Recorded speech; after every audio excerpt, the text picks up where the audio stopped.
sense faculties, but due to the ignorance or avidya in Sinhala, it's assumed that it's what is there, it's really existing, but it's actually a picture created or a reflection created in the mind. It's a collective function of the sense faculties then and there, which creates some form of picture. So we either get uh, attached, clinging, or we uh, reject, or we get feel averse to these uh, thoughts which we think is really outside there. So this is the basic teaching of Buddhist philosophy. Actually, Buddhism is not a religion. It's not another religion, but it's a kind of philosophy. So irrespective of the culture, irrespective of the original religion or the geographical situation, any person can study this and see the truth. Lord Buddha used to say, "Come and see." I mean, he never asked us to blindly believe what he said. He said, each of you can come and see this Dhamma and then understand it to yourself. What is meant by this Dhamma Chakshusha, which was mentioned by Shani, is that opening up of your wisdom. Actually, it is not the physical eye, but it's also, I mean, can be called as a third eye, where it's the wisdom which is used to understand this Buddha teaching. So I warmly welcome all our friends who have joined Dhamma discussion today. We can start the discussion on some topic or something that was read just now from the book. Terwa Saranai, all of you. Terwa Saranai, Dr. Kokila. Yeah, we can start a discussion if someone can actually bring up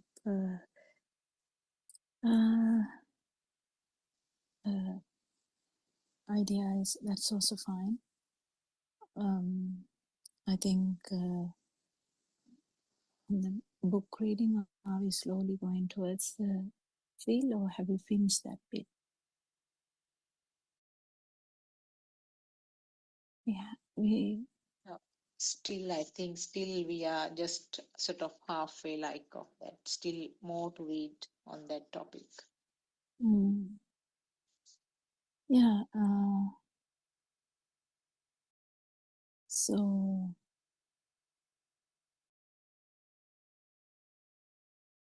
either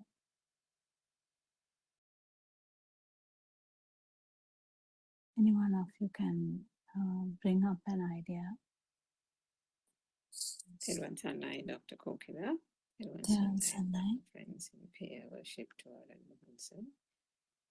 if our friend Joel doesn't have a question, I'd like to ask, maybe we can ask him to just interrupt and ask any question that he has during our conversation.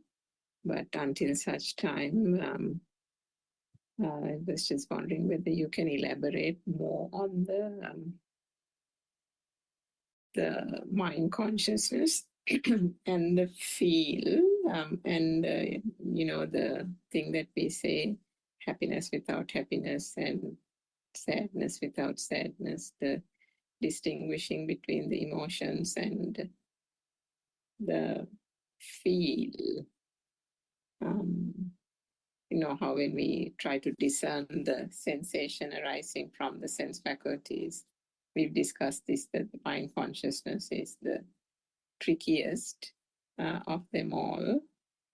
I think, Dr. Sakuntala, you dealt with it a little bit today in the morning Zoom discussion. I think quite a few people asked various questions as well, but just on that aspect about distinguishing the sadness arising from the mind consciousness as an innate feature of the mind consciousness, and the sadness as an innate feature, as opposed to the sense of heaviness that we identify separately as self vibration.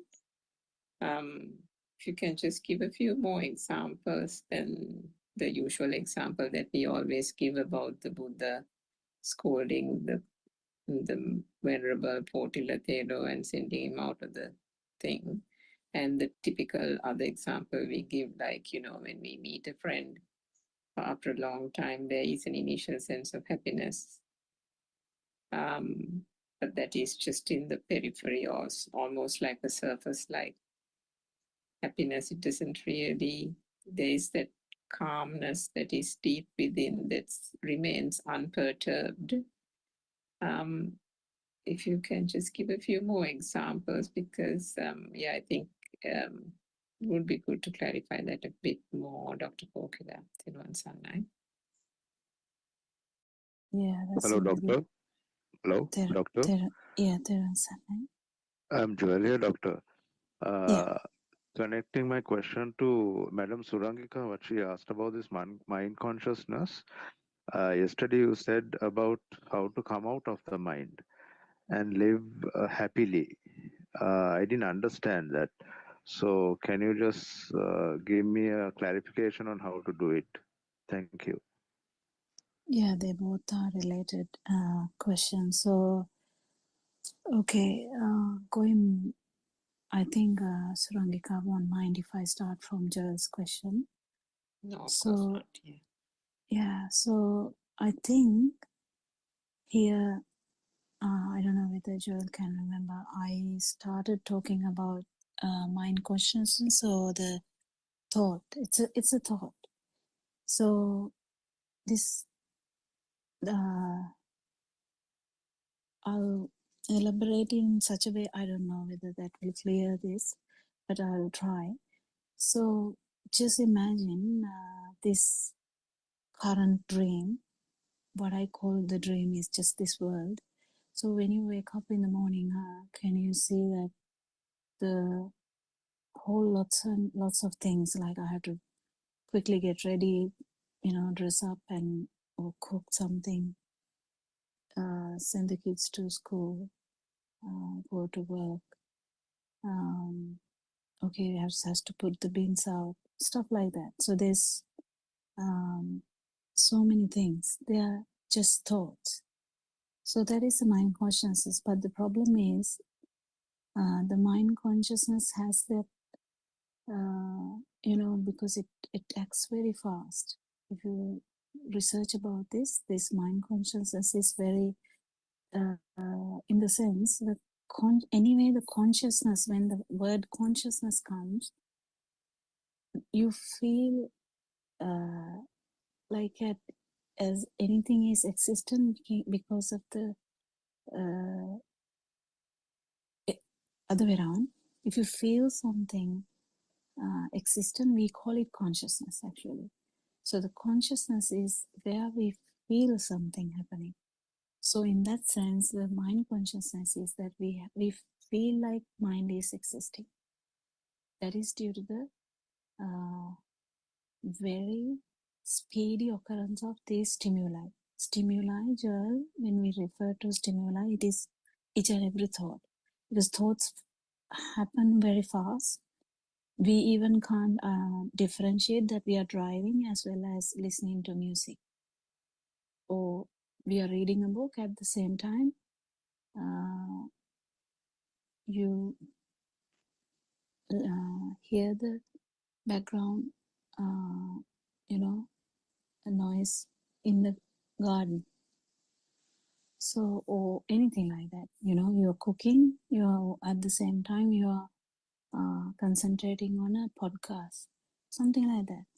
So, but according to science as well as Lord Buddha's Dharma, each and every stimuli is quite different and they arise and they subside without our knowledge. But the thing is, this because this happens so fast, we can't even differentiate anything like that, and we feel that this mind is existing. But actually, there's no big deal about this because it has happened anyway. But the big deal is that because we have misunderstood this whole thing that it is actually existing.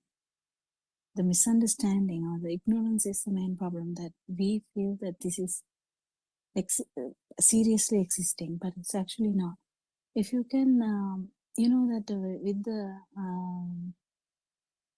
with the in Sri Lanka we have something like Torang, or in abroad we have like some fireworks. Even with the, you know, in they make I can't remember Sri Lanka the word that, you know, they with those gadgets they make up you know, happy 2026. Just imagine like that in the sky. How do they do that? They do that through the very fast occurrence of lights. Similarly, it's a simile. It's a metaphor.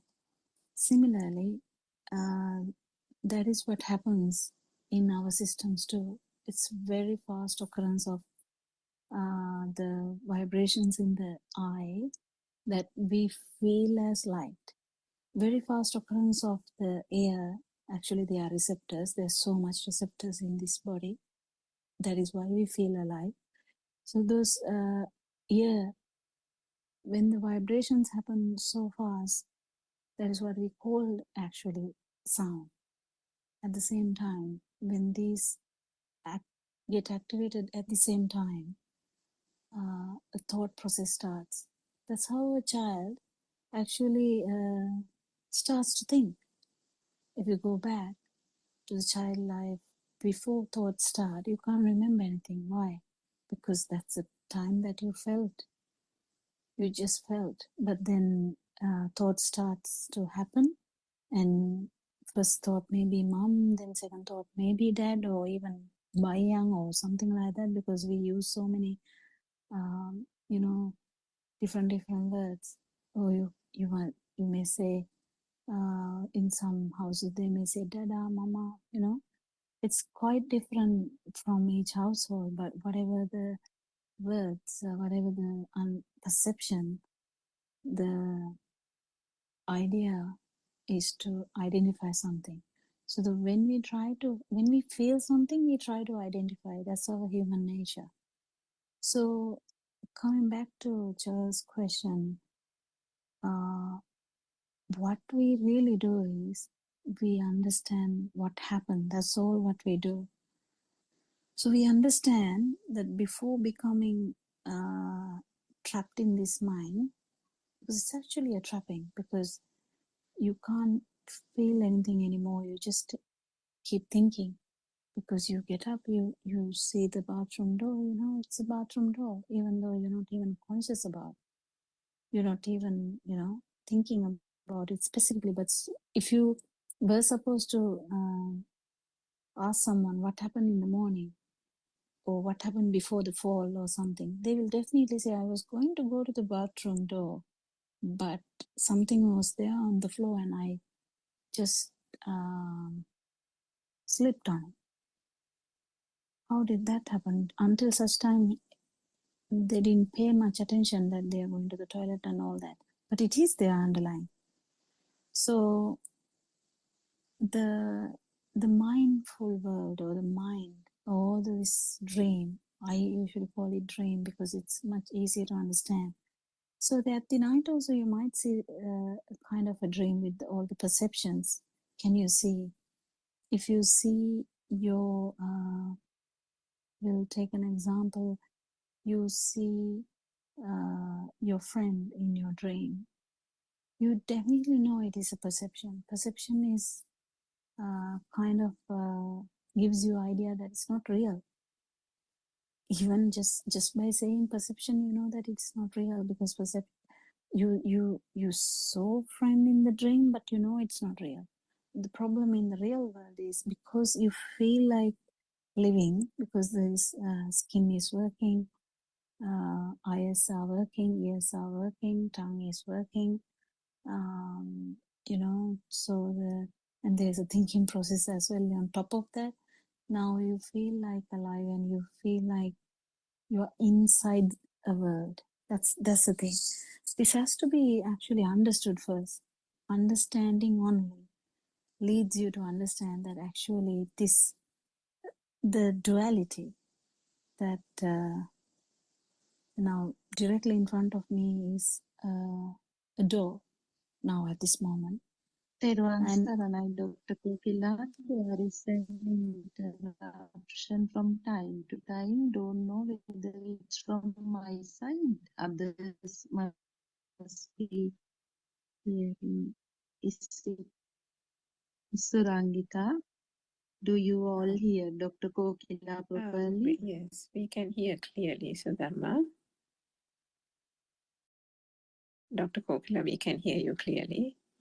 okay, yeah, I think Sudharma, you might have to move a little bit to find a good, better place with the internet. So so when we try to understand the perception, when we try to understand this dream from morning to night, you are kind of in a dream, but we don't know that. That dream is full of stuff, you know, like you do stuff, you talk, you think, when you do stuff, what do you mean by that? So you know, brush your teeth, you get ready, you dress up according to the occasion and go out, come back, do shopping, cook something, eat something, sleep, talk. What else do? You don't do anything else other than that. So, but what actually happens is, these are kind of perceptions we have. For an example, if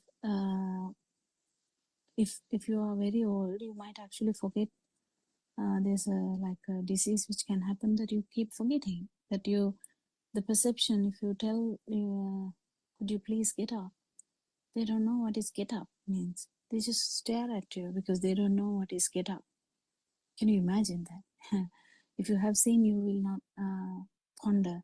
It's actually a thing which can happen. So what happens to that? There is a problem in the perception. So that they can't identify the perception. So I'm telling all these things to understand the perception. So the perception of things, people, the story, the day-to-day life, the whole thing, the world is in our mind. So this mind consciousness, every word we say, every word that comes to our mind, every simple thing that we do, because we can't do something we don't know. If you say something like ching ching ching, I won't do anything because I don't know what it is. But then if someone knows actually if it's like a proper word, I just made it. But if it's actually a proper word, someone would act, someone would talk, someone would think about it. But if I don't have a perception about that, I won't. So our world is our world. So kind of my world is bit of, you know, English, at times it's Sinhala, but the language is just the way of expressing the mind consciousness. So that's the normal humanity. But the most important thing is Joel's question: how do you actually liberate from mind? It's not like a mechanism you jump out of something. It's actually understanding that this mind is not real, and the value given to this mind consciousness goes down, and one day you can feel this in single stimulus, whatever the thought, you might be able to feel it, like you are actually not in this kind of, you will be directly in the field And even that, so that's beyond Joel's question. Even that, you can feel if you actually know that even the feel is a mirage, because feel is also there because of the speed of these sensory organs, then you might be able to understand the feel of non-existence, or the absence of duality, because we always have a duality, but the absence of duality.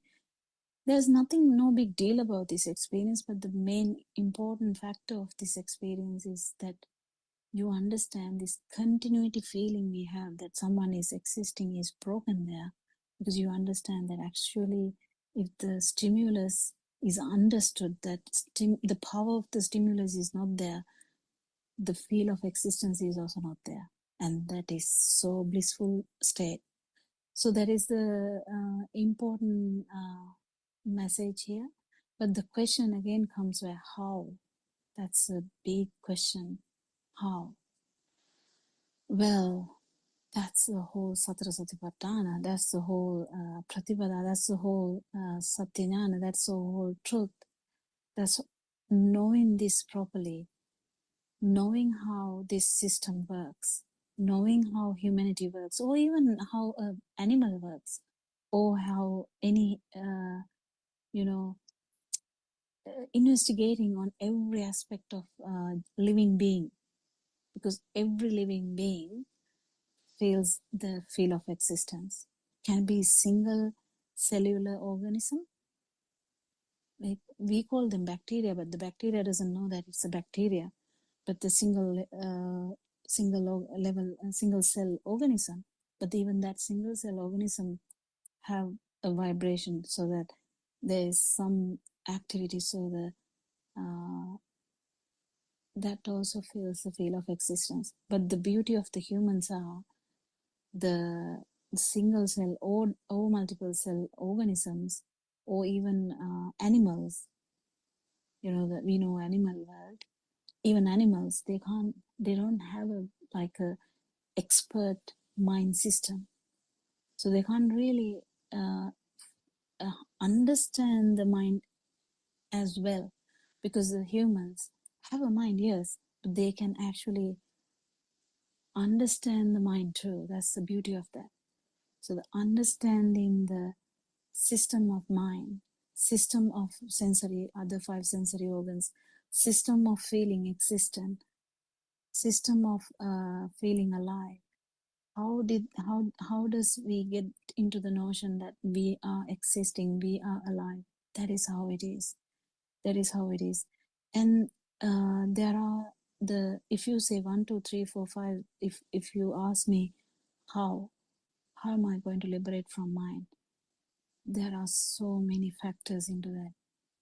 So many. I don't know whether I can finish it, but there's so many. One is having a very deep keenness, or keenness, or if there's any other better word for that, like a really keen to know the truth, keenness to know the truth. I would put that as one, because only few people will feel any interest in this, because people are interested in seeing movies, people are interested in seeing a scenery, people are interested in having maybe touching your partner, or anything, any bits and pieces. So these are the like experiencing the sensory organs basically. But very few people would be keen to understand what happens here. There are so many, actually. If you research about the world, there are so many who are trying to understand it. So many neuroscientists, so many the physics, or even um, neuropsychiatrists, because there's so many attachments. And in spirituality, people who are interested in spirituality, They all research about this. What is this consciousness? How do we feel alive? What is the difference of being like feeling alive here and the animal feeling alive? Why there is so many different patterns? Why one person is different to other person? Why twins are different? What is happening after birth? What is happening after death?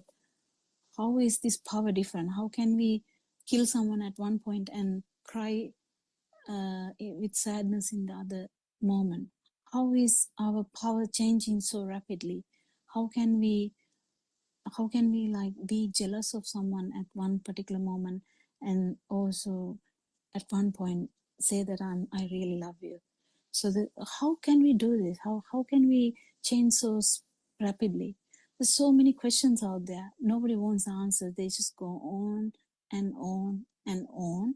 And suddenly when closer to death, they think about, oh, where am I going now? I should go somewhere. Yeah, they're planning where to go, basically. So that's how it is. That's how normal our day-to-day life. That's fine. I mean, I'm not telling anything against that. But what I'm trying to say is only few people are keen to find the truth. So that would be one, I would say. And actual effort to find the truth, because you can get a small curiosity. Okay, what is happening here? Oh, next time, I can't be bothered. I can't be bothered. Just I don't know, who cares? You give up. So that you have to have an effort to actually research about this, and ability to research, because you have to have a good kind of deep, inquisitive, um, concentration ability to research on something. If you're so flustered, you can't research on something. And the other thing would be actually have a proper mind system, mind which is not affected by any psychedelics or any drugs, I would say, substances, or which is not always corrupted with other stuff. Because when you have so much, if you're fighting to survive,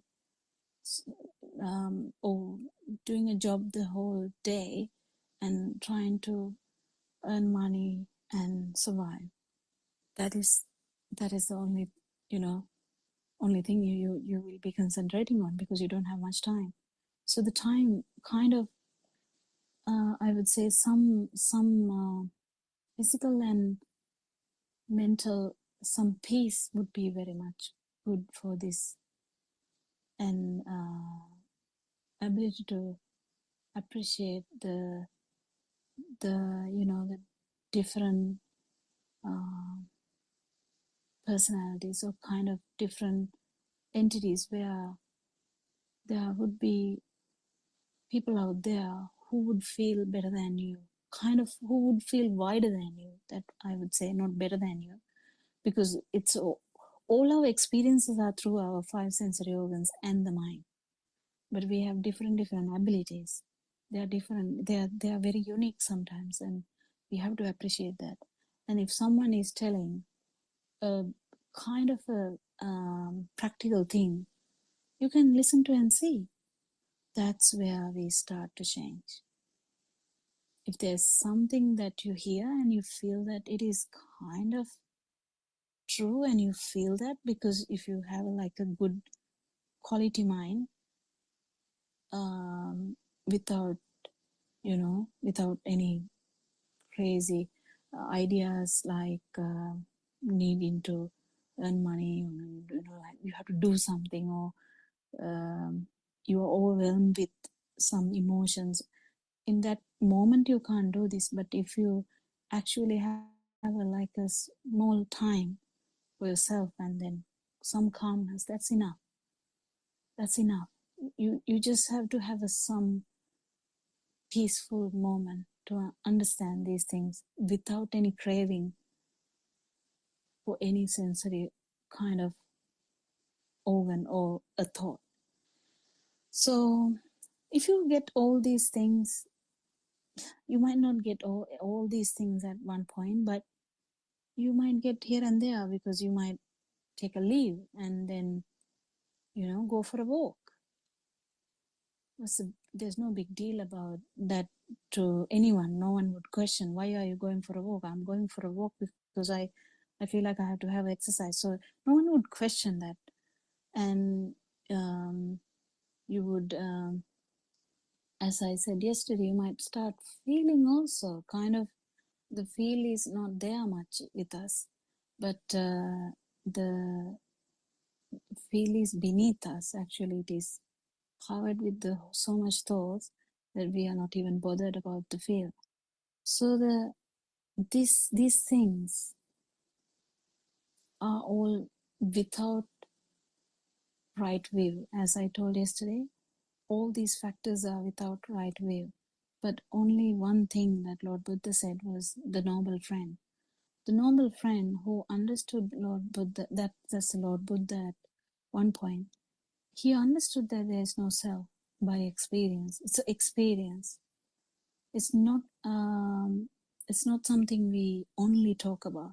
So it's an experience that there is no self here. There's no, this additional power is actually brought about by misunderstanding the so-called world, so-called dream, so-called stimuli.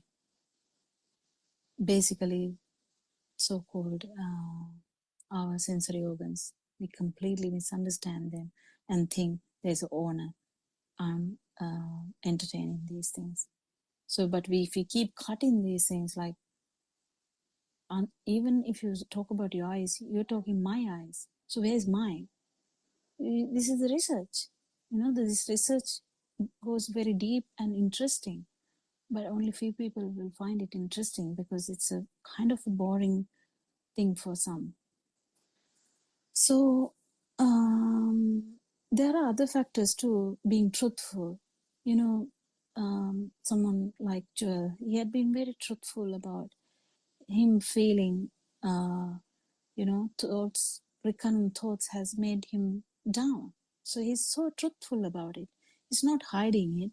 He's coming to a forum and saying openly, okay, I'm having these really bad thoughts coming back again and again. What the hell? Can I get rid of this suffering? So he's asking a question. He's being truthful to himself. He's not like, putting it under a carpet and trying to, cover up and keep smiling until the day you die and, you die with suffering. No, he's actually open to it. He's trying to find an answer. Why they are suffering? What's the big deal about this? Why it is not going away? Why can't I stay away from these bad thoughts? Why can't I have only good thoughts? So he keeps researching. So that's a good thing. That's a good thing. Being truthful to yourself and trying to dig deep into the thinking system and feeling system. Again, the answer is complicated actually. The answer is, he asks how to liberate from mind. Again, I have been telling only the few initial factors here, but how is through understanding this truth about this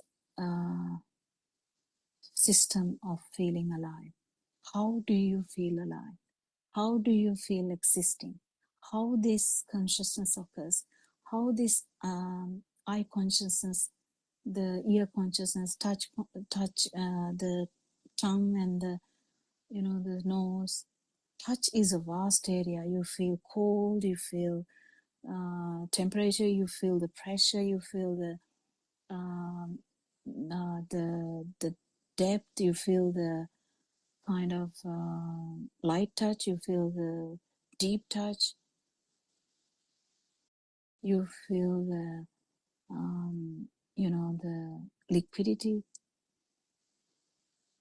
There's so many factors in the feel, and also the pain receptors. They make you feel alive. Of course they do. Why? It's so painful. It's so painful. I got a cut and it's so painful. Yeah. So who got the pain? I got the pain. Who else can get the pain? I cut my finger and it's so painful. I'm in pain. So can you understand this?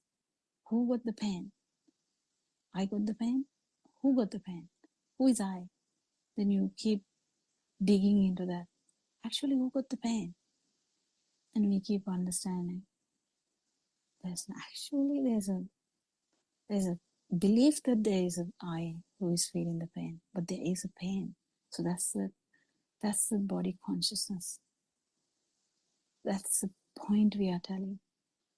So because there is this sensory organs, we feel alive. We keep understanding that. And on top of this thing, this, the bundle of baby, that's a feeling baby. That's a feeling baby. The baby feels everything. Baby feels the light. We put a torch onto the baby's eyes. He blink like a disaster happened. If you shout, the baby will be like shaken very quickly, because the ear doesn't know what to do. And yeah, there's things that the baby is like a bundle of a feel, but this bundle of fields get together and form another new vibration, that is the mind. This mind is a big deal now for us. If you're like 40 years old or 35 years of age, you have a story for about 30, you can't remember about less than 1 year, we will just drop that. Or you may not even remember 2 years, who knows, but whatever, those maybe 34 years. Then if you are 35, maybe you might have some idea that world that we keep thinking that this happened to me this age, I sat for exams, I got through, yeah, okay, yeah, I got married also, I have 2 kids now, okay, now I'm on, I work there, yeah, okay, so who is I? You get confused if you actually do this research. You really will get confused. So this I is actually a belief. It's a belief. That's a belief that ruined the whole thing, but it's a belief. But you can't, just because I'm saying this or just because Lord Buddha is telling this, no one will believe that either. Joel can't believe this just because I'm telling this now, today in a forum. Oh, she kept telling that there's no self. Yeah, okay. Yeah, I should think about it. Yeah, you can think about it too. Or better than thinking about it, do a research. Touch something and see. Did you touch it? Do this research yourself. Smell something and see. What did the smell do to you? Is there a duality? Yes, there is a duality. How did that duality come? It's actually a thought. But actually there is a kind of a duality. That's why the thought has been arising. So we keep understanding, we keep investigating this, and we understand this thought process is actually a construct where we got trapped. Just because you understand this, you are not going to go resign from your job and tell the kids you die because I'm not going to feed you anymore. That's not the thing. That's not the thing. You just keep doing what you're doing. It's fine.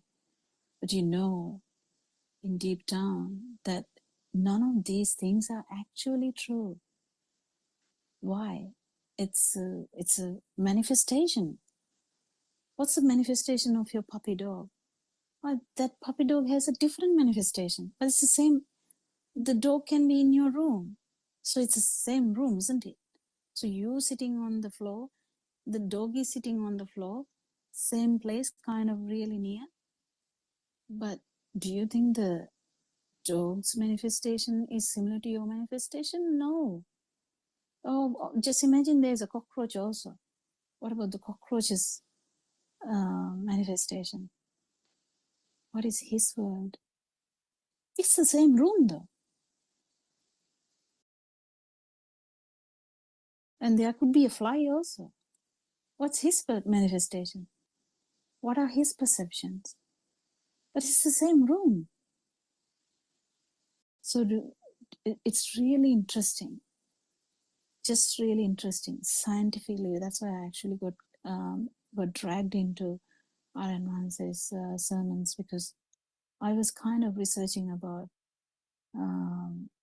what this really means, so that I mean, I don't think everyone would be dragged to this field just because of that. So it's up to everyone to do this research. But when you keep doing the research, one day you might actually feel that in whatever the one single thought, it can be a crow, sound of a crow, and you might directly feel the vibration without actually being in the mind.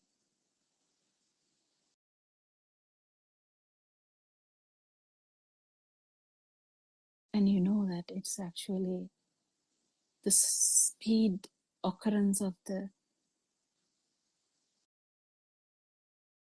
ear faculty that happen. And you might actually encounter or feel the non-vibration, kind of absence of the duality. But the sound is still there. Nothing has happened to anything. But just that you felt this discontinuation of your ever feeling me, then you might understand this. That is the beginning of your path, actually.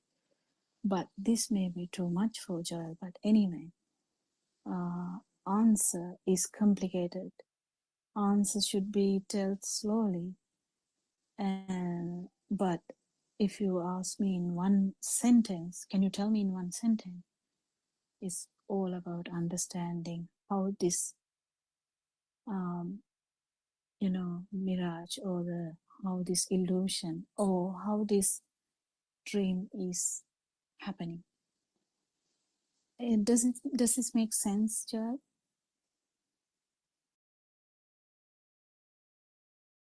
Yes, doctor. Actually, it made sense. Like now I can understand that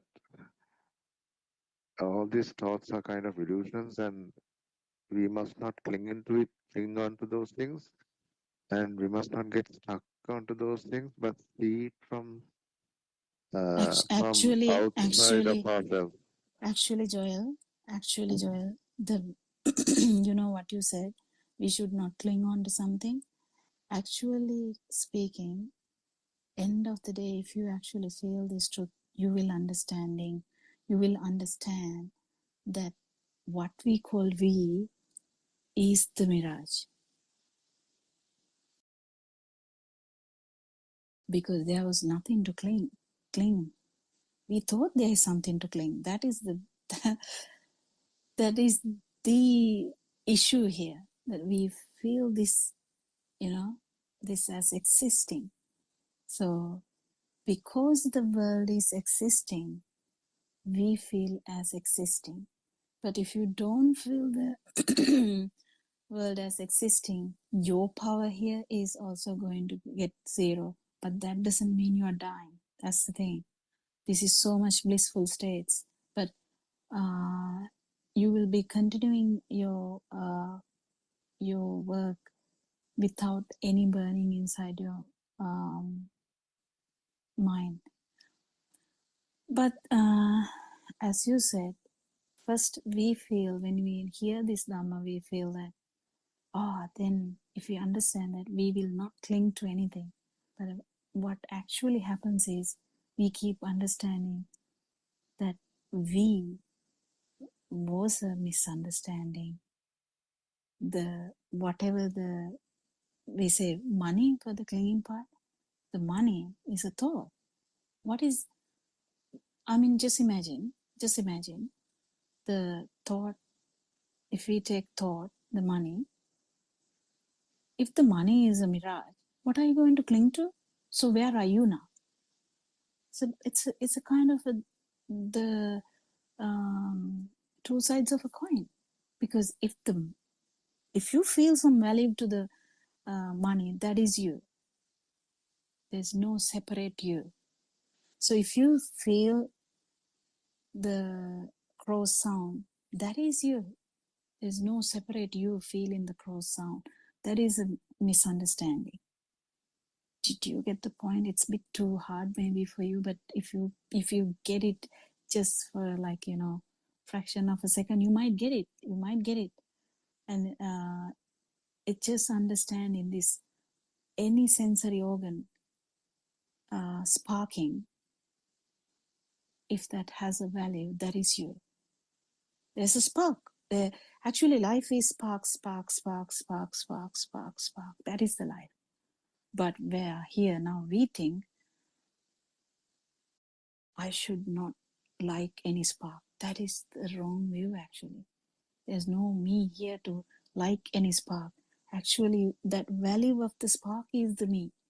That's why the spark, we feel alive. We feel like this power to hit someone, power to kill someone, lie, do bad stuff, or do even good stuff. It doesn't mean anything good or bad is also, two ends of your mind. It's just the mind. But if we actually fully understand Dhamma, you understand any of these words we talk, even now, the words I talk are actually inside this dream. If you feel this, you'll be feeling so light at this moment, Joel, because you understand, oh my, why did I suffer so much?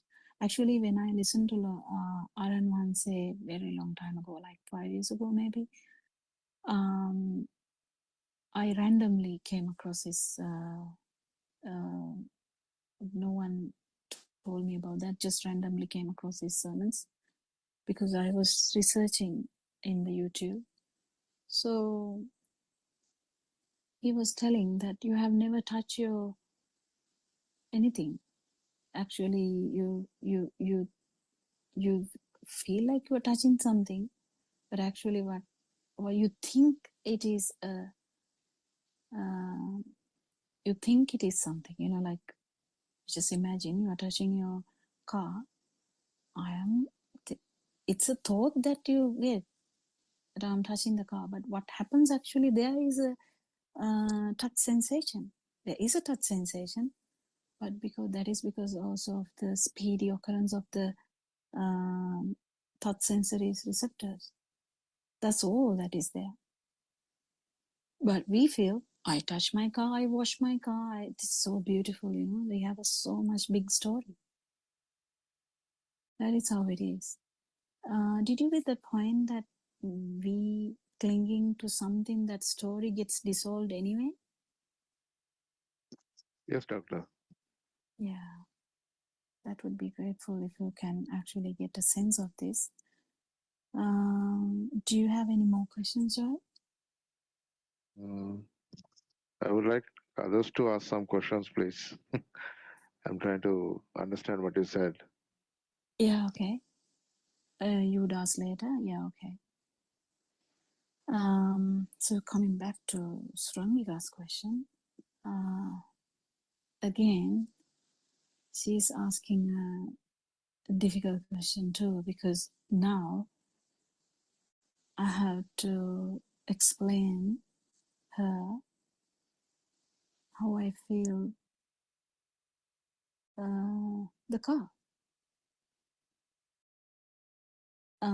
or how I would feel the taste of sweet or taste of salt. So there is a dilemma here, because this liberation from mind is also something that you have to feel. And actually you feel it, and you feel that, and actually feeling the non-vibration or absence of this vibration. Actually, there's no new vibration called non-vibration. The absence of vibration is also a feel. So Sarangika, you put me in a very great difficulty in telling these answers. You wanted me to actually give a simile or an example. Well, it's very difficult,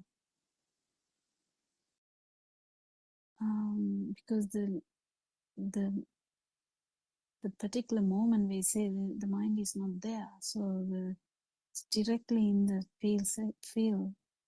So the directly in the field, if you have correctly practiced this Dhamma, it will come to you that it is the speedy occurrence of the whatever the sensory organ at that particular moment. And that's where you would actually, the duality might vanish. So, what do you think, Suranka? I don't think I did any good thing to your question, did I? It's difficult, isn't it, Dr. Kokila? Yeah, I can give only tips. So the tips for you would be actually just feel it. So to feel it, as I told to Joel, you have to fully understand this Dhamma. Yes, I think that part is happening anyway. You have been listening to this Dhamma for a long time. And then you should give that system, so-called Surangika. I mean, there is a system, yes, but we call it Surangika. That system a chance. How? As I said, have, restful times to the mind as well as the body. And, have some deep thinking about this Dhamma. But if you have done deep thinking too much, maybe just give a break. Because I know a lot of our Dhamma listeners do a lot of thinking about these factors. Because thinking is not going to give you the liberation from the mind, because thinking is the thinking is the mind. Actually, I should mention this. There's no any actual organ called mind, Joel. There's no actual specific place or any. It's not a. It's like we call some drops of water. We call it rain, like that. Rain is like fast occurrence of water in one direction. We call it rain, and water in one direction, fast flowing, we call it river. Likewise, this mind is actually fast occurrence of thoughts only. That's why we feel all the time, and everything is inside that. When we are trapped inside the mind, that is where all the time and all these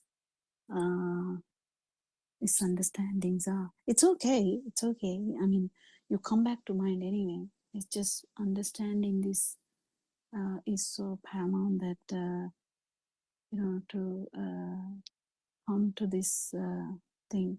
And when you understand this anyway, the power is going to go down dramatically. Power of the thoughts, because you keep understanding there's no me. Then what's the big deal? Then you keep understanding this importance of this stimulus is the only power that we feel. That is why we suffer, because there is some, we feel the any thought, there is so much value we give. How much value we give, we get suffering, that's all. But that doesn't mean, so we have to be careful here, that doesn't mean that we are going to just forget about everything, because at the end you understand that stimulus was the only thing that was there. So if the stimulus was the son, or stimulus was the daughter, you understand that that stimulus was the only thing that was there, not me.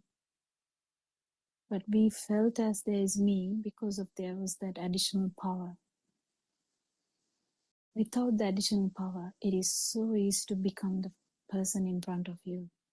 You can feel, as an example, if Aranwanse is here, Aranwanse can easily become Joel and feel, the vibration of Joel and try to help Joel to become the non-vibration. That's how it is. That's how it works.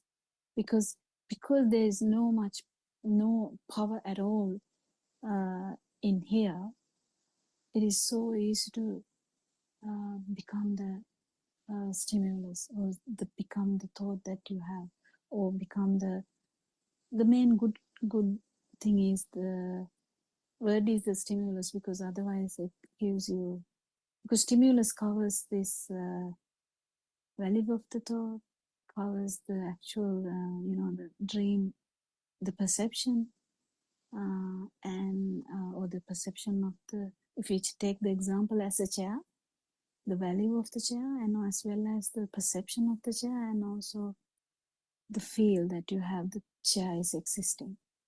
That's actually Aryan Hanse's most famous example, the chair. Do you feel chair is there? Then you are there. So, Surangika, I know I didn't help you. So, anything I don't know, anything I can help you with? Because I can give you anything we can do is to give you so much about this truth and also some clues. So, take it easy, because you know the truth now. So you have to take it easy, otherwise your thinking process will get worse. Because if there is a power in the thinking process, very difficult to go to the field. So recurrent thoughts, as the Joel first time question was how to prevent recurrent thoughts. We are not even trying to prevent thoughts down here. Actually, we are trying to understand thoughts and actually pierce the thoughts. That's a good word, I would say. Pierce the thought, not physically, but through your wisdom. So when you pierce the thought with its wisdom, you will be directly in the field. Feel is not the magic, but the actually feeling the non-vibration is the importance, or the absence of duality, absence of the vibration.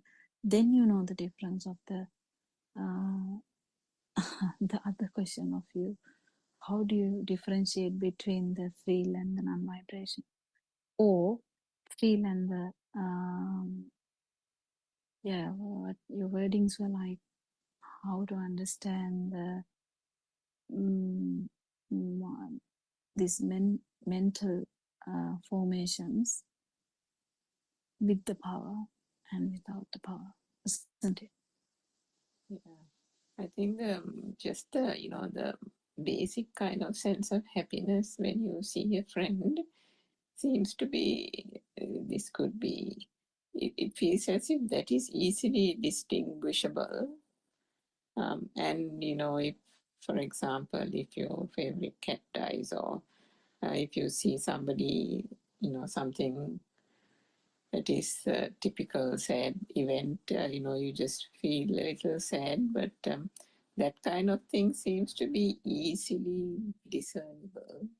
But when it comes to, slightly other types of emotions like irritation, and then, things like that, I think Irritation is there because of the vibration. yeah, so that type of thing, sometimes you feel as if you don't know whether it's like bordering on, I think it's bordering on whether it is just an emotion in terms of dukak type of thing. But then one of the things Aryan Maharshi always tells us is that you have to be totally and brutally honest with yourself. And it is that question that needs to be, really cleared. And if one is really clearing that aspect, to be truly honest, then that is where that clearance and that clarification is required, Dr. Kokila. So I also thought, I'm just saying it like I also thought now here, that irritation is, as you said, there is a vibration. However low it is, there is still low self vibration, isn't it? Yeah, 100%. Yeah.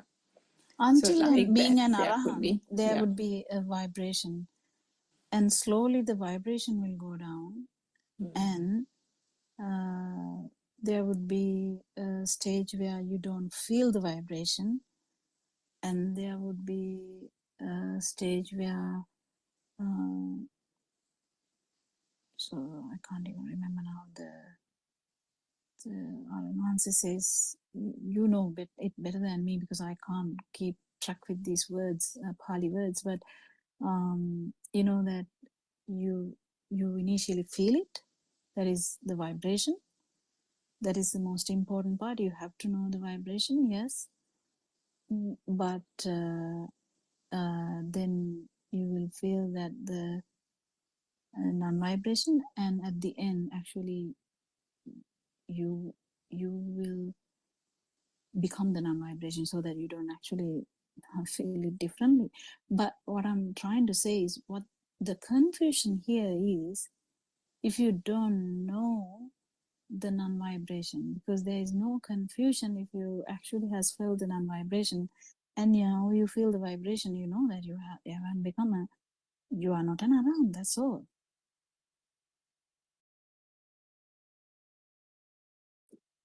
What do you think? Yes, what shall I say, the challenge is the distinguishing the mind conscious features of the Stop mind. the distinguishing. It will happen one day. Because you are trying to do that. Definitely, if you are trying to distinguish something, you have to do it through the mind, isn't it? Yeah, and it's not as if it's it's an overt attempt either, Dr. Kokila, because that no, there is a subconscious thing though. Yeah, I think now it has, now that earlier the overt attempt has gone, because you have said it so many times not to do it. And even through the last few weeks, discourses of Aryan Mahansa also, particularly his talks about the perception, the very, very deep analysis of that, all that really helps to clarify and clarify deeper, in order to, understand just one thing, that there is absolutely nothing, the shunyata, with the nothingness that gets exemplified by everything that he says. So now it is as if, as you, I think, quite rightly said, it's like a subconsciously trying to, there's a subconscious awareness kind of thing, isn't it? That is probably just let it go. Where the question arose. Yeah, let it go. The question, drop the question and feel, keep feeling. What's the big deal about that? If you're feeling something, it is a vibration.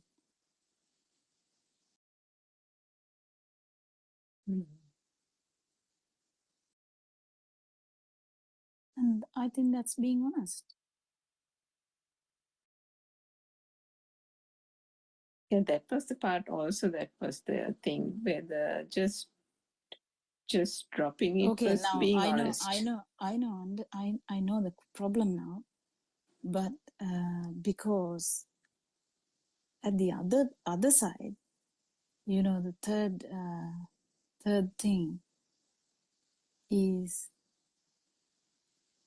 understanding that whatever you feel is an outcome of your sensory organ, the speed. That should be there, 100%. 100%. That step, if you actually haven't done that step properly, you haven't felt an non-vibration at least once, then there is a problem anyway.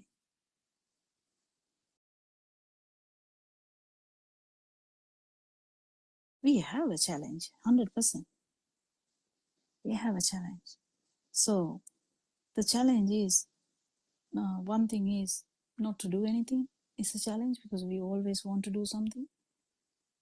Let it go. We don't know how to let it go because we want to actually drag on to something. We don't like to let it go because then we don't feel alive. So we are scared that we might not feel alive if we let go. That's the basic thing, that why we are fighting to keep alive. That's because we don't know that it is okay. Kind of, it is okay to die because it's kind of a feel that you can feel before even dying.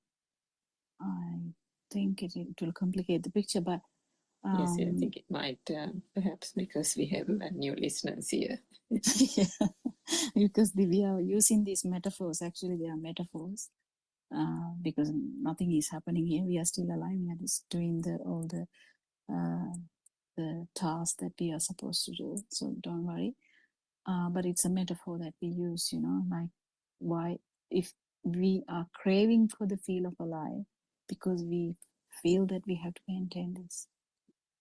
So yeah, that's just let feelings occur, but just remember, actually no, I can't say even remember, just know that it is the fast occurrence. It's the speed.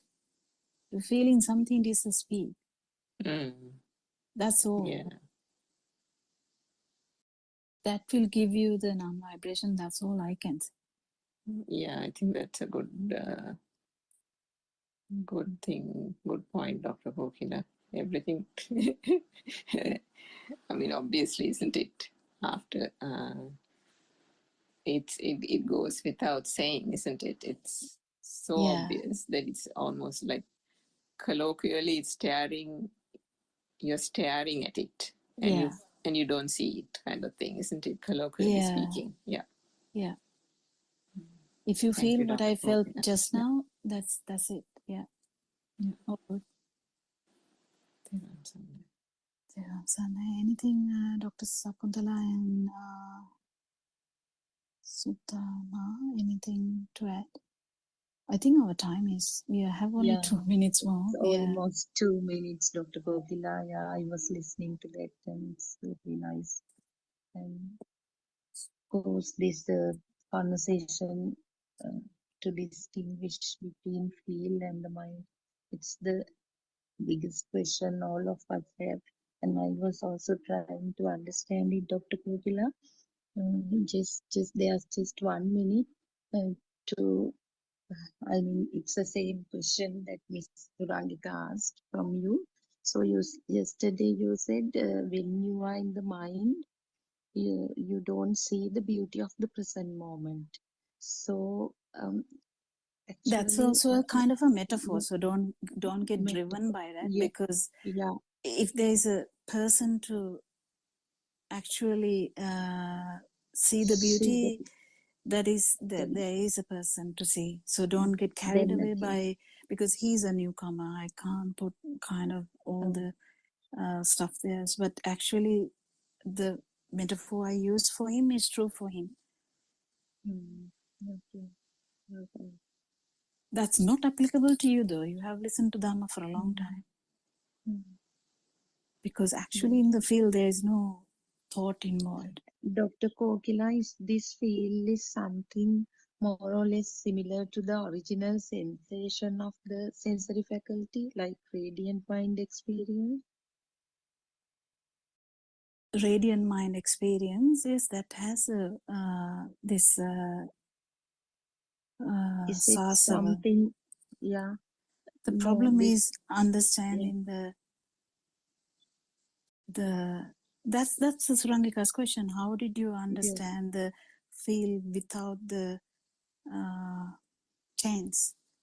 Mm, mm, That question is underlying her question, yeah, because yes. it is all hidden in that is her question. Because this you feel is not the final complete happiness. Feel also has this, this there is some more to understand. That's why you keep understanding that it's just, it's just sensory organs. That's all. Speed of the sensory organs. You feel something. Yes, that's it. But Even if you're ignorantly, feeling happy, that is just a mind sensor. That's fine. That's not a big problem. But you just have to have a big understanding about that. That gives you the way to feel the sensory organ without the power.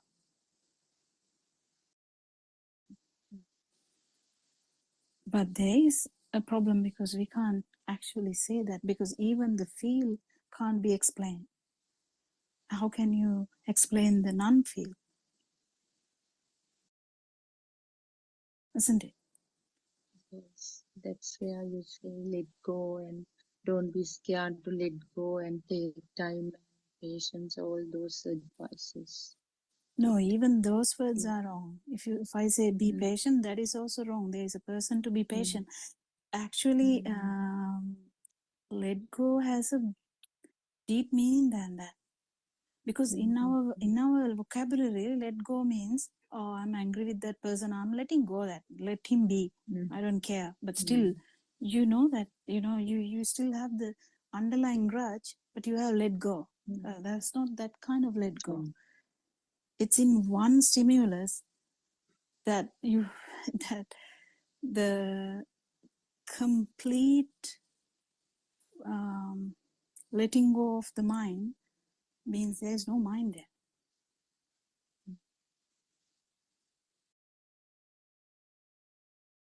It's just And that goes to your other point, Dr. Kokila, where you said letting go is not an overt act, Sudharma. It is no. like mm, piercing the yes. thought. By Mm, piercing the mm, thought, you know that the thought is a dud. There is nothing in it. And when you mm, know that, the mm, thought and the stimulus and the value attached to it, everything collapses. And that is what is mm, meant by let go. So, not the conventional way we use the word let go and the meaning attached to that. So, it's yes. quite Yeah, deep. because I can easily let go my car, or Mm, if someone comes, yeah, take it. That's not the let mm, go. But that is a one kind of let go also, because I heard, in 7 o'clock one, some, that may the what is the word? Samanmali? Is it? Karnamamali. So Anamali was telling, people has to have some, qualities like that. That is well before understanding this Mm. Dhamma. So mm, you should be able to let go. Yeah, if you want the car, you take it. Yeah, that's kind of good letting go as well. But generosity. Yeah, that's generosity. actually not what Mm, we mean in here. The mm, meanings we talk here is quite deep. It's in direct one stimulus we talk about, mm. because Then the Ultimately, non-vibration is also felt in one stimulus initially. Mm. ultimately, what would happen is the power will die down. It will diminish. No thought power when we Yeah, pierce through the definitely, thought. Yeah. Mm, yeah. Yeah, that is why yeah. ultimately also you come around to Anyway, the same thing. Yeah. Mm, when someone is actually awakened from the dream, that's complete kind of a super happiness throughout. Whether you are even in a sad moment, you have the happiness as well as the sadness. That is a beauty. But there is another answer that I can give for Surangika. mm. Because you are sad as well as you are happy. That is We have taken 5 minutes already, Dr. Kokila. Sorry. yeah, From the okay. Actually, yeah. So thank you so much. Terence. We'll thank Joel first, and yeah, thank you so much for coming. We are open to you can question us every day. We can answer you every day. That's fine. We are ready for that. Our friends' questions can wait because they have been here with us for a long time. They are always here in this forum. So you're more than welcome to ask any question. Feel free, and we worship our advancer as every day. He guides us every day. He reminds us our kind of, the the the path. And thank you, everyone. May Triple Gem bless you all. Thank you, doctor. Thank Thank you. you, Dr. Kokila. Teruvan Saranai.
sorrow of mankind, lost in darkness, confused and blind. You spread the truth so clear, so bright, the Dhamma's flame, the guiding light. You reawaken Buddha's way, the sasana shining day by day. Through your compassion, calm and deep, you soothe the wound that makes us weak.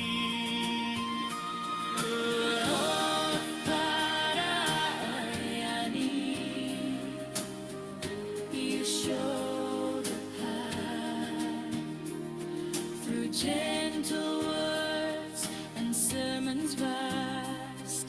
Step by step, you lead us on until the night the fear is gone.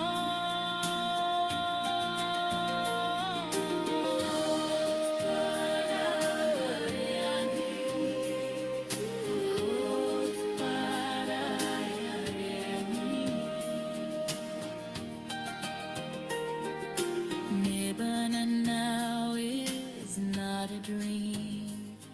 It flows within like a peaceful stream. Oh, Ariani, may you live long. Our hearts forever sing your song. May you live long, oh noble guide. In gratitude we stand with pride. Buddothpada, Ariani, bright as the sun.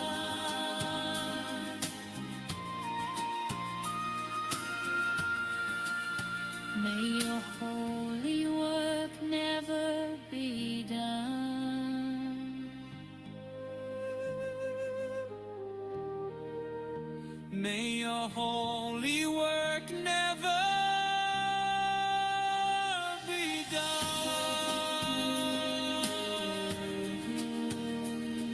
Buddothpada, Ariani. Buddothpada, Ariani. Buddothpada, Ariani. Buddothpada, Ariani.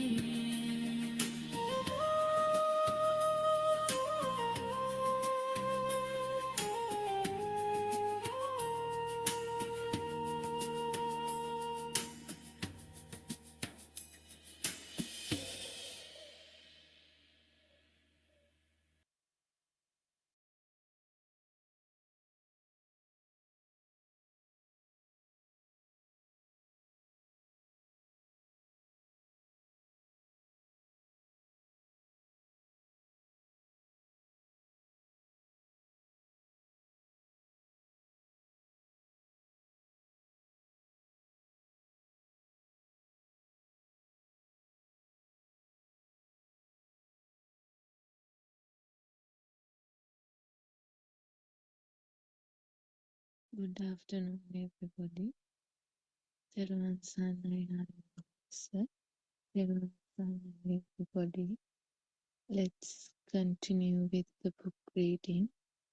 The True Dhamma Has Awakened, Volume 2, page number 46. This is the same thing that happens in a world that we consider to be real. What you see outside are your thoughts. Think of what you see outside as images that falls onto the film screen. You don't see the screen at all, do you? Some time ago, artists drew beautiful murals, paintings on brick walls near schools, and they drew on the walls near public places in towns. You only looked at the beautiful murals, paintings, but not the wall on which it was drawn.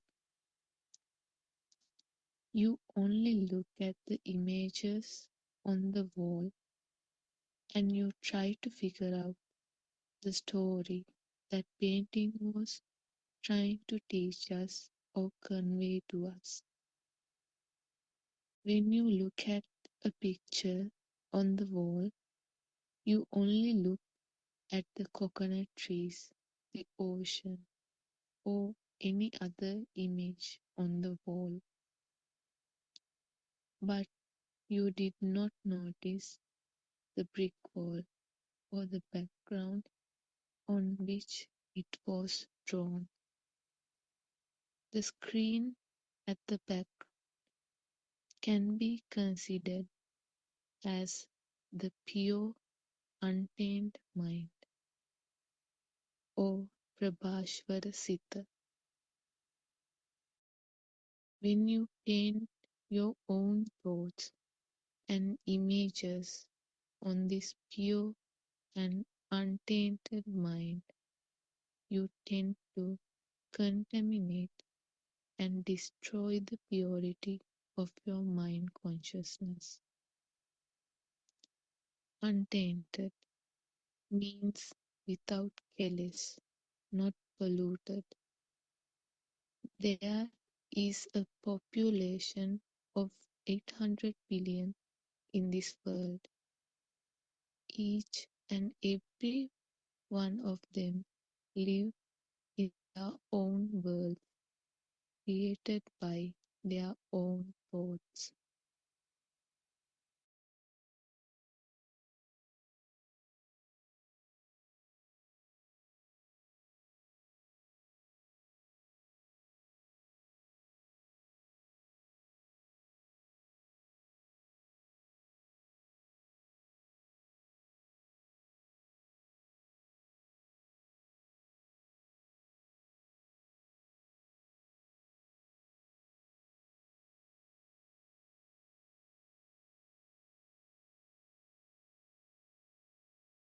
They are There was, all sorry.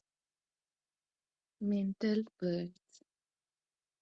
None of those, even though they talk to each other, exchange their views with each other, it is all an illusion. They will all die one day. They will turn to soil on the ground. Nobody can imagine is being said now. All the 800 billion people will all collapse one day.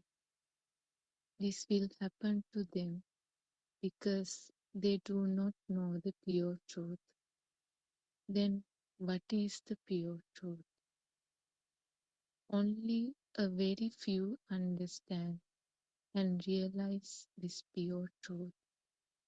You have to learn to erase the thoughts that comes to your mind at that moment. And then with that erased mind, you look at the world outside. Terasan everybody.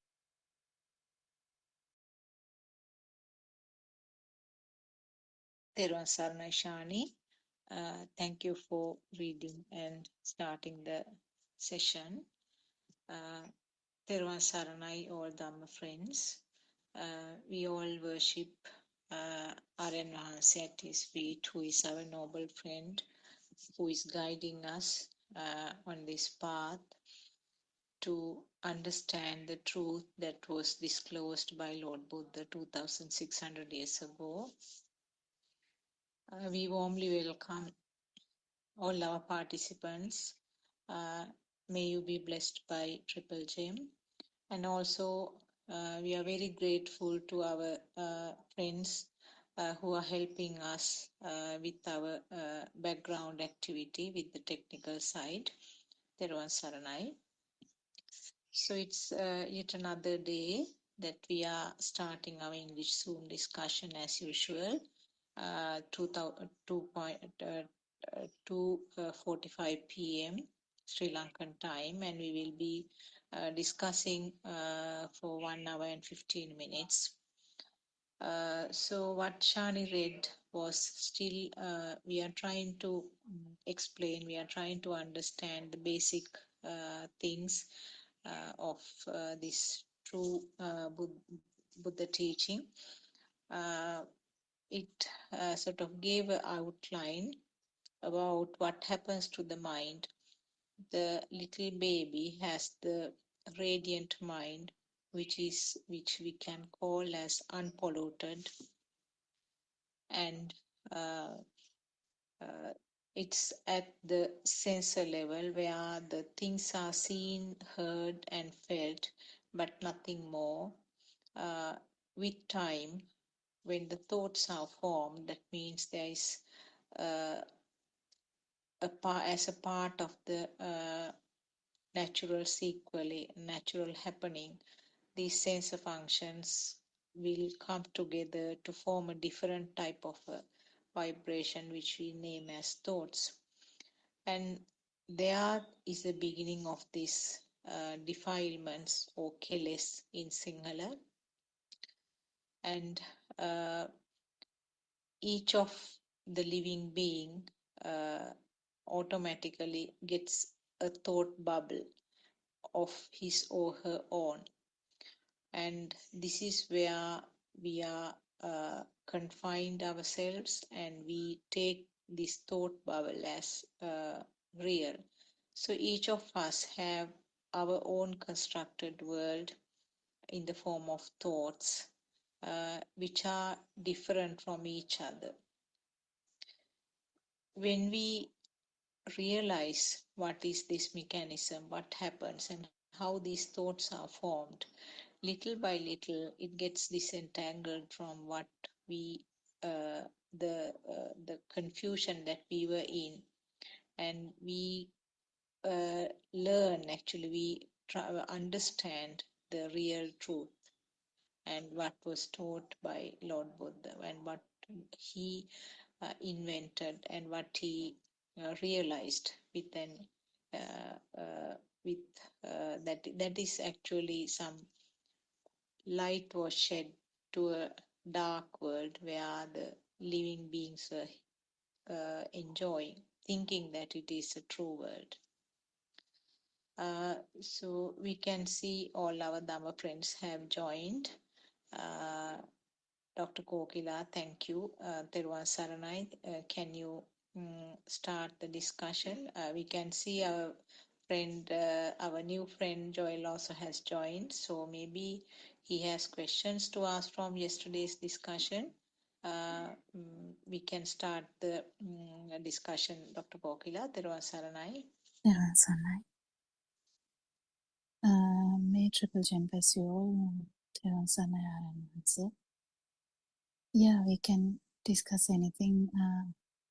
In the first bit, I was a bit busy. I couldn't catch it. So the book reading is actually still about the thought, is it?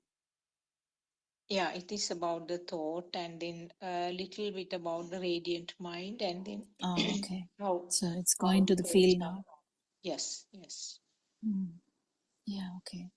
So yeah, if there's anything to discuss, I can see Vatsala also has joined. I'm not sure whether she's able to talk. Anyone can join the discussion. Teruvan Saranai. තෙරුවන් සරණයි ආර්යයන් වහන්සේට නමස්කාර වේවා. Actually, this is the first time that I joined this program, and I want to talk something about on behalf of a friend of mine. Are you? Who, I'm just clarifying. Are you living in UK? You are yes, same. yes, Yeah. Okay. yes, Okay. Yeah. yes. So this is about a friend of mine who lives in Canada. So she is unable to join this discussion live, but she listened to the YouTube video audios. So is that okay if I talk about her story on behalf of her? This is with all her permission, Okay, and yeah. yeah, and also she says that she is not confident enough to open up about her story. So Mm-hmm. she's in her late 60s and then born as a Christian, but from the very beginning she wanted to find the truth. So the Mm-hmm. story is she was the unwanted child in the family. So uh, she was the youngest in the family. By that time she had a elder brother and sister. So her mother tried to abort her, but it didn't work. So after birth, since her childhood, she had to pay for that.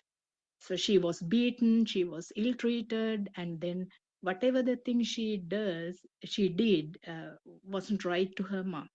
So once or twice, her mom has told her that if you don't leave this place, I will kill you. And then she was beaten, and then even if her mom bangs her head on something, she got beaten. So she grew up in that kind of a environment, and then she started holding a lot of anger, especially after she got to know that her mom tried to abort her, and then even now she is holding a huge anger in her. And so after 18 she just ran away from her house, and then she started her own life. So now I encourage her to listen to this Dhamma, and then trying our best to help her. And then so she likes to get some kind of a opinion how to get rid of these thoughts. She says that I know this is my thoughts, this is my ego and everything, but she feels that she got stuck in somewhere. And then the other thing is she always have a feeling that she is not doing good enough because this is the feedbacks she got from her childhood. So I'm glad that if you can give some kind How of about opinion. now, though? How about now? Yeah, this the thing that I spoke to her 2 days ago, and then she said for some reason I'm just on top of my anger. And then Yeah, she but says does she have kids? no, she didn't want to have kids because she didn't want to pass her anger and all the things to her kids. Is she married? Yes, she is. Okay. So I mean, when I see her, she's just like the calm sea, but there's a lot underneath. So it's very hard to understand. And then she told me this story after having a long-term friendship. I think I knew her for last 3 or 4 years, but she told me time to time she just opened up a little bit.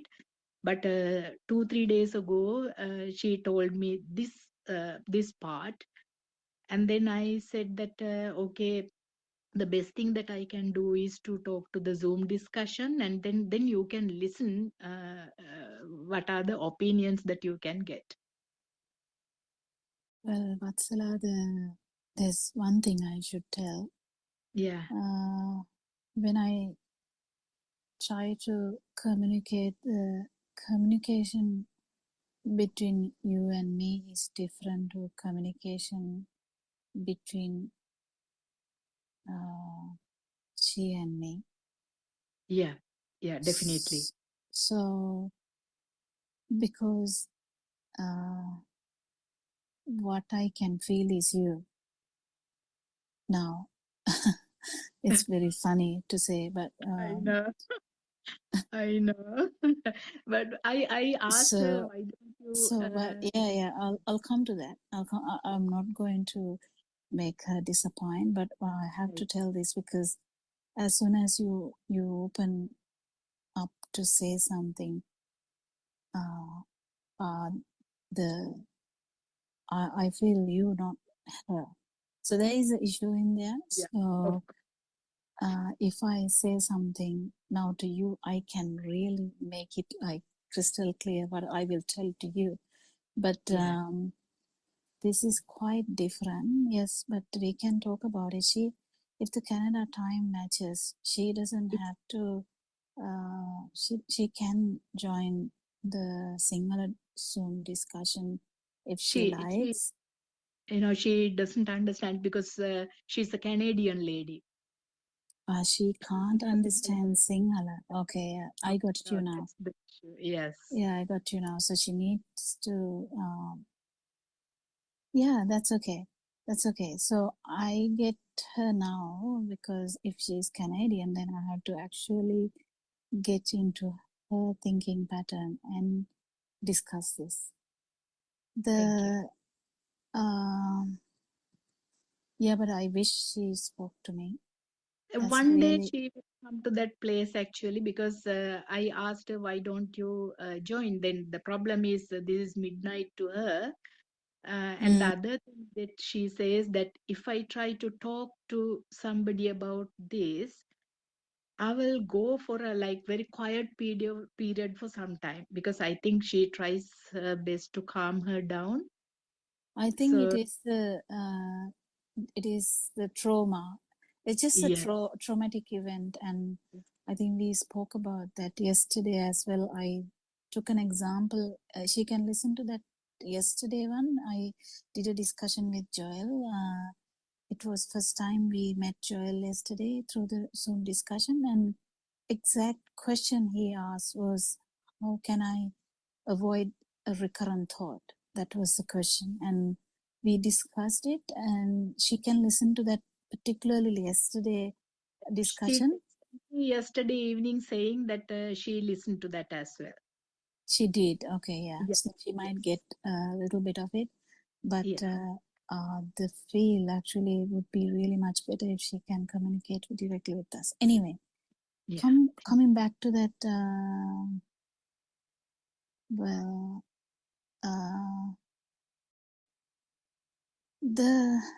the main aspects. There are so many aspects in this burning, because she has actually understood the burning, which is amazing, because in a way she knows that there is a burning and she has no kind of an answer to that, so she's seeking answers.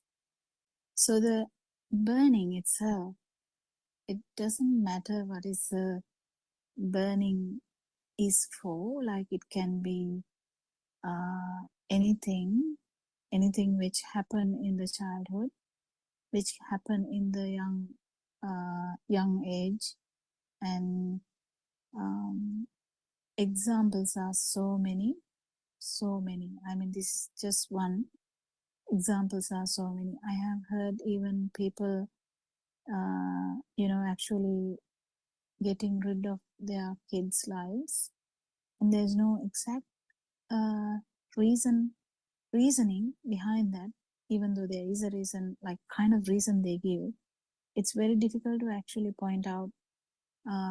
There are so traumatic backgrounds for everyone where this is stemming from.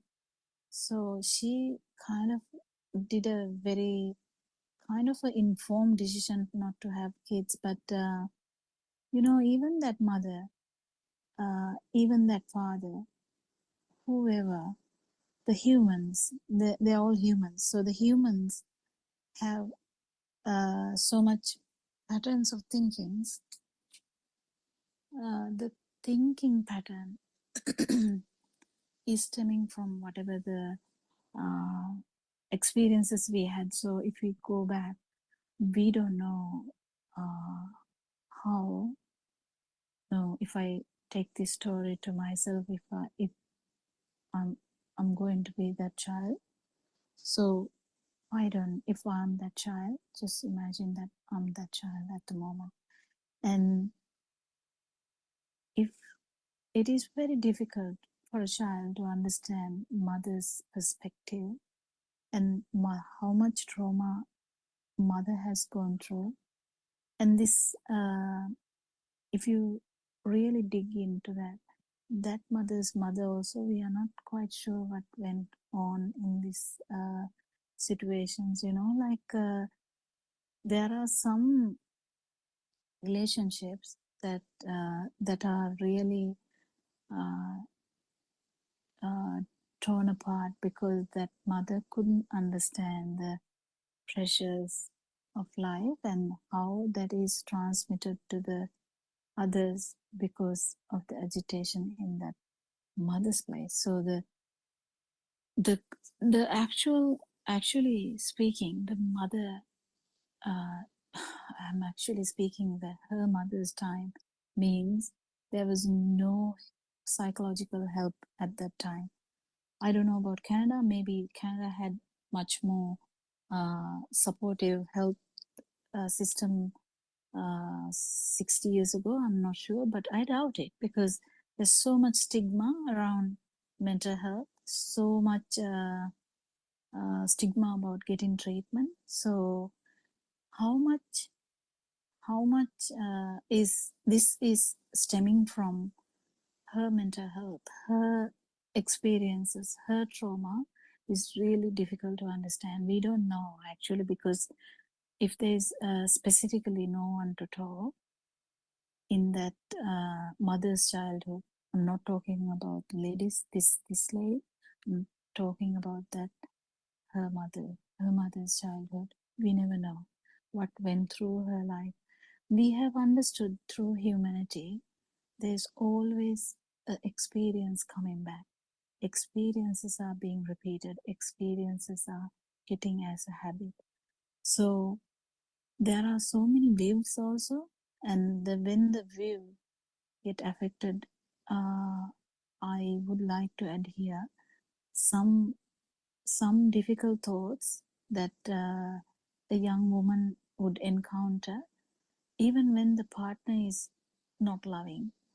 That is that mental stress is actually flowing to the kids because the mother is not able to navigate through the feelings that she gets. So the understanding of feeling what is happening here is kind of actually mastering that. Some are masters of it. Some can actually identify why am I doing this? What am I doing this? Because I think this whoever your friend, Atsala's friend, is actually very good because she has understood that there is burning inside, and she knows that it is not good for her. She knows that, and she knows that it is not good for others. She knows that it is going to ruin her. So she's seeking help, which is great. But going back to her mother, I don't think she had that idea. There are so many humans out there that they don't have any idea about their humanity or even the way they feel. They don't have an idea. They just get a thought and they act on that, and they get the consequences. They get angry when the things are not going in their own way, and they act on that. Then again they get angry for the outcome that is coming. So if we actually dissect or dissect each and every action, there is always cause for that. There is always actually like a background for that. It doesn't come just because she's angry with the small baby. That is that doesn't work that way. It is not that little baby's problem. That is what I'm trying to say. It is not that little baby's problem. That little baby is being like is getting affected due to that mother feeling so helpless. If mother had support, I would say, from mental health perspective, which was rare at that time, I know because a lot of literature we read, we know that it wasn't this evident. Nowadays, even child will know, I face this such and such a situation. I need help. Like kind of even children is aware that these are kind of traumatic events and that should be addressed. But olden days, that help wasn't there. So that help didn't, that mother's parents, usually they are busy as well. They are busy as well. They are busy in their own way, so that they don't understand that child's stresses or mental health issues, because these mental health issues are very prevalent. Stress, some actually even the changes in the brain, some, there are so many issues related to the mental health. But anyway, I think because of the lack of the support, that even postnatal blues, postnatal depression was completely ignored, completely misunderstood, completely like not supported at all. And it goes on and on, because when one is having a cycle of low mood, or like abnormal mood, there can be abnormal moods too, like paranoia. There's so many other stuff that can happen. So these things is going to be a pattern, and if someone doesn't actually pick it up, that this mother is acting weird, and that weirdness is affecting this little baby, no one is going to intervene, because that mindset was not there. Imagine this happen now. As a doctor, I know, if we even feel slightly that a baby's life is in danger, we act very, very kind of instantly. It would end up baby being taken away from that mother. It doesn't matter, but it just happens because we kind of sense the danger to the baby. But I think 60 years ago, these things were not in place. So the mental health problems in mothers were actually directed or flowed through the kids, and it traumatized the kids. Now we are trying to heal a traumatized kid, but we need to understand that there is always a background. There's always a background. There's nothing without a background. If you're feeling anxious about something, there's always a background. If you're feeling angry about something, there's always a problem. But the problem is, what are you angry about? Are you angry about the uncorrected issues or unresolved issues? Maybe.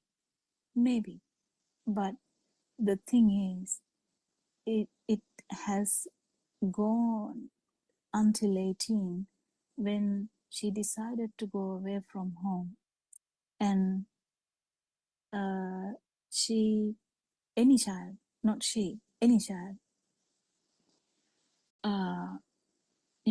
child's life is, we actually talked about this radiant mind. Any child, any baby actually seek touch, seek light, seek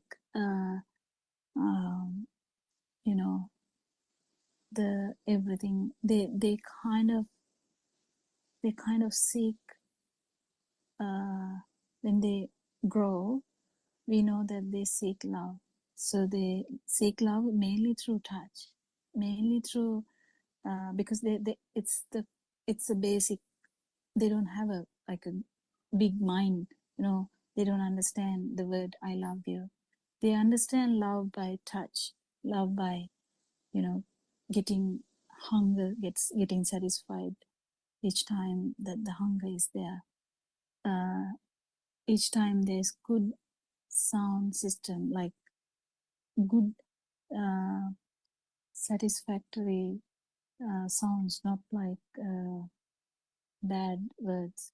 So these are the ways and means of how a baby would feel the world. That is what the radiant mind is. Radiant mind doesn't have feeling like kind of mind at all. Like it's not developed properly. So they love the feel of love. So the feel of love, it is being felt. It is felt. It is a feeling that is needed. And we have talked in this world that more the child gets the touch of love, they kind of feel fulfilled. So their attachment to the world, the kind of the nourishment is better. So this friend has gone through kind of a different path because of mother's mental health or abnormal mental health in that sense, um, but there was no help in that situation, and this child had to go through all that, and it has done a massive impact on that child's it's in directly in field level. That's why she's struggling, because she's scared to feel the love again. She's scared to actually love a child again. She's scared that someone will harm her. She's scared that someone will dump her. She's scared that um, you know she will be misunderstood. She will be judged. That's how it is. This is the repetition or the reoccurrence of all these the experiences we had. This is the natural phenomena. More you understand about this natural phenomena, that actually it's kind of you kind of understand, you feel sad, yes, and you feel so sad that the mother didn't get the help that she needed. That little child, because that little child is no more. It's every minute, every second, every fraction of a second, there's a new thought occurring. That new thought is a new feeling of you. So it is not actually 60 years ago that you lived is actually a view we have. It's a thought we have that it is me that who suffered. That is a view that we should understand. That's what Lord Buddha is for. He was talking to an Thero. In your life, that Thero actually killed 1,000 people, and he was going to kill his mother to get 1,000 fingers. It's a story in our Lord Buddha's time. He was advised by a teacher, if you kill 1,000 people and give me evidence about that, I'll give you my daughter. I'll put you as my main disciple. And this very kind-hearted, very innocent child decided, okay, I'll do that. And now, initially, he struggled to even trying to provide evidence, because he killed people, but there's no evidence now. So then he started actually putting the parts of the fingers, one person, one finger, into his necklace. So he collected the necklace, and he was going to have the 1,000th one by killing his mother or cutting his mother. And Lord Buddha actually avoided that. And Lord Buddha actually stopped him. He asked, "Are you? I am." that person told, Angulimala told, stop. And Lord Buddha said, I have stopped. You stop. And then that that person, the person who kept doing these things actually stopped because he felt something. He felt the truth behind it. You are running, but I have stopped. So I invite my Canadian friend to stop. I invite her. I actually very kindly, I beg her to stop. And then the next thing that Lord Buddha told, after some time, he calmed down and he started to feel everything. He didn't have that rage to kill people. He started to feel everyone. He started to feel the mother's, labor pain. Then when you feel the mother's labor pain, that person who kills 1,000 people, but now he is feeling it so much that he couldn't resist. How am I going to help? He ran to Lord Buddha and asked, how am I going to help that mother? Then Lord Buddha advised, you make a vow that I have never killed anyone in this life, and in that power, let this woman be healed. And then he was surprised. No, I have killed so much, you know that. But then he asked, Angulimala, have you killed anyone in this mine? At this, no, I haven't. So this mind is a brand new mind. This thought is a brand new thought. This moment is a brand new moment. But in our view of self, we connect each and every experience to our life. That's a view. That's a view we have. That's the idea we have, that it is me. It is me who underwent all this. So this pattern is there until you really understand that it is each and every time it's just a stimulus which happens. It's just a thought which arises. There is no self who suffers, but because there is a mind sensor in humans, we have emotions. And also because we have ignorance, we connect everything together and we feel we have suffered in the past. So suffering in the past is one thing. It's actually a thought. I suffered a lot in the past. It's a thought. And that, actually speaking, it is not happening at this moment. It's not happening at this moment. But this moment is a beautiful moment that we have missed. We have missed the sun. We have missed the like the beauty in the moon. We have missed the beautiful noises of the birds. We have missed the like the the light of the stars. We have missed the the sounds of the trees. We have missed the smell of the early morning mist. We have missed everything. Why did we miss everything? Why didn't we feel all this before? No, we didn't. We live in the past. So we can't go through that. We live in the past all the time, but it's just one thought now.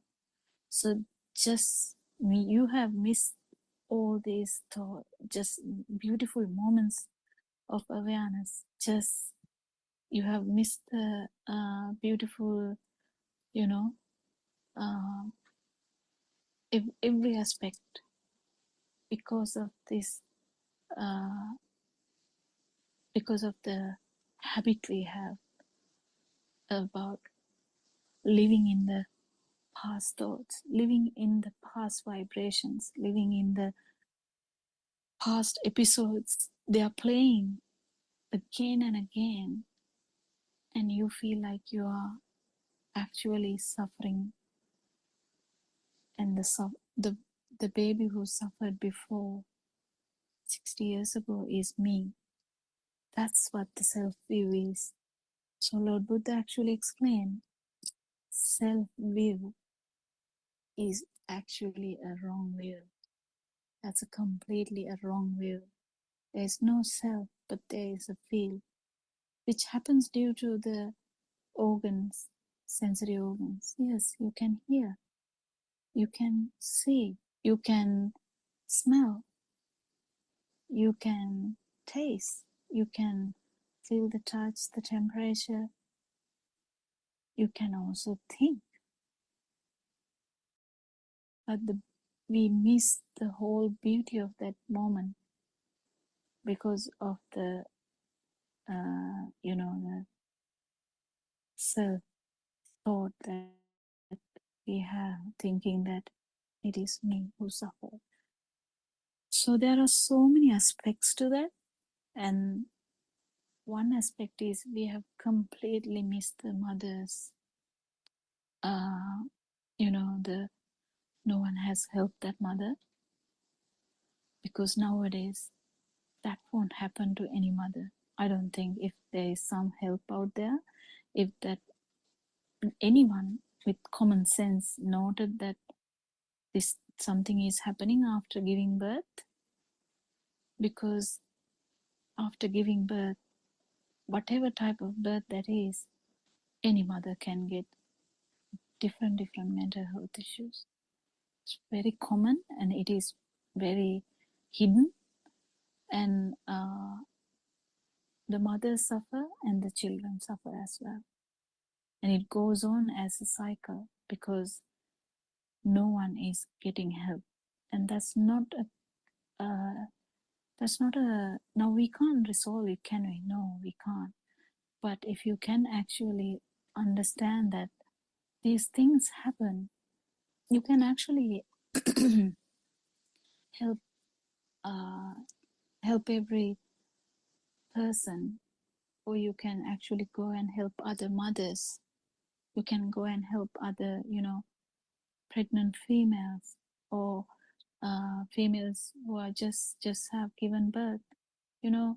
There's always ways and means for you to give away your massive experience as a goodwill to everyone, to understand that this is what happens when things go wrong and no one actually notice it, and people keep ignoring these things. Why do people ignore these things? That's a good question, actually, because firstly they don't know the answer. Firstly, they don't think it is abnormal. They think it's, oh yeah, mother is angry. Secondly, they don't understand that it is going to ruin the whole life of a child. So traumatizing experiences are there in every childhood. Not every child has like a rosy outlook in their dream, because this life is a dream as well. We can actually discuss more about Dhamma in that way, but I think another factor I would say, because there are so many factors I would miss here, I would say there are so many factors, but another factor is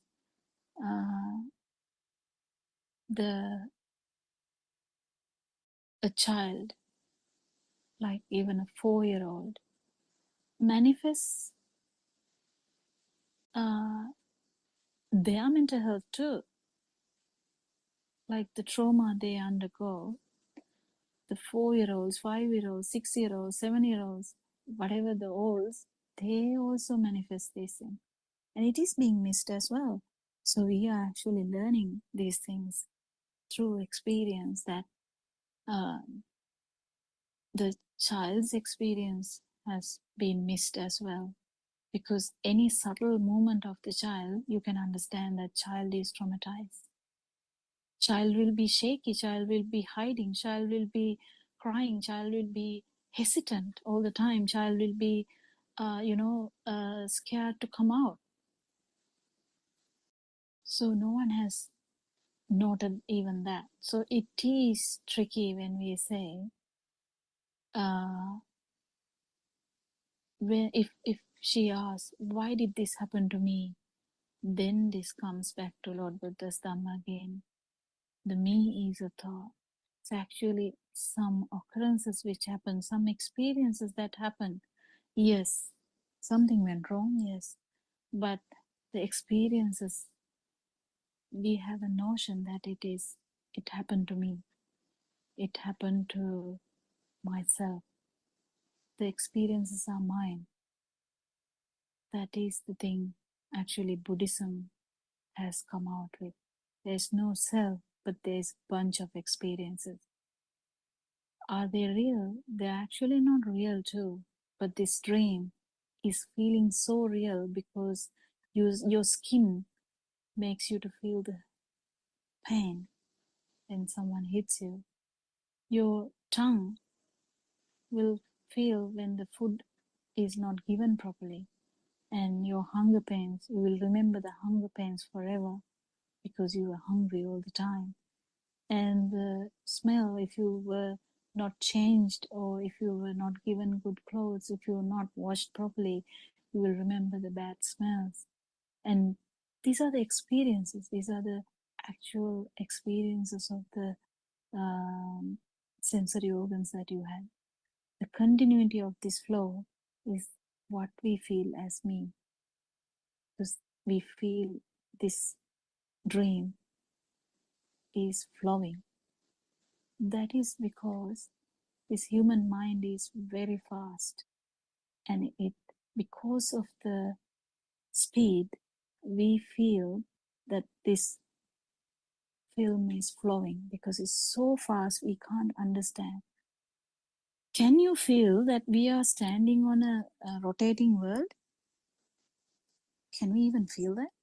No, we can't. It happens so fast.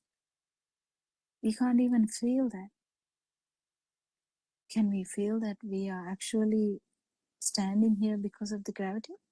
No, we can't. Because these things are actually taken for granted.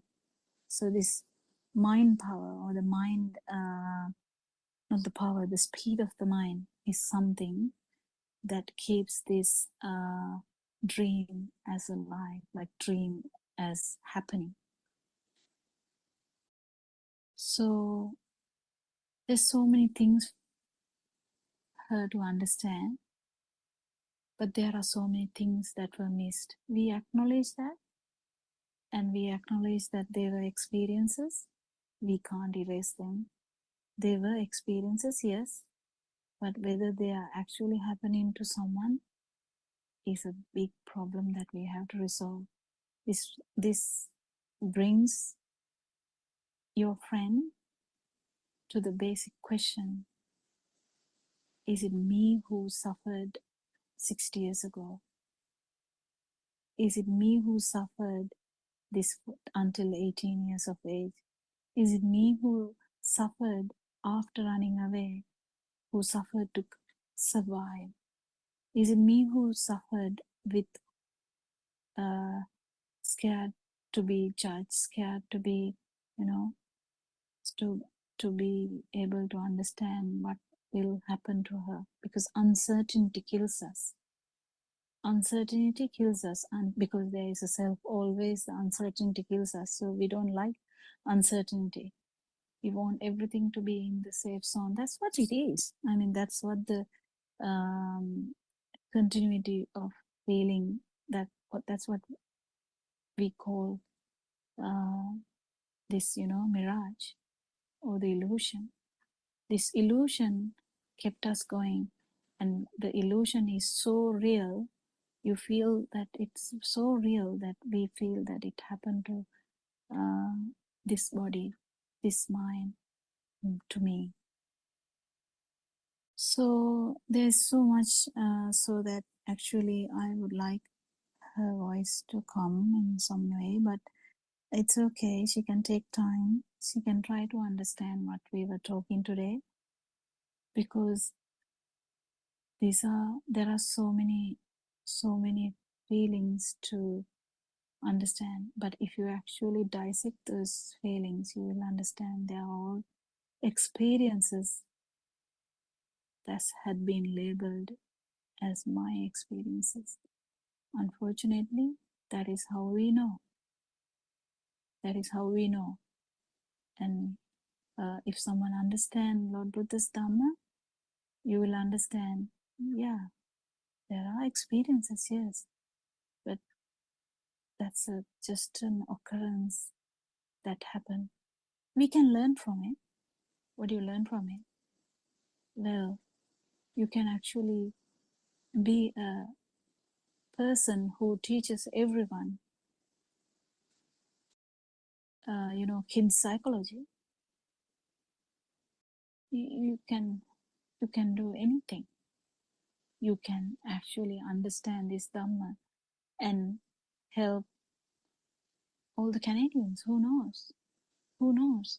Because I know it's not a story of just one Canadian. This plague of mental health issues are covering the whole world.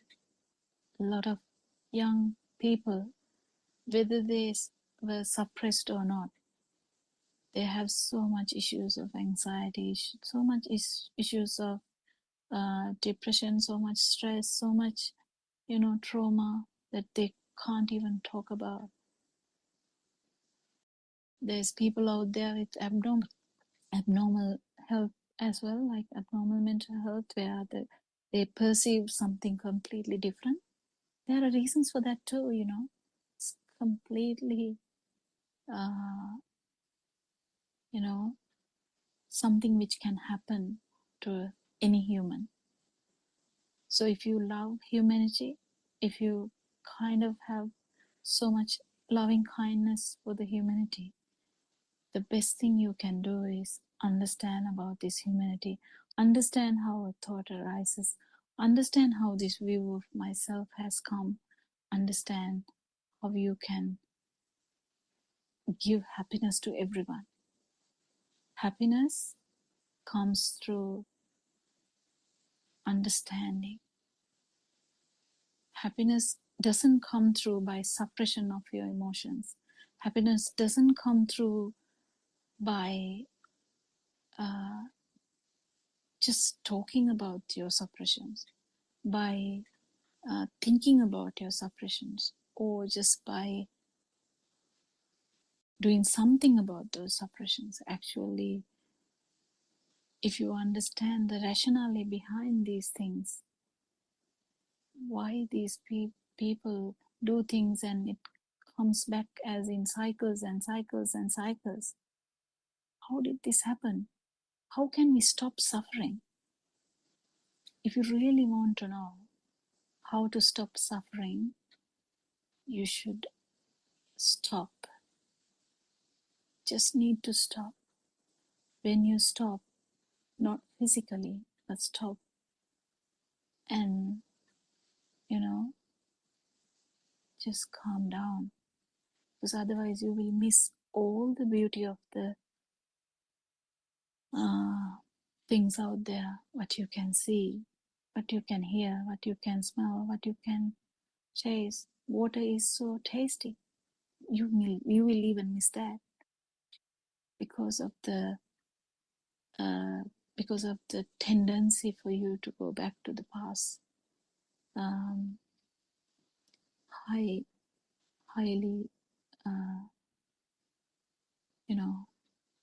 like bad experiences.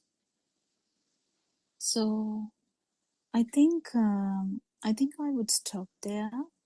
I'm not sure whether I have helped her, but I think it will help her in some ways.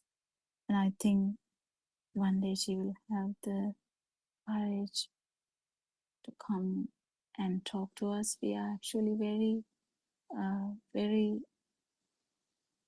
kind of really happy to help any human being out there who suffers. And even someone like, imagine if I say, Dr. Sakuntala, are you suffering? And she might say, no, I'm not suffering at this moment. But I would say, yeah, but you are still suffering too, Dr. Sakuntala. She might understand what I'm saying, because until you have this self-view, you have this kind of weird way of suffering that should be dealt with.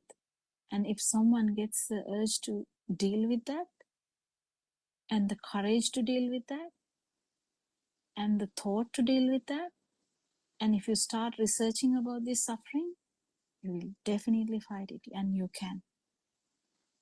Thank you very much, Vatsala. Thank you very much, Dr. Kokita. You brought me tears, actually. It made me emotional because when I was listening to it, I tallied everything with her story. And then I need to say something. I don't know whether it's appropriate to say it here. So my sister, Sakuntala, who is in this conversation, she's the Oh, I one didn't who know helped. that. She's the one who helped my friend a lot to come to this path, because I don't have enough knowledge to explain any of the things. So actually, we do once a month some kind of a discussion for about 2 hours. That's how she got into this path, and then she's picking up things, I think, much faster than we thought.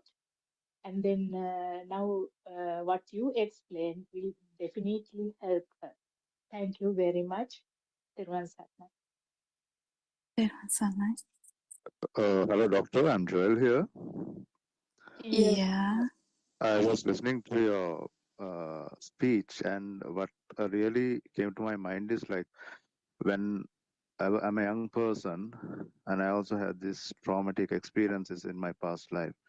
So, and you said, when you think about the past, you don't focus on the beauty of the present. So, if we practice present moment, can we come out of the traumatic past? You can. It's one way of doing that. But Lord Buddha's Dhamma is not only about practicing present moment, because present moment is also a mirage. That bit is maybe too early for you, but yeah, actually you can. You can. It's another way of practicing. But I'm happy for you to try that. But what I'm going to tell you is that even this present moment, which is so beautiful, is kind of part of the same mirage in which has arise from the speed of this sensory organs. But actually, if someone understand that, they will be actually in that moment without any problem, without suffering. So I think, Joel, you can do that. But we have a long way to go, Joel, to understand that actually this feeling of self here, the feeling of inner kind of, the whatever the power is actually arising from the whatever the stimulus we are having at that moment. So that stimulus is usually we have taken it as true. For us, mother is true, the father is true, the brother is true, the sister is true, the school is true, the home is true, the bat is true, the ball is true. We never thought about it. We never try to understand how this was, how has this happened, how did this world look so real to me, and at the same time, how has this brought so much suffering.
see outside.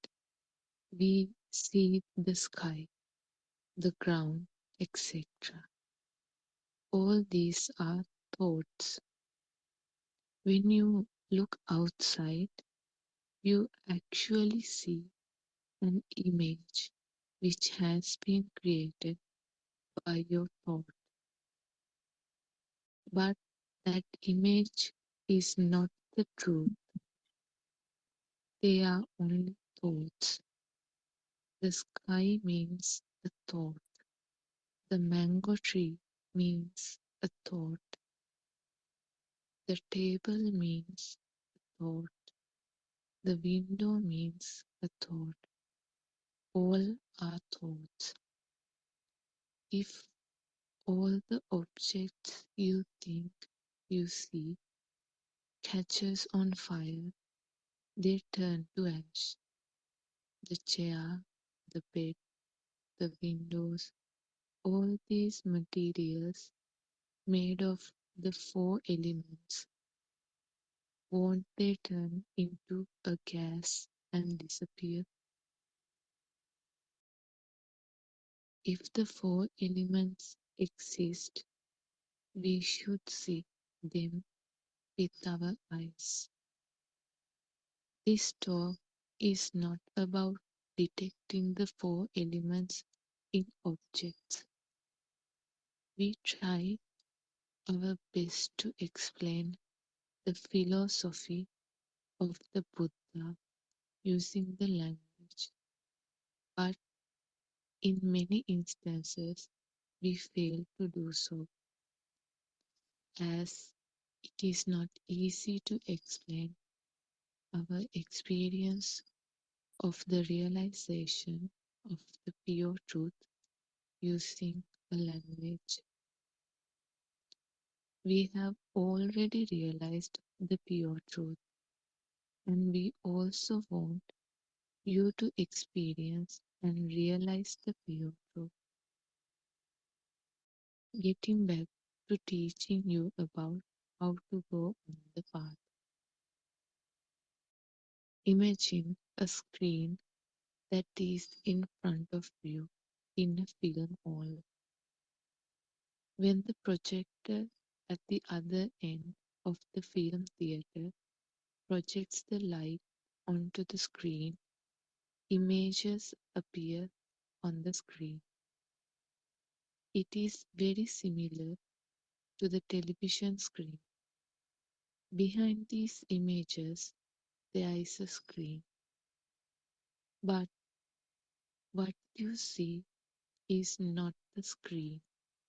What you see are the nar trees, ironwood trees, coconut trees, mango trees, people, houses, and vehicles which do not exist on the screen. They are only colors upon the screen. You see only colors. You keep watching the film, which is only a projection of colors on a screen. But what you actually do is you keep staring at a screen. You do the same thing in front of the television screen too. Then on everybody.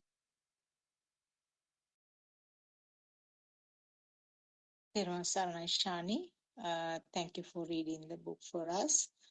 Uh, we all worship our noble friend Aryan Wahanse for guiding us on this path, teaching us the true Dhamma fact which we heard 2600 years ago. Uh, we welcome all of you who have joined the Zoom discussion now, and also the people who are listening via YouTube. And may you be blessed by Triple Gem. We warmly welcome all of you to this discussion, and also we are very grateful and want to thank all the friends who are behind the screen who are helping us with the technical part.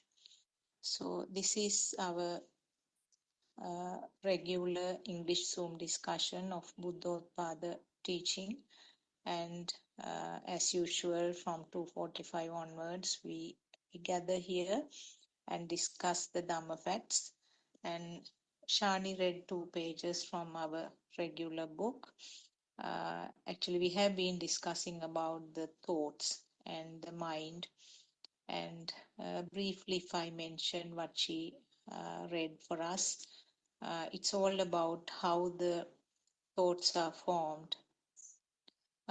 Actually, we think that we can see the coconut trees, we can see the mango trees, etc. We can see the house, we can hear the cawing of the crow. But really, what happens is the sense of faculties, which means our eyes, ears, nose, tongue, and the skin, they are capable of producing some information, but the sensor faculties have no idea. There is no naming or identification of this information. The identification or naming occurs as a thought. So actually, we are not seeing, but we are thinking that it is a coconut tree. We are not hearing, but we think it is the cawing of the crow.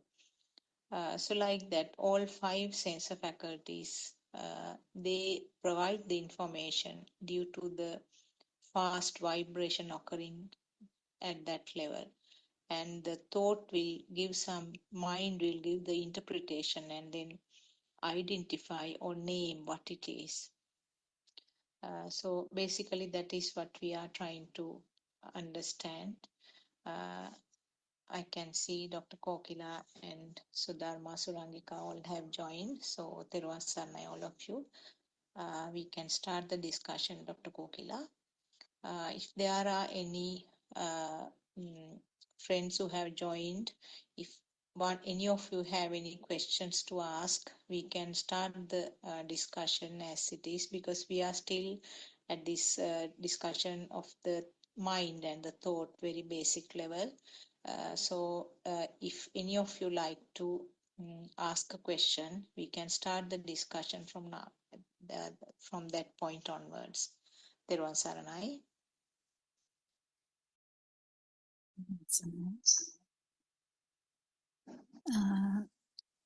Yeah, may Triple Gem bless you all. And I can see someone has raised the hand. Yes, you can unmute the mic and raise the question. Yes.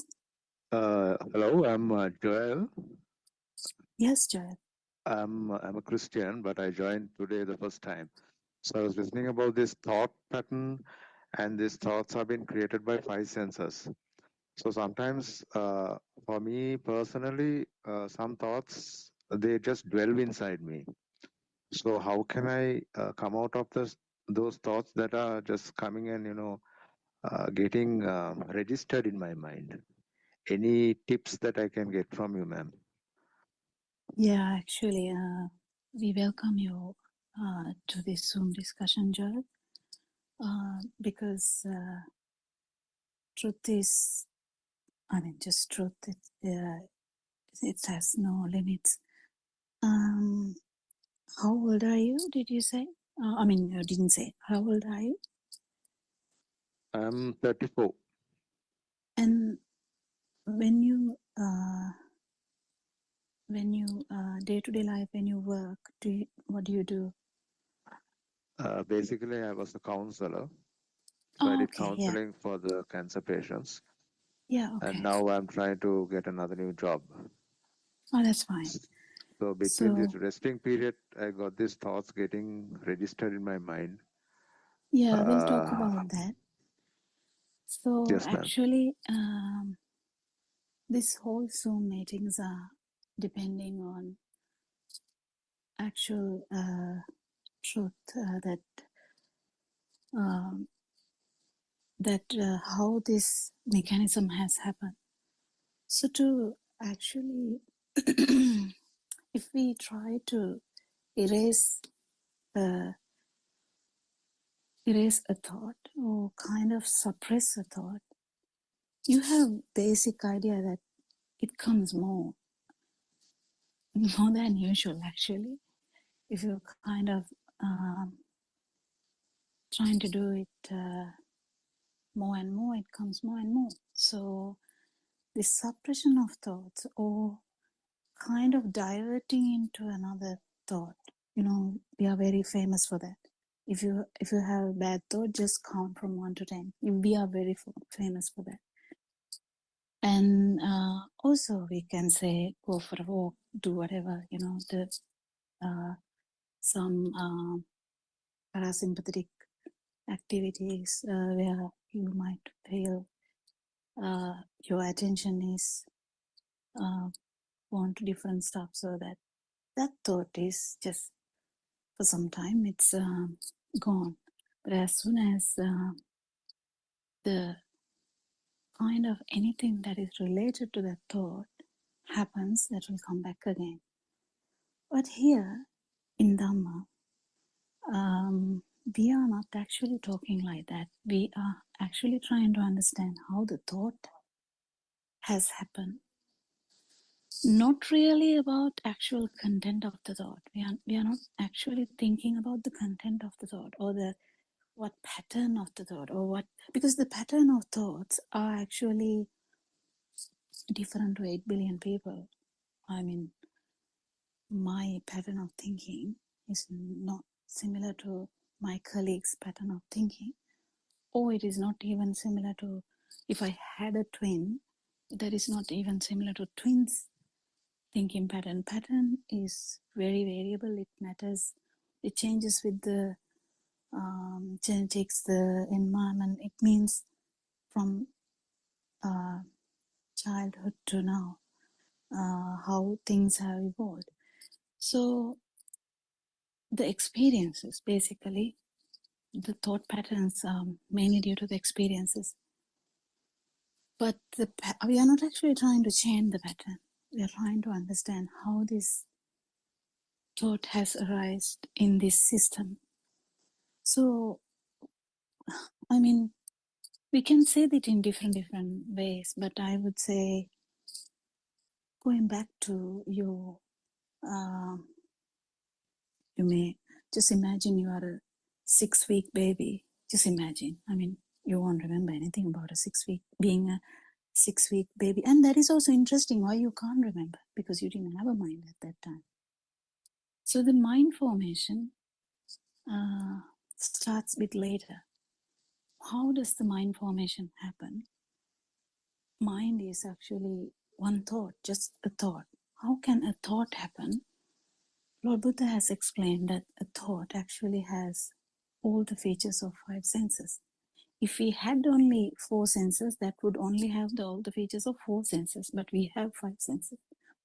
So if we talk about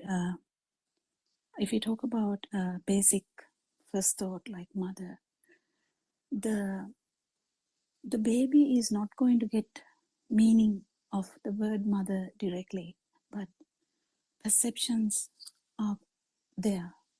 How does the perception occur? Perception is occurring when the baby is coming. The mother is actually coming near the baby. Baby can feel, the baby was in the womb.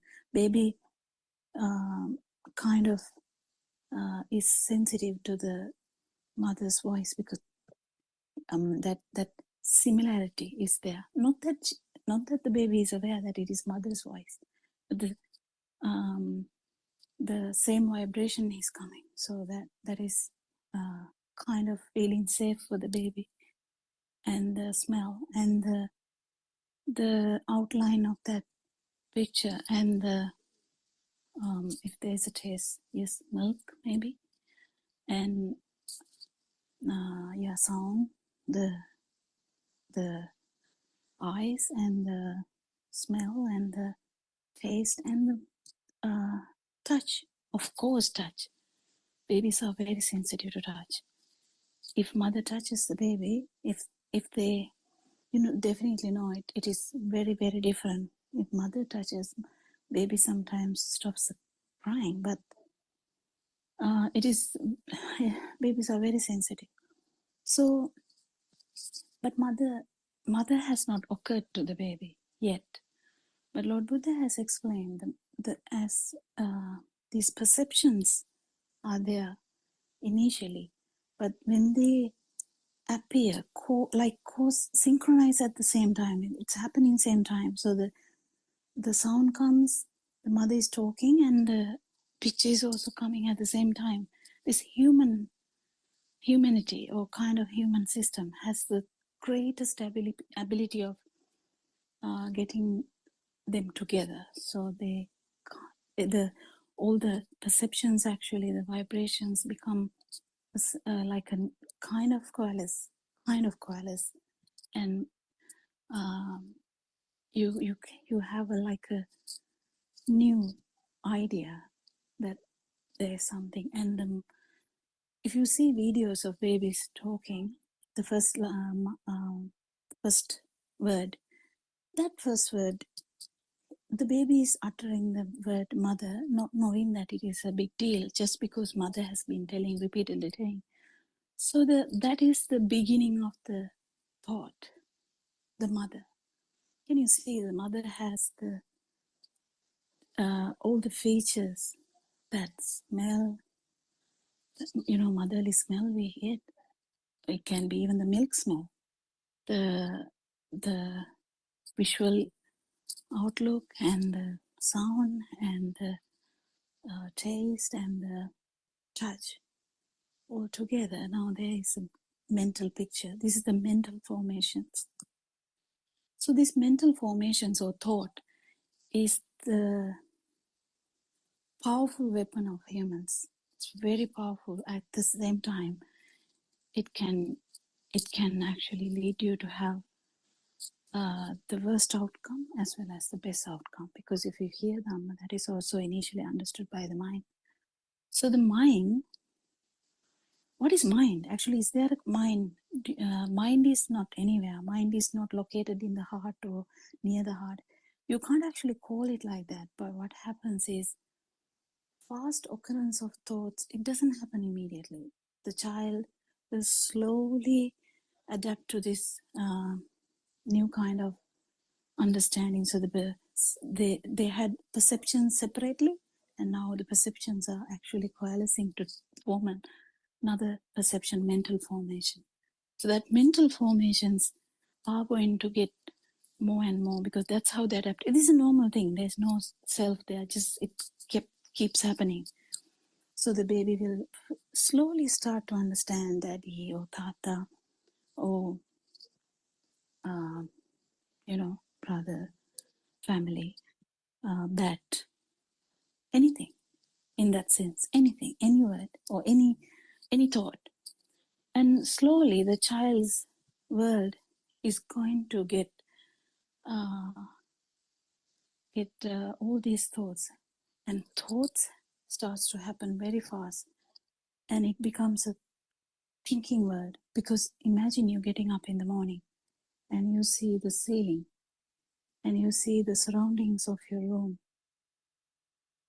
You definitely get the idea it's my room. If it is not, you will be like very startled, isn't it?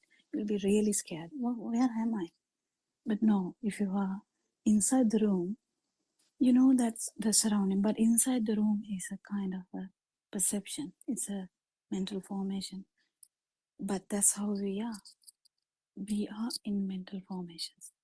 So when we try to understand these mental formations, whatever the thought, so when you are kind of 30, 40 years, you have so much patterns of thoughts.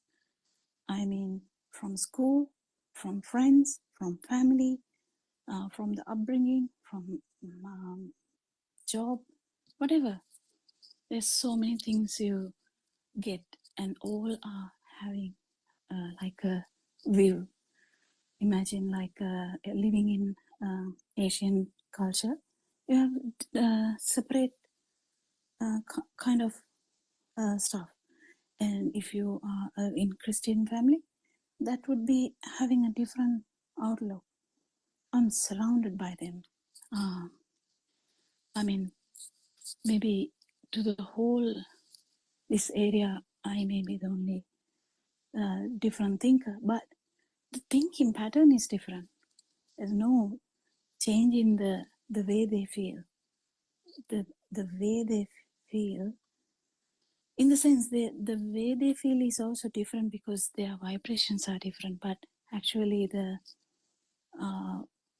what the eye works, but everyone's eye works if they are not blind. So likewise, they have the same capacity, same body pattern, same 5 sensory organs, but the thinking patterns are completely can be different. These patterns are, as I said, is going to be changed from one experience to another experience. So if a child had a bad experience, that can affect the whole life. It is that is it. And how some thoughts are going to affect you such strongly is because of the impact that it did, in the sense the powerful vibration you felt, that it has the. So imagine just a example. What can I say? From my patients, I can say one of my patients. So her father, actually, she just saw father drowning in the pool. He had a disability, but she saw him drowning, and she's young. And this, she tried her best because she knew how to swim, but she was not that good swimmer. So somehow he couldn't be revived. So that particular mind, the how it's actually a perception. If you can understand the perception and the thought, it's actually the same, but the perception the thought has a bigger power than just the perception. Perception is the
Theruvan Saranai.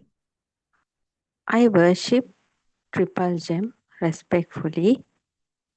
Also, I pay homage at the feet of our Kalyana Mitra, Buddothpada Aryan Vahanse.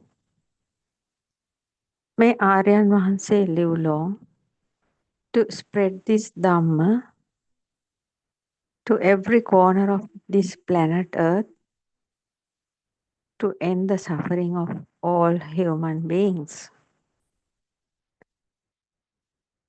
Now I am presenting the true Buddhist philosophy Lord Buddha revealed 2600 years ago and again fully awakened by Buddothpada Aryan Vahanse, showing a clear and steady path to overcome the sansaric journey created in the human mind and to feel the super awakening to the moment.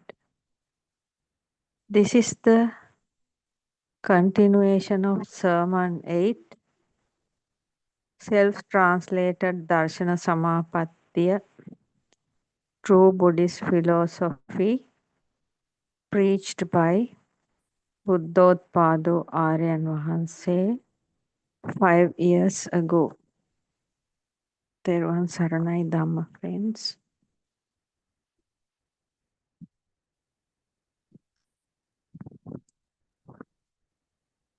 We have clearly described you for the path of action mind, Kriyasita, by redeeming from each and every thought a place where every name and image is redeemed is very important. Aryan Vahanse described. That means we are used to live in this world from our childhood with the names and images. That means all the perceptions. When we see, when we hear, when we touch, when we feel, each and every perceptions according to the nature of this human world, the conceptual conventions created in this world and uh, taught to us from the beginning, each and every perception has a name and a image. When a small baby born into this world with a radiant mind, the baby doesn't know any name or any image, but that radiant mind has a power of sticking power. Therefore, slowly, the baby is looking, when the baby is seeing perceptions, when the baby is hearing perceptions, when the baby is feeling perceptions, and then at some stage, slowly his mother used to feed some names and shapes. Before that, automatically, the baby used to stick to the mother's feel, mother's touch, and mother's milk and mother's shape and sound like that. From that point onwards, each and every child becoming a man or a woman is gathering these names and images that we called in Dhamma, Nama and Rupa. So when we see an image due to this light, light is also an illusion, but because of the light is also a perception. Because of light, we are seeing lot of images. Then as a data input to the baby from the parents and the relatives, then from the kindergarten, Montessori schools, the baby is feeding, everybody is feeding data into this baby. They are showing an image first, then giving a name, adding a name to it. Otherwise, giving a name and showing an object. Then the Nama Rupa is starting to create. The main point here is because of this Nama and Rupa, the baby is creating a world inside his mind. And the worst part is here there is a person, a baby, a self is creating. Because of this self creation of this self is the main reason we are unable to go beyond, redeem from this sansaric journey. When therefore, through each and every image, each and every names, all those are perceptions, and all those perceptions has some kind of a power. It is called itta sanya. Though we are seeing from the morning when we get up from the bed until we going to sleep, we are living in a world of perceptions. But each and every perception we are not taking into consideration. We are some perceptions we are taking into consideration. Those are only we are taking inside our mind. Then only our mind creation inside, our world creation inside the mind is happening. That means the data process, input of data process, there are a lot of names and images. But outside, maybe in the outside world, thousands of images and names still there. We don't know about them. We know what we gather, what we grab, only we know. That is the Nama and Rupa, names and images.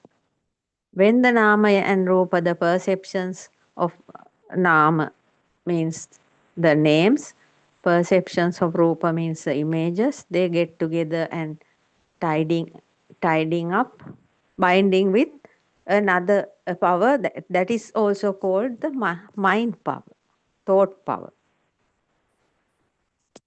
Then it is transforming to the mind consciousness level. At the mind consciousness level, it is highlighted. That means we can clearly see it separately from the other perceptions. That is how this creation of my thoughts are happening. If we are going to cling and grab them, the thought process is going further. If we just understand how the creations happened and there's nothing in it, there's nothing in that nama or nothing in that raw image, rupa, and they are not belongs to us. They are just creations. Like that, if we think, then the creation of self is not happening thereafter. Then the self perception is going little by little. Then at this point, the kriyasita means the action mind without these names and images. It will, though the kriyasita action mind is there from the beginning, but we are not seeing that because there is we don't know how to see that. According to Buddothpada, Aryan Vahanse's clear sermons and the path of Nibbana showing, and the practices showing, then we know there is a kind of a mind without names and objects, without names and images. That is called kriyasita. Actually speaking, less thoughts means the action mind is activated very much. We can't say still fully activation of action mind is happening in Arahant's mind until such time when the thoughts and the thoughts are less. That means the nama and rupa, names and images are less. Then the action mind is activating properly. And we can do any work, homework, housework, garden work, and office work, whatever, driving, anything, teaching, any type of work in this world without any problem, without any type of mental disturbance, because there are very less thoughts in the because there are very low names and images. That means very thought process is very low, and the action mind is activated in a good way. We can concentrate to our work, even for education, teaching, anything. We can fully concentrate to that activity and do it very well without botheration, because our mind is not bothering much. That is why this kriyasita, redeeming from each and every thought, is very important.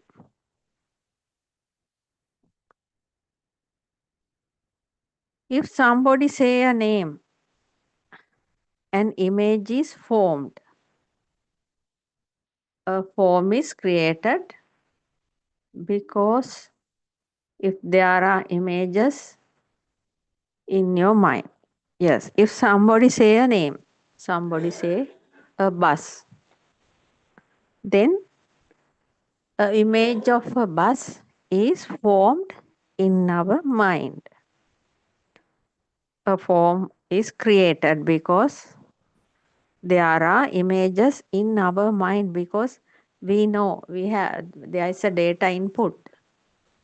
So bus at some stage of our life, we have put that image of a bus with the name of bus. Then we know at once. If somebody say bus, we know what is bus. The bus is appearing in our mind. If there is no such perception in your mind, according to that name, there is nothing. If there is nothing, there is no such perception in your mind according to that name, then nothing is appearing. We can say a missile or a kind of a bomb, because we don't know, we don't know those images very much. If somebody says bombing, but bomb or a missile or something like that, if we hear that word, even the image is not coming in our mind. Why? Because we don't know how that missile's image is created. Though at some point of this world now they are fighting with each other with missiles or some weapons. We don't know really. We don't know the images. So we hear that name, even there's no any images creating in our mind. Nothing is there. Then at that moment the thought is just a thought and no image is creating. That means that thought will become a new thought.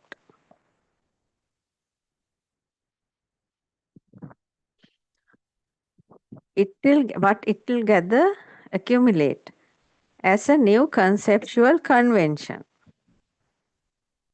Like this, mental formations, volitional formations, that is, formations or activities of the mind that are conditioned, are accumulating in the mind like a data store.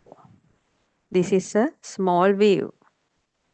So we are accumulating everything from the beginning of our life, all the perceptions, the given names given to perceptions, images given to perceptions, all are mental formations, volitional formations, and they are accumulating like a in the mind like a data store. This is a kind of a wave. But if you see in a practical way, how come in a mind that arising and fading at this very moment, that means there is a mind coming through the childhood. There is nothing like that arising and fading in this very moment. When we see a practical way, our mind, how come a mind from our childhood appearing at this moment, arising and fading at this very moment? There is a mind coming through the childhood. How it's happening?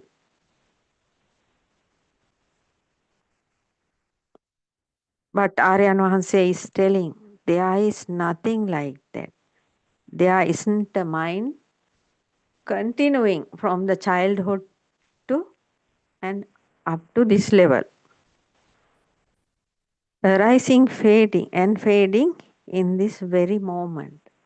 Aryan Vahanse is explaining the thoughts arising and fading in this very moment is happening due to the Hetupala Niyaya, cause and effect law. According to the causes appearing, happening, effect is also appearing. When the causes are fading, the appeared mind also fading. This mind is not existing even for a second. Yes, as you may be aware, each and every moment there are new mind, there is some new mind is occurring and disappearing, occurring and fading, arising and fading, appearing and disappearing. These are not existing even for a second.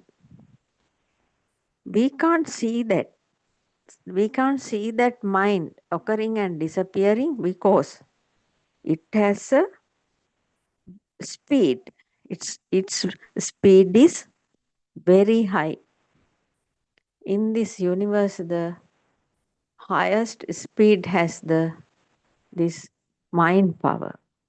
We thought it was light power. No, mind power is the highest speed. Mind power has the highest speed. That is why we are unable to see the mind occurring and disappearing. Arising of a mind is called samudaya in the Dharma. We can see, but most sometimes, yes, when we see, we can see the samudaya arising, but the disappearing, attagamaya, can't see.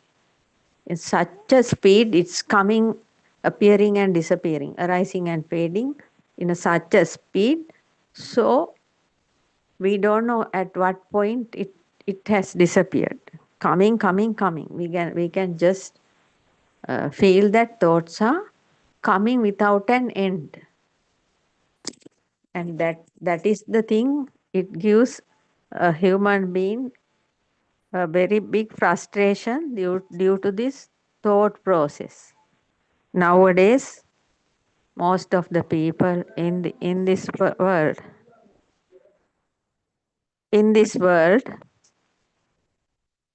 because of this frustration is happening, this frustration is happening due to these fast thoughts.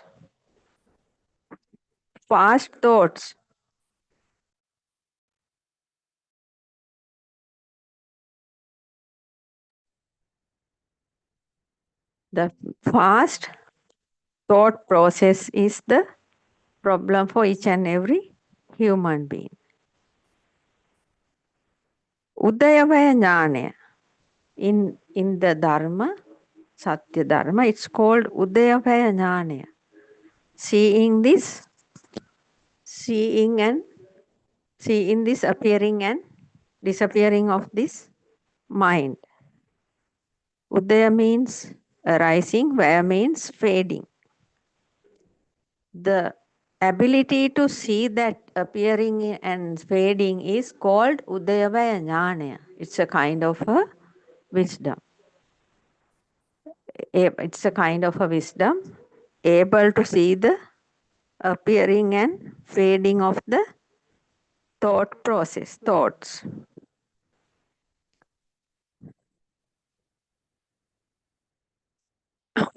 You are seeing this instant mind.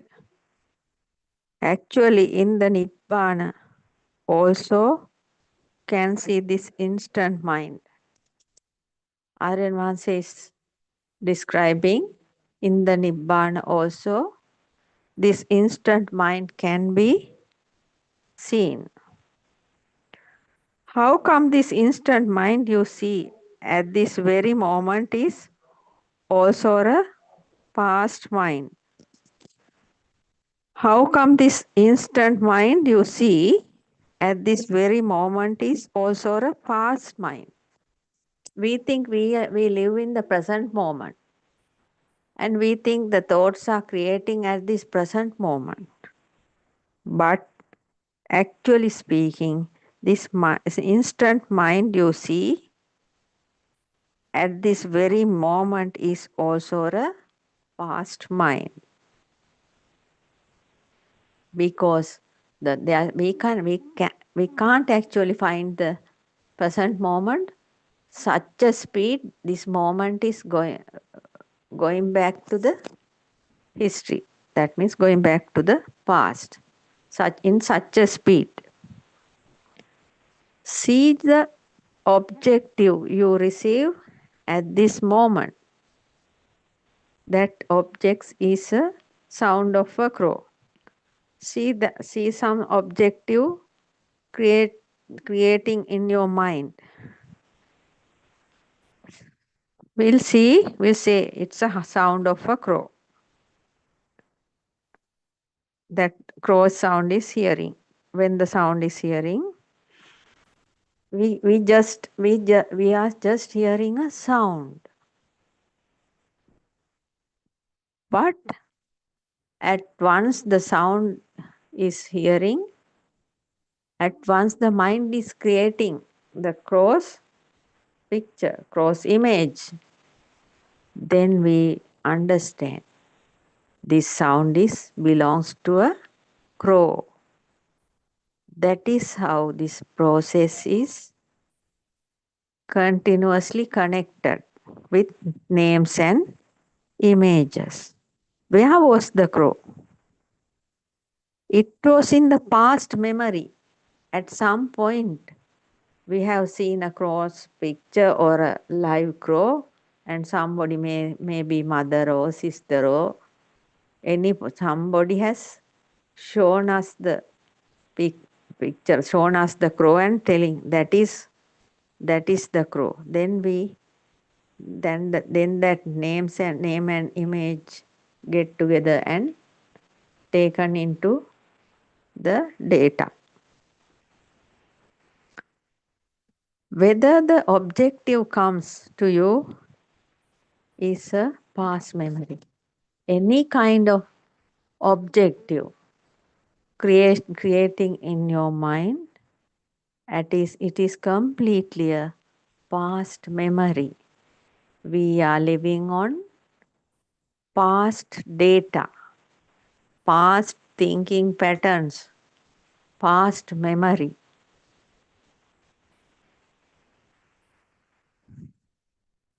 How can you see a new thing at this moment?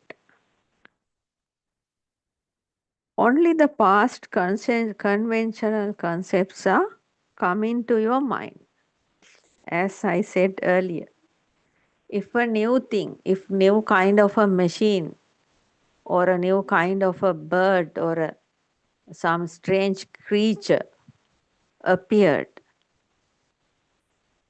in front of us, if there is no data input of conventional concepts, we don't know how to call that image, how to call that perception, because we don't know a name. We are just seeing an image. Therefore, we are living in the past conventional concepts. Every time, past conventional concepts are coming to our mind.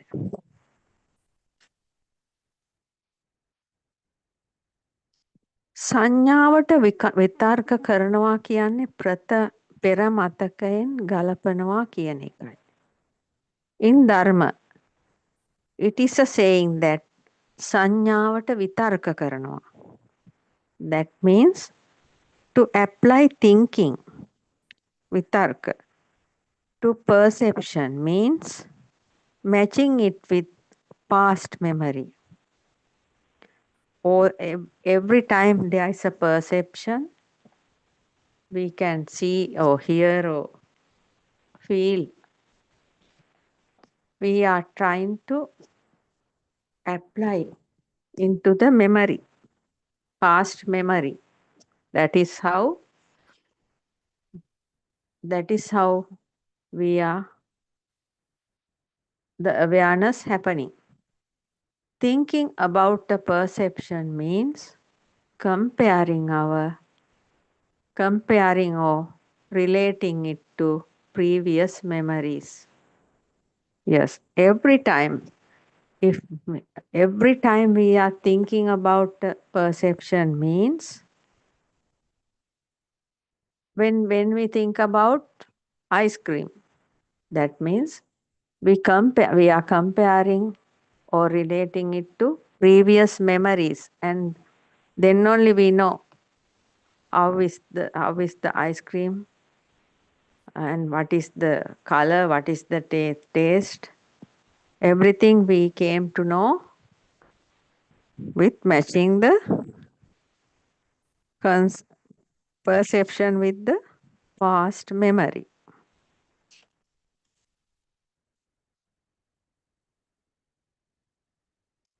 Something every time, as Aryan Mahanse is telling, when we see, when we hear, when we feel something, we are catching by something. We are grabbing to something. We are creating something.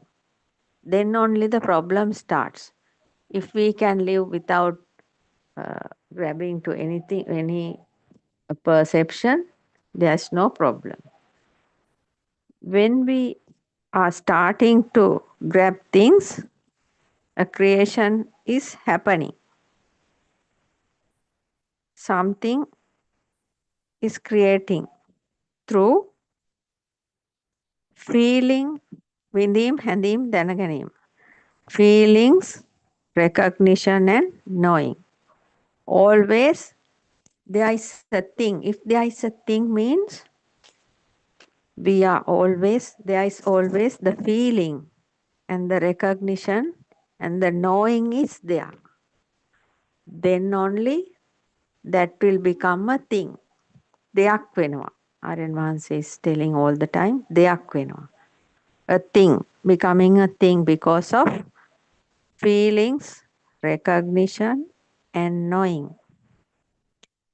Aggregates are the reasons for creation of objectives. These are the kind of aggregates, heap of thoughts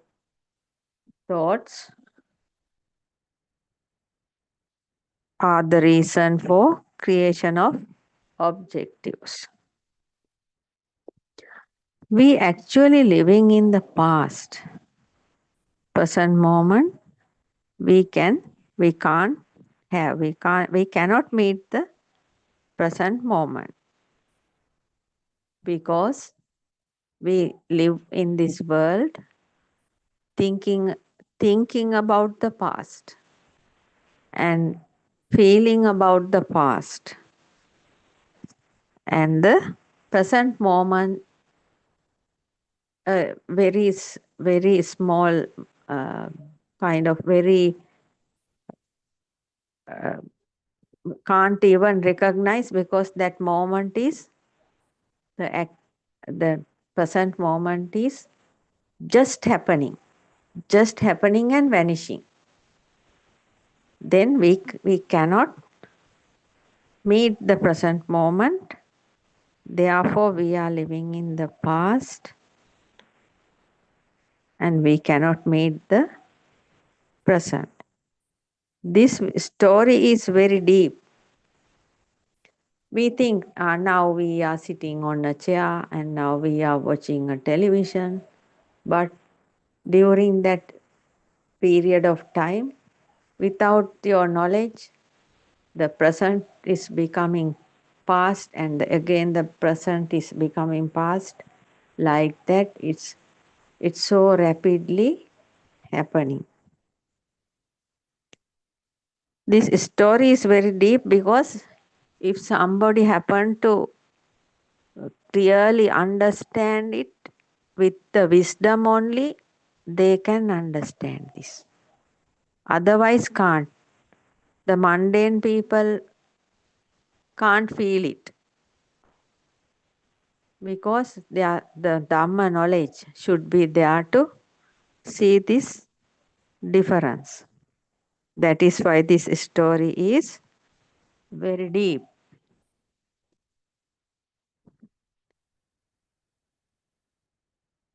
But if we are not thinking it is deep, it is simple. about this Dhamma, this path to freedom, path to Nibbana is also like that. Nowadays, very ladies from very rural areas, without having any kind of Dhamma knowledge, but they are when they are starting to listen this Buddothpada Dharma Deshana, they are slowly, without their knowledge even, they are slowly going through this path because they are having a very hard life, but they are always close to this nature. They don't have many big thinkings. What they have, they are satisfied with what they have. They are living in a simple way, but they have very big faith about Buddothpada Aryan Vansi. While in the paddy field, while in their hen, while working in the hot sun, they used to listen to Buddothpada Aryan Vansi's Dhamma in their simple way of life through that radio, though they are not having these luxury telephones, handphones, they are they are listening this Dhamma through that radios, and they are feeling very relaxed because not like the people who are having a lot of knowledge. These ladies and gentlemen in the rural areas, they are living a very simple life and they are not thinking this Dhamma is very deep.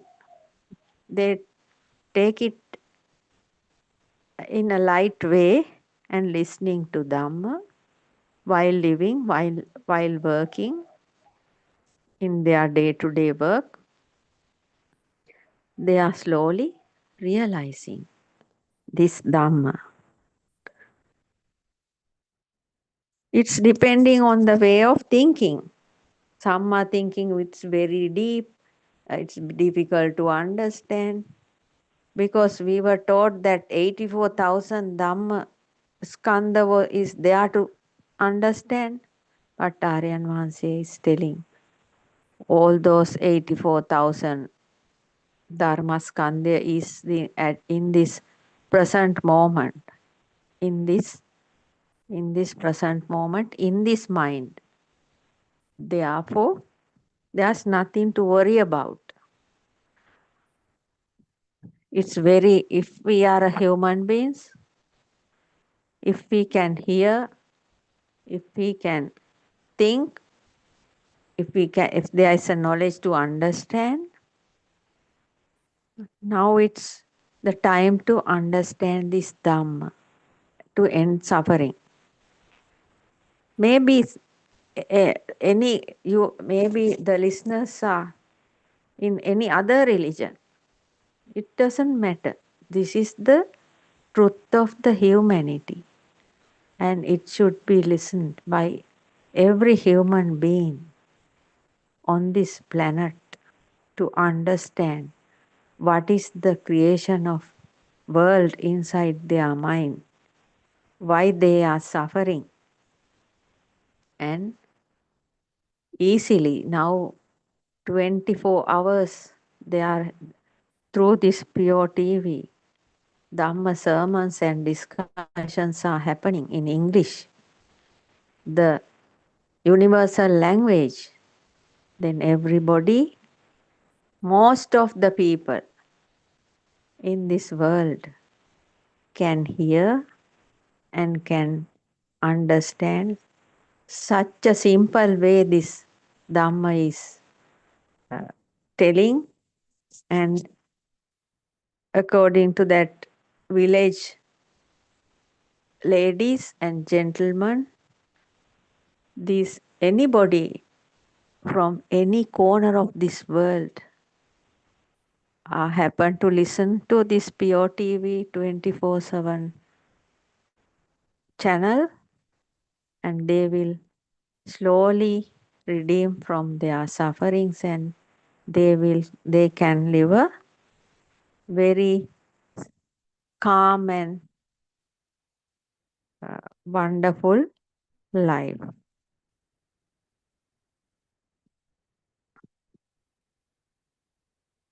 But there is a speciality in this story. This is only a action of the nature, cannot impose anything. Actually speaking, we are a part of the universe. That is why it is said this is there is a speciality in this story. Everything is an action of this nature. Can't impose anything. When a tree branch is swaying, moving, you are not telling that the tree is shaking its branch. The tree is moving the branch back and forth by itself. It is happening according to the wind of nature. That means you can see all the time because of the wind, tree branches are swaying, moving, but you are not telling that the tree is shaking its branches. No, tree is not doing anything. The tree is moving the branch back and forth. Nobody say so because we know it's happening due to the wind. That means due to the nature. That means due to the law of cause and effect. The cause is the wind and the effect is the swaying, moving. Therefore, we can't impose anything. It is the nature of the law of the universe. That is why, that is how everything happening in this body and mind. I am not the body, I am not the mind. There's no such me inside the mind or inside the body. This six sense system is just happening due to the cause and effect law of the nature. Wind is blowing. It is not a soul. Aryan Mahansa is explaining. Wind has no soul. It's just blowing. It is only an action. Certainly that tree is growing, breathing, photosynthetic is happening according to an activity not doing by somebody. As you see, as we learn in science and day-to-day life, we can see when we plant some kind of a seed, a mango seed even, it's a small, that means slowly there will be a tree is growing. On its own, it's growing on its own. Nobody is growing the tree. And that tree is growing. Not only growing, it's breathing. It's taking inside carbon dioxide and releasing oxygen. Likewise, we are taking oxygen in and releasing carbon dioxide, the tree is grabbing, that the tree is taking carbon dioxide in and releasing oxygen. Not only that, the photosynthetic is happening. That means it is preparing on its the food for the growing of the tree. Not only that, the tree is getting the water also from the earth. So everything is happening, but nobody is doing. All those are happening according to activities, not doing by somebody. Like that, everything, every animal, every human being is coming to this world has their own type of activities. All those activities are happening according to the nature of law. That means cause and effect. When there is sun, the tree, sunlight in the morning, the tree can manufacture its chlorophyll, and with the help of the sun, and the tree is getting the water through its roots from the earth, and there is a system of going the water up, and the manufactured food is going down throughout the branches and the fruits. Such a nice thing happening inside the tree. Our body is also the same. Is that so? There are activities in this body. We have already spoken about them, Aryan Mahanse said. If you heard them, listen to those sermons, you will feel it more. As Aryan Mahanse is explaining, there are a lot of activities happening in this body without thinking. All those are happening with the action mind. That means according to the nature of the law with the cause and effect. When there is oxygen around us, it's a breathing is happening naturally. If somebody is fallen into a dark pit underneath, there is no sufficient oxygen, that person will die. It is also happening due to the cause and effect law. When we are able to, when there are food around us, we can prepare and eat. That means causes are there, effects are there. Our breathing is happening naturally, and food digestion system is also happening naturally. That is also happening according to the cause and effect law. Like that, there are so many activities happening inside this body. Hormonal activities, chemical activities, physical activities, lot of activities happening without thinking by us. So we are very much close to the nature. We are also like a tree, but we are always trying to think that we are not belongs to the nature, and human beings are always trying to do things against the nature, that because of that only the disasters happening on this earth.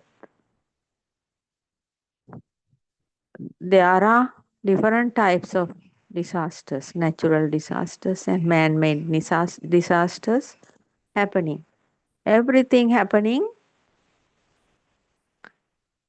because of the thinking patterns. That means cause and effects. Now there is a war somewhere there. Because of the causes are due to their thinking patterns, and the war has started. Like that, everything is based on cause and effect law. But as the practitioners of seekers of path to Nibbana, according to our Buddothpada Aryan Mahanse's teachings, we must always think and understand the clear path Buddothpada Aryan Mahanse shows. There is nobody here. We are seeing something. There is only a seeing, but there is no seer. As Lord Buddha described to Bahya Daruchiya. Only a seeing is there. Only a feeling is there. And only a hearing is there. We must always think there is nobody here, no self here. Then only we will be able to lower our self from our mind, self-perception. That is giving us all these troubles. If there are no self inside these thinking patterns, we are just the nature. There is nothing to worry about. When the sun is shining, when the birds are flying, we are also free like that. When there is rain, we are also accepting that. When there is flood, we are also accepting that. What is happening, it is acceptable without the self. That is the correct way of following this path to Nibbana. Without the self view, if we can see things without the self view, there's no burning happening inside the mind, because we are accepting each and every seeing, we are accepting each and every hearing, we are accepting each and every feeling. There's no such self here. When the self is not here, the burning is also not here. That is the real way of thinking. That is the real way of Lord Buddha's teachings and Buddothpada Aryan Mahanse's teachings. That is the only way to overcome this sansaric journey. For that, we should have some kind of patience, and we should have that that ability, the virya. First of all, we should have that faith on faith about the truth, faith about the Arya Dharma, Buddothpada Aryan Mahanse's Dharma. Lord Buddha preached 2600 years ago. Lord Buddha preached Dharma not for Buddhists. There were no Buddhists at that time, just Brahmins and everybody Hindus. Most of the Hindus, Brahmins, and people like that were there. So they used to think and then only understood what Lord Buddha was telling. There is no religion. Anybody can listen to this Dhamma without any barrier, because we must always think the self perception is the suffering. Base of suffering we built. If we can see this world without the self perception, it will give us more freedom, more kind of freedom. This is the best way, and this is the best path to follow for the ultimate, to find the ultimate bliss. Though we have money, though we have lands and property, how much we have things, if we should have the peace of mind, otherwise we can't enjoy anything in this world. Whatever is happening may happen. If we are knowing the natural situation, we can live happily. So I am trying to conclude my session for today. Teruvan Saranai. I worship Triple Gem respectfully. Also, I pay homage at the feet of our Kalyana Mitra, Buddhothpada Aryan Vahanse. May Aryan Vahanse live long to spread this Dhamma to every corner of the planet Earth to end the suffering of all human beings. Thank you, Dhamma friends.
Teruvan Saranai Surangika. I think you can start this discussion till the doctor comes.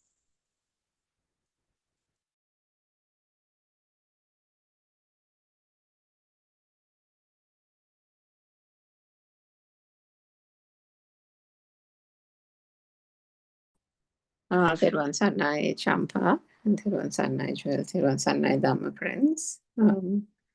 Looks like, yes, Champa, Dr. Sakuntala has not joined yet, isn't it? Welcome everybody. You have joined, if you're watching on YouTube, listening on YouTube as well, you have joined the 3 to 5 p.m. Buddothpada 24-hour Zoom series discussion time. And so we thank all the people who are behind the scenes providing technical help as well to have these Zoom discussions. And not only from 3 to 5 p.m. actually, to continue helping to have the 24-hour Zoom series going on, which is not an easy task. So our tribute and blessings to all of them as well. So welcome, Dhamma friends. Is there anything in particular that you would like to discuss today? Champa or Jewel, if you have any questions. Saranai Surangika, yes. Actually, this is regarding something last night session, Buddothpada Arinahanse's session, about that long session. And it's described more in the morning also. I think you may have heard it, listened to it. Yes, I have. Although it was, as you quite rightly said, the Andolanaatmaka Desana was a very detailed explanation of things that Ren Mahansa, our noble teacher, has mentioned so many times in different ways, isn't it, Champa? You know, here and there, he has gone a little deeper and deeper into those topics, but last night's discussion or talk was in-depth discussion into the whole thing at great length. He described how the whole thing happens. It is not easy to, what shall I say, repeat it in that same manner, which is why there were quite a few questions this morning also, wasn't it? Yes. Yeah. And I have something about Dr. Surangika. Yes. The zygote is vibrating inside the womb, no? Right? That means when the zygote means one cell, no? So it's vibrating.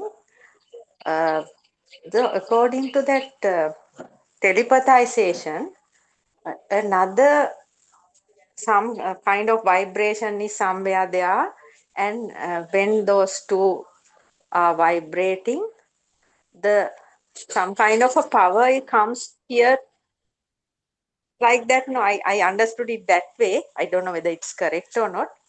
That means then only this life begins. No, can you please describe something about it? Yeah, I'm not sure about the life begins part of it, but I think you might be right. Let's park that for Dr. Kokila.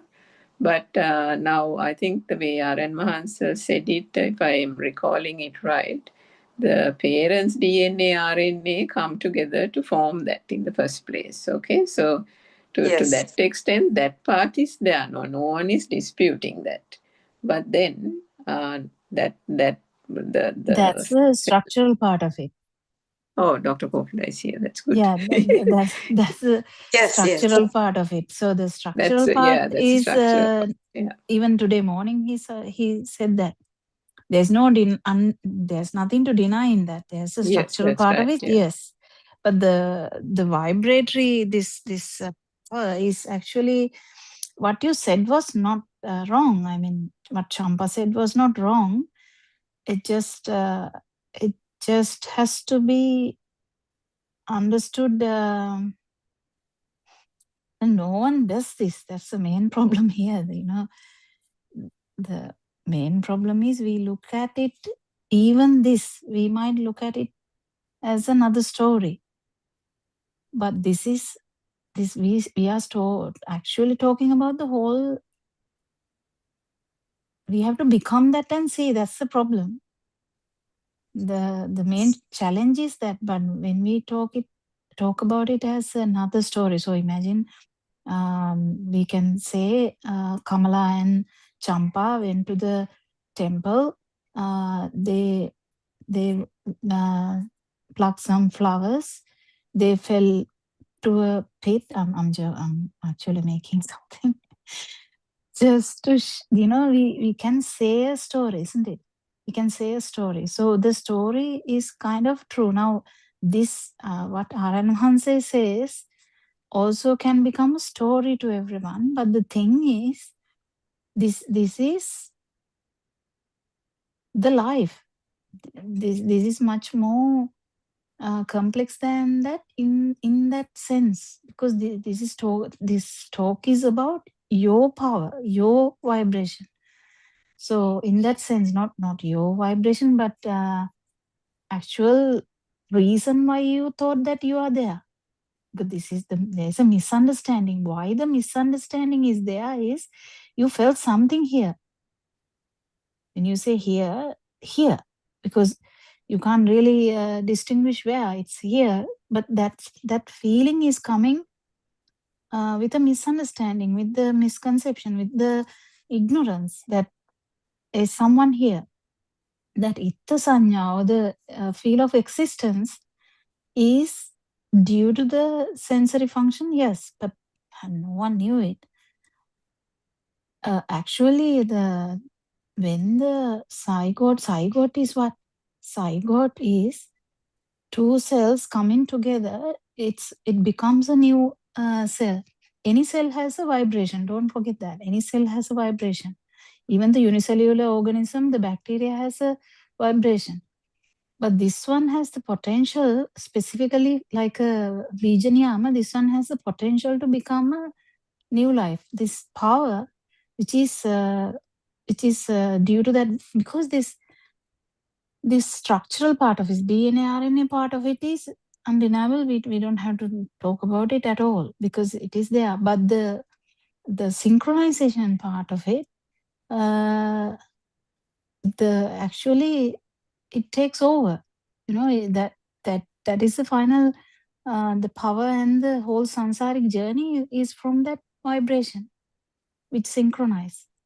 So that is what Aranhan says.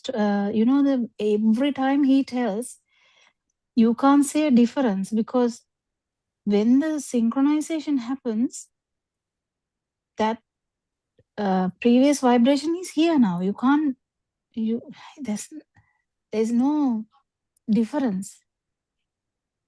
There's no time difference or whatever. There's no difference. So now this is it. There's no gap even. Yes, there, Dr. Kokila, now to what Champa asked, that was a good question, Champa. So when she said, where is the life happening there? So now if the cell is, the DNA, RNA cell is created, but actually because of the telepathization of that so-called self-perception, so-called I'm saying, because as you quite rightly said, this is a misnomer. No?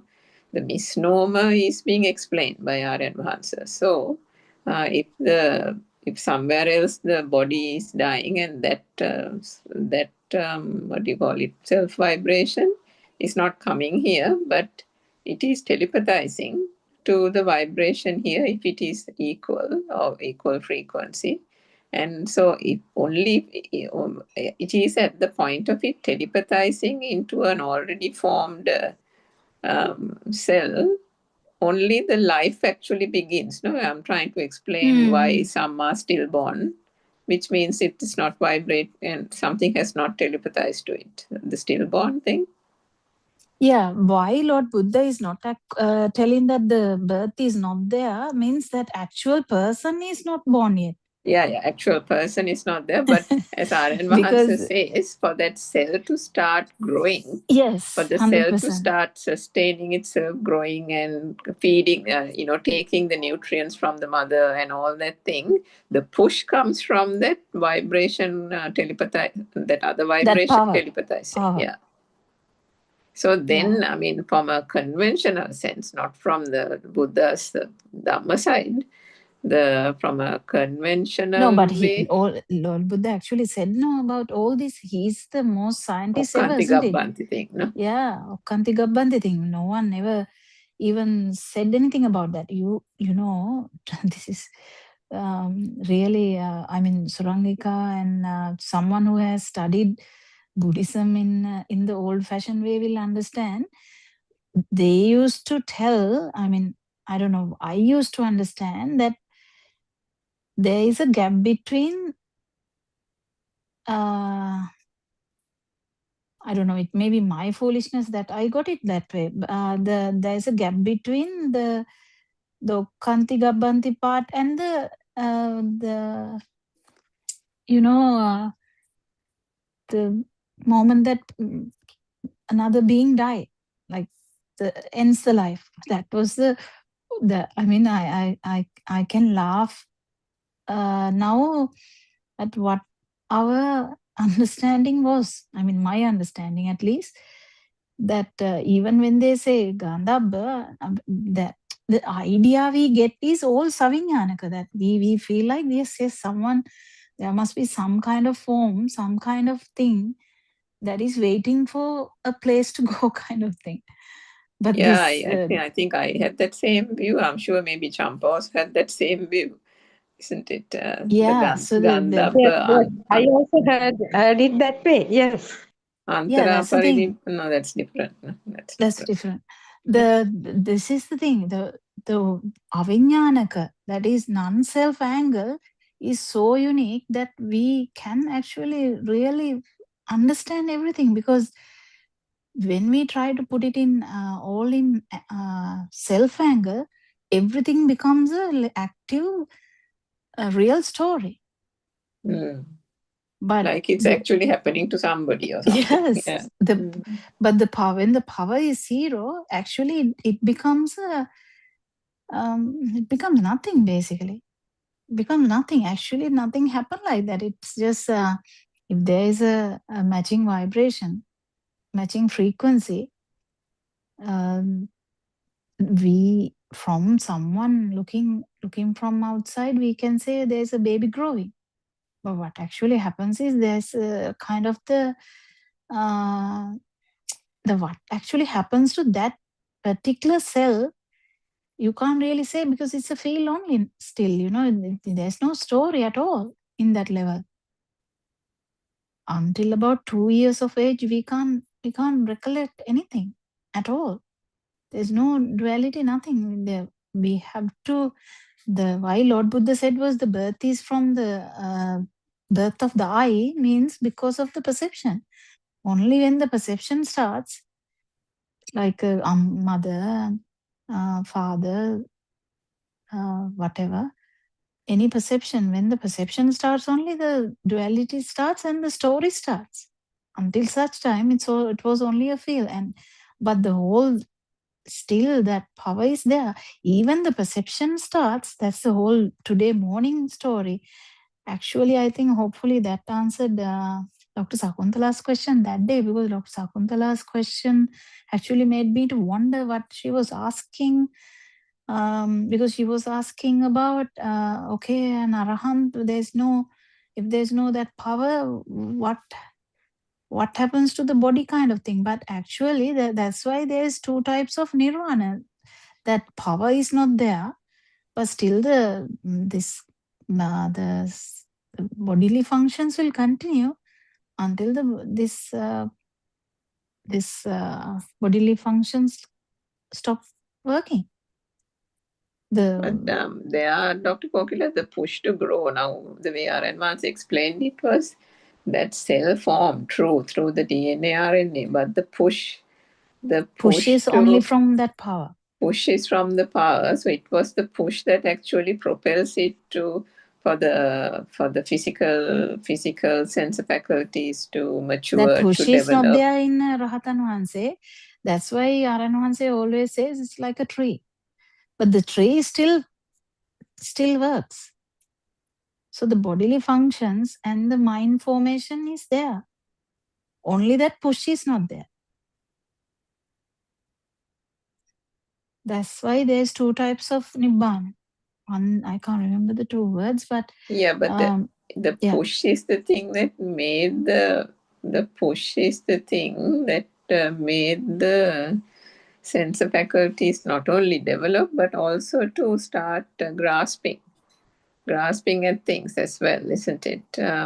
Yeah, now they are formed. No, now there's So nothing now to that form. it is fully formed, because that is why an Arahat can't be 7 years old only in the stream enterer stage. So like by that time the full realization is then all these things are formed. No? So then it's a case of just almost like a vessel, empty vessel going on. Yeah. Like a vehicle in neutral form, kind of. No much power, just going because it's in slant. When Narayan Mansi was explaining that last night, or I listened only this morning, a thing that came to my mind was pollination. Now, this pollination of flowers that we all learn in science in school. Now, true, for that, of course, you need a bee or a bird or something to take the pollen Is that from. the paragana? Is that what you're saying? Yeah, them from flowers, flower to flower, how they, whatever. But that happens either through wind. The wind carries the pollen, or like bees and birds also carry the pollen. No? So instead of the bee or the bird or the wind, in this particular case, because it's the telepathization, nothing is actually being physically carried, either like the wind or the bee is carrying it. But because it is synchronizing, nothing is coming from one place to the other, but it is synchronizing, isn't it? Yeah. But this DNA RNA thing, the mother and father getting together and the mixing of the two sperm and the ovum story is also there. That part is also there because that's how the zygote is made. But that doesn't necessarily mean there would be a life there. Actual life is actually from that matching vibration which starts the pull. Like it is the one which gives the push, main push. When you have a like a round thing, like a rode. What is rode? Wheel. First we have to push it now to start it. Then only it will keep going. That like that thing. But just because ovum and sperm get together, there's nothing. It can just we call it a miscarriage or whatever. But this push is from the actual vibratory nature of this additional power. So the two things there, Dr. Kokila. One is the fact that people try and then it doesn't work, right? Sometimes trying to have children and then it doesn't work, and then sometimes it's a stillborn, but that is immediately something goes wrong or doesn't work, and then after 5-7 months or so, then it dies. So anything can happen. This is not again no self anger. Anything can happen. Yeah, for some reason the vibration doesn't work. No? Yeah. Simple. Now, if we are like if we pass away now, like if we die now, it's just like that. It's simple like that. Simple like that. Yeah.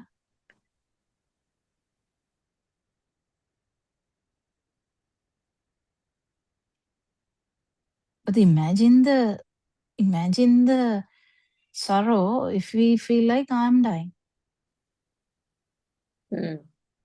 It depends, on how much value you have given to the I. That is the thing, isn't it?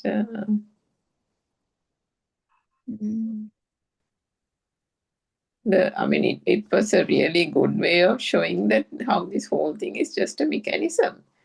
But the propelling force is the thing that I think Aryan Master has explained a little bit somewhere earlier, not in this amount of He has detail. done these talks Here a and there, lot. no? Yeah, 100%. This power is a problem. So just imagine, just by now we talk about a lot now, the awaken to the moment. Just awaken to the moment, the power is not stopping. It's just a brake. You know, the vehicle is going, but it's just a brake. It brake to the 0 point. But because of that propelling effect, still it's going. But because of the brake is there, now the full understanding is there that no one is actually driving it. It is going because of the gravity or kind of something. I'm just trying to give example. You know, because the whole idea is we thought that I am living. I don't want to die. I wish I like born somewhere. Kind of, we have the whole thinking process, isn't it? Even when we used to hear about Lord Buddha, stories about Lord Buddha, we kind of looked at in a Savignanaka angle, like the self angle.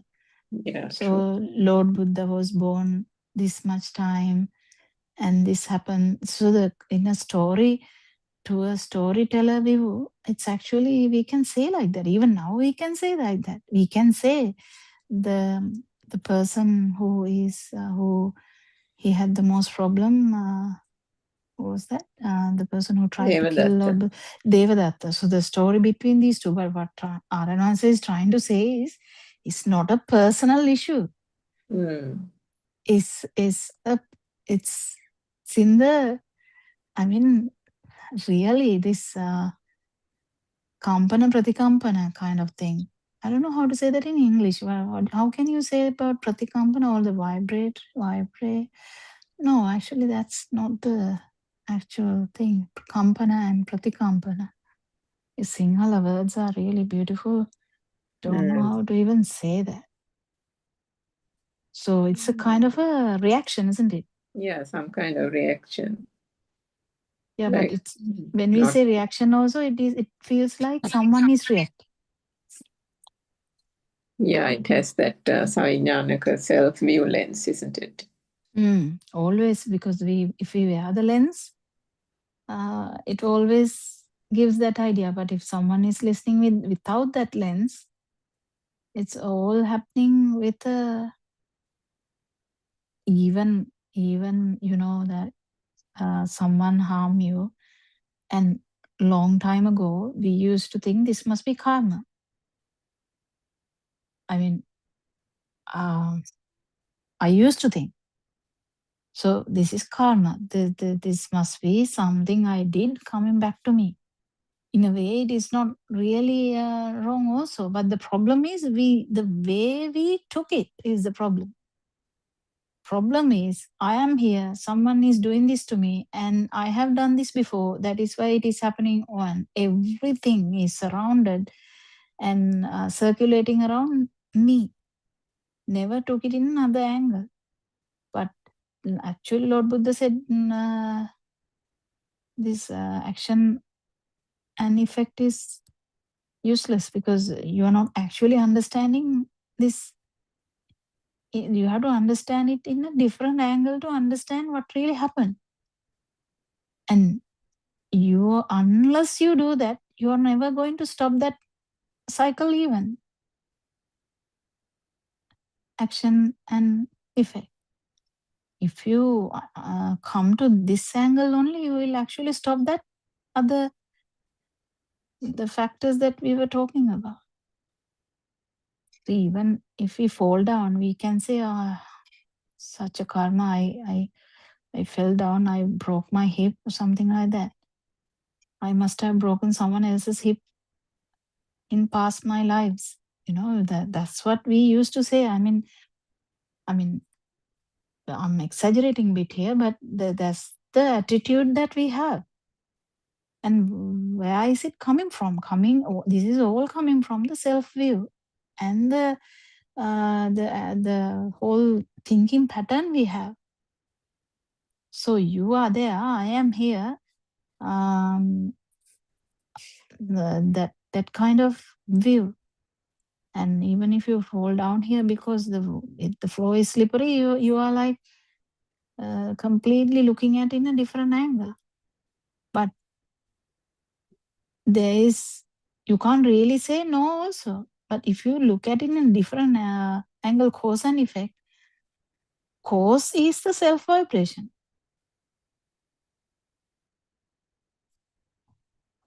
If we actually keep dissecting and going and really find the reason for all this suffering, is a self vibration.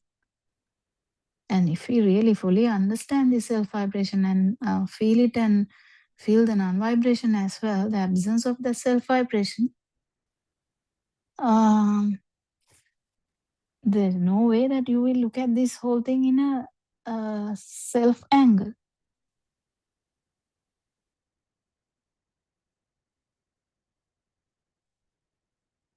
Kind of, you will be okay with whatever happens, but still, because until the respiration happens, mind working, one chitta will happen anytime, whether it is seeing or hearing or whatever. Today morning discussion also so very good in that sense. The explanation wise, he went into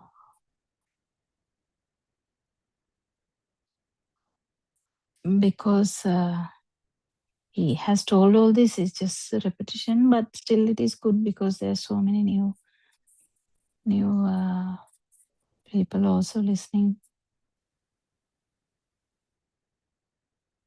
But as we say, even if it is an old listener, still there may be things that they didn't understand. Imagine the last moment, that last night, last moment. When someone asks the question about in the self angle way, can you see the difference? Quickly, if someone is vigilant, you can feel that it is coming from that angle. Do you remember that? The last moment question about this. Yes, doctor, I heard it. I heard it. Mother's Yes. is mother's vibration Some related questions. to. No, the question was showing a lot of people's idea. She's not alone. There's so many people thinking that child is coming to me because of a reason, something like that. But the problem is looking at that from a self angle. So you are there, child is coming to my womb because of a reason. So the inevitably, unfortunately, you're trapped in that self view, because then there is such a massive feel that, or not the feel, actually like a pride, or not pride, ego, to say that, like in the other way around also, another mother might think it's child's unfortunate thing that she or he has come to my womb. We can think in any way, but what does it imply? It implies the self view, self anger. What do you think, Suranka? Do you remember that? Yeah, I remember that question, Dr. Kokila, but I kind of feel as if Shanika was trying to, this morning, if you remember, Aryan Vahanse was saying that, the way these things work, sometimes two people get together, either friends or associations or something. No, and the problem is not that. The whole aspect is true, Surangika. Problem is not that. Problem is feeling what she's saying. The way she said it, no? the feel, you can feel that. You can feel that the question itself has given a value to that whole effect of getting pregnant. Getting pregnant has nothing. It's nothing. It's just like who wonders about a mango now? There's a mango now. Who is wondering about that mango now in that anger?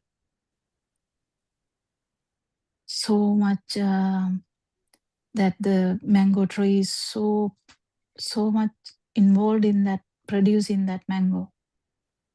Does the mango tree have that attitude? If it's someone who has listened to like 1 month Dhamma or something, it is okay.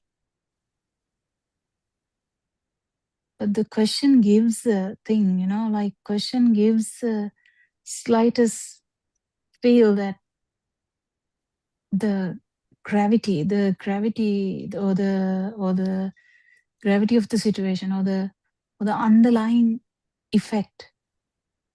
I don't know whether you can say that.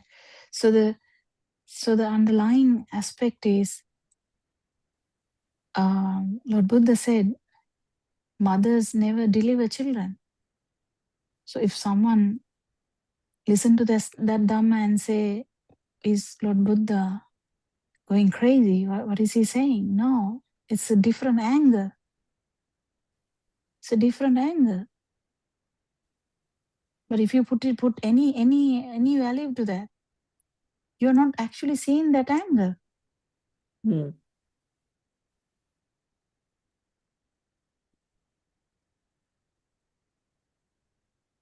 If you're putting any value to now this talk, now we have few friends here.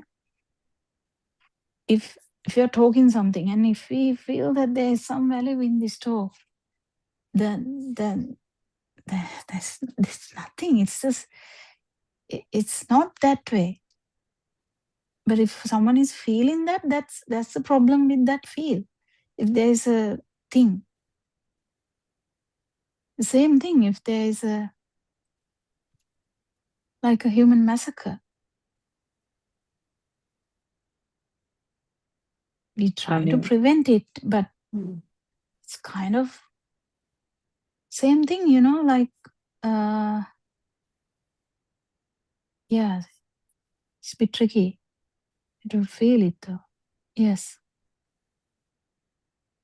Yeah, I mean, one can feel that this discussion is valuable at the beginning because that is still fine because it is a means to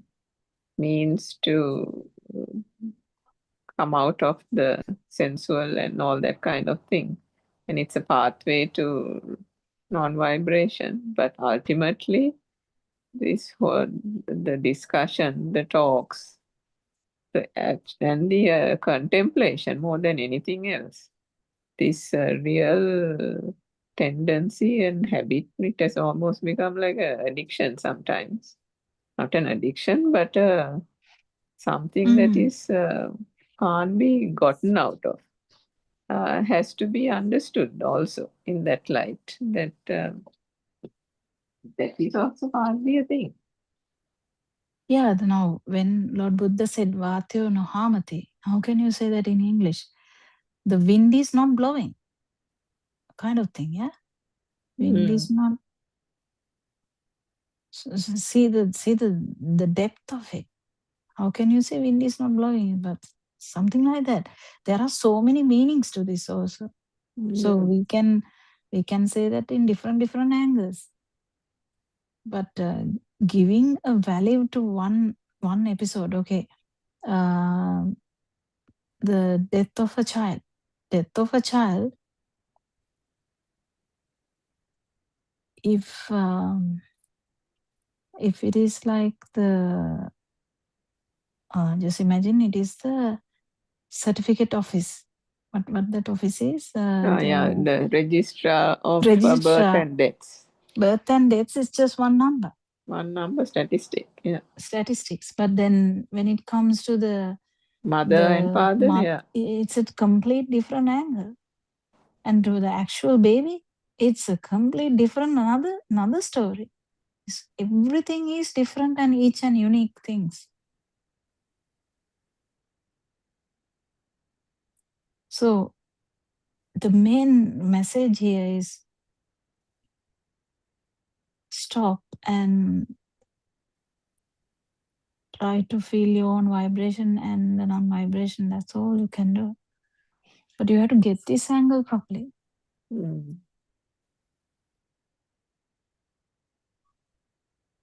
Because if you have the tendency to episodically get into that habit again and again, you have to be vigilant.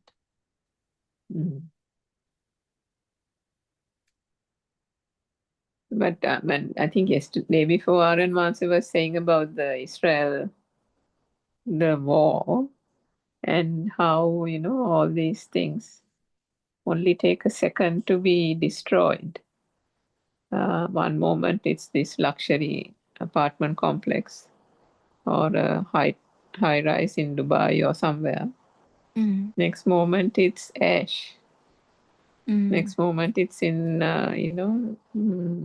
it's smoldering.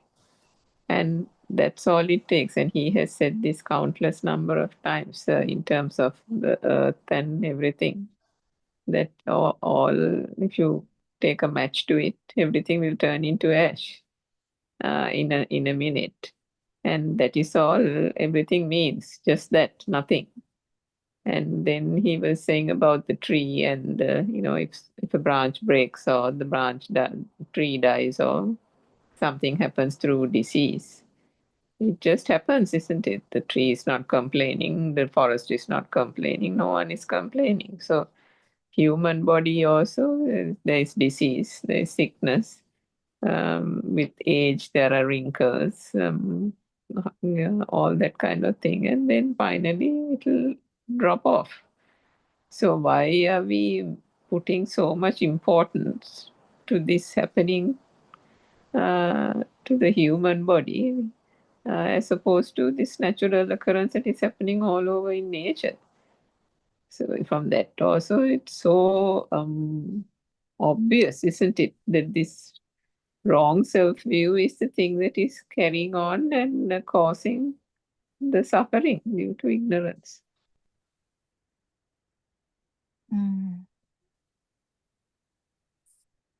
We have Joel also. Joel, do you have any questions?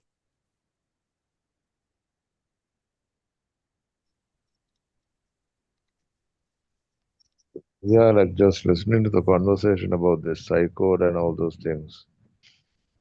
So yeah, good to know in these young days about all these things. Yeah. It's actually interesting to look at everything in a non-self angle. It's not easy though, because when you touch something, just imagine you are touching you are going to the fridge and opening the fridge door and you are touching a cold water bottle. You know that you feel like you're going there, you're opening the fridge door and you are touching the cold water bottle. This whole scenario feels active and happening, isn't it? But that's actually a thought that we have that as it's actually a perception we have, the duality we talk about. But even an arahant would do the same thing. So what is lacking there is this anger. But at the same time, there's a different thing I want to say, because we were talking about this non-self anger. Someone who has lost this non-self anger, who has lost the self anger, someone might say, I mean, the way we talk, they might take it as they are the rudest, unkindest people ever. Because now they don't feel anything. That is again looking from the self anger. Because the most, because you don't feel anything, you are the most selfish person. No. Here, what you actually lose is you. So that you will feel everything else. So this is a tricky area that everyone will be confused. Do you get it, Surangika? So, usually if you don't feel anything, you are kind of, your ego goes up and you are kind of the non-feeler kind of thing. No? You don't feel anything, everything is happening. You're untouchable kind of thing. But this is different, because in this Dhamma, you are losing you means the self vibration, the self perception, and the self view is broken. So that system is actually going to feel everything. Lord Buddha could feel everything. He could pierce everything. He could predict everything. He feels these vibrations with so much kindness, because he knows where they are going. I think it's Kosol Raju or someone. The wife, he kept coming and asking where did, after the death of the wife. Am I telling the truth? I can't remember now whether stories are also getting jumbled in the thing. So he kept coming back and asking, where did my wife go? Because he never understood Dhamma, that king. Actually, he didn't. Even though he was coming to discuss all his dreams with Lord Buddha, he never intended to actually understand the Dhamma, from my understanding. So he kept asking, what happened to my wife? And Lord Buddha didn't answer for 7 days, because for those 7 days, she wasn't actually, her birth was in a lower realm. So that's the thing. So he's the best feeler, best in the sense, the utmost highest position to feel, And Narayan Mahansa says the Venerable Asaji or Kashyapa, is it Asaji there or the second? Kashyapa. Second. Kashyapa, is it? Mahakashyapa. Mahakashyapa Thero. That's the thing. So this is an art also, but what I'm trying to say is, don't take it in that way, because I can specifically remember the Venerable who tried to fight with Narayan a long time ago. He was actually pulling up this idea, if you are thinking that nothing is out there, you can become the most kuhaka person ever. He said somewhere, can't remember now. Kuhaka word. What is the word? English word for kuhaka? Probably malicious. Yeah, maybe malicious. Yeah. So this is the thing. If you look at even this scenario, if you look at, then Lord Buddha must be the most malicious person. That this is the thing. This is the problem that we have. So because we feel like we are not feeling the sadness of the child, we are feeling the sadness of the child. We may be the best person to feel the sadness of child. If Lord Buddha is seeing Rahula the son, Lord Buddha can feel Rahula much more than anyone else, not because he is son, because he can feel anyone. So what has he lost? He has lost this self-view, self-perception, self-vibration. That's all. So don't misunderstand this, because I can still remember the questions they threw each other, the attitudes they had. I remember another monk who was in that thing. He didn't say this directly at Aran Hanse at any time, but in another platform he was asking, if there's no one, if I slap you, what will you feel? You know, that question itself shows how little that, you know, this how little the understanding about the sensory organs. This Dhamma can't be Dhamma can't be valuable for such a small thing. It is like that girl asking, if you're saying that Poison thing. poison thing, because it's when you look at that way, what actually if you are losing anything, you're losing only the self-view. That's all you're losing, nothing else. So you will feel everyone else. You will feel how they are suffering. And you will do whatever you can do. And if you can't help also you will feel that.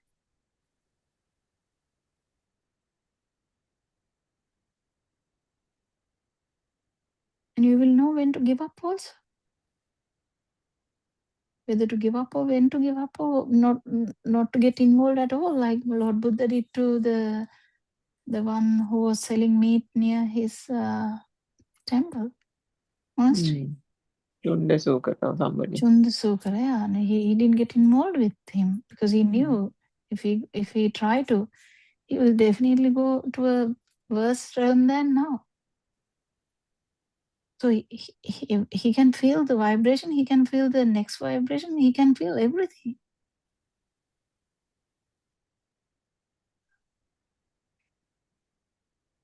So this Dhamma is very tricky if you don't get it properly.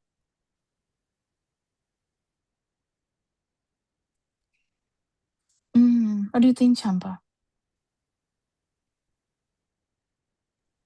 Yes, doctor. The main thing I understood yesterday is the cycle of karma is there's no effect. We must see everything according to that law of cause and effect. Yes. When you understand cause and effect, Champa, Yes. you fully realize the other parts, everything. You don't have to, you're actually in a different level. So karma and effect is below that. The action and effect is below that. Yes. You know, it's like, medical student and a professor kind of thing. It's a different level. So the cause and effect has everything in that. Yes, everybody must understand that, doctor, Cause because and effect, yeah, it's not that easy, but yeah, everyone must try to understand that. When we understand that, all the problems are just solving without any, without giving any kind of burning, because everything is happening due to a cause. The problem will continue. Problems will be there. I mean, if your leg is cut, having a laceration tomorrow, it will have a laceration, but the suffering is not there. Suffering is not there. Yes. Yeah. The bodily sensations will happen. Yes. Pain will be there. Burning sensation will be there. If someone gives an injection and numb it and suture it, it is okay.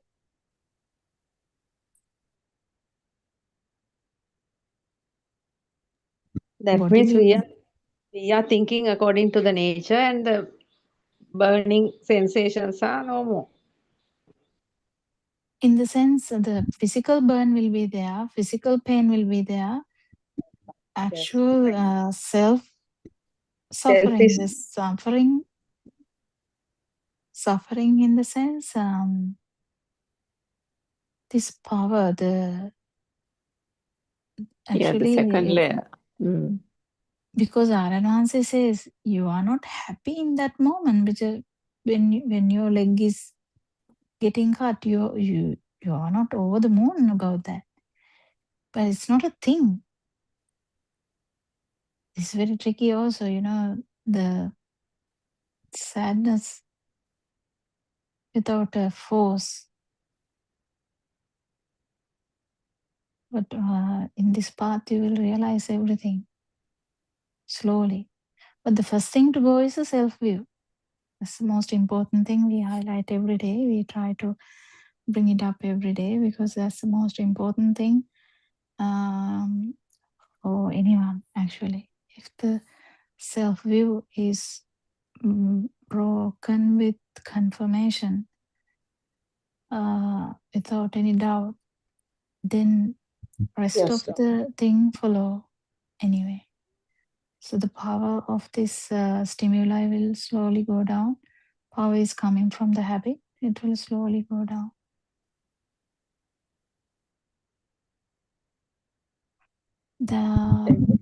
Perception, Surangika?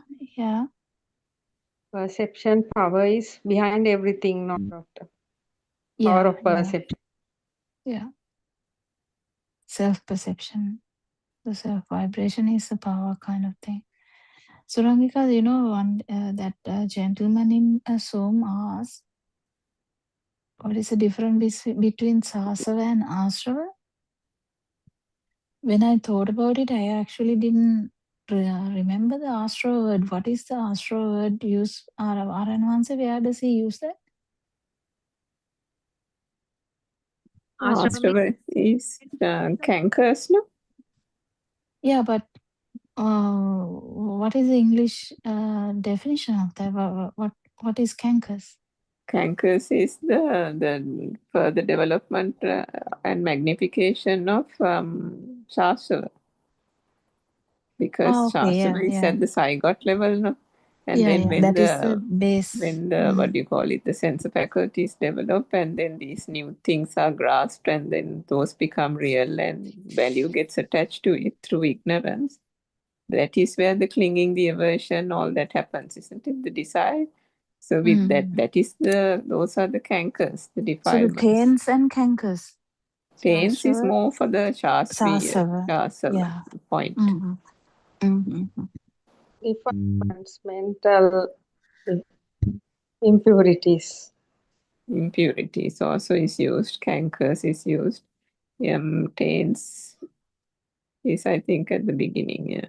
Pains is the potential or the Almost like the initial part. power. Mental impurities. No, Champa. I think that's what it's And called. Lord Buddha once, Suranka, if you can remember, correct me, didn't Lord Buddha once said, someone asked him, what's the reason for ignorance? Do you remember the answer? Because someone kept asking these questions. And finally he asked the question, what's the reason for ignorance? Because now it comes to the dependent origination. Yeah, that final one is ignorance. Wasn't it the Asra? Wasn't it the answer? I can't remember that one. I wanted to ask you that day because that quickly that came to the thing, but I couldn't remember. But because this I thought it's the habit. So, doctor, is this due to wrong views? Ignorance is happening. No, the ignorance is the outcome is wrong. Dependent origination starts from ignorance now. So a monk went to Lord Buddha and asked that. So avidya paccha sankara, sankara paccha vijnana, vijnana paccha namarupa. So it goes like that. that also, Dr. Kokila, can there be a reason? It's another question, no? Because again, No, there wouldn't was an that depend answer. on the Now that anger? was the reason. That was the reason I wanted to ask. I remember the question. I can't remember the answer Lord Buddha gave. But I thought it's asked. I can't specifically remember that properly, so I can't give a Well, I word suppose here. it kind of tallies, not Astrava, I mean Shastrava.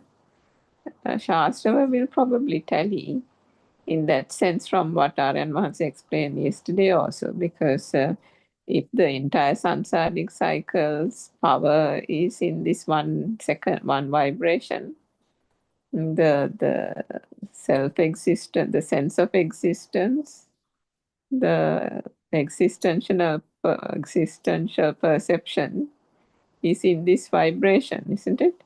That is the thing that keeps propelling this vibration to continue. Because that's why the mind consciousness goes saying there is something, there is something, there is something, and that stimulation that something exists is the thing that keeps propelling it forward. Practically, we know that that happens, isn't it? Because the mind is like constantly latching on from one to the other to the other. And even almost Yeah, but the unconsciously it's happening. reason now, just if going back, this is to rekindle your curiosity as well. Just imagine there's a vibration in a zygote. Yes, there is a frequency, yes. But why it is, why there is a last thought in some other system has the potential to co-vibrate or telepathize. That is the reason. But there are Dr. Kokila, Aryan Mahansa, I think, explained that this morning also. Somebody asked, why is there that vibration? So he said, this is the problem with the human psyche, that it's always wanting to find out something, wanting No, to find out why. And that the why is question. because it's that they think that something is there.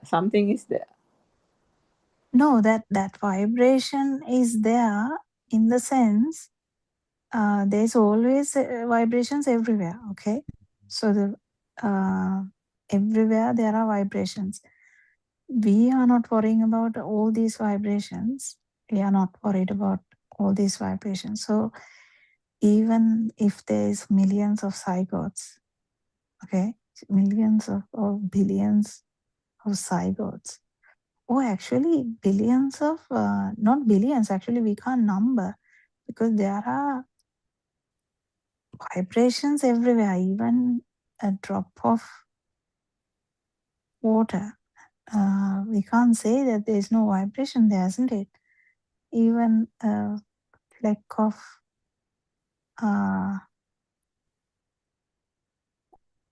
fire, you can't say there's no vibration there. So wherever there is a vibration, there's a potential for synchronization, isn't it?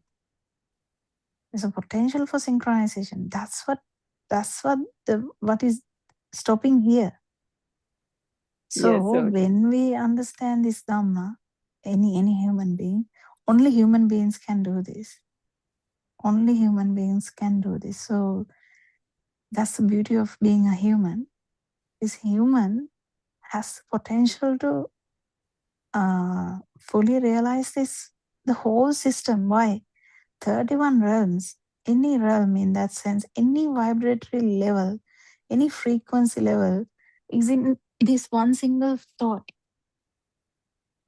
If it's a chair, there's one single thought. Has this every level, but now because it's in the sensual world, it may be in the sensual pattern, but it has this all levels, every level. So this human beings can actually, if you fully realize this one thought, you kind of realize all the levels and the non-vibration. That's the beauty. The awaken to the moment. So the beauty of that is vibration hears zero. Vibration, whatever the vibration that was there, whatever the level, it doesn't matter. It's going to get zero. When the self view breaks, definitely it is going to go to zero. Definitely. Lord Buddha said definitely. 100% insurance is there. It is definitely going to go to zero. If you have felt at least once the non-vibration, definitely that system will go to non-vibration. So the what is breaking down here is the potential for synchronization to whatever the vibrations out there. But this is quite difficult to understand because we at the same time talk about becoming the other person. So that's a different entity, you know. When there is no additional power here, because you know, until the second nirvana happens, so that's why there's two types of nibbana. First one is the zeroing of this power. So when this self power is not there, the actual what happens is that person Aranhanse can actually become the vibration, the other vibration, or feel the other vibration fully without any impact from this vibration. So what we lose is potential for any co-vibration or the synchronization. That when that happens, so this question about how the vibration started was the question. But The can question you say is there, Dr. Kokila, that we lose the synchronization because there is synchronization stops only with the self. That's the thing, not the you know, the whole night, last night, whole today morning, Aranvanse is repeatedly trying to say this each and every fraction of a second, there's synchronization with the self vibration. Yeah, get it? Yeah, true. But what I that was... is what you lose. That's the only thing you lose. So this self vibration, that power, that nandi, the tanha, the whatever you call it, that propelling effect. But still the skandha is there. Even so someone asked Lord Buddha, what can a rahat person do? Still he went on saying, looking at skandha kind of thing. Skandha udayadaki. So what it meant is actually still it's just seeing these things. Actually, I just got a question there. So at the Anagami stage, non-returner, also if you're looking at the rising and the ceasing, at that point it's the feel, isn't it? Yeah, there is self vibration still. Yeah, but then if it's the feel, you're still seeing the, because it's through the thought that feel also It's the self turns field. into Don't forget. That's what non-vibration. I'm trying to say. We are talking about this alive field. Yeah, so there the mind is no longer prominent, no? Yeah, One is field. not in the mind now at Anagami stage, but still to get to dissolve the self vibration, the life field, despite the mind not being a thing, still the rising and the ceasing has to be reflected upon. Yeah. Because it is through, it's almost like a pathway, isn't it? Yeah, but it's not similar to it's in the field side now. So it is Yes, that's what I different. was trying to say. So it's in the field side, the mind is not there. And I remember and once also saying to you, don't talk about the mind, don't talk about the mind at the Anagami stage, because it's the field. But then I've heard this Buddha has said, no, in every stage, all you have to do is to reflect on the No, rising and the skandha, ceasing. don't forget, skandha is in the Thought. yeah, but Skandha skandha is is thought, no? also even light is skandha, don't forget. Yes.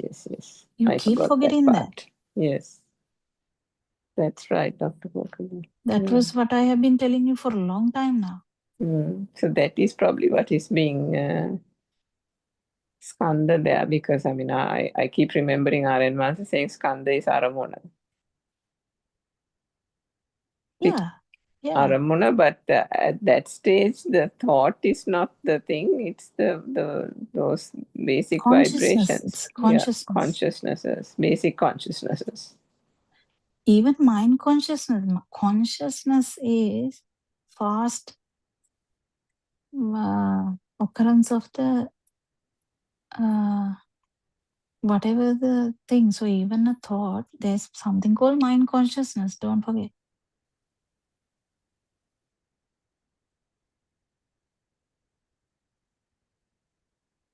Yeah, no, I was wondering there, why do you need to do that with the mind that's broken down, meaning the mind has been transcended now at the Vanagami stage, but I think might be the basic perceptions, because unless those have That's been why it is called transcended, feel, because the feel is mainly due to the consciousness. That is consciousnesses, yeah. consciousness, mainly the fast vibration of the sensory organs, whatever. Yeah, sorry to sidetrack, but that initial thing you were explaining was that that there are vibrations all over, isn't it? But we are talking here essentially about the self-vibration.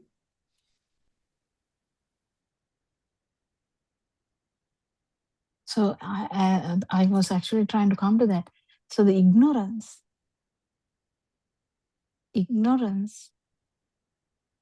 is, if ignorance is there, whatever the level of the ignorance, the vibration level is there. Whatever the level, it doesn't matter what level. Ignorance level is there, the vibration is there.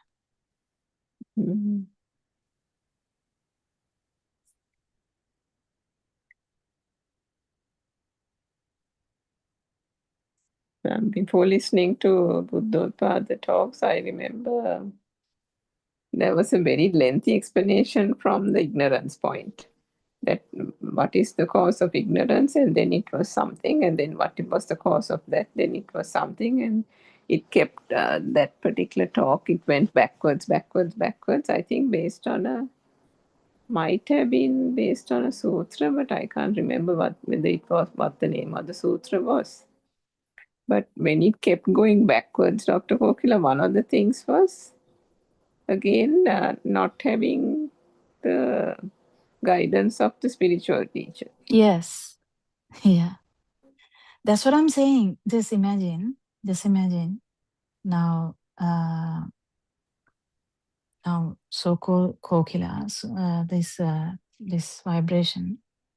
So if it is not fully dissolved here, then again we can talk about it in another way. It can be any way. It doesn't matter, you know. So when we talk about dependent origination, actually the question came from that in Lord Buddha's time. I can't remember now the sutta actually.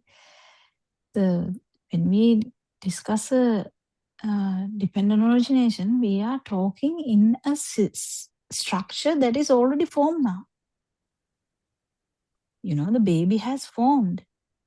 Baby has formed, and now the eye has formed. The eye, in the sense, illusion has the happened. vision has started. So then dependent origination has started. So actually, what we try here is to distinguish this, or actually stop that happening here and now. It's useless to keep going backwards. Do you understand what I'm trying to say? So already we are born now. Kind of. This whole concept of dependent origination is a concept. It's here and now. It's a concept that the Buddha created in order to show how this whole thing is happening. Yeah, but it is here and now, because it's a fraction of a second the thought arises, and even though cessation may or may not happen, this is arising now. The just in front of me there is a flower vase now. Flower vase. It's arising now. So if there is no full understanding, it will go to jati. What is jati? The self.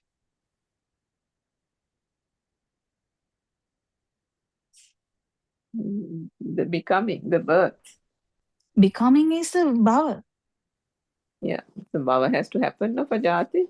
Yeah. Bhava is the flower vase. Bhava is the flower vase.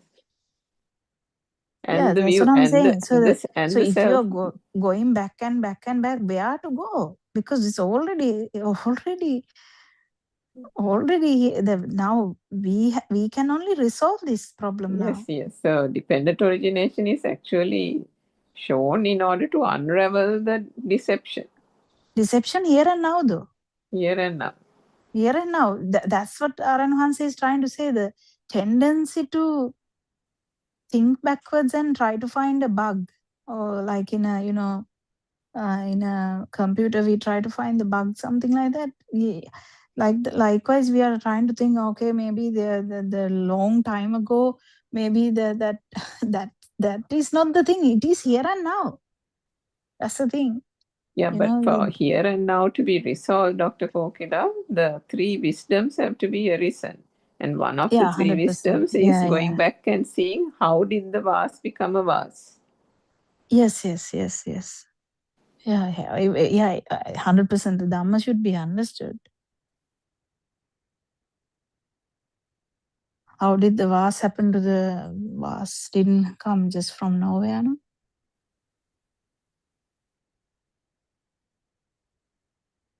Again, Aranhansi did a beautiful discussion today morning also. And, if someone looks at this from a self angle, this becomes a beautiful story. And they can get, what do you call matteno? They can get intoxicated. Intoxicated. Really, I mean, when someone talks in that angle, I feel like, don't get intoxicated in this talk. Just realize your vibration and, extinguish the fire. That's all you have to do, not get intoxicated in Aranhansi's talk. That's not the point he's asking. Yeah, true. I mean, actually, I that part I reflected as well this morning, because those days I used to get really excited when he does this Abhinyadeshana.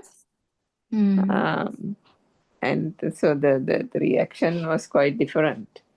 And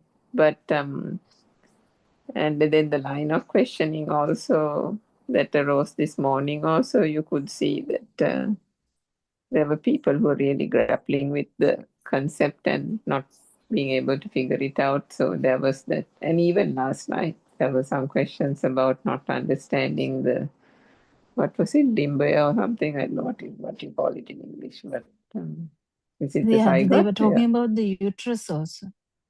I don't know. Is Dimba uterus? No, Dimba is ovary. No, sorry, Dimba is ovum. Okay.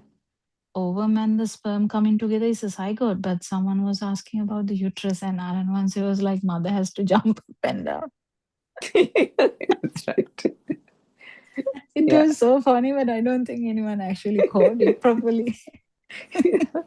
Yeah, honestly, Alan once is so kind there are some things that he says, it is so funny, he doesn't say it like that, but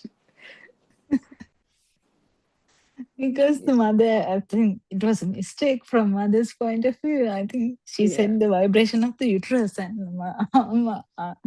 Alan once was like, then mother has to keep jumping up and down for the uterus to vibrate.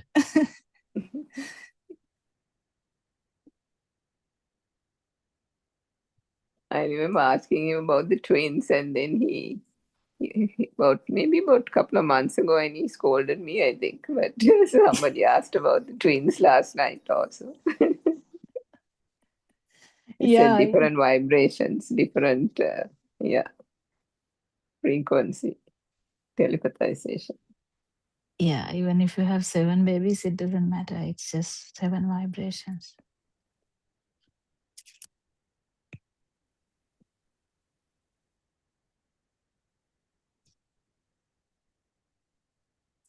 Yes, Joel. You can also join now. You can ask something. Yeah, like when you guys are talking about the uterus and all those things, how can I question that? I'm a male. I'm out of uterus. Yeah, you can talk about the life. You can talk about general life, but don't forget you were a baby too. Okay, Yeah. Sorry? you were a baby too before becoming Big Joel. Yeah, I heard that. I got a baby. I'm sorry. No, you got a baby. You were a baby. I don't know whether you have a baby. That's a different story. We didn't ask those personal questions, No. but definitely, we know that you were a baby before becoming child Joel and the Big Joel Yeah, now. yeah, I know that. Yeah. Mm. I was thinking what to ask because what to ask. Yeah, something pops up. I'll ask. Okay, all good. A bit of a kind of a shy guy when you talk about your ladies' things. I'm a bit silent, It's not actually Where- ladies' thing. It's a scientific way of Yeah, it's talking. not ladies' things. Yeah. But actually, Joel, the sutra that Dr. Kokila mentioned, she didn't say sutra, but it's something that the Buddha said, which is very rare in terms of there are so many Buddhist talks happening in Sri Lanka, but nobody ever touches this sutra and this teaching of the Buddha about the fact that a mother does not deliver a baby. It is so revolutionary, so groundbreaking that no monk ever dare say that out loud in society. It is only All the mothers will be coming R.N. after that Mahansa. monk. Yeah. Yeah. Yeah, actually, because it can be taken in different angles. It might be like mothers can get angry for one reason. Well, they are my children. What are you talking about? I actually gave birth. They can say that. So there can be several implications, like but what actually trying to say is actually the science behind that was actually to say that the um even there's something called mind. So he started it from a different angle. He started it as rain is not rain, isn't it? Do you remember the full thing? Vassa Nohamati. No, Sulanga No, Nohamati. Sulaga Nohamati. What is the No, other one? Vateo Nohamati. Vahate Nohamati. There was another one. Something It about was so Ganga, beautiful. Ganga Ganga Nogalati or something. Yeah, he was trying to say that actually it's a kind of a observation we have, but actual now just imagine, Joel, it's if you talk about the rain is rain is something that we have implied that is happening. We feel like if we call it rain, we feel like it is actually happening. But rain is just drops of water. So likewise, the river, we call it a river. But what is river? When you actually think about it, there's nothing called river. River, there's no river as such. Even the the implication of the wind, we can't say wind is flowing because there's nothing like that. In the same way, he said mothers are not actually delivering. It's just another it implies something is happening, but it doesn't.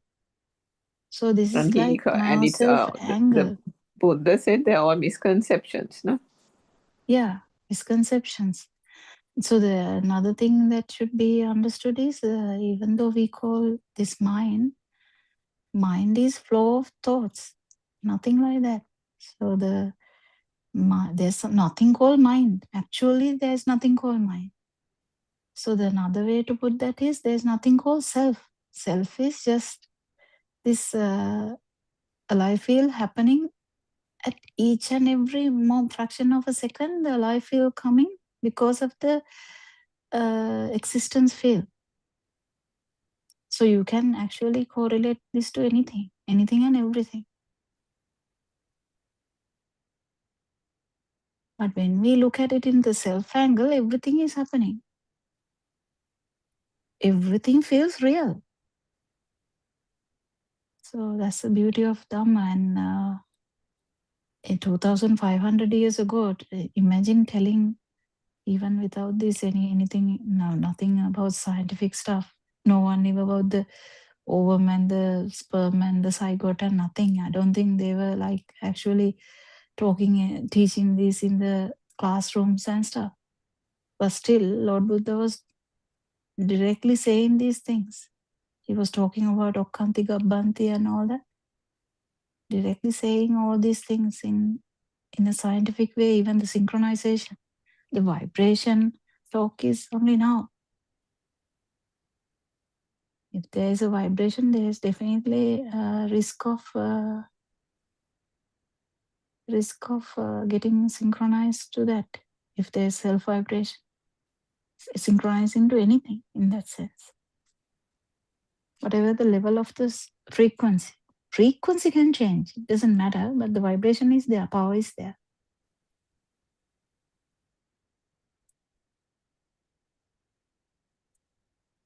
And any talk can go in deeper and deeper. Aranhanse might say something much deeper than that. That is how it is. But this is nothing about the actual anyone's story. This is about your story. So it is Joel's story, it's Ranvika's story, it's Kokira's story, it's Champa's story, or anyone's story. Why? Well, you are here talking like this because this phenomenon happened. The phenomenon happened whatsoever. There is a vibration now with the whole samsaric journey now. There's a vibration ongoing. And there's potential for suffering at any moment. Every moment you are actually suffering, that's a different story. There are levels of suffering. What people see suffering is like losing a leg, losing eyesight, losing job, losing the partner, losing the child, losing the name or whatever,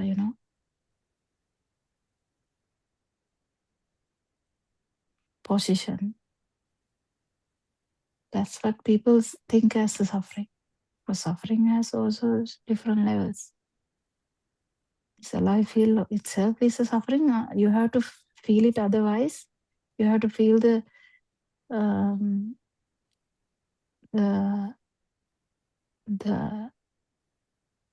lack of that suffering. If you have to see the absence of that suffering, then to see how much release is there. Like if the 1,000 kilograms is on your head, you will only know if it was there from the beginning of your life, you don't know that it was there even, because it will be normalized. But when someone takes it out, like Lord Buddha comes and talks about this Dhamma and this 1,000 kilograms on the floor for whole samsaric journey, you have been holding that. Just imagine. And it's now taken out, then only you know that the difference. So in one fraction of a second, you will feel the difference. The life feel and the absence of the life. Or this,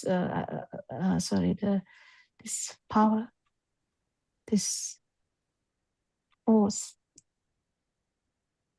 absence of that. Then only you will be 100% sure, yes, that's it. And becoming that is a different story. It takes time. Yes, Joel.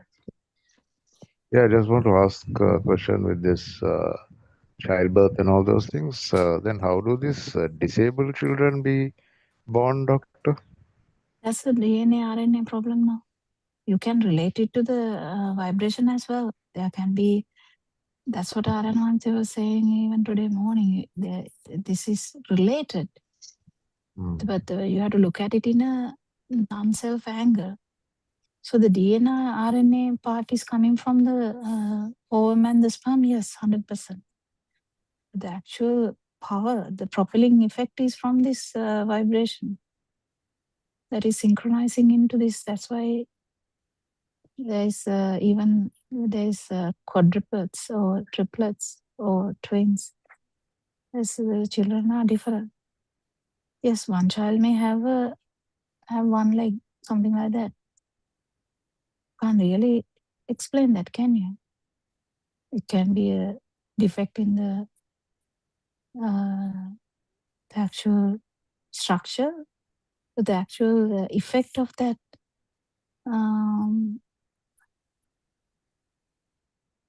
it can be when we look at from this side. When we look at it from outside, we can tell so many stories, but the child without the leg actually can handle it rather than losing it later in life. Just imagine now, if I lose one leg, how difficult it would be for me. But if I didn't have the leg for the whole life, it will be handled in such a way because it's normal for that child.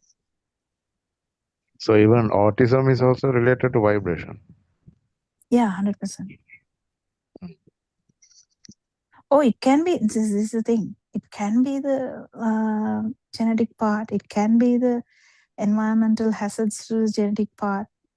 So there are things affecting other than this power. This power carries the whole the propelling effect or the self-propeller effect, you know. That's why this power is there, which will carry on to give the suffering in whole life. But defects wise, even the defect, it is in our mind that the defect is there. To the baby don't know about a defect until baby is told that you have a defect, isn't it? Baby will not know the defect. Baby will just grow up. Baby will feel, baby will see if the eyes are working, baby will hear if the ears are working, baby will feel the touch if the touch is working, smell if the smell part is working, tongue if the tongue is working, there will be a taste. That's all. But this, when the perceptions start to happen, only the story begins to get complicated. Because everyone will tell the baby, you have a defect. Then the defect is a problem to the child now. Because then child gets a perception that I have a defect. I'm not like the other children. Do you get the point? Yes, Actual doctor. baby Yes. doesn't have a problem now. If you look at actual autism, that baby is really enjoying the life, feeling everything in their own way. But when comparison comes, when the perception starts to bother, when the self-view settles in, then the story comes, I have autism, I have depression, I have anxiety, I have this, I have that, I have ADHD, I'm not good enough for this world. All these stories as a mind. Yes, Surang. Yeah, all those what you call upadaya rupa, which is everything that is being made up of from the mind. Not good, not good enough. All these things, good enough, not good enough, or like I'm it even, I'm the best. All those things come from the Even the other way mind. around, isn't it? Thing. Yeah, because child might feel like inadequacy in its own problems, but the other way around is the child feeling I'm the best. The same thing. I mean, a good example, Joel, is you have heard the story of Michael Jackson. I think you know how he had an infatuation with his nose, right? Because if you see the young days Michael Jackson, you know what kind of nose he had in the physical features of his face. And then later on, how he had done so much of plastic surgery, because apparently when he was young, I don't know how old he was, it's something he himself has recounted, that somebody either commented on his nose or made fun of his nose, one of the two. I can't really remember, but definitely somebody had made a comment, and apparently it had made such a impression, deep impression about it, that he had felt ashamed. And it was that made him continue as he grew older. He kept, I think, doing so many surgeries to his nose, and then the nose that he had when he died was not the nose that he had when he was, you know, how they performed in their 20s, the Jackson brothers. At that time, you look at one of the pictures, his face is different at that time. And then, of course, he went on to do other surgeries as well to, you know, change his color and all that as well, but particularly with the nose. So how did that thing come about? It wasn't, he didn't have it as the Jackson baby. That wasn't there. It was something that caught on to him by something somebody said. And we know for a fact, even if we reflect on our lives also, childhood and all that, there could be something somebody said, or something your parents said, or something that happened in school that can be really etched in your memory, and it can be really working negatively, and it can really be like a problem if one doesn't understand, and that's how this whole suffering comes about, isn't it? Something always becomes a thing, and you don't need to, as Dr. Kokila said, to break a limb and all that kind of thing. Anything like that, some small thing somebody said is enough for you to go on suffering for the whole lifetime. So this is where the Dhamma comes in so much handy here, because this whole self view is taken out. The fact that if this is happening to a system, nobody knows, no, I mean, nobody is going to make a fuss, no, because where is the person? Isn't it? It's, I think there is a saying in English, if a tree falls in the forest, nobody knows. So I mean, that's a very basic example, but going back to what we were saying at the beginning, but when a human being dies or falls ill or gets hit by a bus or something, big deal. And that is all because of the way this self view and this whole existence has come about, by creating a persona and a self from what is just a system. It's not easy to understand. That is, it's very difficult, because we are creatures of habit, they say, no, in a conventional sense of the word. They say that, and when you say that, if you look at it from the Dhamma viewpoint, it's because that self-view is so firmly etched into this way that the perceptions have been ingrained. And the thickness of the perceptions are such that it's impossible, almost, if not for the Dhamma, for people to think that this is a system, that this is a process. Always that I, self, and the me and the my is put into it. As a formula, it doesn't come out without that. It's very much part of that formula, isn't it, Dr. Kokila? Yeah. Problem becomes a problem when the perceptions start and the mind settles in and self-view settles in, then everything is a problem.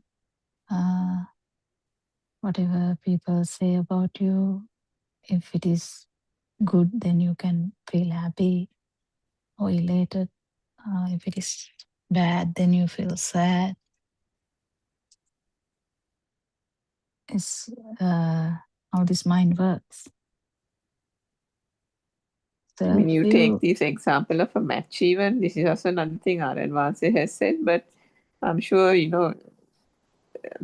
those who listen to the Dhamma have a bit of a they have a feel generally, and these are things that I remember when you watch matches, you feel sorry, isn't it, for the party. Everybody is clapping and praising and congratulating the winning team, but there's always you feel sorry, but what about the losing team?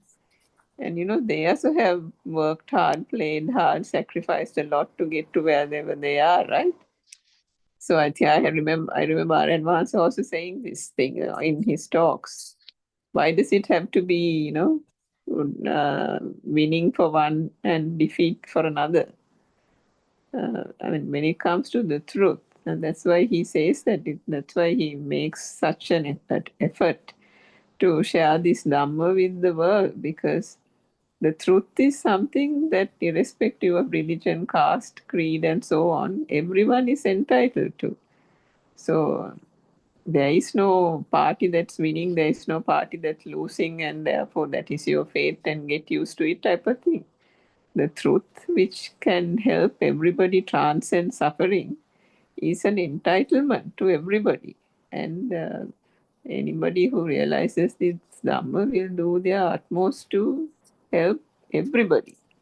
If they are receptive enough to listen to it and to accept it or to take on some of these learnings, then um, that is, I mean, what better thing can be given, right?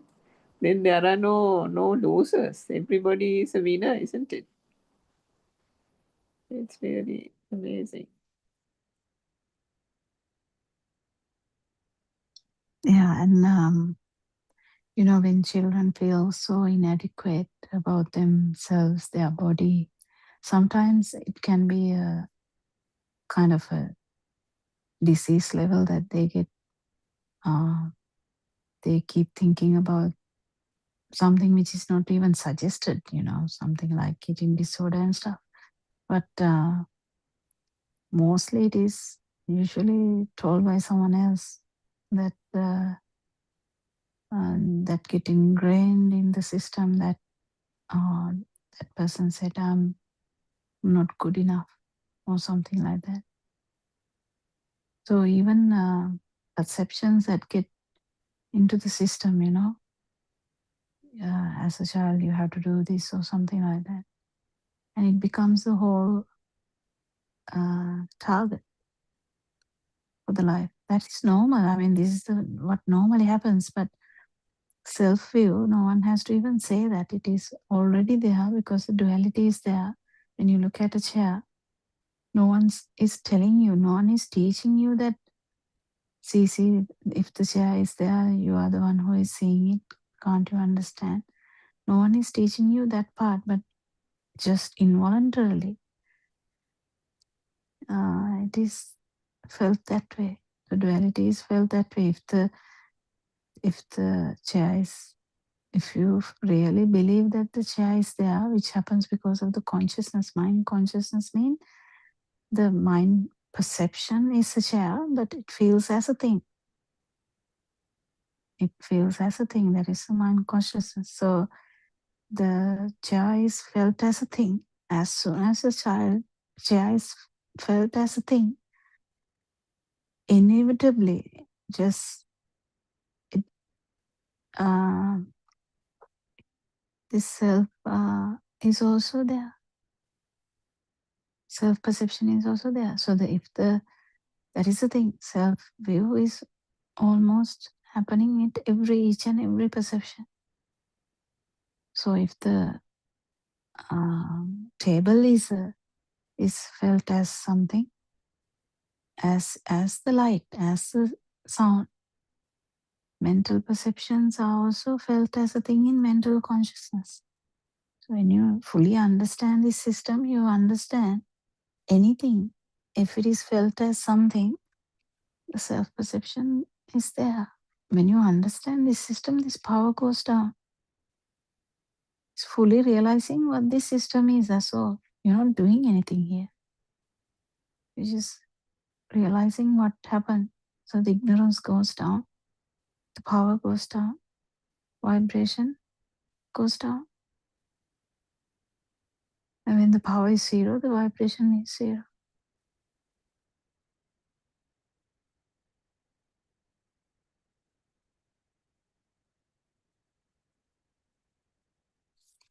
It's beautiful, Dhamma, yes. But actually, if you really feel this, that if you are looking at the world with the self angle, self view, self lens, the whole thing is looking as if a real film, in the sense actually happening, not even a film, it's actually happening. But if you awaken from the dream, awaken from the film, you know, you still see that you're not actually deceived by that film, but you still act normal. You still act normal, go to work or look after the family or whatever.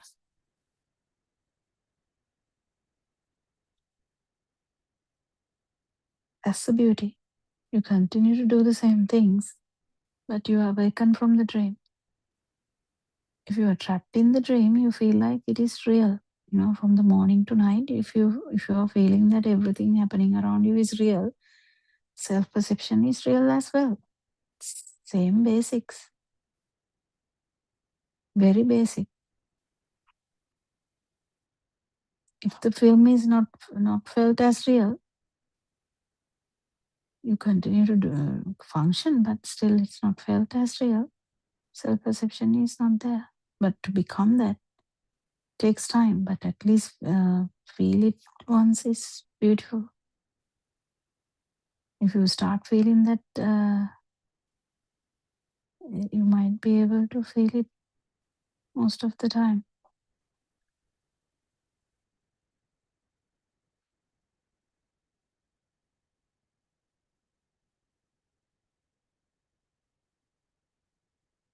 When the worldly perceptions are not affecting at all, that means you're fully awakened from the current dream. Still, you might so there would be the life field because of the basic consciousness, and that will slowly go down as well.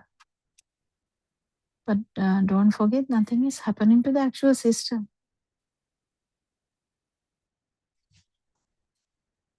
Anything else?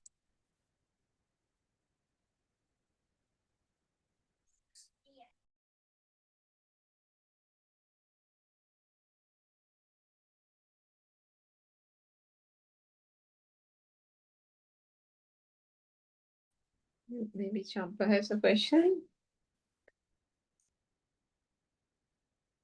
No, Surangika. For the moment, there's nothing. Maybe tomorrow.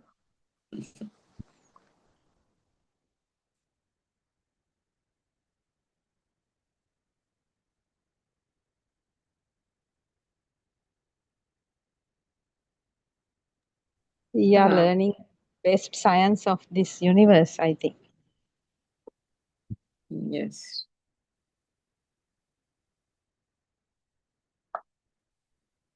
In that sense, we are learning that there is nothing called universe. Yeah. Yes. There's nothing. Finally, nothing. Not me, not you, Nothing. Yeah, it is beautiful because end of the day, we haven't learned anything. It's just beautiful, but it's really interesting, the self view, the self lens. You just have to drop it and, get the no self lens. It's not easy, even though we say like this very easily. We talk like as if like just drop that lens and take another lens. Yeah, it's not easy at all, actually. Because this is a habit for the whole samsara, to have the self lens. But besides our Aryan Vahanse, it's not difficult also, I think. Yeah, actually true. I like that positive thinking. Actually, yeah, it is not difficult. When the Buddha status is manifesting, it's very easy. Aryan Vahanse said something about that today morning also. And it is so beautiful, and it is manifesting. When the Buddha status is manifesting, when the no self or the non-vibration is manifesting, it's very easy to synchronize to that. It was very difficult for Lord Buddha because he had to kind of try hard to synchronize to that. But Aryan Vahanse has done the most difficult part of it. So now with his vibration, non-vibration, it's becoming very easy, in the sense becoming possible to synchronize to that non-vibration. Doesn't matter even for like temporarily. If it happens, you know the difference. And after that, actually there is a lens change when the self view breaks. Doesn't necessarily mean the life pattern is going to change. Continue to do your duties if there are duties. Yeah.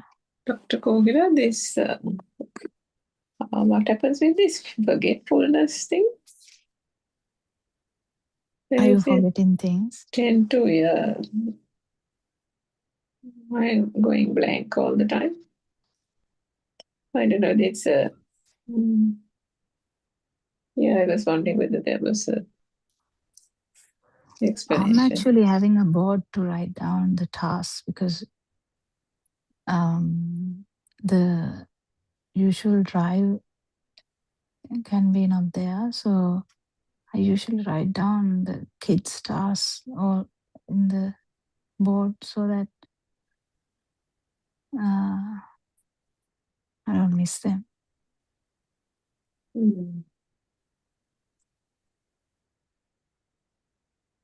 And yes, but the going blank thing, I don't know. That is a bit dark area you're talking about. No, I mean, in terms of forgetfulness, just temporarily forgetting, like between tasks also, and then it comes back in a few minutes, but doesn't linger there and doesn't sustain itself in the task. Sometimes you go from, because you're obviously doing not so much in house matters, but in between when you multitask at work, then because you're splitting between so many things, the sustaining the thought process in one task seems to be very, it's fluctuating a lot, actually. The memory.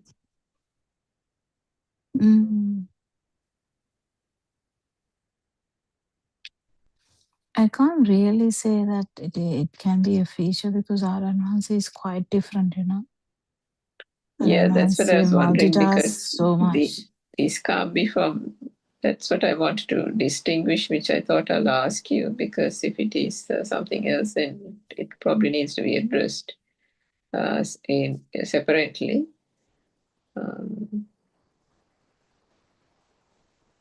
The importance of task can go down, but the actual going blank, I'm not quite, I don't think it is applicable to Dhamma or anything. Maybe you are fully tired.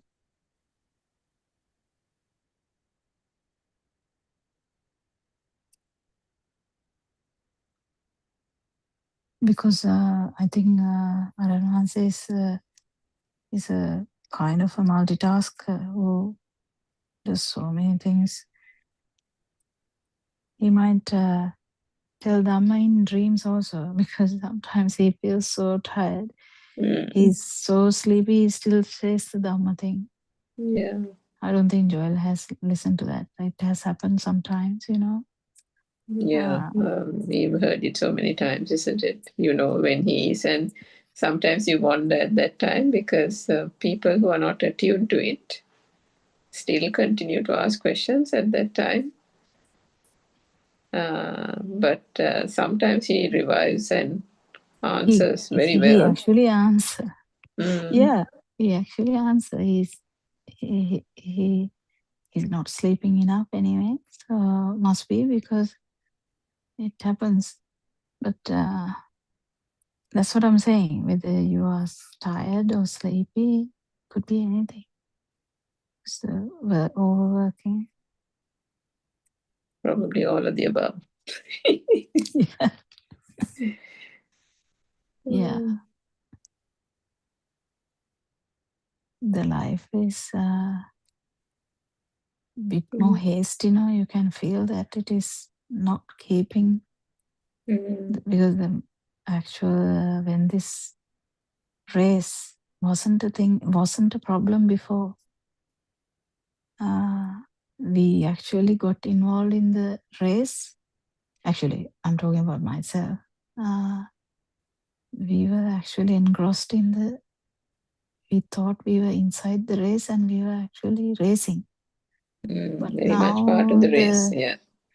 Now it's kind of a bit different. The race is ongoing and it's a bit weird now. So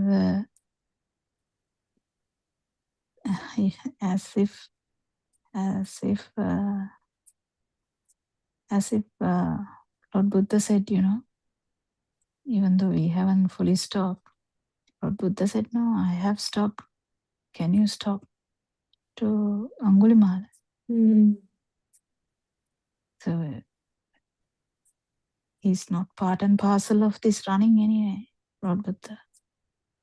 So even though Aranhansi said there's so many things, he's not part and parcel of the actual running. That's the thing. Yeah. But this blank thing, I can't really answer to that. It's actually anything to do with the Dhamma thing. I haven't experienced that. Yeah, no, that's really okay, Dr. Kokila. So, I mean, again, our advisor says this so many times, generally speaking, about this world being a film, and then we go. You know, one day someone, is it, I don't know if it's you or someone, talked about going blank when driving. He said it should be a micro sleep. Oh, yeah, I remembered that just now, but I didn't bring it up because I remember in your midnight Sinhala Zoom one day, about maybe 6-8 months ago, a mother from another country, I think. No, Australia, I think she's in Was it Australia? Yeah, she said that she went, she fell asleep for a fraction of a second or something. No? Couple of, yeah. How long have we done this thing? When did we start doing this 24/7 English Zoom thing? Only a couple of months now, isn't it? Is it in Probably March? might be from January or so. Or no, February. This is March actually. Sorry. When did we start that? Must have been this year.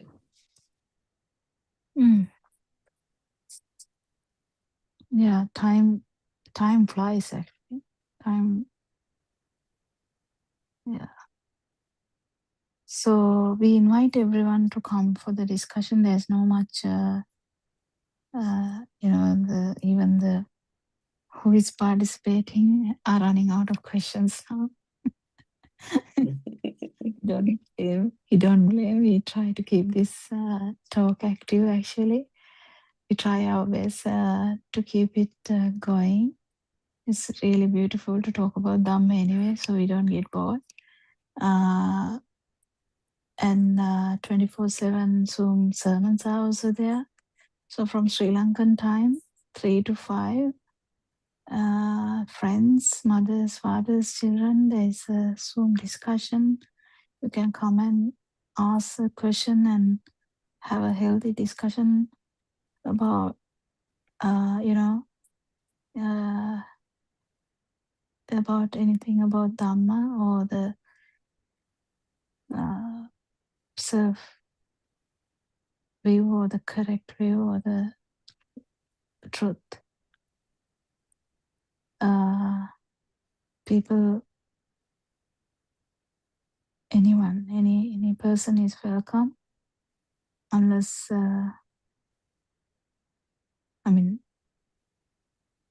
constructive criticism is really good, but not in other way around. Yeah. Thank you, Dhamma friends, for coming for discussion. Thank you, Aran Hansa, for your noble guidance. And may Triple Gem bless you all. Thank you, Dr. Sanai, Popila. Dr. Popila, Thiruvon Sanai, Dhamma friends. Thiruvon Saranai, everybody. Thiruvon Saranai, Aryan Mahan.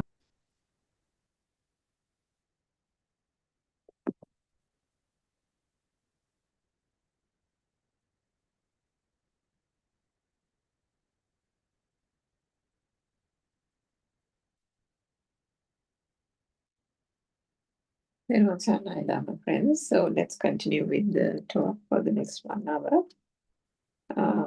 You're listening into the Buddothpada 24-hour English Zoom discussion series. So that was what just concluded the 2-hour Zoom discussion from 3 to 5 p.m. Sri Lanka time. So that happens daily because this is the 24/7 English Zoom series. Most of it is comprising of 1-hour talks delivered by practitioners of Buddothpada and Mahansa's teachings, which is the core teachings uncovered and realized by Lord Buddha more than 2,500 years ago. So our spiritual teacher, Buddothpada R.N. Mahansa, has been sharing this Dhamma teachings, the pure truth, for the last 5 to 6 years. There's more than 13,000 talks, mostly delivered in the Sinhalese language, that are available on various YouTube channels. There are websites as well, but there are also translations into English by way of books, and you can find them in the Buddothpada-dhamma.com website. There is a dedicated, separately dedicated website in English called wisdomofasia.com, where all these principles and this pure truth uncovered by the Lord Buddha, the scientific explanations for some of these theories, or the linking of modern day scientific theories to what the Buddha preached so many years ago, is also given in various tabs in that Wisdom of Asia website, including the insight meditation that has to be done as part of uncovering this truth and realizing this truth. The pure Buddhist philosophy and the Dhamma philosophy that has to be fully understood is also explained in very lucid and simple terms, with the direction and guidance, or under the direction and guidance of our noble spiritual teacher. So we invite you, if you haven't heard of it before, to please visit that website. Again, it's www.wisdomofasia.com. So that one, or if you want to look at some of the English translations, the books, they can be found on Buddothpada.com, and if you scroll down and you can find a section which is titled English books, and that's where you can find, I think, about 10 to 12 books are there in translated from Sinhalese. So all this really helped to provide a very clear explanation by way of question and answers, or just sermons translated based on talks from our noble spiritual teachers into English. And they explain basically how this mind works, and the cause of suffering, the Four Noble Truths, the cause of suffering, the cause of suffering, the ending of the suffering, and how to end this suffering. So suffering itself is that has not just the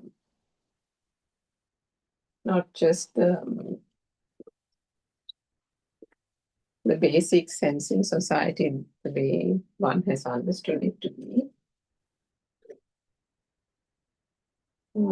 If we take it from the way the teachings have been, if you see the other general Buddhist teachings, one hears talks mention about suffering as it means things like just birth and death, and someone losing a limb or losing a loved one or a family member and so on. Now, true, that is also in a way suffering, but the pure truth, the noble truth that the Buddha discovered so many years ago goes deeper than that peripheral stage. So the basic stage, as we just said, is the surface level, or what one would think about loss of a loved one and death and things like that, sickness, old age, departing from a loved one and so on. But the Buddha found out through the search of his own to find out this pure truth and to find out what is actually causing the suffering. And he understood it as because this world, through the sense of faculties, not understanding the sense of faculties, the world is taken to be true, and a wrong self-view is formed through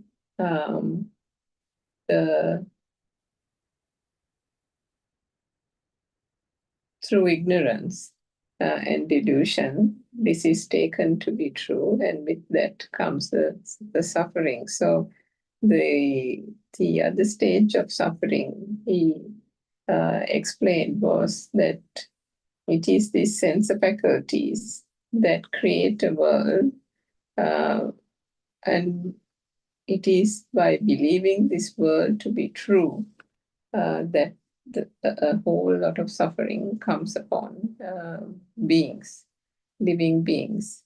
So how does this world become true? Because what happens is, with the sense of faculties, there are certain experiences that are discerned through the sense of faculties, but that is just the way it is. It is a natural occurrence. And it is a common occurrence to all living beings, not just humans. Every living being, whether it is just a species with one sense of faculty or with several sense of faculties, the experience is that all they can discern, all that is discerned, is what is manifesting to those sense of faculties. It is the humans, we have 5 sensory organs, and it is through those organs there are various sensations that are felt through vibration. and if the vibration occurs in those sense faculties, there is a manifestation, for example, for humans, manifestation of light in the eyes, manifestation of sound in the ears, touch in the body sensor, heat and cold as well, and smell for the nose sensor and taste for the tongue sensor. So it is only through these means that one actually experiences or feels anything. Can you actually think about any other way that anything is experienced in the so-called world? No. So that is what the Buddha said, that whatever that is getting manifested is only through the sense faculties.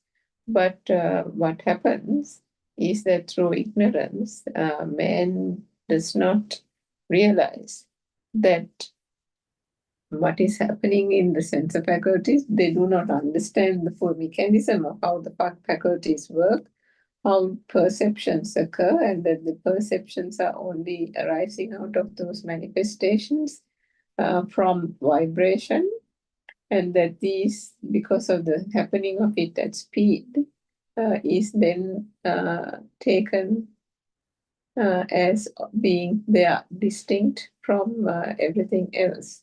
For example, light is then considered to be there as a permanent thing.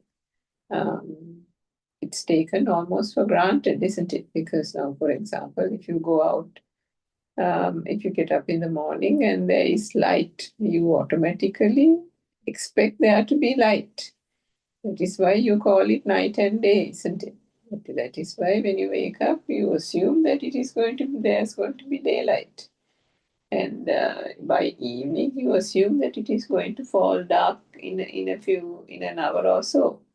And that is the time you finish work, that is the time you stop work, that is the time you probably head home if you're at work, that is the time you prepare something for dinner. Even the word dinner is also an implying as to the fact that it is the meal that is had at night time. And night time means darkness, night time means bedtime. All these perceptions that have been associated by taking for granted that night is night and daylight is daylight, or day is daytime is daytime. So like that, everything that is perceived, that was through the light sensation, and the fact that one is, the lack of daytime is nighttime. So this is the way, and then that is considered to be permanent, isn't it? It's almost as if that is there. There's a feeling that there is daylight. There's a feeling that this is nighttime, and so on. So this is what we call how the mind perception works, the mind sensor works. The light and the various sensory perceptions that occur through the sensor faculties in the human being are then combined to form the thought or the mind consciousness.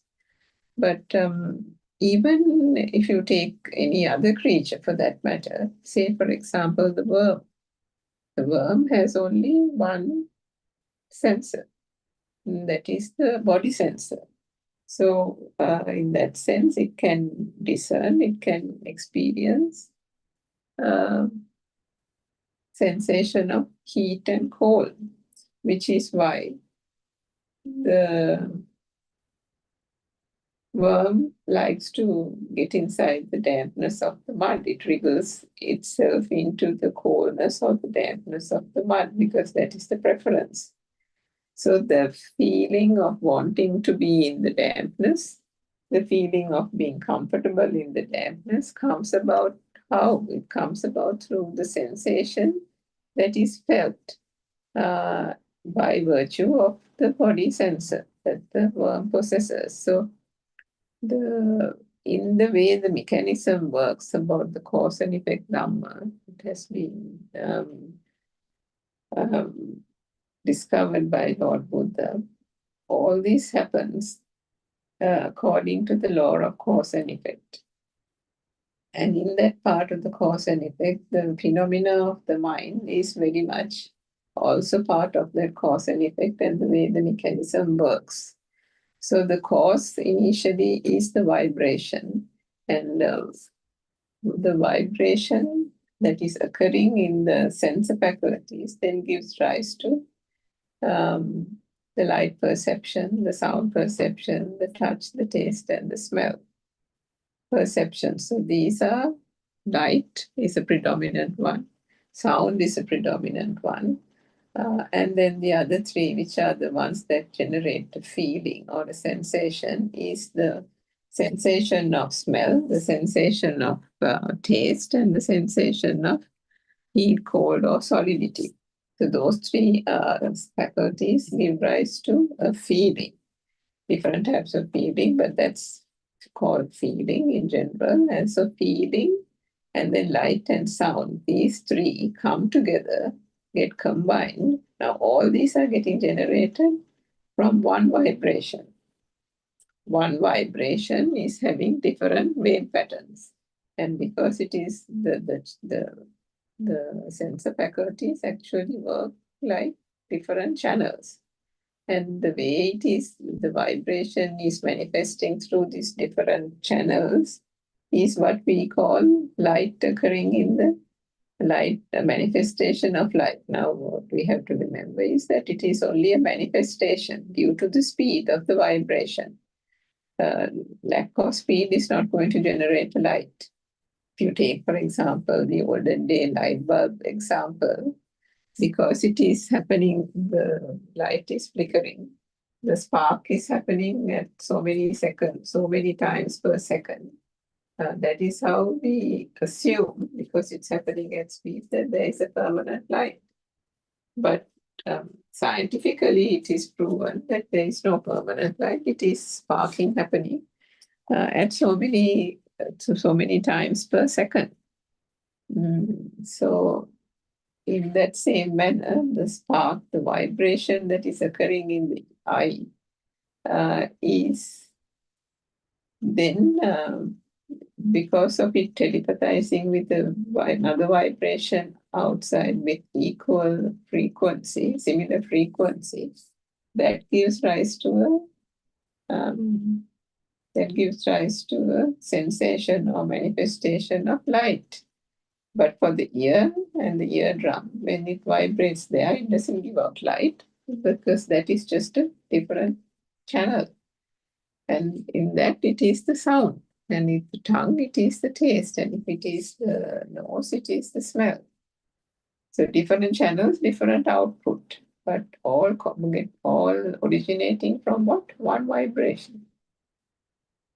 Now, this vibration occurs because, as the Buddha said, the vibration is two opposing ends coming together, because and then the coming together creates a force, creates a power. So because it is coming together, only that there is a power that is getting created. But that is why when it comes together, there is a friction. There is something, isn't it? Now, if I clap like that, now, was that sound there before? No. It just happened now because of the coming together of the two hands together in one sharp movement, the sound of a clap. The sound occurred. Now, we call it a clap, but anyway, just if you take it simply, in a simple term, the sound of a clap just occurred now. Was it there before? Can you say that it was there before? No, it wasn't. So in this is the way the Buddha explained this Dhamma, that everything that is happening, generally, whether it is this world, the way this world manifests, is all a construct of the mind. It is not as if there is a permanent world out there and that you are here and everybody is here and persons, people, things, objects exist. That has been the conventional society's misgiving or misconception. people in the normal society, just conventional world, the worldly experience is that there is a world out there made up of so many things, right? Not only Earth, there are galaxies, there's space, there's Mars, Saturn, Jupiter, and so on. And then in this Earth, life thrives, life flourishes. There are animals, there's sea, air, water, atmosphere, stratosphere.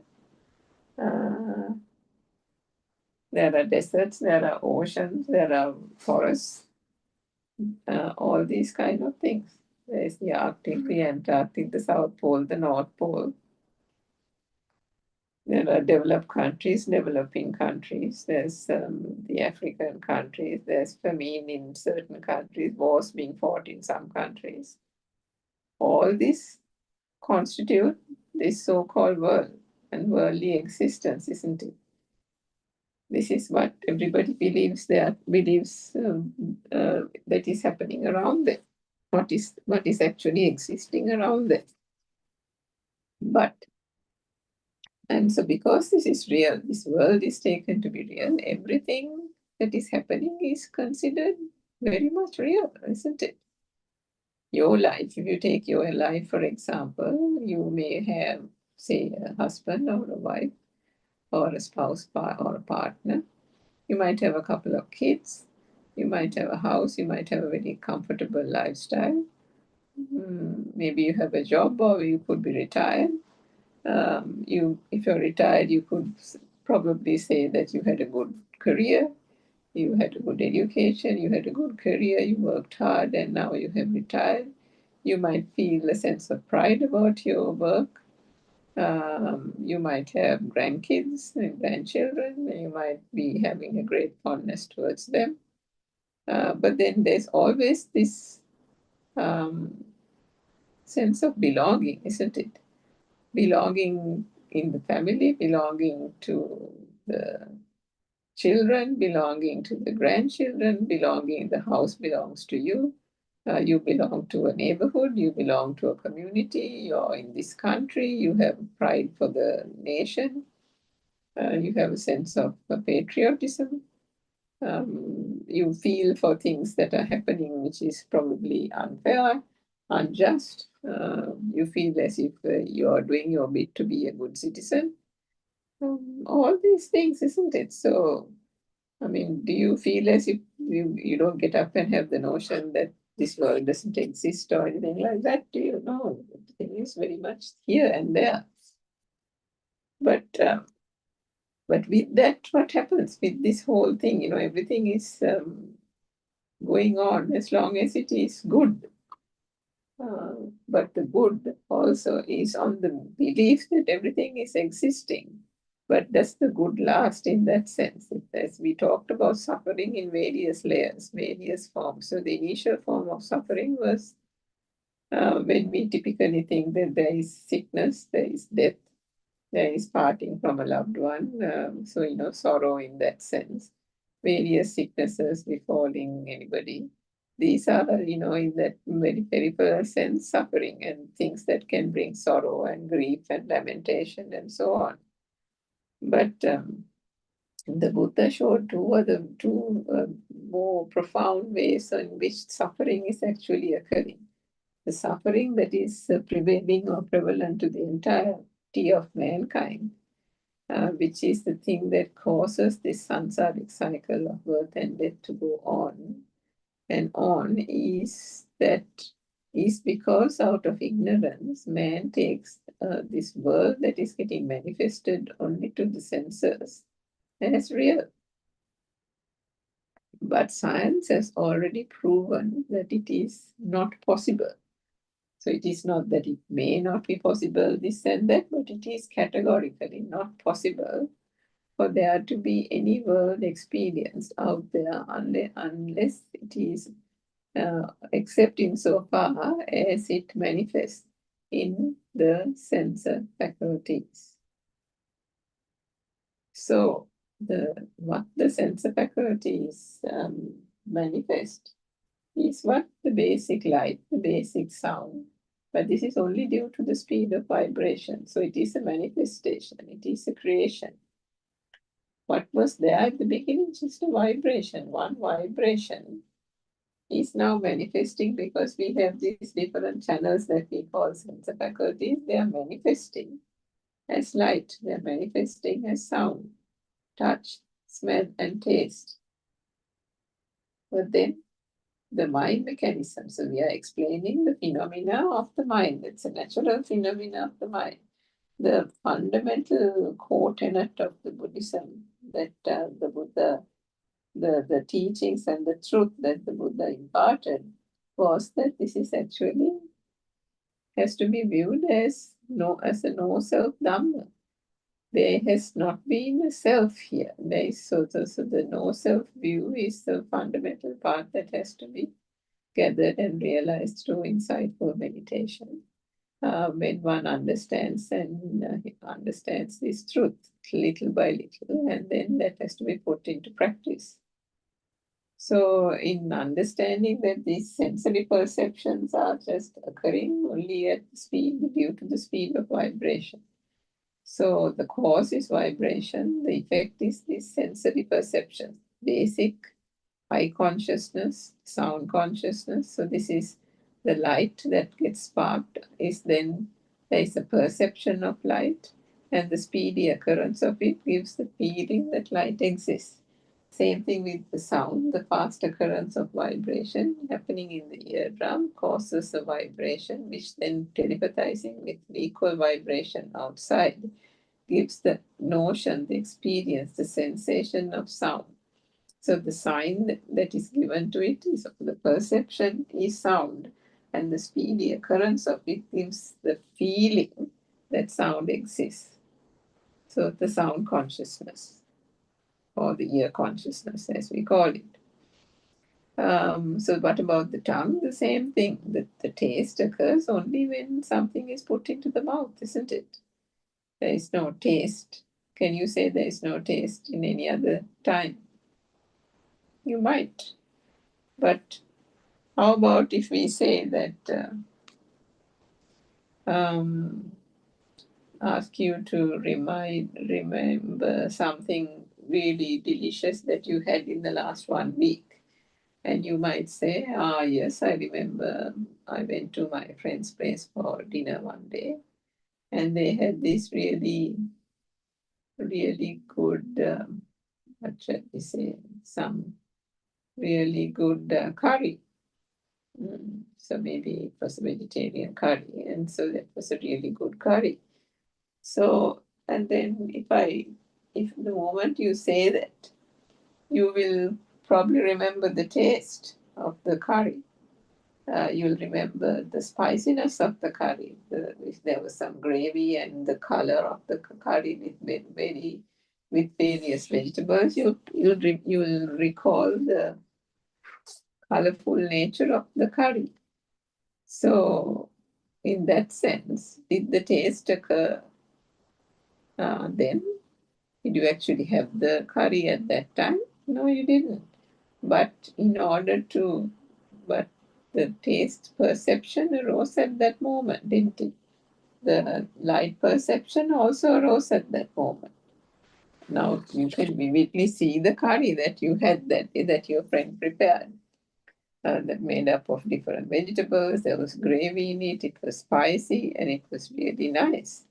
So the spiciness of it, the chewiness of the vegetables, the texture of it, so the body sensation, the sensory perception arising out of the texture of the curry, the gravy, and then the spiciness of the curry, all that comes to mind now. So then one would question whether the taste that is discerned to the tongue, was it actually a taste or was it just a perception of taste? That initially when we said that it is taste that gets discerned to the tongue, does that mean that there is a physical eating of it at that moment? Now, if we take the curry example, the second time there was no eating, but the whole curry was created in the mind, wasn't it? So this is where we say that those basic 5 perceptions are taken together in this natural phenomena of how the mind works. Starting from the vibration, one vibration, different sensory perceptions, then the sensory perceptions come together to form a thought, the mind consciousness. Now, this is another vibration. The coming together is another vibration, but it is a thought. So the thought can be a tree, the thought can be the mother, the thought can be the father. But isn't this just a combination of sensory perceptions? It is, isn't it? So, and then you realize that this was actually brought together by the mind consciousness. Then what happened? How did we call it mother? How did we call it father? At some point, you go back and realize that in childhood, or before even going to kindergarten, somebody somewhere taught you that this is your mother, this is your father, and so on. Or it could be even during the kindergarten days.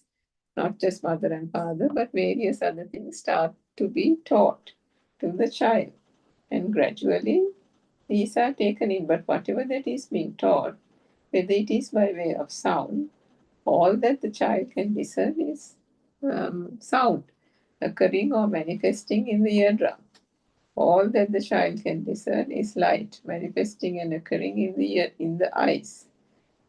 Is there actually any object or person that the child sees outside? No, they don't. So the perception of light, the perception of sound associated with whatever object the teacher is holding in her hand and trying to teach you, saying, okay, this is an apple, this is an apple. Children, repeat after me, this is an apple. So what do you see? You see, the child sees an image, the child sees a color. And then the word apple is associated with that name and the image. With the image. The sound is associated with it, and then it's understood as an apple.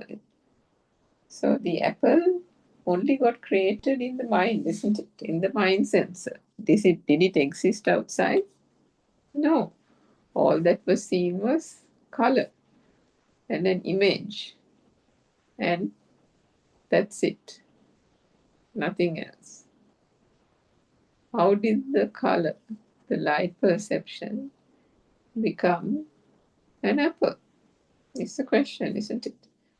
So, if one, at some point, the apple is shown, the apple is given to be eaten, the apple is touched, and so it is these sensations, the sensation of touch, the sensation of light, the fact that it is round in shape, the fact that it is generally red or green, all these things are basic perceptions without the mind consciousness kicking in. But with the perceptions coming together, one gets this notion of an apple. But did the apple actually exist outside, or was it just a perception? It was just a perception, wasn't it? But what happens?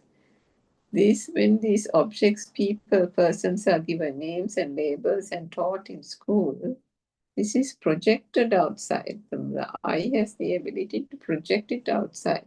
The sound is also mistakenly believed as coming from outside. The touch of anything is again treated as if whether it is solidity, whether it is round, whatever the texture, this is something. This is called an apple. So this is what an apple looks like or tastes like, or that type of thing is then taken in as a perception. So ultimately, one understands that everything in this world, as we call it, has been learned at some point in time. This is called the wisdom of seeing past minds, which is a key type of wisdom that the Buddha said has to be well understood through insight reflection. And at that point, one has to understand how this mind is made up of. What is this mind? The mind and these objects are only something that actually gets constructed. The world as you know it gets constructed in this moment. There is no past or present. The past, if one thinks is thinking about the past, it is only being thought of in this very moment, isn't it?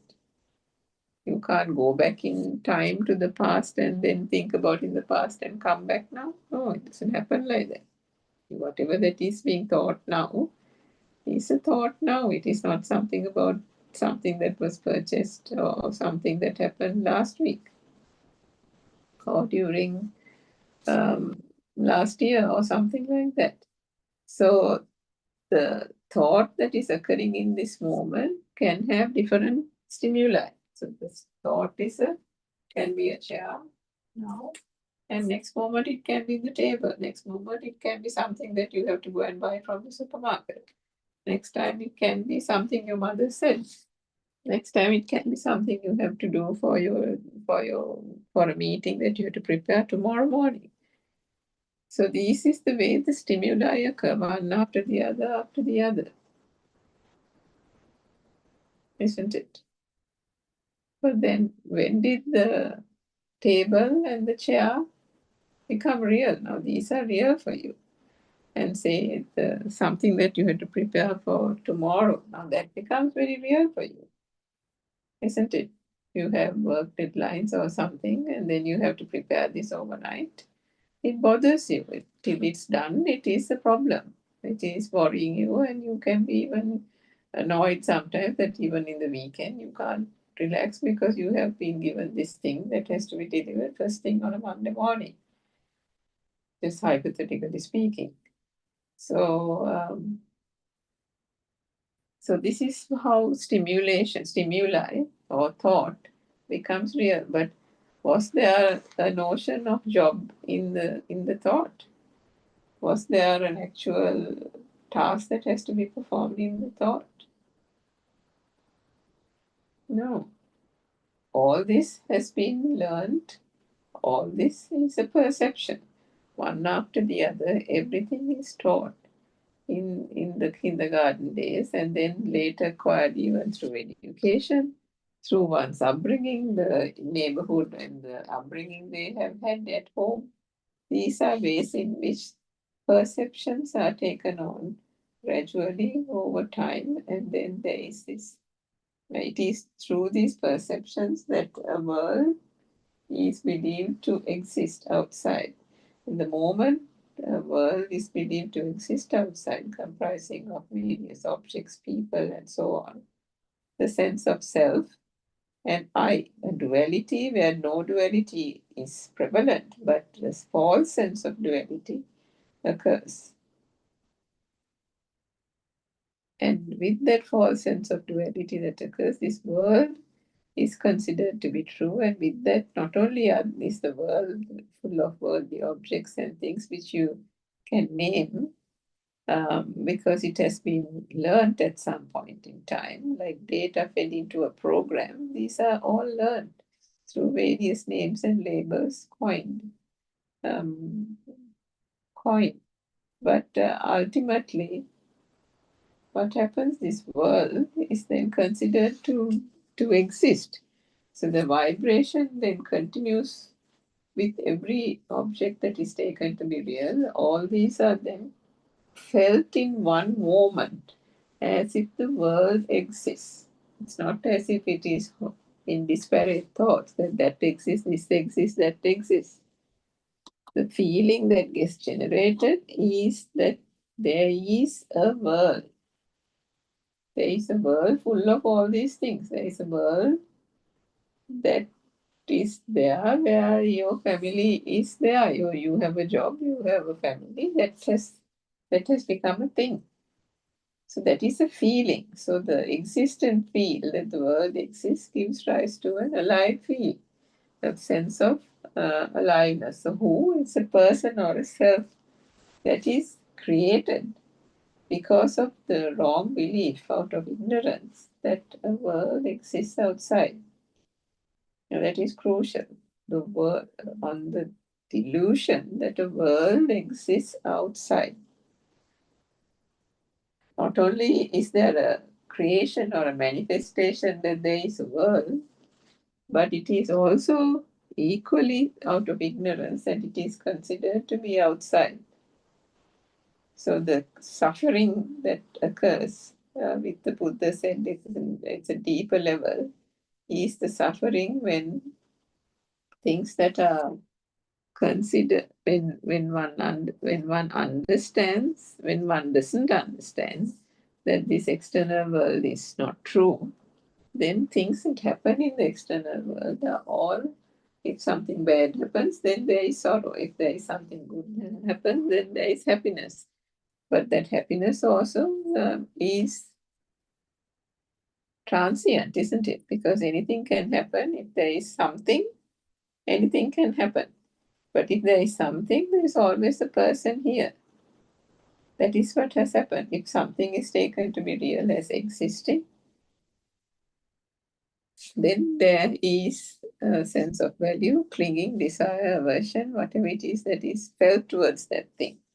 Because it is fundamentally considered to be real, and then there is a value attached to it. So the three realms that the Buddha spoke of is the sensual realm, the form, and the formless realm.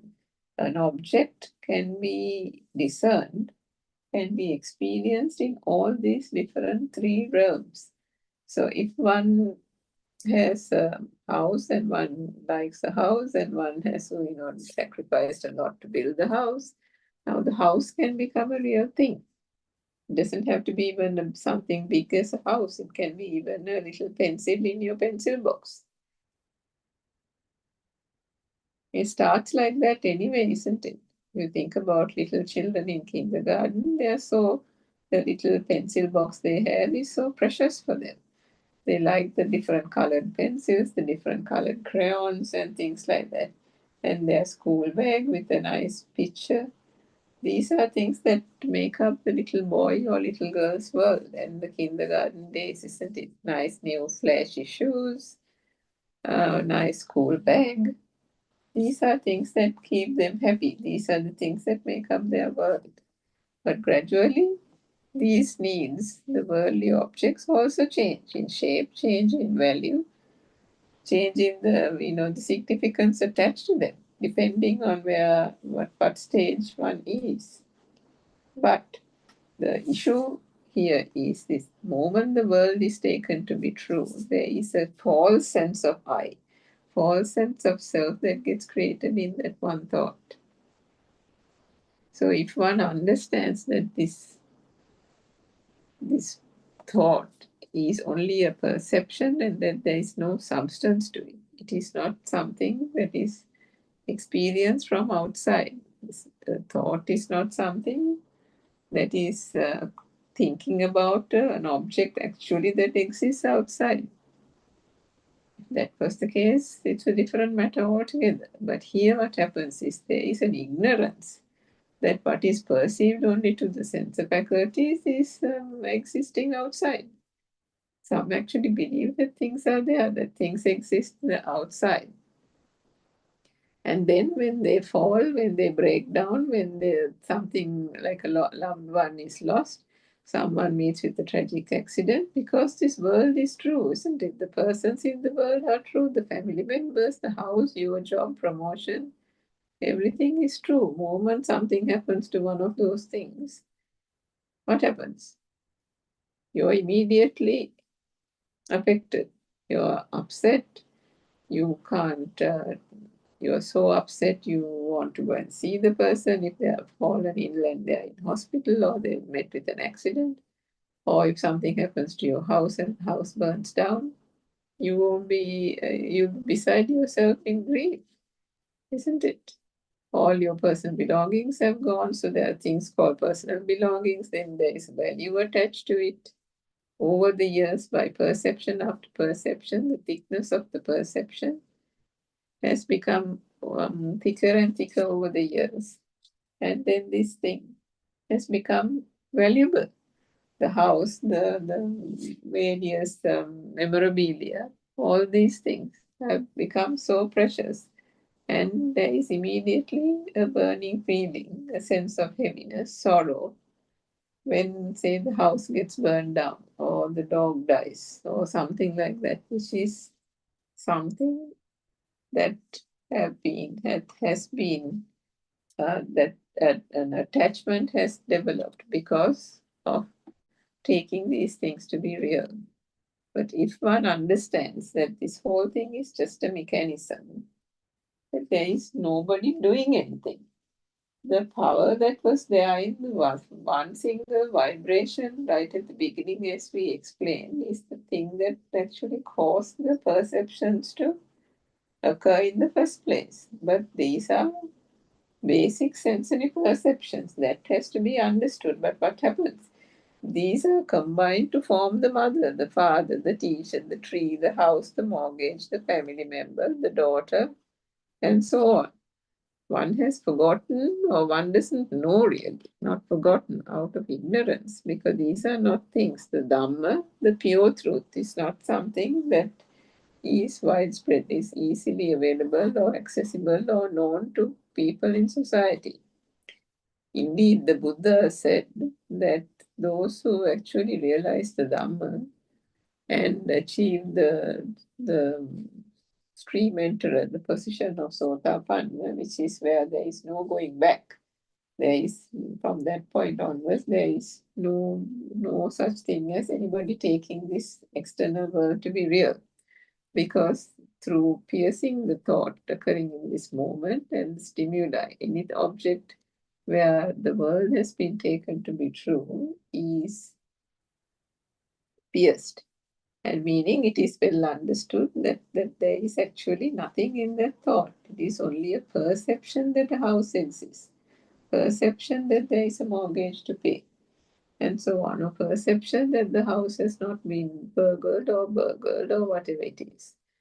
And a perception that so much of value of household contents have either got destroyed or damaged and needs to be replaced. And so what happens if there is no insurance? Then there is more suffering, more burning, and then sleepless nights, can't think straight. All these things, this is leading to suffering, isn't it? How did it lead to suffering? In this one thought, there is this thing that, oh my God, the house burned down. Oh my God, how do I pay the mortgage tomorrow? But consider for a moment, when you are in deep sleep, overnight, you have had a real long, terrible day. Say your house has burned down or something has happened, and then your mother or some child falls ill, then you have to rush them to hospital. So various things can happen like this. But when you go to sleep, did any of these things occur to you in sleep? No. But then you wake up in the morning and then this whole thing floods back.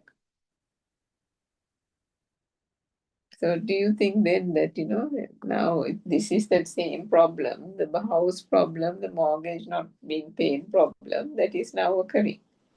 Or do you actually understand that this is a construct happening then and there, occurring in this very moment? That is what the law of cause and effect is. If there is a cause, then there is an effect. If there is a vibration, then there is an effect. The vibration can be the cause, the effect is the perception, basic consciousnesses. But then the basic consciousnesses is the cause, and then the thought output or the effect is the thought, the mother, the father, the house that has got burned down, the job that has to be, the job that is in jeopardy, and so on. But then what happens? Those things come together to form that is the cause, and then the effect is the world. And then the sense that the world exists. And then what happens? Then the cause becomes the world that exists, and then there is the I, the me, the my here, sense of aliveness, sense of being alive that arises, which is the who is experiencing this world, it's me who is experiencing this world. So not only is there mother, father, there is an I here. The I and the self, the ego, is the worst, or this is the most significant part of the Buddhist teachings. This by taking false world to be true, a false sense of self or a self misconception, a wrong self view has got formed. But if one doesn't understand the truth and know that there was no self here, that it was only a wrong self view, unerringly, unknowingly, the concept of I, the self, and the ego gets stronger and stronger because it gets called upon to do various tasks. It has educated itself. It has gone and got degrees and awards and is doing a great job and various things. There's so many ways that the ego can get fattened because once this concept has been made to be true, this self view that there is a me here experiencing everything, then everything is in relative to that. Everything is relative to the I, isn't it? The I takes on power more and more through increased perceptions and association of perceptions. And it is this I then that has been given individuality. If we think about human rights and all these type of things, it is this wrong self-view that was the only thing that was there. But no, mankind has been measured through the success or whatever of certain people. And in that sense, it has been, that is the measurement, that is the yardstick. Something happens, also then that is considered through that yardstick. But the Buddha said that this whole outside world being taken to be real is the cause of suffering. That can be part of the cause of suffering. So, but when one actually engages in insight meditation and goes through the inner workings of the mind, one realizes that this whole thing is only a construct. So that example we gave earlier about when one was asleep, did any of these things become a thing? No. Was there anxiety and stress in the sleep itself? No. Say the person was having a very deep sleep. Nothing is actually getting constructed at that moment. So it is a construct and nothing else. It is happening in that moment, but it is not something you can find. Because why? It's only a perception, only a sign, not something that has been there before. So in that sense, understanding the mind mechanism helps to so one thing is the outside world being true, and then the next part of it is, as the Buddha said, when one understands that there is no such thing as the outside world, that is only a perception in the mind, then one has to also transcend the mind. So to transcend the mind, one realizes that the thought of the tree, the thought of the mother, the thought of the house and the mortgage is only what? Just a thought, a perception. The baby in the cot had no idea whatsoever of a mortgage or a house or a job or a promotion. Nothing whatsoever. Aren't these also just man-made concepts that have been labeled and fed, like data being fed to a program? Fed to the system saying this is what a program is, this is what it has, this is its functions, and so on and so forth.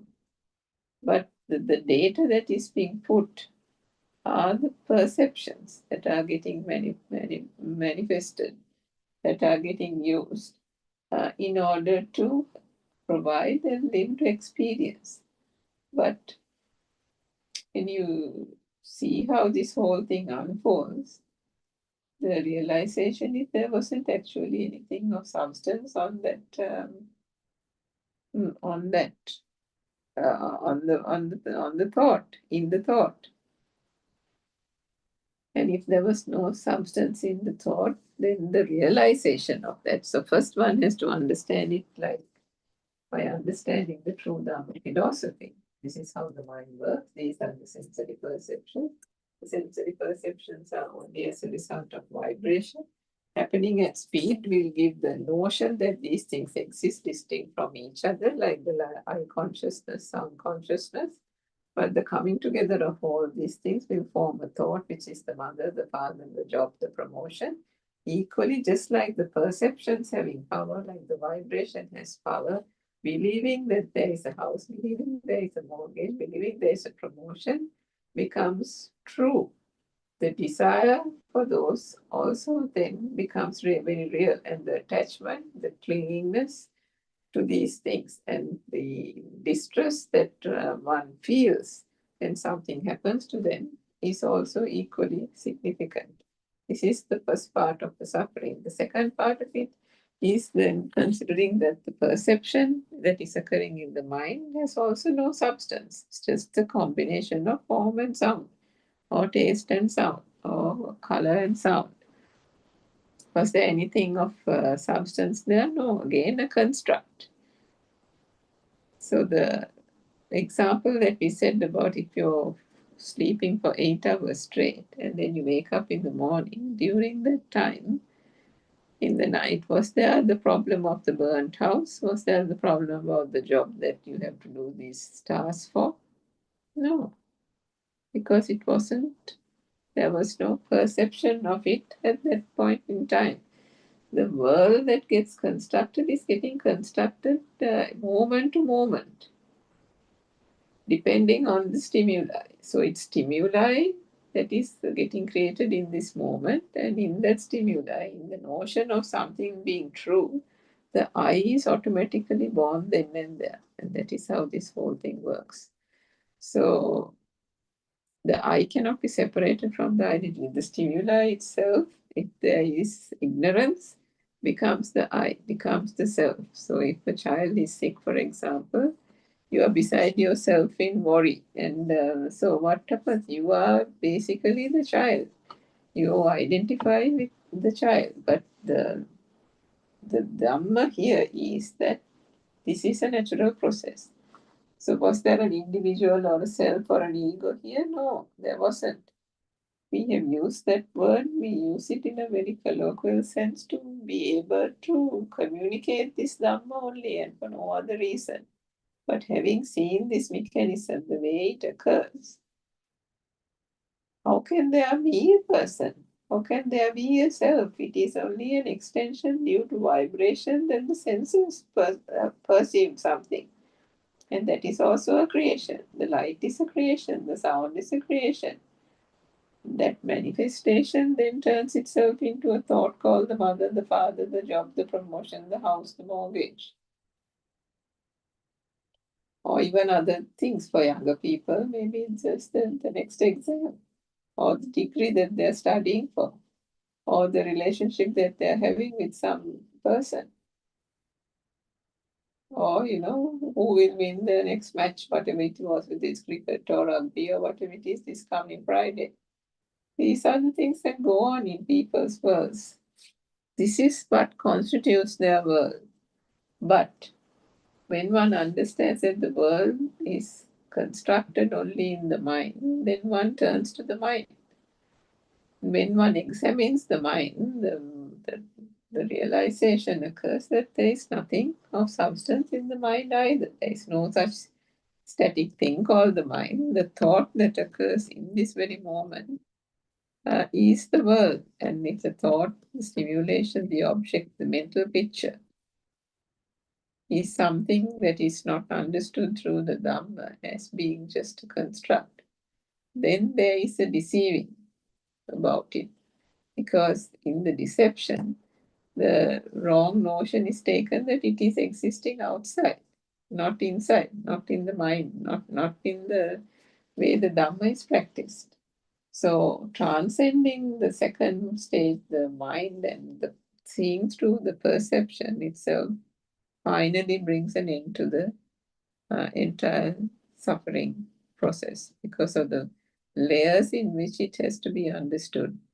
And all these layers will help understand also that the single thought carries the three realms, the sensual realm, the form and formless realm, ultimately with the pure truth. And the Vidarshana practice, all of these three realms have to be transcended. Initially, with the understanding of the Dhamma, the defilements start fading, and then what happens? The craving that you have thought that you had for various types of food, people, like family members, particularly your children, parents, you will find that with the understanding of the Dhamma, this is gradually reducing. I don't get this burning feeling about anybody. I don't have this deep sense of worry or anxiety, how things are going to pan up for the future.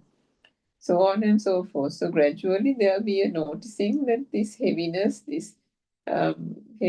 this sense of yearning for things, the sense of being attached to things, even the sense of not liking things and becoming upset when bad things happen and all that is not really, significant anymore. It is lowering and lowering, lessening and lessening in importance, in significance.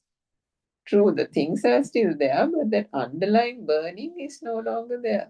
What has happened here? That initial vibration, the current that was there, is the thing that progressed through the perceptions, basic perceptions or consciousnesses to the point of the mother, the father, and all that, which was taken very much to be real those days. And the burning happens here. Whatever time the suffering occurs. Whatever happens there, the suffering occurs. But why is that? What is this invisible string or thread that's binding it? There is no such thing.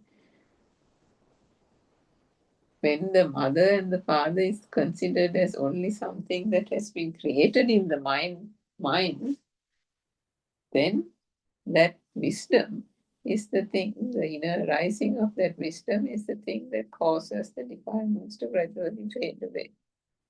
And when the defilements fade away, the inner transformation, the tranquility arises, and the awakening, we call it super awakening, occurs, where everything is happening as normal.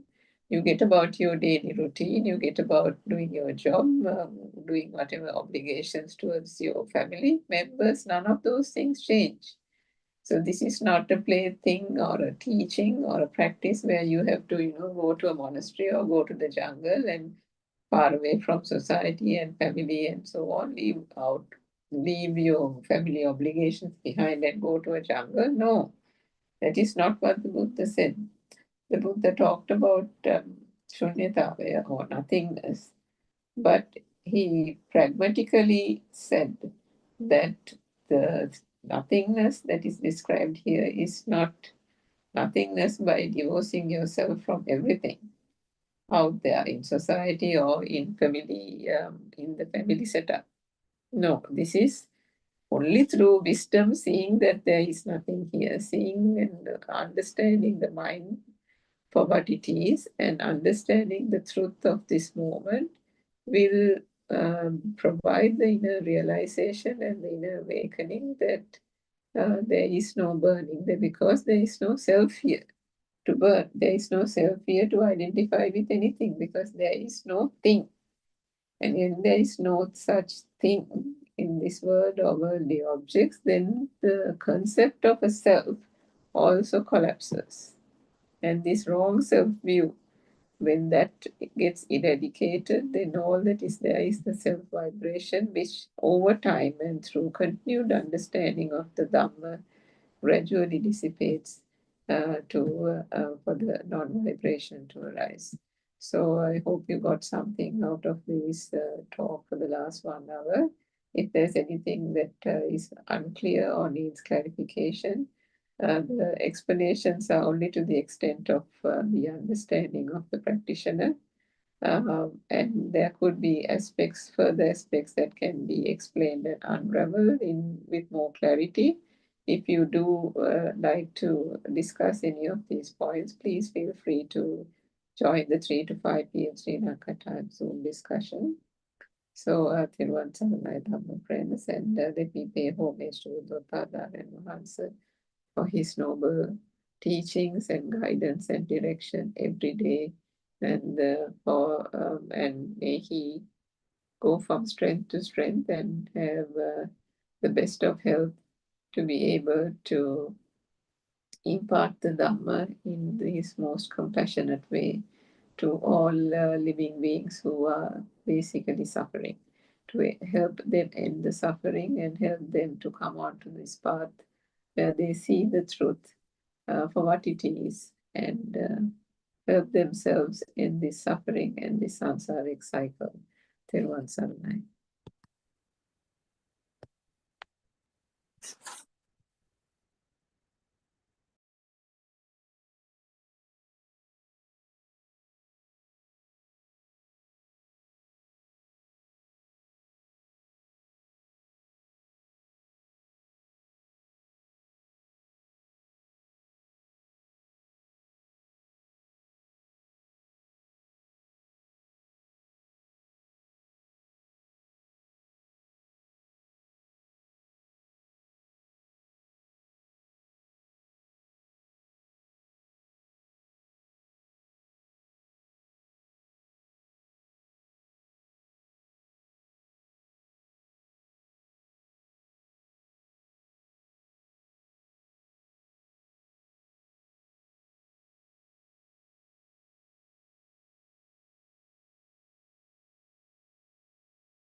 Tera Saranai. First of all, I would like to pay my utmost respect to our Kalyana Mitrayan Mahanse, Buddothpada Aryan Mahanse, Avsarai Aryan Mahanse, dear Dhamma friends, and also those who are helping us in technical side. May the Triple Gem bless you all as well, because you are doing a great Dhamma service on behalf of Buddothpada platform. So I would like to pay my respect to you all as well. So as usual, let's start this Dhamma talk. Actually, when we think about the advantages of this Buddothpada sermons, so most of us are benefited by these sermons. More than 10,000 sermons have been done by our Kalyana Mitrayan Mahanse, Buddothpada Aryan Mahanse, which will be benefited by the people all over the world. So day by day it is increasing actually. We can see that most of the people are getting understand this Dhamma. So when they are talking via Zoom discussions, so we can hear most of them are aware of this Dhamma now. So most of them are coming under this tree of Buddothpada. So when they talk, we can understand that they have understood that this I, my, mine concept, which is not inside this, is an illusion. So even understanding that, by understanding that, most of them have gathered this Andolanatmaka Deshana, Lokaya Attakara Nogattayage Zoom. That is what nowadays this Andolanatmaka sermons are recognized as actually. So most of them talk about this non-existing feeling. So while listening to these sermons, actually we get used to it. So gradually, you can enter this path of nirvana. So where we never find anywhere else, we have never found even after 2500 years. So we have never found this. It was covered with dust. Although what Lord Buddha has preached, that true Dhamma, the ultimate truth, although Lord Buddha has preached, nobody was able to reveal it to the world. So it was covered with dust actually. So our Kalyana Mitrayan Mahanse, the spiritual leader, he has by his own experience, he has revealed this truth from his childhood. That is why we can call this is pure truth actually. So now he has done experiments. Even now he is open to this wisdom, because what he calls this abhinya jnana. So we are really fortunate to hear this true Dhamma in our lifespan actually. If not, even we did not know what we did was completely wrong. So if not, we would have done the same thing, and we would die not knowing anything actually. So now we know. Now those days it was the thing that we collected merits. If not, we thought of demerits. So thinking of merits, we collected. We thought of going to the heaven. That was in our mind. So now those who listen to these sermons of Buddothpada, now they know what to do and what not to do. This is the most important thing. Those who have understood this Dhamma, they try to give this message to the whole nation. This is another effort done by actually the vision of our noble teacher, noble spiritual teacher. So his vision is very wide, even we can't think of. So this is another avenue, another way of giving this to Dhamma to the whole nation in English. So definitely within this year, most of the people, not only in Sri Lanka, all over the world, will grasp this message what we give, even in English. So it is not that easy to spread the message because most of the people are in illusion. So to give this message, there are so many paths uh, in this Buddothpada sermons, especially Buddothpada sermons and also Zoom discussions and also practical sessions. That is the most important thing where every day I reveal this because this is the most important thing, the most actually, if I say, the foundation of this Dhamma.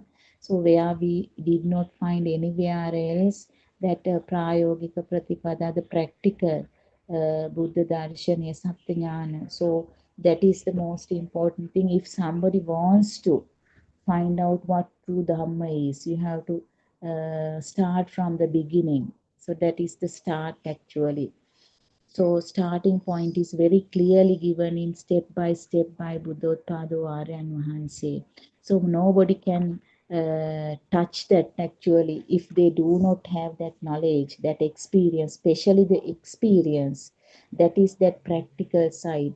So really, if you practice this, you have so many places, even through these Zoom discussions, and also there are TV channels, and also there are places where you can get this practice all over the world, actually all over Sri Lanka, everywhere.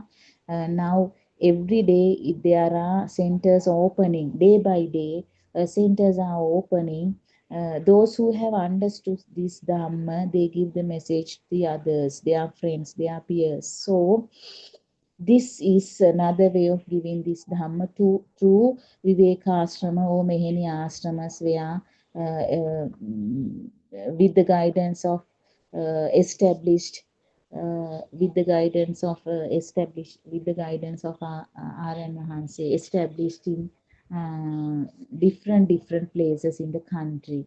So those who go there, they know how effective these practical sessions are.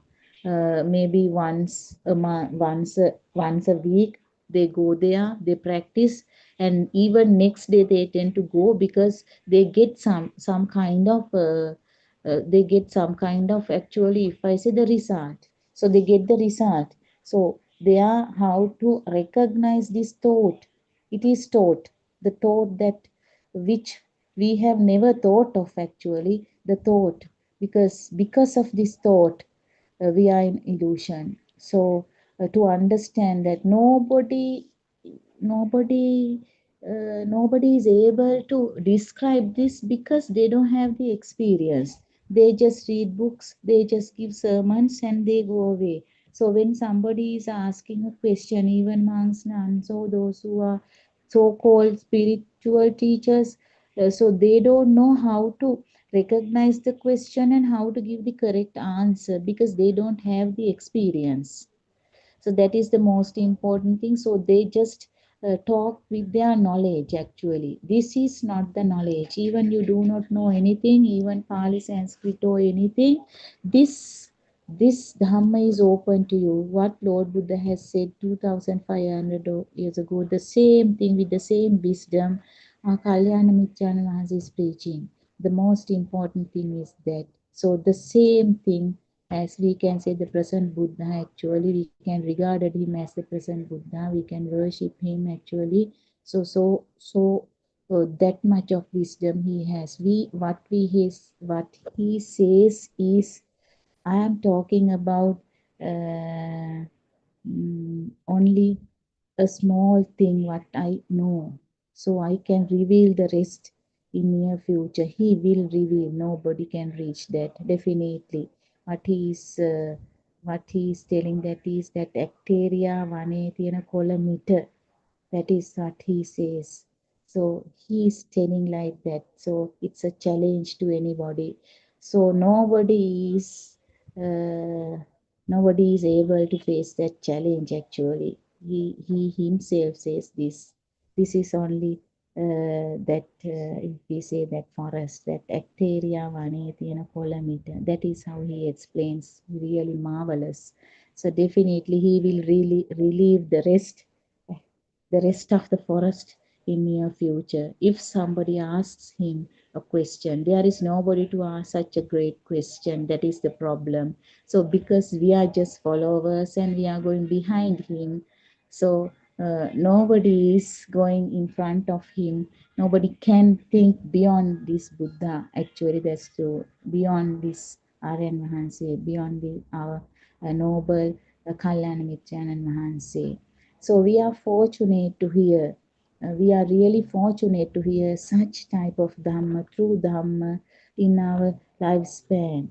Because if not, still we will be doing all these pujas, alms givings, and so on, or kapru pujas, and worshipping God when we have something, and also these Bodhi pujas and all. So we we we went in search of some kind of comfort by giving something to Buddha or God. So this is not. This is the understand of our own mind, awaken of this moment. So this is really beautiful Dhamma. So actually. To know this, you don't want anything. What you have to do is you have to understand your mind. Mind will you will have to understand your mind by your mind. That is the most important thing. So even when we talk about our last moment, even actually when we talk about our last moment, last mind, that means now most probably Chutisita. Mm. So actually, we are afraid of that. We are afraid of the death. We are afraid of that death. So when you understand this, uh, non-existing feeling, the birth and also the death will be only just words. So you are not afraid of your birth. You don't think about your birth. You are not afraid your birth, not birth, death. So just merely words. So it clearly shows now very nicely birth. Although we think that coming out of the mother's womb is our birth, so that is not what Lord Buddha has preached. Ase upatai mahana upata kiyanne. So birth of your eye, that is what. Once you see something, that is what. So we never such a marvelous explanation. So these words are really beautiful. So even that mm,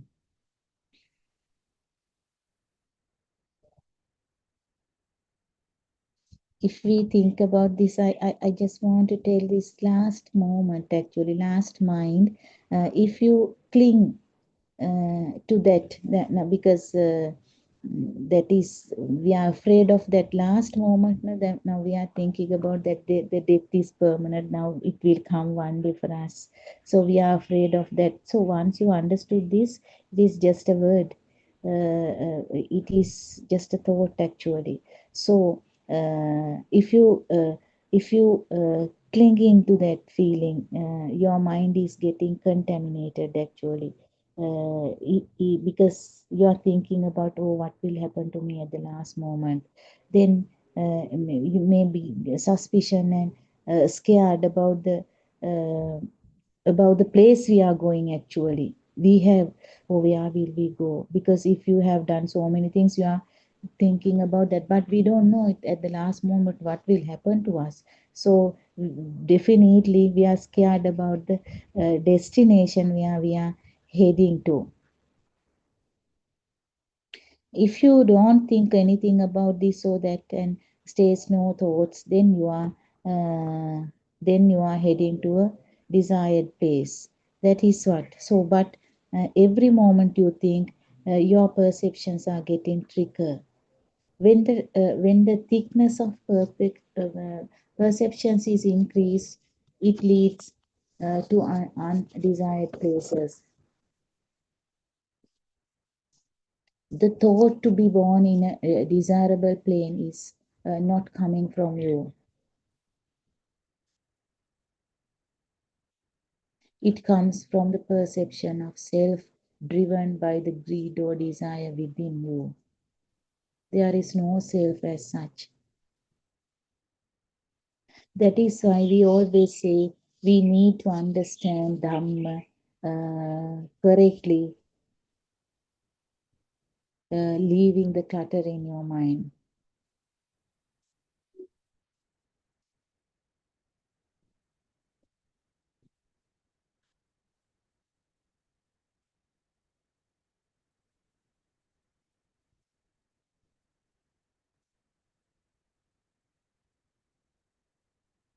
So don't think about any other things when you listen to Dhamma. The reason is, as far as you don't think about this clutter, the path to desire place is much easier. It is not a story or personal matter. We have raga, that means that desire, likeness, dvesha, aversion, and delusion, moha in us. Raga, dvesha, moha, we all know defilements.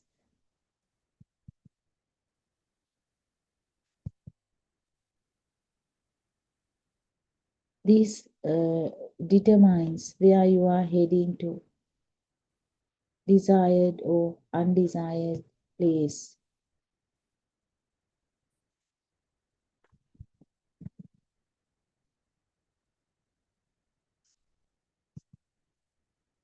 The same thought will carry us to an undesired plane. We are unable to go anywhere by force. So we have to have a cool and calm mind. We should actually extinguish these flames in the mind.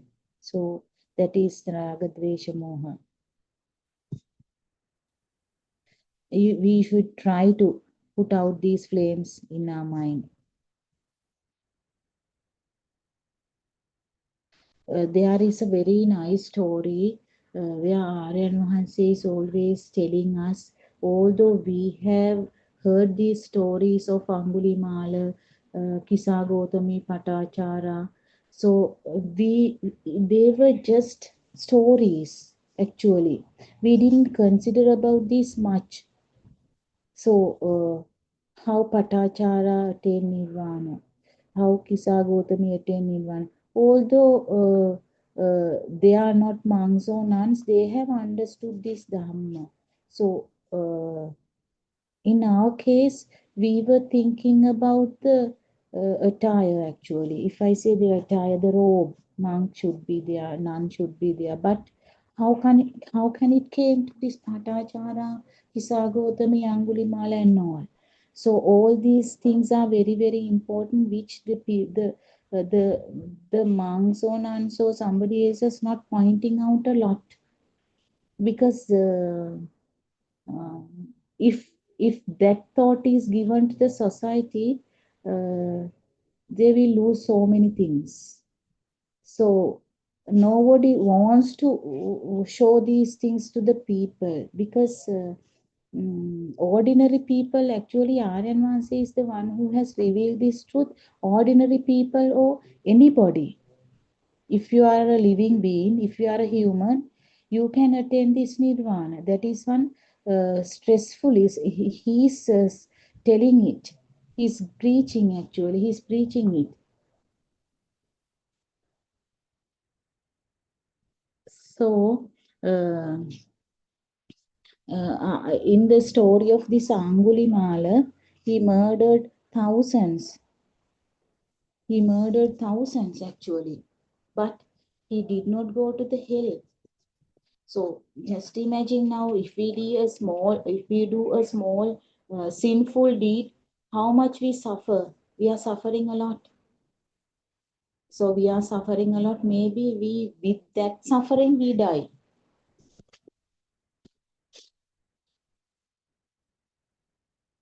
So where will we go at the end of this samsara? Although this Angulimala story is really nice. Actually, even uh, mm, we can take this example to anywhere else. By murdering thousands, maybe more than thousands, he did not go to hell. So there it is preached that a pregnant woman with great labor pain to reveal from that pain what Lord Buddha has given the advices to Angulimala, because the Buddha told Angulimala to make a determination to relieve the pain of the woman. So what Angulimala said, even the same thing we will say, because he said, how could he do such a thing? Because he has killed so many people. So that is, don't you think that is our story? Although we have not killed people, we think.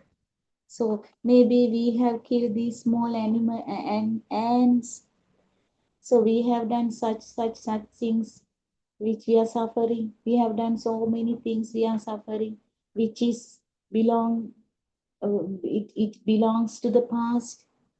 So here it is not so. We have never done a crime like that, just like Angulimala.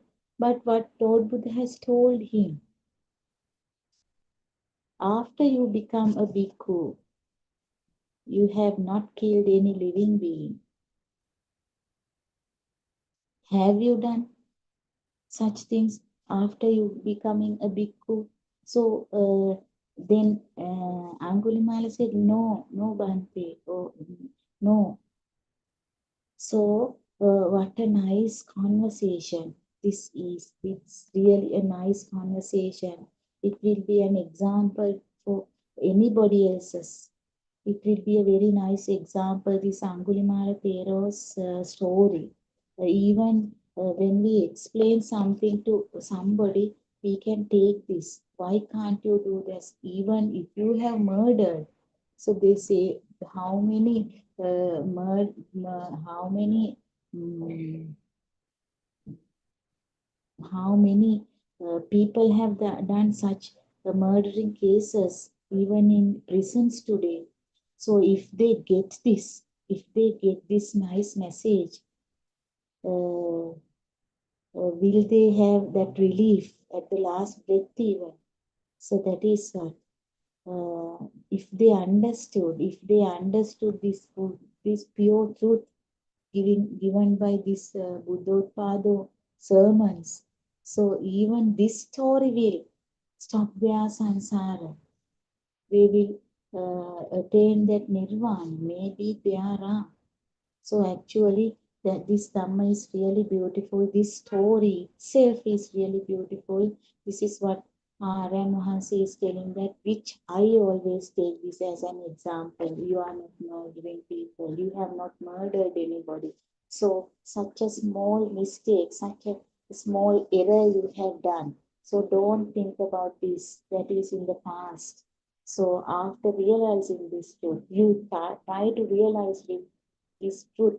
So we can give this truth very nicely to the story of this Angulimala. Yes. So what Angulimala said is, Buddha is asking Angulimala, Have you killed any living being after becoming a bhikkhu? Then Angulimala said, no, Bhante. So you can remember the story Aryan Maharaj is nicely explaining. So then what Buddha said, Lord Buddha said, he told this bhikkhu, this Angulimala, make a determination that you did not kill any living being after you realizing this truth. So as power of that determination, the pain was relieved of that pregnant woman. As a bhikkhu, this was the only signal mind at that moment. It clearly shows the path thoughts should not interfere and overshadows this present moment. That is the only example we can take throughout our life. So path thoughts should not interfere and overshadow this present moment. Ekasita, so only one moment. If those past thoughts come and overshadow the purified mind, he will not become a bhikkhu. So very nice saying, yes. So the overshadowing the clean mind with past thoughts would prevent becoming a bhikkhu. Whatever it is, we should awake to the mind every moment at all the time. What you have to keep in mind is that there is a flame in the mind, and that will lead you to undesirable places. Therefore, there is no purpose of thinking about what we have told or did in the past. Such a nice story. So, if all these people can understand, even if somebody, just like Kalyana is explaining, whatever you have done, whatever the fault you have done, whatever the thing that you have done, there is no purpose of thinking about what you have talked or did in the past. Nothing. So nothing can be done to that. There is nothing as such. Always, this mind is always passing away and arising all the time. Passing away and arising, passing away and arising. If every time we see the mind, then we see that there is no sattva, that means living or living being here. That is what we have to understand. There is nobody existing here.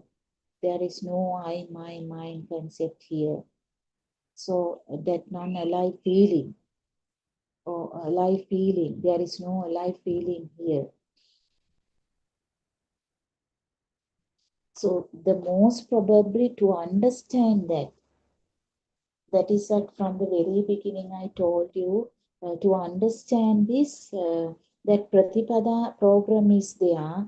So how you understand this non-alive feeling, non-existing feeling, there is no I, my, mine here. The most important thing is that, the first thing is that you have to understand that there is no I, my, mine here. So there is no, somebody called I, there is no anything called me, there is nothing called mine.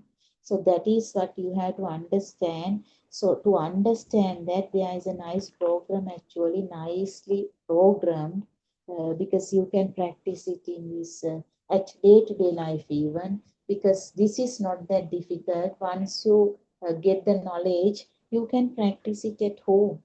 You can start practicing at home with the guidance of this Buddothpada, even Buddothpada, Aryan Mahanse, and also there are well-trained teachers. So they are guiding you throughout the day, 24 hours. So if you listen to, while listening to these sermons, you have to have a good listening to these sermons done by Buddothpada, Aryan Mahanse. And finally, you have to talk to him and to share your experience. He will decide where you are trapped. He will give you the correct solution, what to do and what not to do. So because what this is the same thing what Lord Buddha has done even in 2500 years ago. He has discussed the things with his disciples. That is what Aryan Maharaj said through the Zoom discussion yesterday. I heard this is what Lord Buddha did 2500 years ago. So Lord Buddha was discussing always having small groups, what Kalyana Mitra and Maharaj is doing right now. So having small groups, giving them advices, giving kamatahans and all, advising and solving their problems, and sometimes going to the feet of the person that most probably the advisors are needed. He goes there. This is what Aryan Mahansa does actually. He goes and he goes there. He last a few weeks what he did was he went in search of people in small groups. How many of them have liberated by his words, by his kind, compassionate words. So we are really fortunate actually. We want to have that courage, then your wisdom will open. So here to the point that practical knowledge, you have to find out where am I, my, mind concept. There is nobody here, only thoughts are there, signals are there. So later on you will understand that only the functioning of these senses, that is just like a factory, just like a tree. You are here. The things are happening as a habit. The things are happening. So even when we talk about that, the baby in the cot, very nicely explained. So you don't want a lot of knowledge. No need of any knowledge. If you can understand this, if you have that courage, then gradually it comes to this Montessori child. How this how the pollution of that white sheet starts. The Montessori teacher shows the pictures and giving the names, red, yellow, blue. So there I, my, mind concepts, how it starts. So everything is very nicely programmed actually. It is our duty to catch this actually. So here even such a story of this Angulimala story, what a such a nice story. So uh,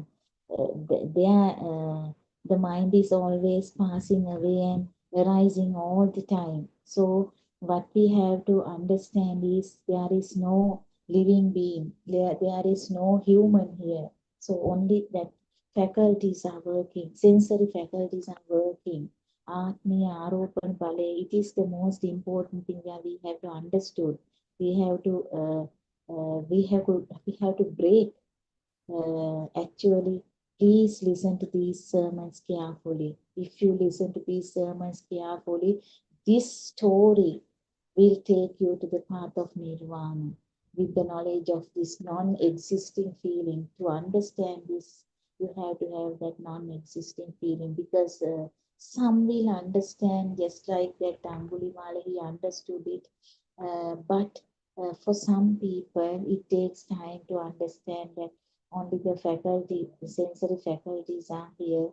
There is no I, my, mind. So it takes time according to the wisdom of the person. So sometimes it will take 3-4 years. That is what these people are. When they are talking, they say, I have listened to these sermons, Arya sir. I have listened to these sermons for 5 years, nearly 5 years, nearly 4 years. Then Aryan Mansi is asking, what have you done? So that is what maybe they do not have the trust, they do not have the determination. And also, if you have the determination, uh, if you go after RNRC, please give me this too. So within 1 month, you will realize this. Just like I can't remember that Satchaka, that is the word, name is said, Satchaka. Satchaka has followed Lord Buddha and he has done what he said. So if you do the same thing, you will be another Satchaka. So no doubt, stories are really true. That is what. So if you understand this true Dhamma, it will stop this circle of samsara. So you will feel that you are the nature. Definitely, if you understand that there is no living being here, there is only this faculties, sensory faculties are working, the non-existing feeling, that this alive feeling is not, once you understand this non-existing feeling, you merged with the nature. Actually, that is what. So please brush up this Dhamma well, in the sense, please understand, try to understand Dhamma this well. Then you will recognize that your mind is gradually cleaning. It is becoming clean, cleaner and cleanest, calm, more calmful and the most harmful than before. Because the involvement with the outside getting very calm. It is not stressful because you are in the path of nirvana then, because you don't believe. Once you understand that only the faculties, sensory faculties are working here, you don't believe the outside world. It's a thought. So what you think is not in the outside. So most probably, to understand one thought, try to understand what he says, this chair. Chair, if you understand how this chair is formed, you don't want to understand the several thousand things around you, around the world. No need of understanding. Chair is a thought. So all the things that outside is a thought. He is giving very nice examples actually. Just imagine a tree having 5,000 leaves in a tree. 5,000 leaves in a tree. To identify the 5,000 leaves, you don't want to in search of these 5,000 leaves in that tree. So take one leaf and study that one leaf. So you can identify the rest of the whole leaves. So where you have never heard such nice stories.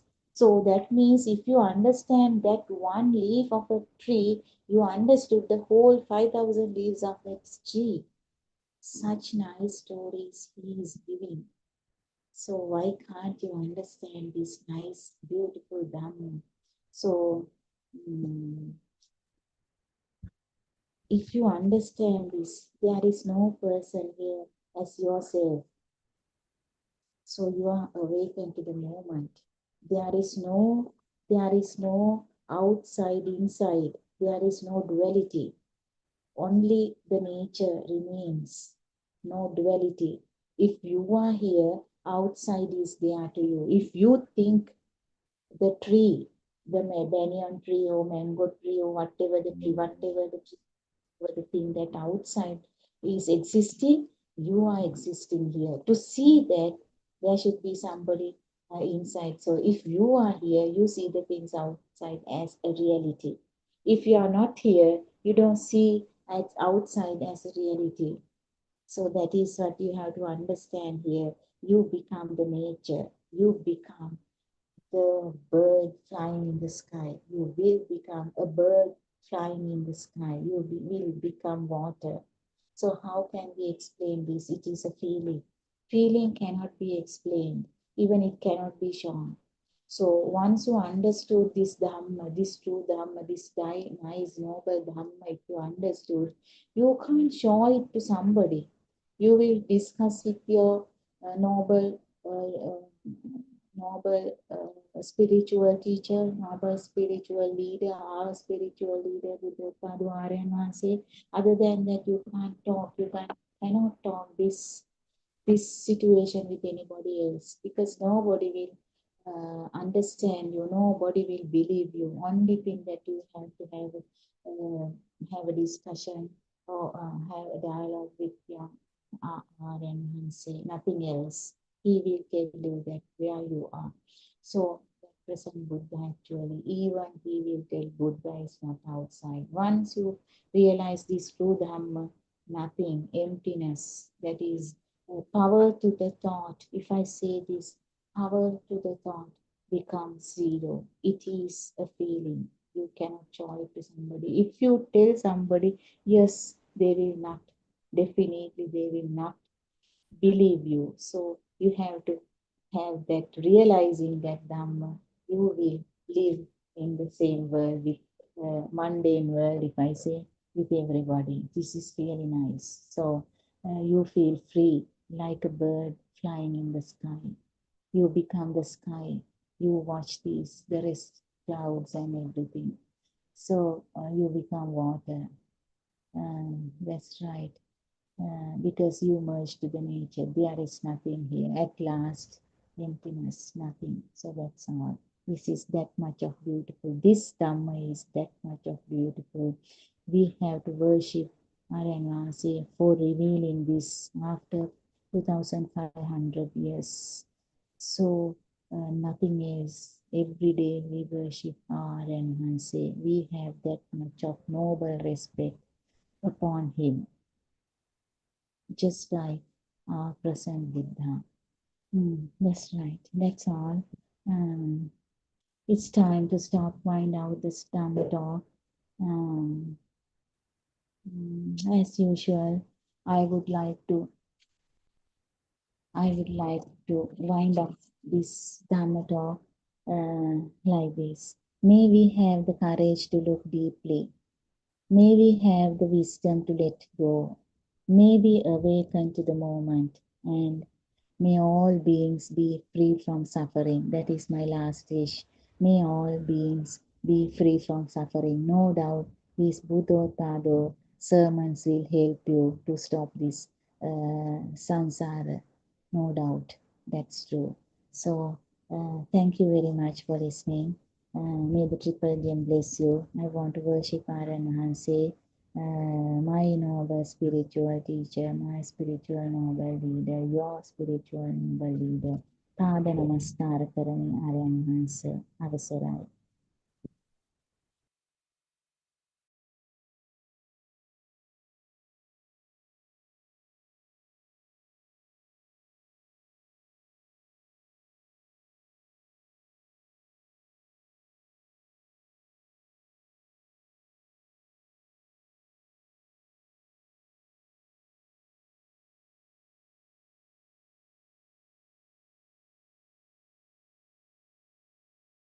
Enhancer, everybody. Let's continue with the book reading. The True Dhamma Has Awakened, Volume 2, page number 42. Fleeting thoughts are not wholesome because all fleeting thoughts consist of raga, greed, dvesha, ill will, and moha, delusion. The stanza Kusalasa Upasampada means train yourself to see the thought that arises in your mind. This seeing of the thought is a wholesome act which will help you realize the pure truth. Seeing the thought that comes to your mind is a wholesome act, a kusala. This wholesome act is also known as upasampadava. Praticchapariyodapanam means that one has to take hold of your mind, control your fleeting mind. Etang Buddhana Sasana means this is the preaching of all the Buddhas. We would like to remind you that all these teachings are only for the followers who are already on the path, and for the followers who have already realized the pure truth. We believe that you already know the Dhamma by knowledge, or you must have already realized the pure truth. We also believe that you already know the meaning of the word Buddha. Buddha means emptiness or solitude. It means that there is no thing, but what you see outside are all things. You see conventional names, Sammuti, Prajnapti, names that we assign to things that we see in this illusion. When you look outside, you see the brick wall, you see the ground, you see the sky, and you see the trees. All these, it is only a seeing, isn't it? Now, what we are going to do is we are going to teach you that all what you see is all an illusion. We are going to explain the philosophy of the Buddha, and we are also going to teach you how to realize the pure truth. You have to learn how to see what the Buddha taught us after having a deep understanding of his philosophy.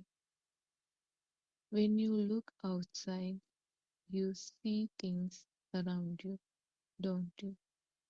You have to learn to look beyond this scenery which you see outside. Therun everybody. Therun Saranai Shani. We first of all worship Aryan Wahanse at his feet. Therun Saranai Aryan Wahanse, who is our teacher in the spiritual pathway, who is guiding us according to the true Dhamma facts which were disclosed by Lord Buddha 2600 years ago.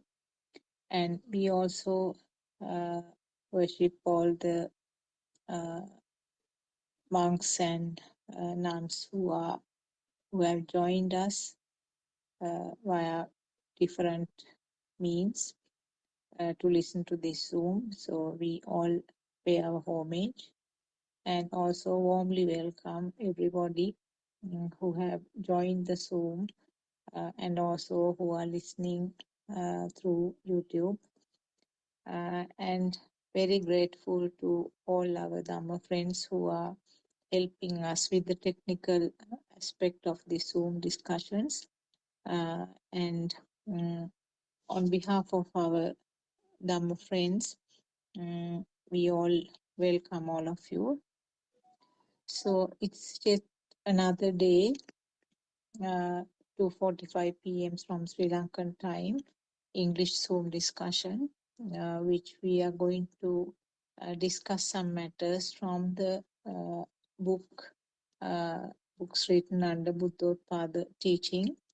And thank you, Shani, for reading the 2 pages. So we will take it as the base to start our discussion. Right at the beginning of the reading, it was mentioned Buddha means emptiness or solitude. That means there is no thing. what does it mean really? It means that the materialistic things that we experience as the world are not truly existing. They are all the feelings which are interpreted or illusions made by the sense of faculties.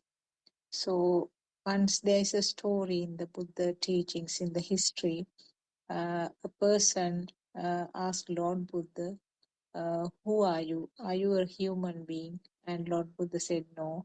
Are you a god? Are you a ghost? Uh, are you a Brahma? So like that, he was giving all sorts of non-names and asked whether that matches with Lord Buddha's status. But Lord Buddha denied all that. He said, no, I'm no such thing. I am Buddha. So what he tried to convey was that he cannot be considered as a person or a physical person, but he has reached the status called Buddha, which means nothingness or solitude. Nothing in the sense, I think it's better to mention it as no thing there, not nothing, no thing. There are no things related to that. Even though the physical body is there, the spiritual level or the understanding of Lord Buddha was not related to that physical body, but what he tried to convey was that his spiritual understanding, the level of his understanding was Buddha, which means emptiness. So this is an important statement actually. Right now, we all as Buddhists, we are no different from the other religions uh, who are worshipping statues. So, in other words, we use a statue as a representative, but actually we are worshipping the Buddha state, uh, the the level of that uh, mind, spiritual level that achieved by Lord Buddha. So it is something different from the usual teachings in the other religions and also the usual uh, belief in other language, other religions. So there are our spiritual teacher and Mahanse explained this one. Actually, until that time, we were thinking that the statues are just representatives of Lord Buddha, and we are doing the offerings to that.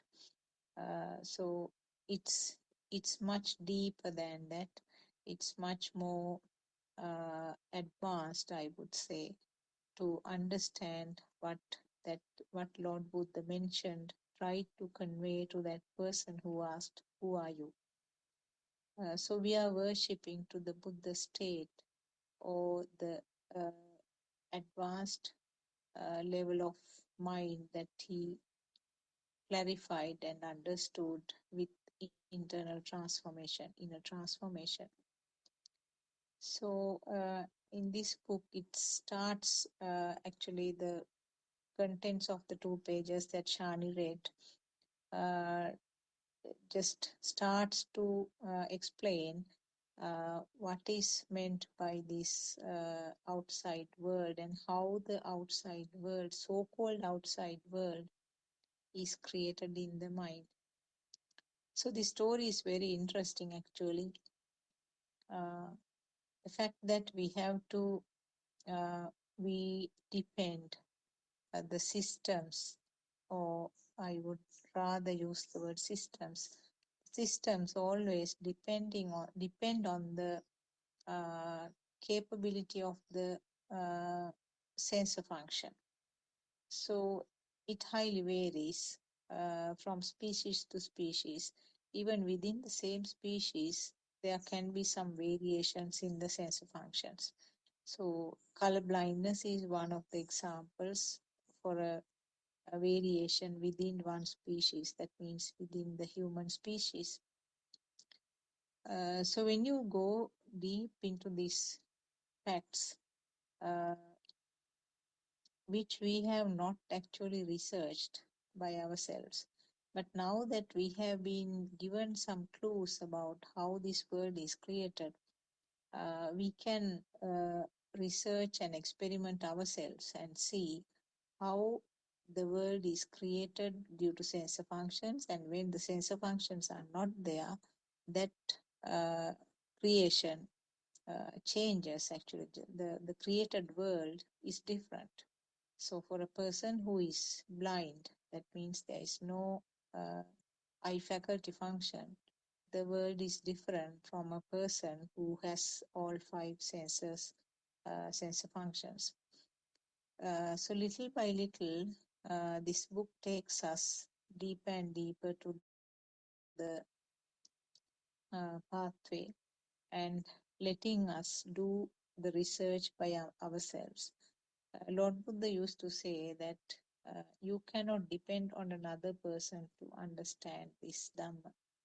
You can take the horse up to the water, but you can't get the horse to drink water. And also in another metaphor, Lord Buddha has said that make your own ferry or your own canoe. You cannot get onto somebody else's canoe and cross the stream. You have to make it yourself to suit your ability and to suit your knowledge and your understanding. And in Dhamma, there are four categories actually explained by Lord Buddha when it comes to understanding. There are some people who readily understand the uh, explanations given in Dhamma. That category is in Pali called Ugatitanna. And apparently the Sariputta Thero and Mugalan Thero, who were the chief or the head disciples of Lord Buddha, they had this capability. They understood just within, two sentences of a stanza. First two sentences to one of them, and the second two sentences to the other, and then they understood the truth which was hidden underneath that. Then also it's described another category called Vipatitanna.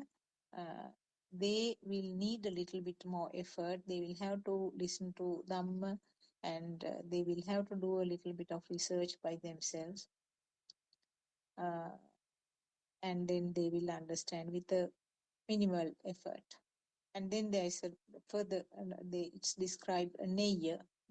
Neya group will need much more effort to understand this Dhamma. And a fourth category is also described as Padaparama, who will have great difficulty. However much it is explained, sometimes that person cannot pick up what is disclosed or what is mentioned in the discussion. But having said that, it's not something permanent. So no, a person should not get discouraged because this Dhamma cannot be understood.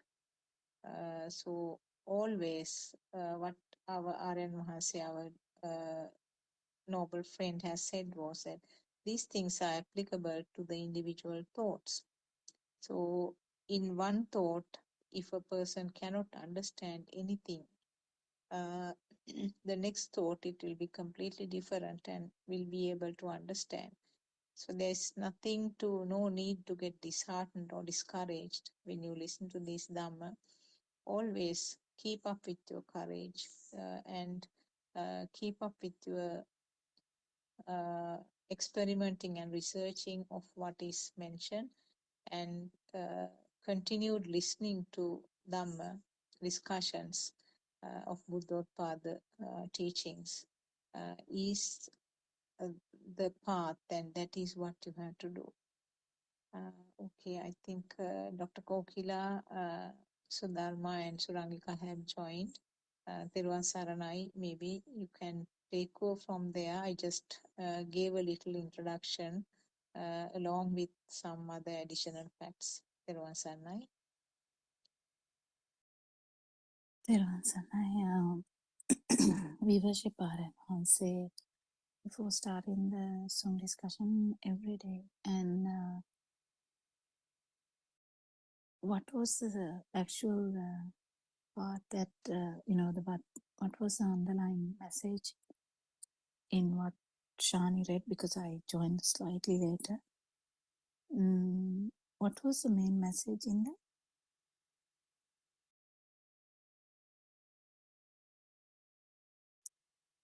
Is it still about the thought, or does someone have the book?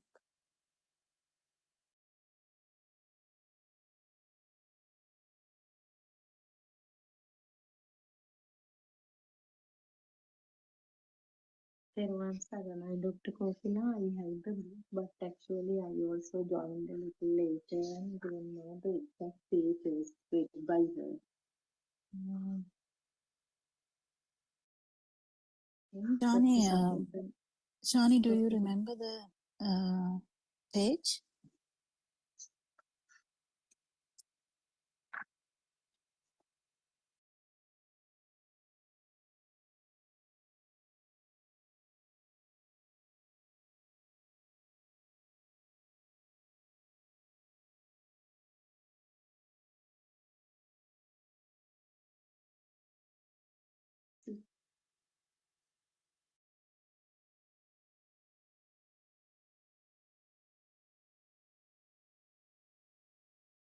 It's okay.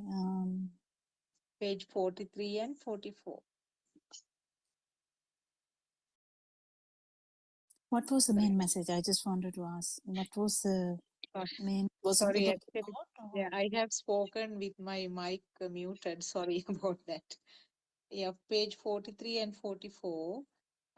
It mentioned that when you look outside, you see the things around, but they are actually conventional names are given, but there is something beyond the scenery. That is something that beyond the scenery you have to uh, look carefully. You see an image, but it has to be understood that it is only a thought, and the truth is it is only an image actually, but it's not something created in your mind. So examples have been given. The table means it's a thought. Window means it's a thought. So they are all so it's about thoughts. the thought already? Yeah, Or yeah. still? Yes. Still, it's about the thought. Sorry, I have spoken with my mic That's muted. okay. Yeah, I mean, we have discussed a lot about this thought. Actually, it never ends, because this mind perception, or the mind consciousness, is completely a illusion where you get hacked, basically. So yeah, we can discuss about it. Is there any specific area that we should speak?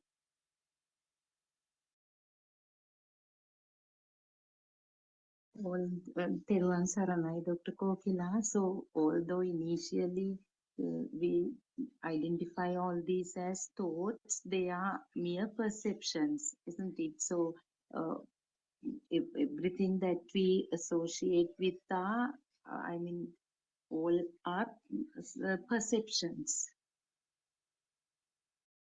So nowadays, in these groundbreaking revelations, also, Aryan Mahanse explains about the perception, how we have made the world real, because everything is a perception, light, sound, all these labels given to them. Yeah, Now, I think the main factor which is important in understanding perceptions is why we are studying about the perceptions. why we are even thinking about perceptions, why we are wondering about perceptions, what's the big deal about perceptions? What do you think? What's the big deal about perceptions? Why are we trying to get deeper and deeper into perceptions? What do you think? That is to understand the illusion. Now, for example, Which illusion? now Which illusion? Which illusion? illusion in the sense that if this there is nothing and there is no one here. That is the absence of a self and absence of It's so-called actually entities. mainly the Yeah. illusion of self. Yes, illusion of the self. Because And when we the try to understand the illusion of self only, we have to understand the stimulus. Because the illusion of self has no existence other than the stimulus. It is always with the stimulus that illusion of self arises. So when we try to understand the illusion of self, we have to understand the illusion of stimuli, isn't it? So Yes. that is the thing, that is the point, I think, that we may miss, and which may need reiteration all the time, kind of reread or re-discussed, or reiterated multiple times, so that everyone keep remembering that why we are wondering about perceptions, because we don't need to worry about perceptions if the self was not related to stimuli, but the self is actually uh, the self perception is related to the stimulus. How does it relate? It is related because you feel as alive, or you feel as existing when the stimulus is felt as existent. And how does that happen? That's due to the speed and the ignorance. Speed and the ignorance, it's kind of similar, but the speed and the ignorance. So that is why. Anything else? Did you get the point? I mean, why we miss it on the? I think it's a good thing to discuss. Why we should reiterate here and there is, once a person starts studying Dhamma, or trying to understand Dhamma, they listen to this Dhamma half-hearted, or just in a, we even any one of us, if they don't listen properly, they will listen to one part and they will forget the other part. Usually that is. So you listen to the part that there is the akna, that is outside is all the mind, outside is mind, outside is mind, and yes, that there's nothing. You might actually lose the plot by actually forgetting why we are trying to understand there's nothing, because what actually has happened to Mityadustika asanya level, but in the sense wrong vision, a Brahma who doesn't feel anything, that is the same thing. That Brahma doesn't feel anything. That's just a vibration. Brahma is just a vibration. It's a state of vibration. So that state of vibration doesn't feel anything. It means there's no vibration for a long time. But what is the problem there is there's always a chance of vibration even after whatever the 80 kalpas. So then the power comes back, because we discussed yesterday, the vibration is there, the power is there. So the power is also back. So the self vibration is back, basically. So that's why. So we have to keep reiterating this. I think we do. We try to do this for a long time now. I think with the guidance of our great noble friend, we have been, when we feel that the Dhamma can be a double-sided sword, you can cut yourself. So we can say the serpent can bite you. if it is not properly handled. So that is how it can happen, isn't it? Any thoughts about that?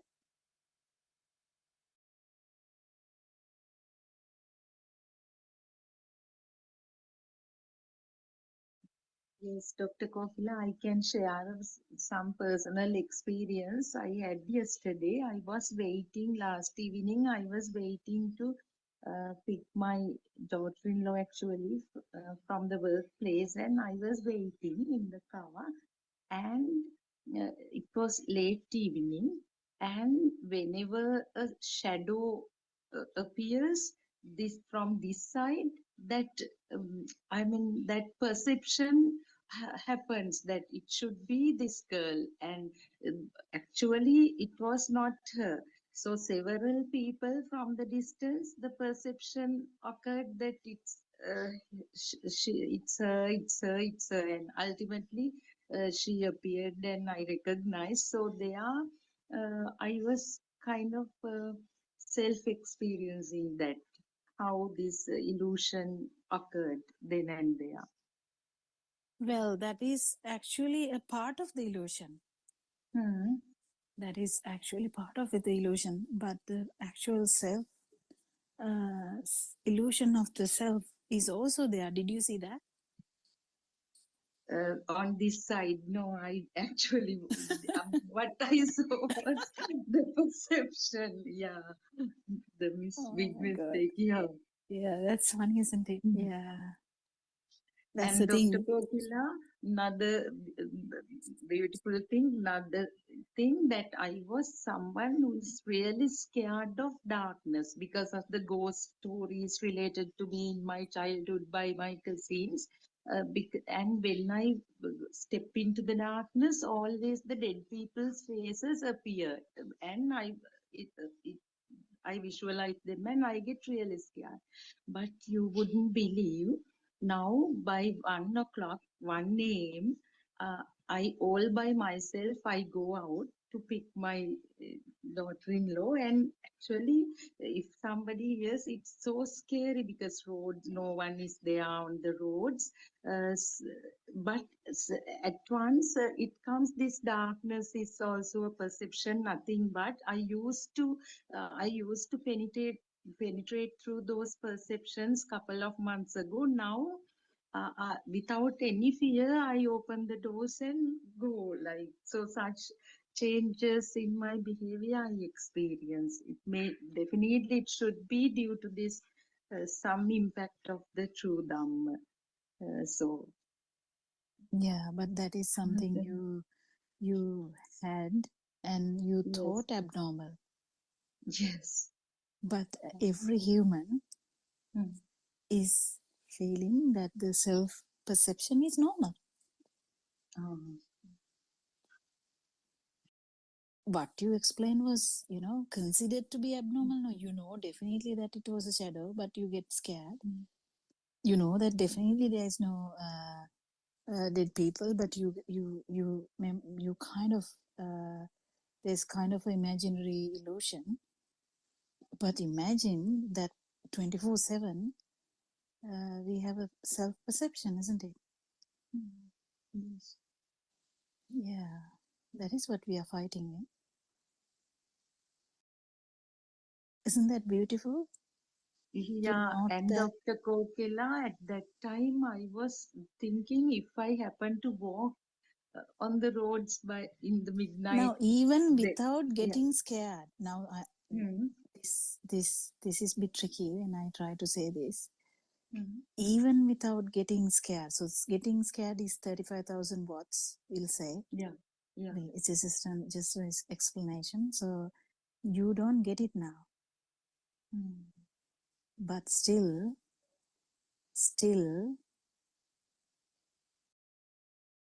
the what about the 2,000 when you walk around without fear? it's there. Can you get it? Yeah, and I was trying, that's quite true. And doctor, I was trying to say if I happen to walk on the road, I wouldn't do that. Still, I'll be scared. Self-perception is there, of course. Yes. Yeah, but it is very nice to actually get this properly, because self-perception is not zero until you become an arahant. Mm. So self-perception can be there in different ways.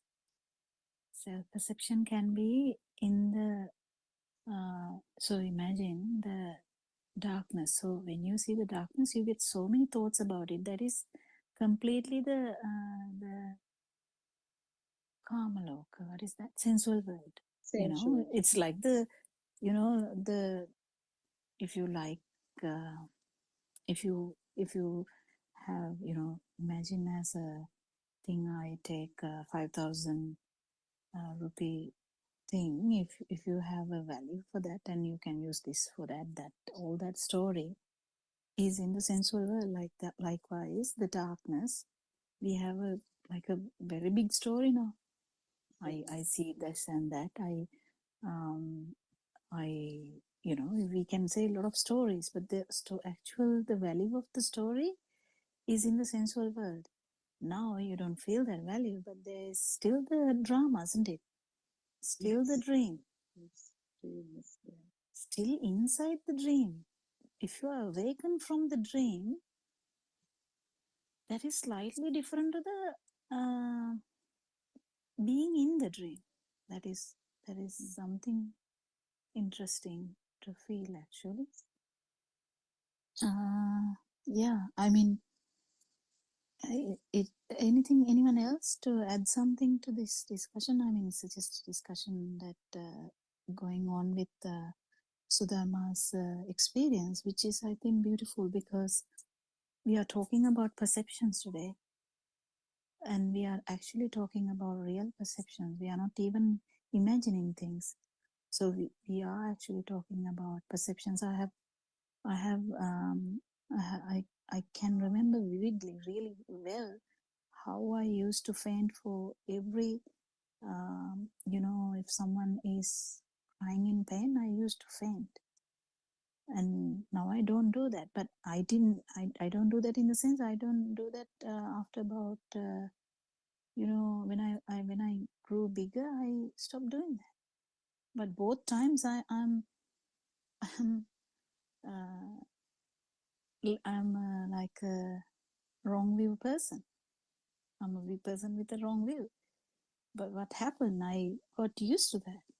Kind of, I reason out in my understanding my mind, and I got so you know, upset about me doing that, because people have to like get me out of that faint. So things keep changing. But what about the wrong view? What about the right view? What about the self-perception?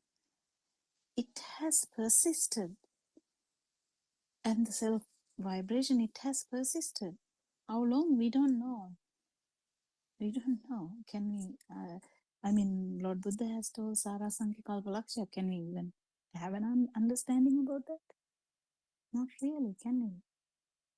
So you have so much experiences, and you know, you get all the experiences again and again. Whatever you get in the future is the vibrations you had before. So like the frequencies. So it is very interesting, isn't it? Anyone to add to this story? Did you get anything from that thing, Dharma? Did you understand anything, or do you have anything to add?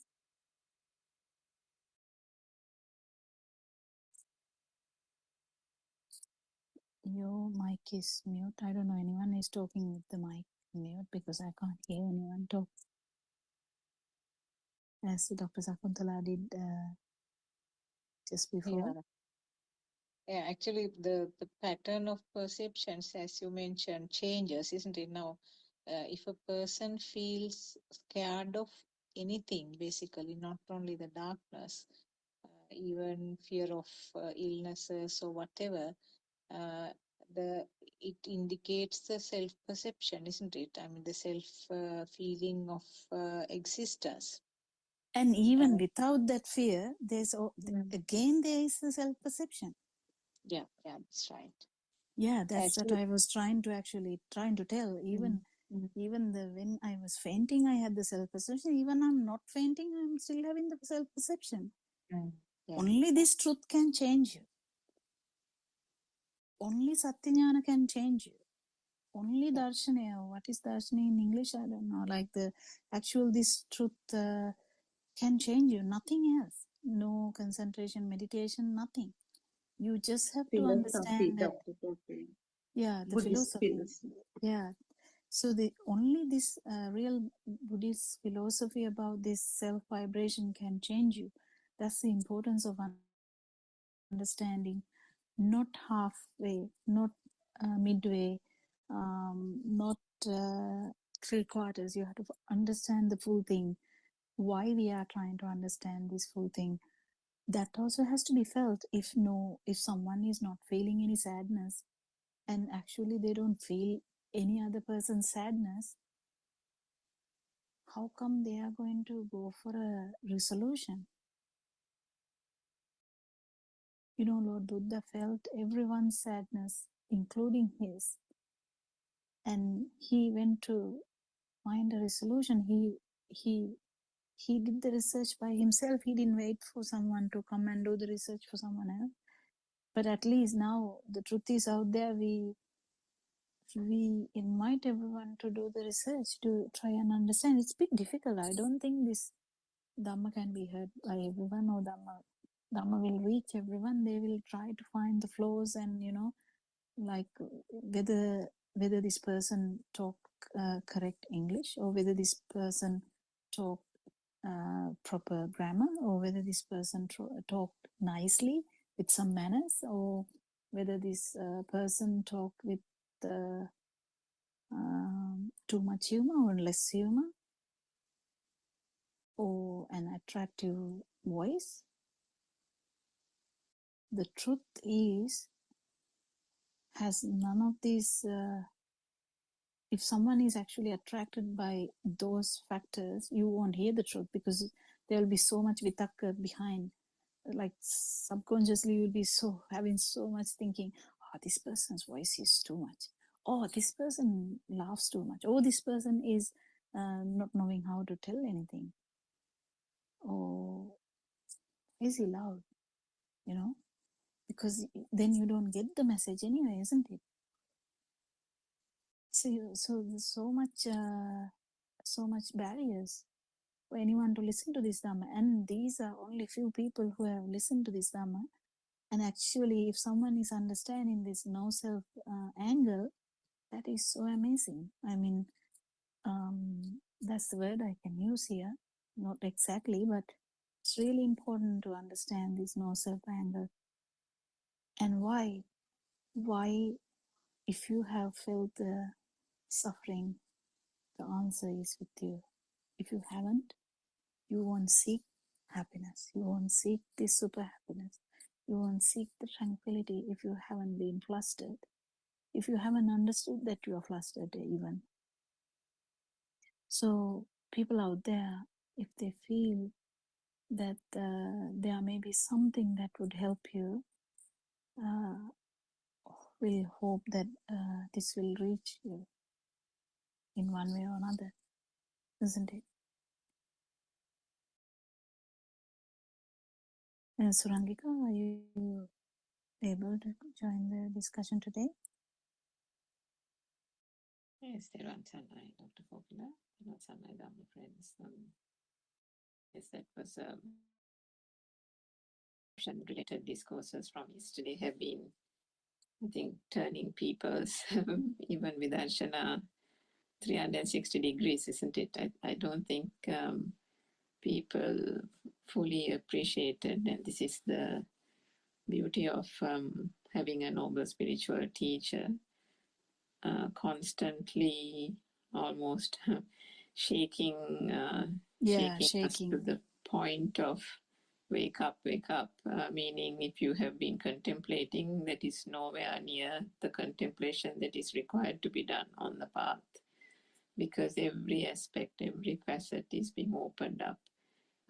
in a way that is almost beyond comprehension. And I think the experience on the perception related discourse last morning, the 5 a.m. Zoom, I think there are no words to describe it. The way it was almost as if there was a readiness on the part of the followers, depending, of course, on the different stages they are at. But there was a readiness for everyone on the Zoom to grasp it and understand it, and almost allow the wisdom even to kind of arise, because there was a readiness. I think that is why R.N. Vahans explains things at certain times and holds back at certain times, because back in the day I didn't understand it, because I think I have mentioned in the Zoom that I have listened to earlier Paramatha Dharma by other teachers, and things that have been said very directly by those teachers have been said in stages by R.N. Vahans. And I think I now fully understand, or at least to a great extent understand, why he does it. Because he also mentioned it, and we also discussed that point in yesterday or day before in the discussion, that certain aspects, particularly the deep aspects of the Buddhist philosophy, the Darshana Jnana, can only be understood as you go on the path. Meaning the initial knowledge is gained, and then there is a great amount of understanding, true. But then the practicality of it has to be well traversed, well understood. And that practical, making this philosophy closer to one's daily routine and understanding it through that way, only brings out the asavakkhaya jnana, the wisdom, and the fading of the defilement. And as the defilements start to fade, that feel arises, and with the feel that there is nothing here, that there is no thing, as we call it, it is only at that point, as that wisdom starts arising and the inner transformation occurs, that this additional insights that R.N. Mahansa reveals can be actually absorbed. Now, if you take an example of, this is a very basic example, because they say, when you have a hot shower or a warm bath or something, the pores of the skin are cleansed, and it is at that time that you can put either oil or cream or something so that it can seep into the skin, to the cells. I know that's a poor example or what, but what I'm trying to say is, after a hot shower, when the skin is kind of pure and cleansed, it is at that time that any nutrients by way of oil or something can be actually absorbed. So in that way, there needs to be that initial cleansing, there needs to be a traversing on the path through the practical program. And as those defilements start to fade and the feel arises, you're almost ready for acceptance of further insight and the ability to penetrate deeper and deeper, as we discussed yesterday about penetrative insight and vidarshana. So that perception talk and the continuation of that talk, I think last night as well, took that insight meditation deeper and deeper. I'm sure most of the followers felt it, and there were certain mothers on the Zoom discussion this morning also who echoed the same thoughts, saying that the perception was understood in a deeper light. But then, as you said, Dr. Kokila, end of the day, all that was said about the perceptions by R.N. Mahansa led to the aspect that the two key aspects really, the perception of existence is also a perception. And just like there was no sound in the sound perception, there was no light in the light perception, there is no existence in the perception of existence. And then the final culminating thing is that there is no self in the self perception. So all that has been done and all that is there in this whole samsaric cycle of existence that we have, or living beings have, due to ignorance thought existed, was purely due to ignorance, but just perceptions being given power by believing that those were true, believing those were real. And if you don't have to go out in the sun to feel the sun, if you don't have to actually go up the mountain to feel the solidity of the mountain, the earth of the mountain or the hill, and if you don't have to go and touch a tree to feel the texture of the bark of the tree, then all that has been experienced is a perception, isn't it? You don't need any of that. And those patterns of vibration were also perceptions. So end of the day, there wasn't anything to perceive even.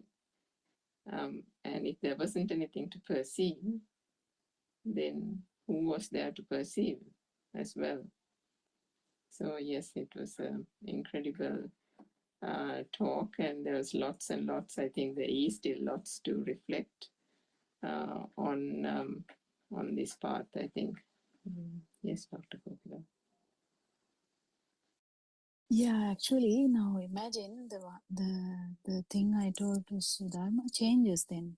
So imagine that someone feels this, that vibration, at least temporarily. It's okay, but then this self view is completely shattered because you didn't feel that at that particular moment. You didn't feel any vibration, and this duality is broken.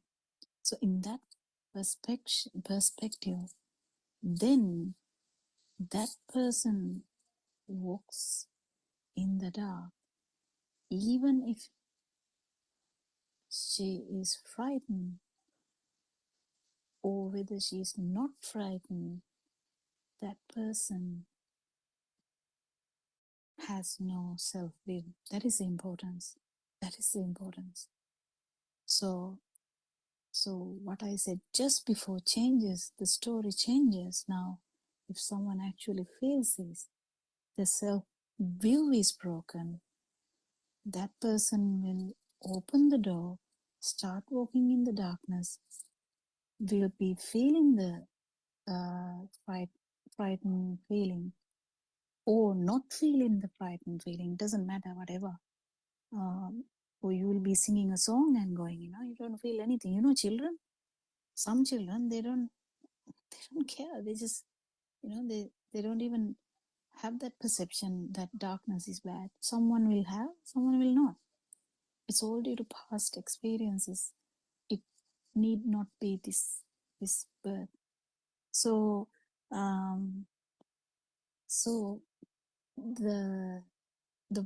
whatever that happens, that person, there's no self-view, so that those defilements are not actually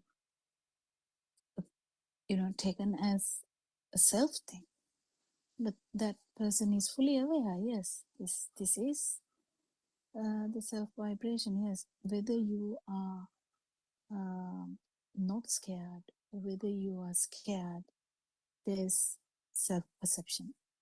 How do you know? Because you know that how it is without the self perception. That's what the trick is. That's what the trick is. Can you explain this now? No more than that? No, because it's a feeling. It's something you have to feel, like the salt. Even though we have so much things to tell about the salt, we can say eat chips, it's very salty. I can say maybe mother has put too much salt today. We can say that. And the other person also will taste and say, yeah, so very bad, can't eat today. But then actual taste, the thing that the person felt can't be explained. But likewise, how one would know whether the self-perception is there or not is due to the experiences. That's where the challenging part, isn't it? What do you think? Any thoughts about that? Did you get the point I was trying to say? Did you get the point, Sudharma? Yes, Dr. Kokila, your constant reminder. I mean, couple of months ago, so you, very strictly told it to me in good faith that you have to understand this perception until and unless you get rid of that, you penetrate through one stimulus, you cannot understand what it is. Knowledge will be there, and you might think that it is so, but still the self perception will be there quickly. And I came across a similar sermon of Aryan Vahanse, Dr. Kokila, last evening. He was explaining to a certain monk the need of active contemplation. Actually, what came telepathized into my head was your message that you have to seriously penetrate through at least one perception, because it's like a mantra. You always mention that. What Aryan Vahanse was telling is, now, Hamuduruvane, it is not easy. While seeing a mountain, you have to understand that it is not a mountain. It cannot be a thought. So you have to, involve in active, penetrative insight, uh, with commitment, not through mind, not through thoughts, but to self-realize that it is just a perception. And he also said, Dr. Kokila, even Lord Buddha, after attaining Buddhahood, he involved in active contemplation for some time in as forward progression, anuloma, and reverse progression, pratiloma, this part is, so for some time he mentioned that also. And he explained the need of penetrating through one single stimulus until it becomes self-evident to you that it is just a perception. But So it's Sudharma, yeah, the main point is the yeah, kamatahana for persons differ. yeah, true, So you true. can't really take it from that. Hmm, hmm, You can't, but because just imagine a village amma, like a village mother, very simple mother, or a child, just very simple child. If you tell things like that, that mother will collapse. Actually, that mother will not understand anything. That mother will just quit the Zoom, and go away because it's so complicated. I don't know what they're talking about. Like that. So the complicated mind only needs the complicated stuff. yes. So we can't go, but it's really different. Like that's the thing. That's the trick. That's the challenge, because if you talk to a 18-year-old and try to say this, or if you try to talk to a 70-year-old and try to explain this, or if you try to talk to a scientist, or if you try to talk to a actual monk who has studied this Dhamma for a long time, this all changes. Yes, true. The aspect that they see. So it's mainly understanding how thick their defilements are and what aspect of what aspect they know. You know that Lord Buddha once tried to teach something and he understood that person likes music or something. Is it music or the gold? Oh, I can't remember the story. If anyone can help me, if they can remember, I think it because was music and something about the violin, I think. yeah, and there was a gold man also. I can't remember now. There was a Might have gold been man. both, yes. Yeah, and so he took examples from them because that's all you can do. Because their perceptions are, again, it comes to the perceptions. So their perceptions are, so imagine me listening to me as having so much useless perceptions about medicine and all this science. If I listen to something and if that sermon doesn't talk sensible science, I might not listen to that. It's my kind of attitude, in my habits, my perceptions that has tailored me to be the self, the self that's so I mean, you have to say that the bunch of perceptions are the self, kind of the habits. So that is where that ends. But the village mother who would listen, she doesn't care about the light, she doesn't care about the sound, she doesn't even, may not even need how the eye works. It might go to her, her perceptions may change through subtle example. We never know. That is the tricky part here. That is the tricky part here. What do you think, Surangika? Yeah, I mean, it's very tricky as well, but you have to be able to, I think, understand that aspect, Dr. Kokila, what you said was true. Yeah, because if you talk about the how did you see, like, Arananse is trying his best, I think, in trying to tailor this in a Zoom discussion where you don't know much of the background. Because if you come to one place and you feel the person and you know, like, this person can't handle this anymore, he can stop. Oh, this person will not feel this, he can stop. It's very difficult. The main factor here, that someone is in the Zoom discussion, we have a slight understanding that they are keen. That's the main thing. That's what I told Sudhama that day. If you are actually doing a sermon where the people have come to listen to R.N. Hanse's sermons, or some follower of R.N. Hanse, then they have an understanding that how difficult those sermons would be, how there would be a lot to contemplate, a lot to kind of feel, I would say, because the main thing is feel, not the contemplation. So the gold person, the one who was the gold man, Lord Buddha used something related to that, so that person could feel this, the no self dhamma. And the violin and the music was used in some way or other to let that person feel the no self dhamma. So that is the important thing. And And as yeah, you say, Dr. Kokila, that is why the role of the spiritual teacher matters. No, it is essential for someone to go in this path. The only a fully awakened one knows the suitable examples and how yes, to, we make yeah. mistakes all the time, and we correct ourselves, but we make mistakes. So we are getting better in that aspect. But I once remember I was telling that very firmly to a mother, and the Aranwansi came and told, Amme, don't worry about it. And yes, that was the correct thing to do. And other way around, Aranwansi might blast at one point too. It doesn't. It happens from. I mean, you can't really predict.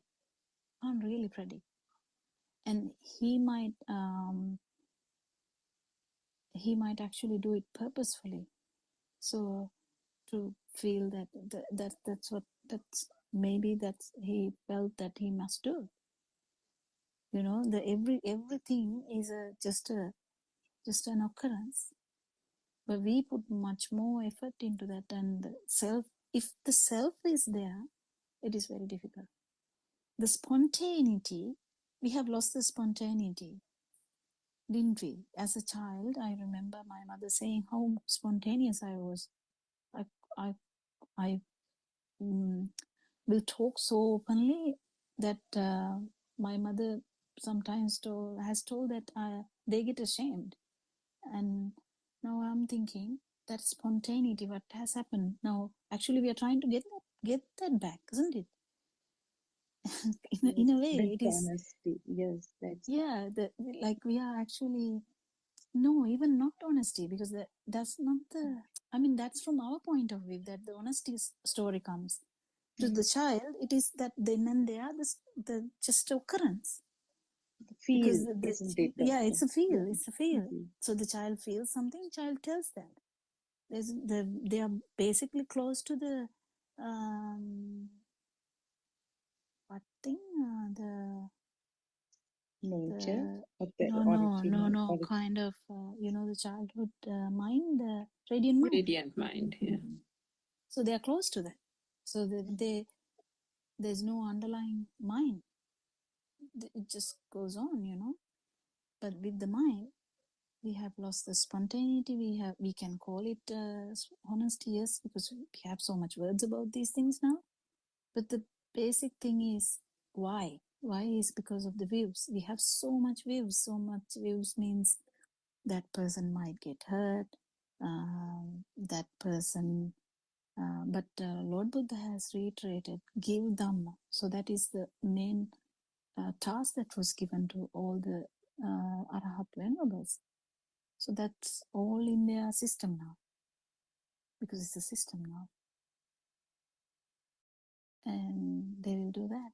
And that will be the only thing that is going to work, isn't it? Any different kind of adding to this, because it's very important to, I think, understand different aspects, and every person has their own basically perceptions, yes. And it is okay. The self-perception is actually self-perception, understanding self-perception is the biggest task in this whole samsaric journey, I think. I don't think it's a natural thing that has, we may have tried before, but I think it is the most difficult thing. Yes. And as Ms. Surangika explained, Dr. Kokila, in yesterday's Zoom discussion, when Aryan Mahansa was explaining this illusionary nature of the perception, now from a distance, something appears. We don't go closer, we don't touch it, or nothing happens, but from a distance, we get the kind of feeling that we cannot penetrate through it. It's a concrete wall or something, but it may be a design, it may be a wallpaper with the design of of a rough wall, but the perception makes us think that it is a wall made of concrete. So that is, I don't know whether Yeah, you that's a get, metaphor though. yeah, All these metaphors are yeah, used to remind you about the self-perception, yeah. because self-perception is related to the stimuli. Stimuli has to be understood to understand the self-perception. It's just one. The if the stimulus is felt as a thing, that is where the self-perception is, because self-perception didn't come from nowhere. It came because of some vibratory nature, something. Because if you felt the chair as something, yes, that is the same thing as you misunderstood as. That is why Aranwanse is telling. He has told this like for a long time. Nothing. I don't think they are all new kind of, but I think he's coming back to it. He has done this for a long time, comes back to all these things again and again. And this self-perception has no self. Then what does it have?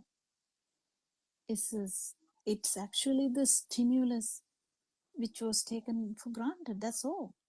And stimulus will not go away until you stop the respiration. So that is why an arahant will have a skanda, like they will still feel they will still feel, they will still see, they will still hear, they will still think. But that power or the power will not be there. So there is something, a difference to be felt. And that would be the challenge. But even when we talk about I try to reiterate that as Sudharma said, it becomes a bit trickier now because even that is by-hearted.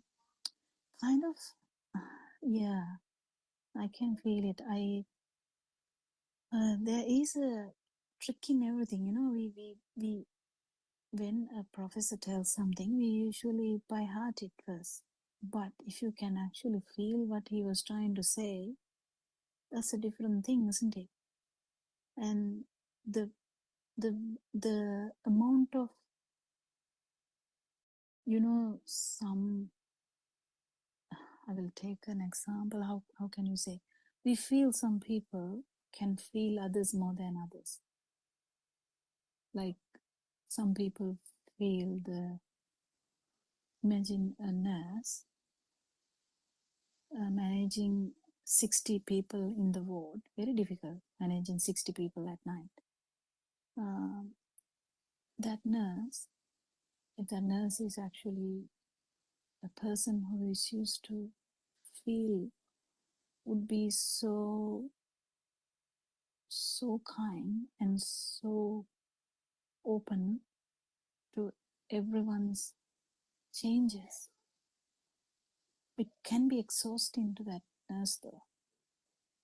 It's just an example, because she will walk around, she can feel everyone. This is just an example. Do you get my point, Suranika? Yeah, Dr. Gopalan. Yeah, the difference of people.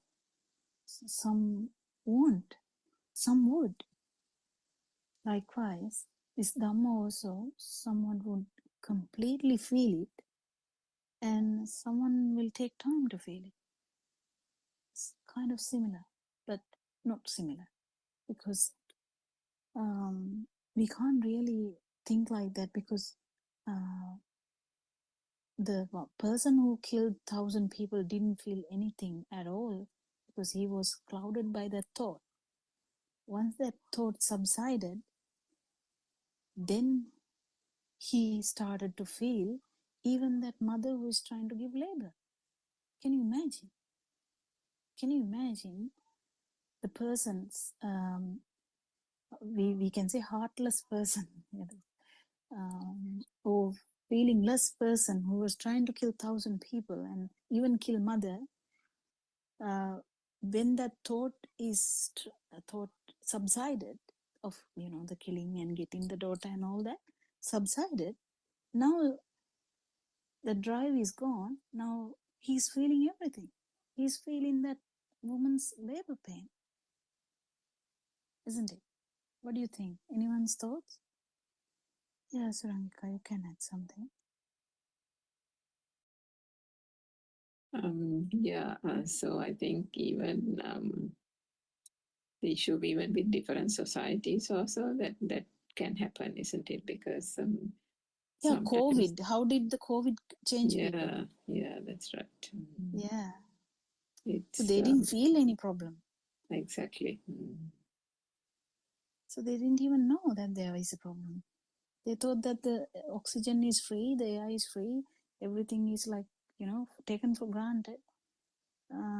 Suddenly everyone has to wear a mask and be scared, can't touch anyone, can't talk to anyone, can't go to a pub, can't go to a club, then you feel so agitated and they're like, what am I going to do now?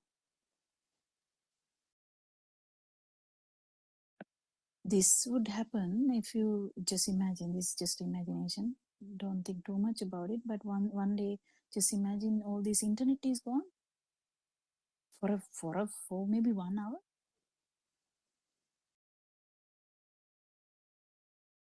All the bank system will be gone, or all the phone systems will be gone.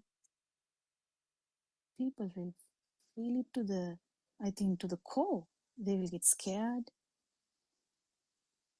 How, you know, I recently read about an article where they were talking about young girl being stalked by someone in the beach, and that person killed that girl in Australia, I think. Mesuramika may have seen, but as soon as I saw that article, I was like, that fear, how that, you know, the girl could, you know, when a stalker, how fearful that can be.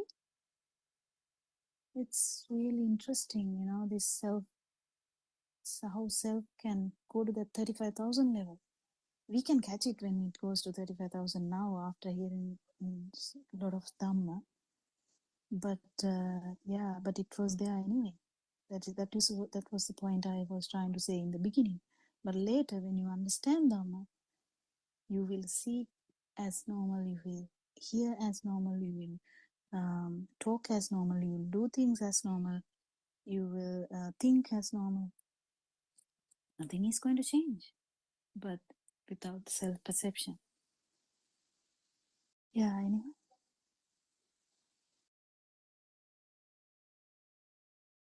Are we running out of time again? I think time runs.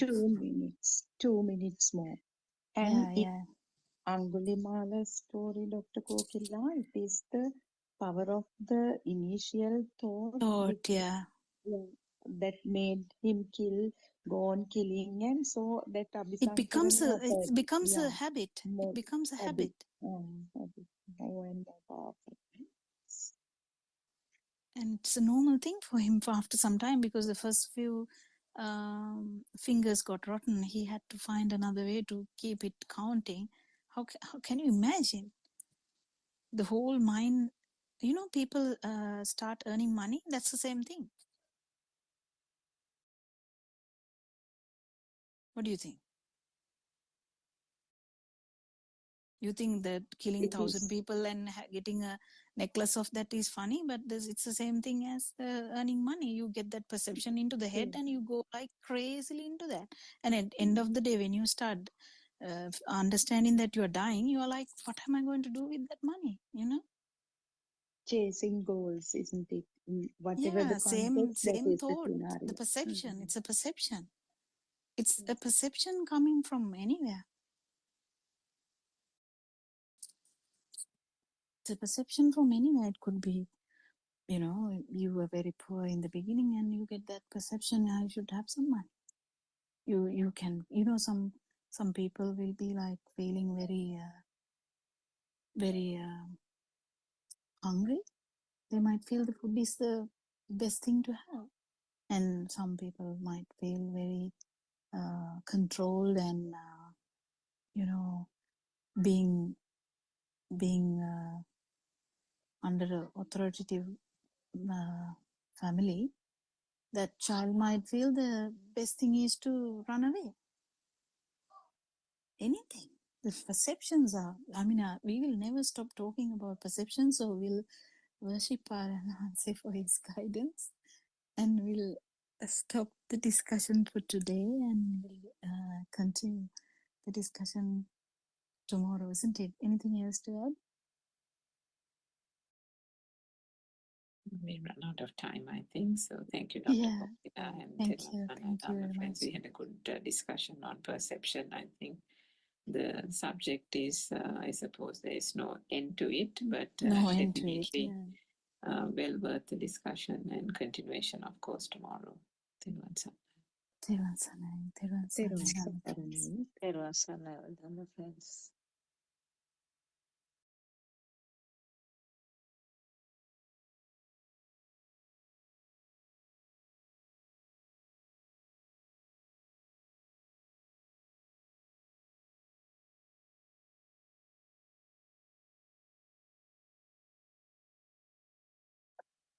Good afternoon, everybody. Everyone, everybody.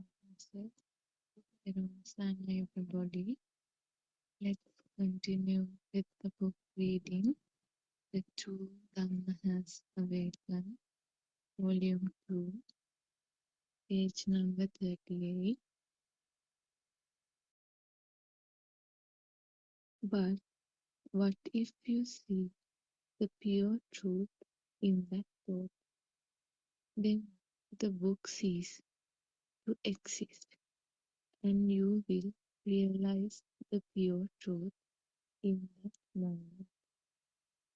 Seeing the truth in every thought is the way to go on the path to attain nirvana. Seeing the truth in each thought is our path. Now we have to learn to apply some effort to focus and be on the path to nirvana. Our goal should be to study and understand the Dhamma very well. Then we should apply the Dhamma to each thought and realize the pure truth ourselves. When you apply some effort and realize the Dhamma or the pure truth, your wisdom begins to increase automatically. You will realize the pure truth only through wisdom, which you develop from a deep and clear understanding of the Dhamma. This realization of the pure truth through the wisdom of the Dhamma is called Sankhittena Nibbidaya. It is with wisdom that you can realize the pure truth. You have to apply a lot of effort to go on the path and to realize the pure truth. One of the most important things you need to do is to listen to many sermons as possible. The Buddha preached many sermons so people at various levels of understanding could easily understand the Dhamma. If you study the Dhamma very well and follow the path of the Buddha, you can become an Arahant, the fourth stage of attainment on the Supramandin Lokottara Bhumi. To analyze the Dharma that nothing exists, you can be in any of your four body postures, Sakara Iriyav. You need not necessarily be in a seated position or the lotus position.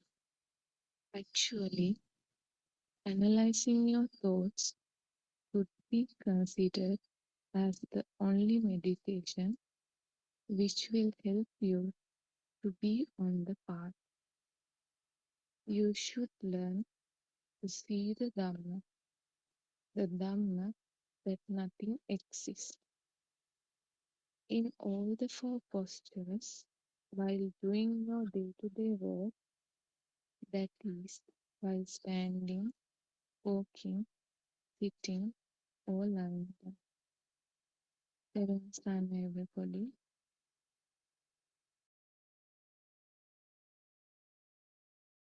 තෙරුවන් සරණයි. Triple Gem bless you all. We'll worship our Ananse and start the discussion. So Shani was reading about the thought and actually said a very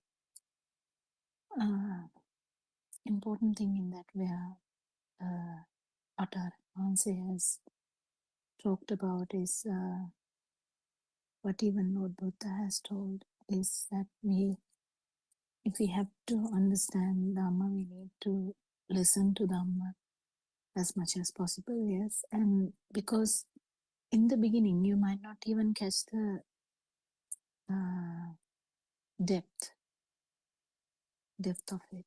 But you go on listening, you will realize that it's not as superficial you think, and will continue to catch the depth of this Dhamma because it goes on to non-vibration. Aranwanse's explanations have never stopped in the middle, and that is the beauty of this Dhamma as well. So if you can understand how this went on, how thought has this additional power or has this feel of existence or life feel, how this has happened. And when you keep understanding that, you keep understanding that it has things that you have to feel too, and that is also part of the things that you will actually learn from the sermons from the beginning as well, because Aranwanse never stops talking about Dhamma, which you have to be feeling, that you have to feel this Dhamma. He has been talking about this every day in kind of every sermon, and as well as recently he is talking about it a lot. So when we talk about this Dhamma or the truth, that is the most important thing, the truth, because non Sinhala speaking countries, specifically English speaking countries, they have different beliefs, different ideas, different attitudes towards any religion. So they might say it is a religion. Why do we have to listen to a religion? We have a religion already. But the main message here is not about a religion, not about a thing, not about a country, not about even this world, not about even this world of humans. This is about existence. This is about consciousness. This is about every being. So that is the truth. I mean, if it is only relevant to humans, that can't be just the truth. If it's just relevant to only one type of humans, that can't be true either. Can it be?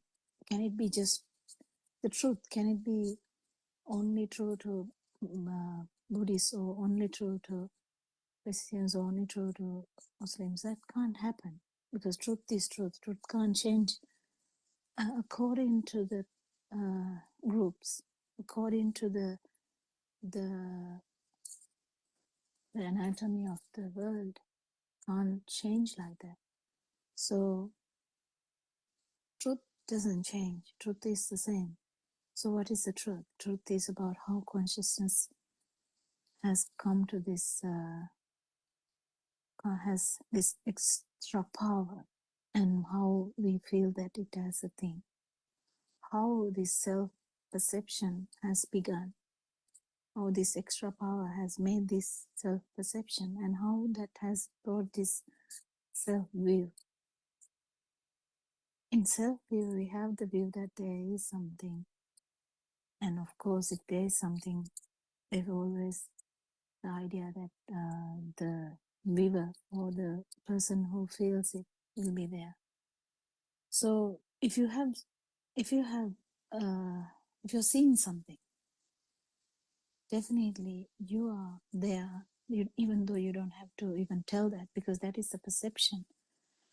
You just see the tree, but if you feel you are seeing a tree, then definitely you are there, but you don't have to even think about it or talk about it. It's just a perception that you have unknowingly, unconsciously, we can say, actually, or we can say subconsciously. These are just words used in English vocabulary to say few other things, but you can use it. We have to be careful in using words because someone can argue, what is that, what is this, but we are just using it to actually extrapolate how these work.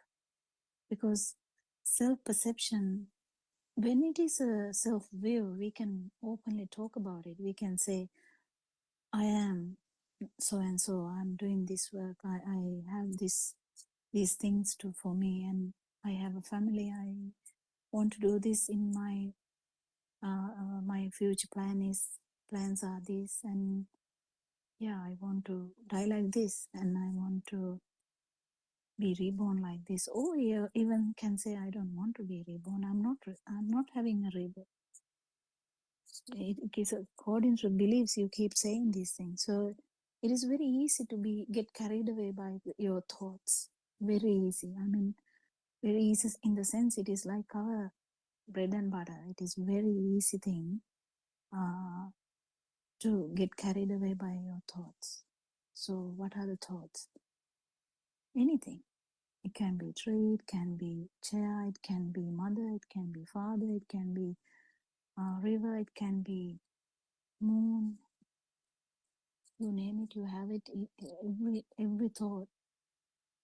The thought is not the problem. Thought is, but from the sensory organs you have, in the sense a human have.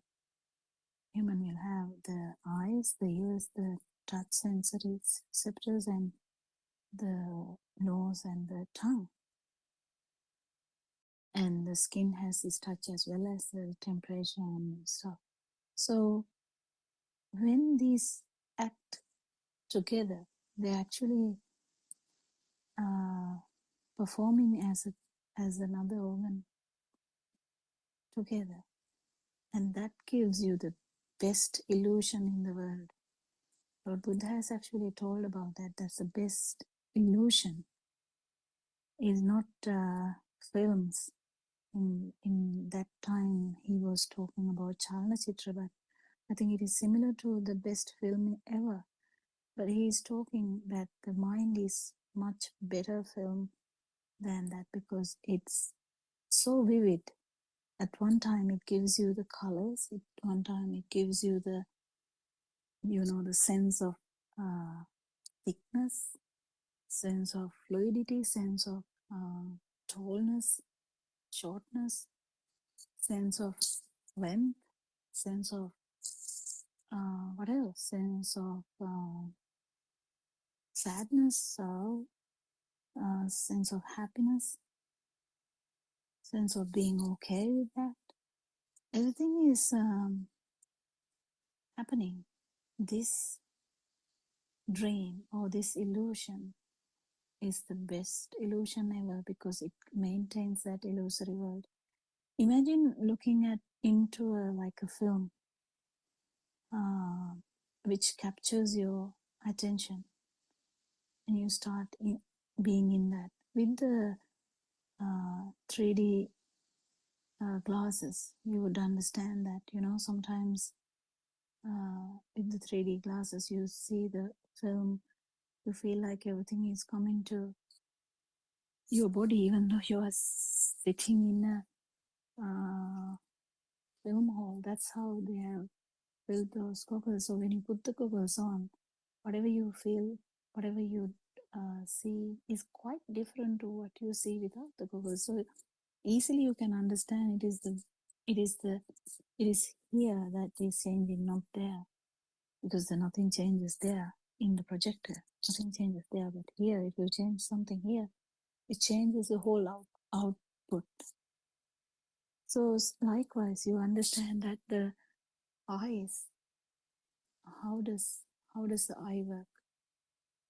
Eyes actually, when you call eyes, it's actually the output we call the eyes. We have an idea about eye because there's an output from that eye. But the output, if we talk about the output, if we say it is light, again, we can't separate eye from the light because it's the same thing. But for us, it is like a big deal, you know. But the understanding of light, you can understand it's only the vibration of the eye that we call the light.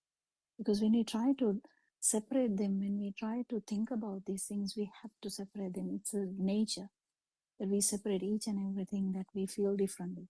So the feel is the first thing to happen. Feel is the first thing that is happening. Do you know it? Can you understand that? So the feel happens first, and the mind separation is happening automatically. There's nothing, no one is doing that. Just it happens. So you definitely feel some difference in the chair and the table, yes. But then we have a great idea. After some time, you feel like chair is existing and the bed is existing and the table is existing. Everything is existing because you forgot that how this has happened even, and you don't even think about it.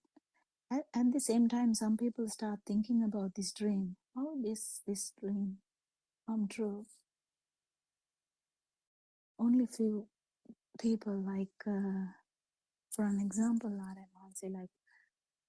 started to wonder about these experiences, started to wonder about the sadness and the drive. This drive, how does this drive happen? You know, drive to live, drive to do stuff, drive to see stuff, drive to hear stuff, drive to feel stuff, drive to think stuff. Where does this drive come from? The drive comes from the ignorance. Drive comes from the misunderstanding about this whole construct.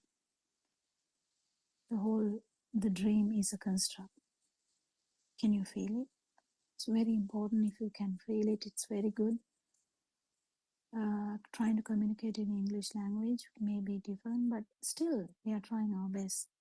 And if you can feel it, can you feel that this construct, whatever the film you are in, from the day that you started to understand the mind, the day that you started to realize that this world is full of things that is a construct of the mind. It's a mental construct. The chair, the table, the country, village, home, family, children, anything. It's a dream or a film which is ongoing, and we feel like we are part of it. That is the big deal about this. We feel we are part of it. And whatever the Dhamma you talk about while feeling part of it is a bit tricky, because you still feel you're part of it, but you know that you are not part of it. Kind of like that. So imagine someone actually understands this Dhamma and feels it too. You know that there is no self-perception. In the sense, there is no self. The view is wrong, because view is this I, me, mine. That is a view. And all the other things are separated from that I, me, mine. I am here, you are there. I'm here, chair is there. That's how you feel. Even if you talk about your own foot, that is how you feel. I'm here, my foot is there. What's that? Where is you? It's a bit tricky, isn't it, when you try to think about it? I am here, my eye is this one. If you can touch your eye. This is my eye, so where is mine? And so it's complicated when you start thinking, and usually people just stop thinking about it because it's too complicated to think about it. Because when people are having things to think too much or getting complicated thoughts, they just, forget about it. Oh, it's too complicated to think. Even this Dhamma might sound too complicated to hear. Oh, let it go. You just you can't understand that. Some might say that. But don't let it go. Just let's keep listening. Just keep listening. You might feel it one day. You might actually start feeling it even though you don't understand anything also. Because this is kind of the mind is a vibration.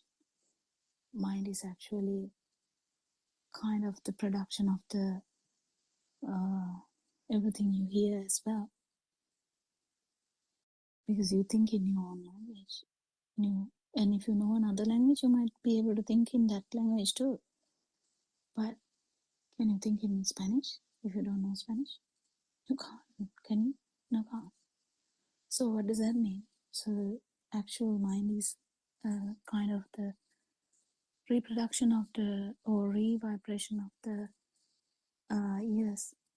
So when you understand that, when you keep understanding this mind, which is the trickiest part to understand because it's such illusion, you can feel how this mind works. Mind brings you sadness, happiness. It sometimes brings equanimity as well. But most importantly, what happens is it gives you the alive feel. You had it even if you were in the early baby life, like in neonate or even infant. You had that because infant is under 1 year of a child. So the infant has this feel. The mind has not properly formed because he's still catching up with these things, the sounds and because to form an idea about the chair, you need to hear about it, you need to see it, you need to touch it, and then you have a complete idea about that. Even if you haven't touched something, you might get an idea from a picture, and you might not know anything much about it, but you will have an idea about it from the photos. And when you go there, you might say, oh, no, this is not what I expected. It's okay though. Yeah, it's fine. But this is not what I expected from the photos. So you kind of feel something. You have like a output from whatever the things you see and whatever the things you hear. And you can imagine about that too. So if someone says Niagara Falls, which I have never seen myself, specifically I haven't gone there, but I have an understanding it's a fall, like a waterfall. And now I can automatically get an idea of how a waterfall works. The waterfall is not like a mountain. Waterfall is falling down like with water. So you have an idea, isn't it? Even though you haven't been there. Even mesmerizing thing is like understanding if you go there, because even if you go there, that is again slightly your mind, your view or your thought about this Niagara Falls might change because you're getting this is slightly different to what I imagined. But no, this is Niagara Falls, and you update your imaginary figure. So where's this imaginary figure? It's a kind of in the mind. So it has all the touch, all the 5 sensory outputs there. It's kind of a mixture, but is it actually a mixture? No, it's kind of you feel like that, and it is a new vibration kind of. It acts as a new vibration. It acts as a new sensory organ as well. And this new sensory organ is so confusion, so brings up so much confusion, so that you don't know even that you are in a illusory world. You just keep living, and you in that the most damaging part is you feel as you are living, and you feel like others are living, and you feel like others are dying, and you feel like you are surviving, and or in the other way around, you might feel I am dying but others are surviving, or I am ill, others are not ill, or the other way around, my uh, child is ill, I'm okay, but my child is sick. So this is all in the dream. So if someone can actually understand this dream, or the mind sensor, which has brought us so much stuff, and how it evolves, but our dream at year 5 is not the dream I had in year 10, and it keep evolving, but how does this evolve? It's all kind of attitudes and habits that you get from your friends, from family, from what? From, yeah, wherever you live, whatever the country, if it's like a European country, whatever you learn from that country is according to that background. And it's not their problem, it's how it is. Because everything, the environmental things, these genetic things, and this self vibration all matters. Even with the same, so if you do a research and you put uh, two animals in same environment, same genetic material, still the vibrations are not similar. In the sense their attitudes are different. The way they act, what happens to them is different. So how does that happen?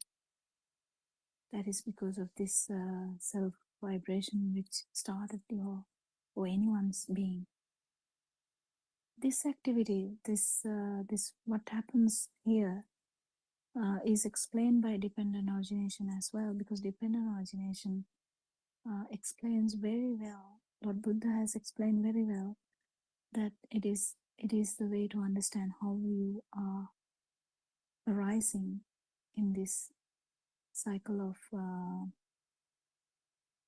like the mind, and how it is arising, how self the is perception or the self view is happening, how self perception basically arising with the stimulus, because the dependent origination is actually talking about the stimulus, in the sense it can be chair, can be tree, it can be your daughter, whatever, if whatever this thought you have at that particular moment, and if it is felt as a thing, or in the sense if you feel that it is true, and if you don't know whether that is a construct, you will definitely have that underlying power. So you will feel the you as living as well. So the alive feel, the feel of existence brings up the alive feel, and it keeps happening. And when this keeps happening from the eye, from the ear, from the touch, from the mind, when this keep happening, it feels as this reinforces the alive feel, and you feel like you need to be alive. That's a great scenario here. You feel like you need to be alive. You feel like you have to have the eye.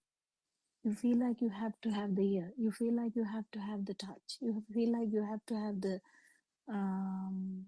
mind, because you don't know anything else other than that. And that's all you know, and that's all you want, because it makes you to imagine that that is your life, and that is, if the organs are working, I'm living. That's how you feel. So you are in a great fight to maintain this life, great fight to maintain the sensory organs. The main problem is with the mind, because in the mind, your fight will extend to kill someone, extend to steal from someone, extend to attack a whole city.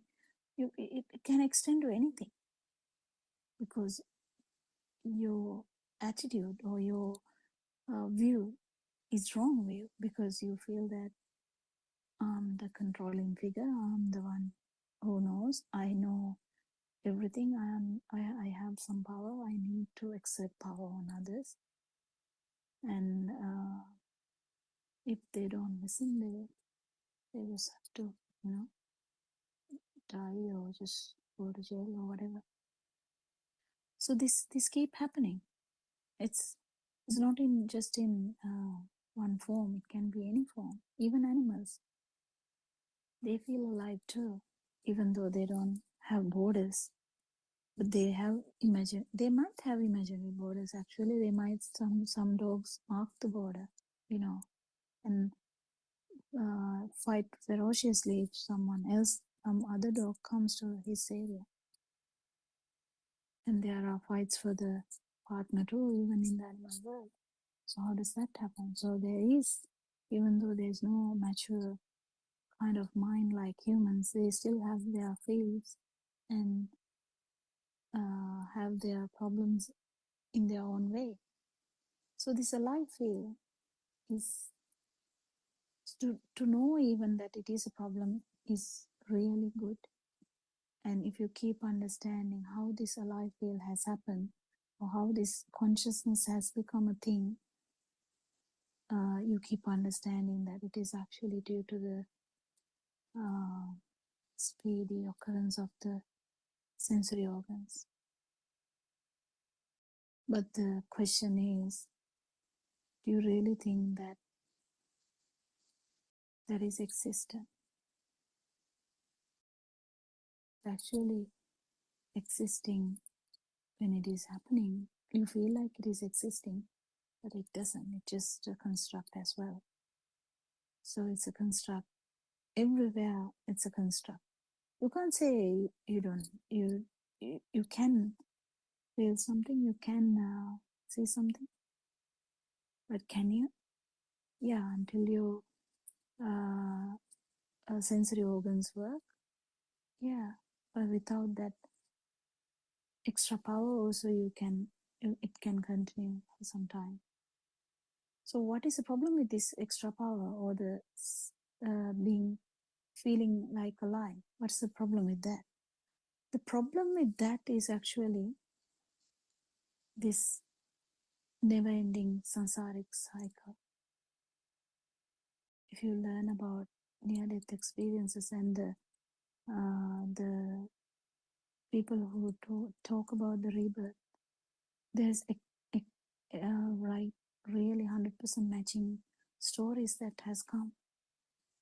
That when some damage has happened suddenly, another person who is born far away from that incident might talk about that incident even before he has understood anything in the world. That there's no way that child can know about anything about that incident. But they start talking about that. How come all the scientists are actually aware that there is a problem that they haven't solved? They don't know how to actually understand this birth or rebirth or whatever. They can't understand the concept of this self-vibration, because they look at it with the concept of the self in the sense wrong view. So when you look at a question through wrong view, you feel as I am here and I'm going to die. Okay, what is going to happen to me after death? So that's how we look at it. But actually, that is the notion that we are actually trying to understand. Who is here? Who is thinking that I'm here? That's a thought. I'm here is a thought. So who is thinking like that? It's a mind sense, isn't it? and you are telling I'm seeing, and that's a thought too. But who is actually saying that's a thought? I'm seeing is a thought. I'm eating is a thought. I'm hearing is a thought. I'm thinking is another thought. You think that I'm thinking, it's another thought. But what really happens is um, not any of these things. There's a vibration happening in these sensory organs. That's all that happened. But we have an idea. We have a like a big concept. We have a whole great idea about me, mine, myself. So when you put that thought into everything, it gets complicated, and you think, okay, if that is the case, I'm here now. So when I die, I must be going somewhere. That is how you look at it. But that's not the truth. That's not the truth. What is the truth? That's for you to find. Actually, you have to feel this, that this self feeling, or the life feel, or the feel of existence is occurring in each and every stimulus. How do you know? At one particular point, if you feel that you are not born, you will definitely understand this, because this duality is absent there, and you feel like that the two ends are gone. Because if any of the ends are there, it gets complicated. Actually, you feel like the both ends are gone. The stimulus will be there, but the actual power will be not there. So you understand that even though I thought I'm existing, or I thought that I'm alive, and this is me, this is my eye, this is my ear, this is my skin, this is my nose, this is my tongue, and you might say to imaginary something like, this is my mind, this is my family, this is my country, so on and so forth. You can keep going, keep going, keep going, keep going. When will you stop? No, you won't stop, because you can go on adding stuff to this.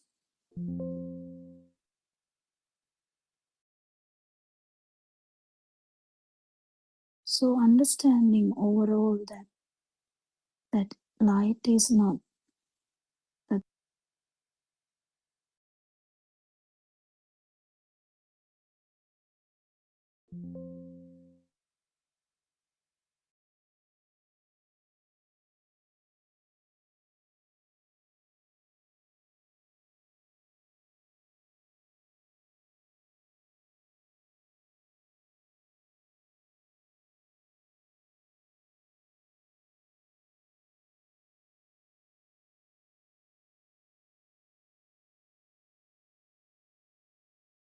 Teruvan Saranai, my dear Dhamma friends. So as usual, before we start our today's explanation, I'd like to thank our noble friend for Buddothpada and Mahasi for giving me this opportunity to speak up and explain the pure truth through these Zoom sessions. So I pay my humble worship at him. So, last couple of days we were talking about how this illusion gets created, in the sense how your world is created within your mind. Actually, there is no kind of a, we learned that, we understood that there is no such a thing called permanent mind itself. So the mind is impermanent. So understanding the impermanence nature of the mind is the understanding, we can say in other words, understanding this entire Dhamma, or the truth can be also defined as the understanding the impermanence nature of the mind. So if directly if we tell a person you have no such a thing called mind, so it is an impermanent thing, and they don't believe that, because they will ask a question directly, how do you say so? So if I don't have a mind, so how can I think? So I'm the one who's thinking. And he or she will say that I am such a educated fellow. So if I don't have a mind, so if I don't have a memorizing capability, how do I go through all the exams in my university, in my postgraduate? So how can I keep all these things in my mind? So how do you say that there is no kind of mind? So and also he will say, how can you deny that there is no kind of a memory? So I memorize certain things. I keep those things in memory. Even that some things comes from the childhood even. So how can I say that I don't have a permanent mind? So if you say so, what is the purpose of the brain? What is the functionality of a brain? So many things will ask you if you say that there is no such a thing called mind to a person who comes from the conventional world. So that is the reason why you need this process of understanding, the method of understanding the truth. Just because person who comes from the mundane world straight away, they can't take this truth at straight away. So that's why you need some kind of a systematic way of teaching them that the impermanence of teaching them the impermanence nature of the mind. So it should be logical. So otherwise it should not be a kind that you should keep on memory again or keep as a by heart thing. It should be logical. So if it becomes a logical thing only, they can work it out and see from different ways. So that logic has been revealed by Lord Buddha into this world.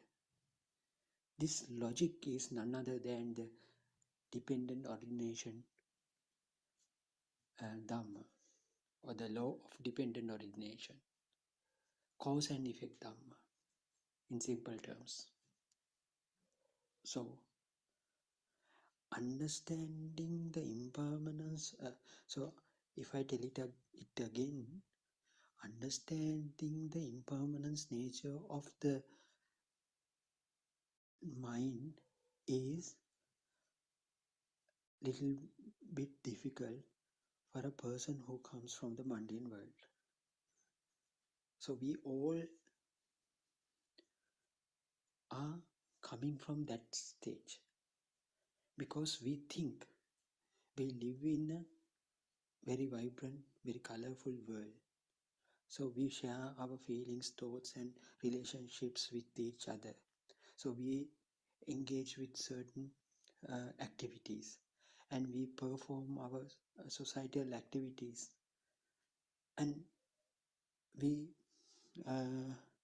interact with certain objects like um, vehicle and furniture and houses, trees and all these things. So we can't say at straight away that we are living in an illusionary world. So, and also we don't know that this illusionary world has been created within the mind. Even that, then we tend to think that there is a permanent thing called mind. Even though we think it is an illusion, we get to know that it is created within the mind. We didn't know that my mind itself even a part of that same illusion. So it is very difficult to understand for a person straight away. So that's why you need some kind of a logical thing that will enable you to realize this truth. So at the early stages, you will learn this, you will start learning this process as a knowledge or as something like another kind of what you call a syllabus. So that is all right. But as you move forward through the process of understanding, you will realize that this is not confined to to a certain knowledge. It goes beyond that even. It tends you to feel the absolute truth. That means you start to feel, you will start to feel that the impermanence nature of the mind for yourself. By within you, you feel that the impermanence nature of the mind. This is so unique for this particular cause and effect Dhamma. You begin with the knowledge. As you progress of learning this, as you progress along this path or these teachings, you will realize that whether this has a truth, at the same time, another thing will happen to you. You tend to feel that truth. That means what will happen? Earlier, as I said, you felt this world as a real thing because you were in the mundane world. Once you understand, and realization would take you towards the feeling of the impermanence of this world, the illusionary state of the world. So this is the very unique thing that when you start happen to you when you start studying this. So actually, so as I said, this is, yes, it is a logical thing, but it is actually kind of an on experiment like thing. So what you try to figure it out is the impermanence nature of the mind. So why you do so? Because Lord Buddha has said some kind of a statement that there is no so-called a self here. In order to understand that thing, first you have to see, first you have to understand the world is created within your own mind. Then you move another stage forward. Then you try to find you will understand there is no such a thing called mind either. Then what happens? Then you will tend to realize that yourself is also creation of your own mind. So if the mind is not permanent, yourself is not permanent as well. So that proves you that there is no self when you do this research within you. So the magic is, the beauty is about this Dhamma is, at the beginning of the research, you feel that you are living. But when you come to the latter part of the research, you tend to feel, I am not here anymore. So it is a very, very beautiful Dhamma. This is the number that this is the truth you have never heard before. Buddha, 2500 years back, Buddha revealed that to the world. Unfortunately, with time, it covered with sand of another concepts like beliefs, myths, and all these things, rituals, and certain people start doing rituals, saying that they are Buddhists. They started after 500 years of um, uh, death of Buddha. They started to worship a figure like thing, saying that this is Buddha. So they started to build statues of Buddha. But what Buddha said is not the thing that you do externally. Let Buddha dwells within you. If you are able to see the state of Buddha through you only, you will really worship Buddha. Otherwise, whatever you consider it as a Buddha, maybe a statue, maybe a tree or something, so it does not represent the actual state of Buddha. It is okay. In the absence of the pure truth, the people tend to do such things. That is the nature. That is all right. But with the Buddothpada sermons, after 2500 years, now the truth has again emerged. Now you can hear the truth, the exact truth that has been preached by Lord Buddha 2500 years back. So some might question, how do you say this is whether Buddhothpada sermons reveal the pure truth? You just come and have a look. So you do not give up the things that you usually do. That means you do not have to become a Buddhist even. So you just explore this Buddhothpada sermons, staying within your own religion. It doesn't matter. So if you are a Hindu, just come and have a look.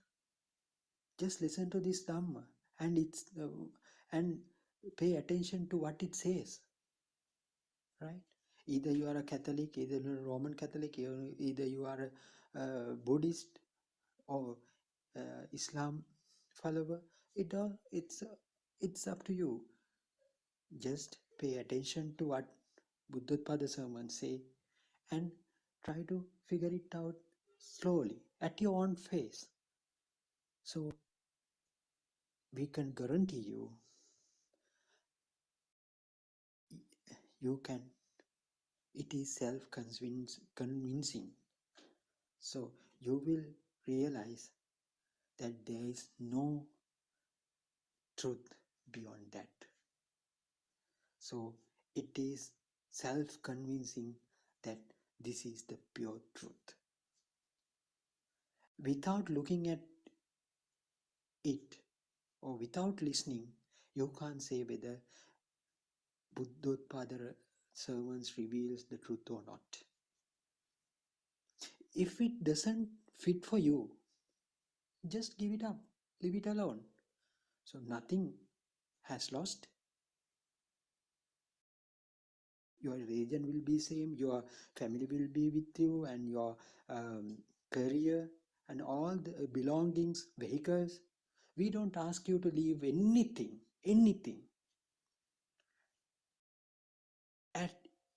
If you are a butcher, that's all right.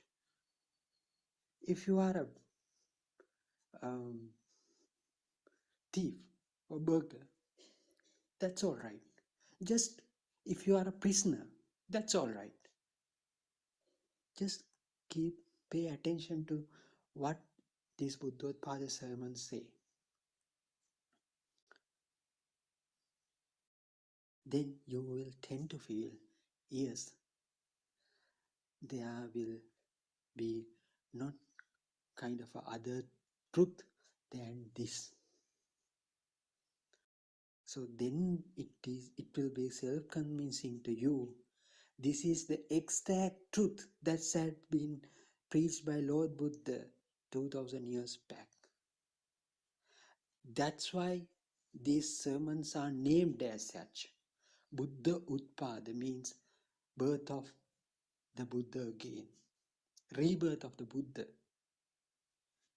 Actually, this is not a person who has born around, because the state of Buddha has again emerged. It is self-convincing. You also can attain to the same stage if you realize this Dhamma fully. People tend to think after the death they will go to Nibbana or something. Here we don't say so. Through the Buddothpada sermons teach us how to attain the state of Nibbana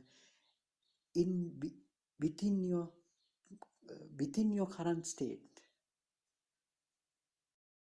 at this moment. That is the uniqueness of these sermons. So please keep on listening. You might not take it all of a sudden, even though you don't understand at once. Just pay attention what these sermons say. That's all right. So there's no hurry. Take your own time. No need to hurry. Just listen, and someday you will see this is the pure truth. Until then, don't believe. So same thing has been preached, said by Lord Buddha at that in those days. Even if teacher says, don't believe.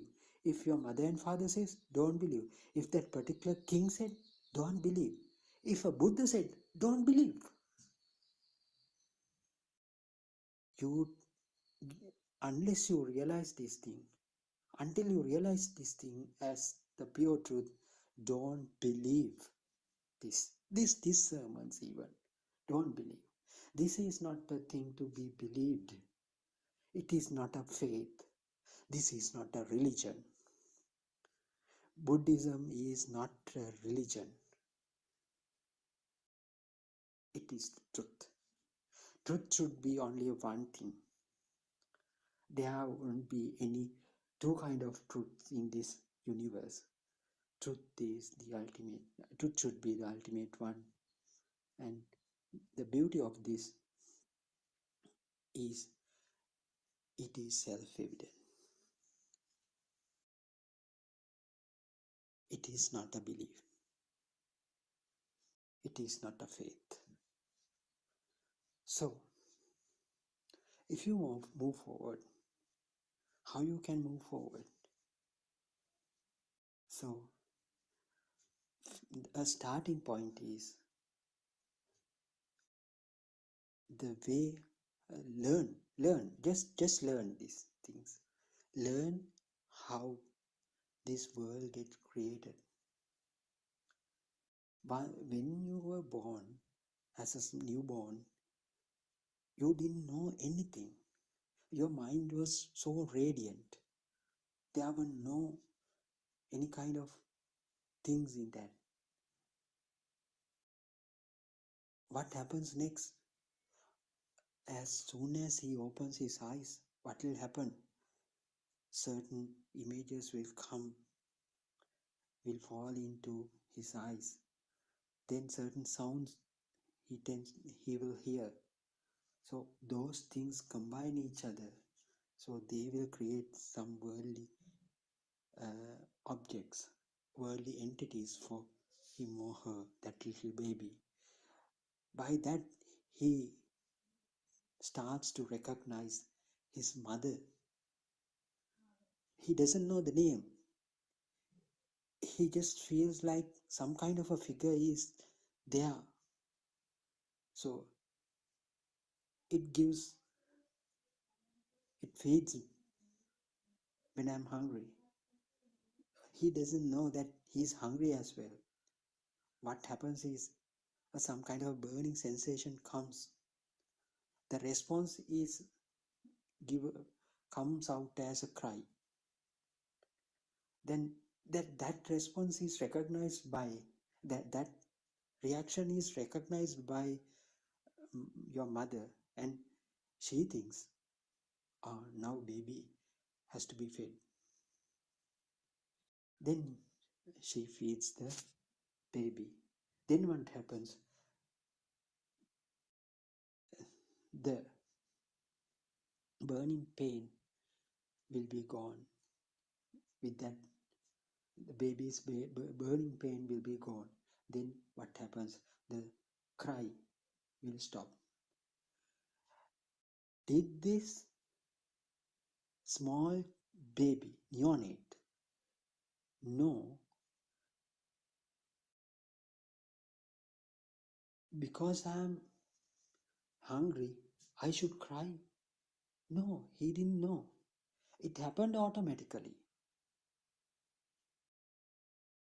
Did he know to suck the breast when the nipple comes closer to him? No, it happened automatically. As an involuntary action. So think, does he inhale and exhale voluntarily? No, it automatically happens. Likewise, some kind of a machine is functioning within his body.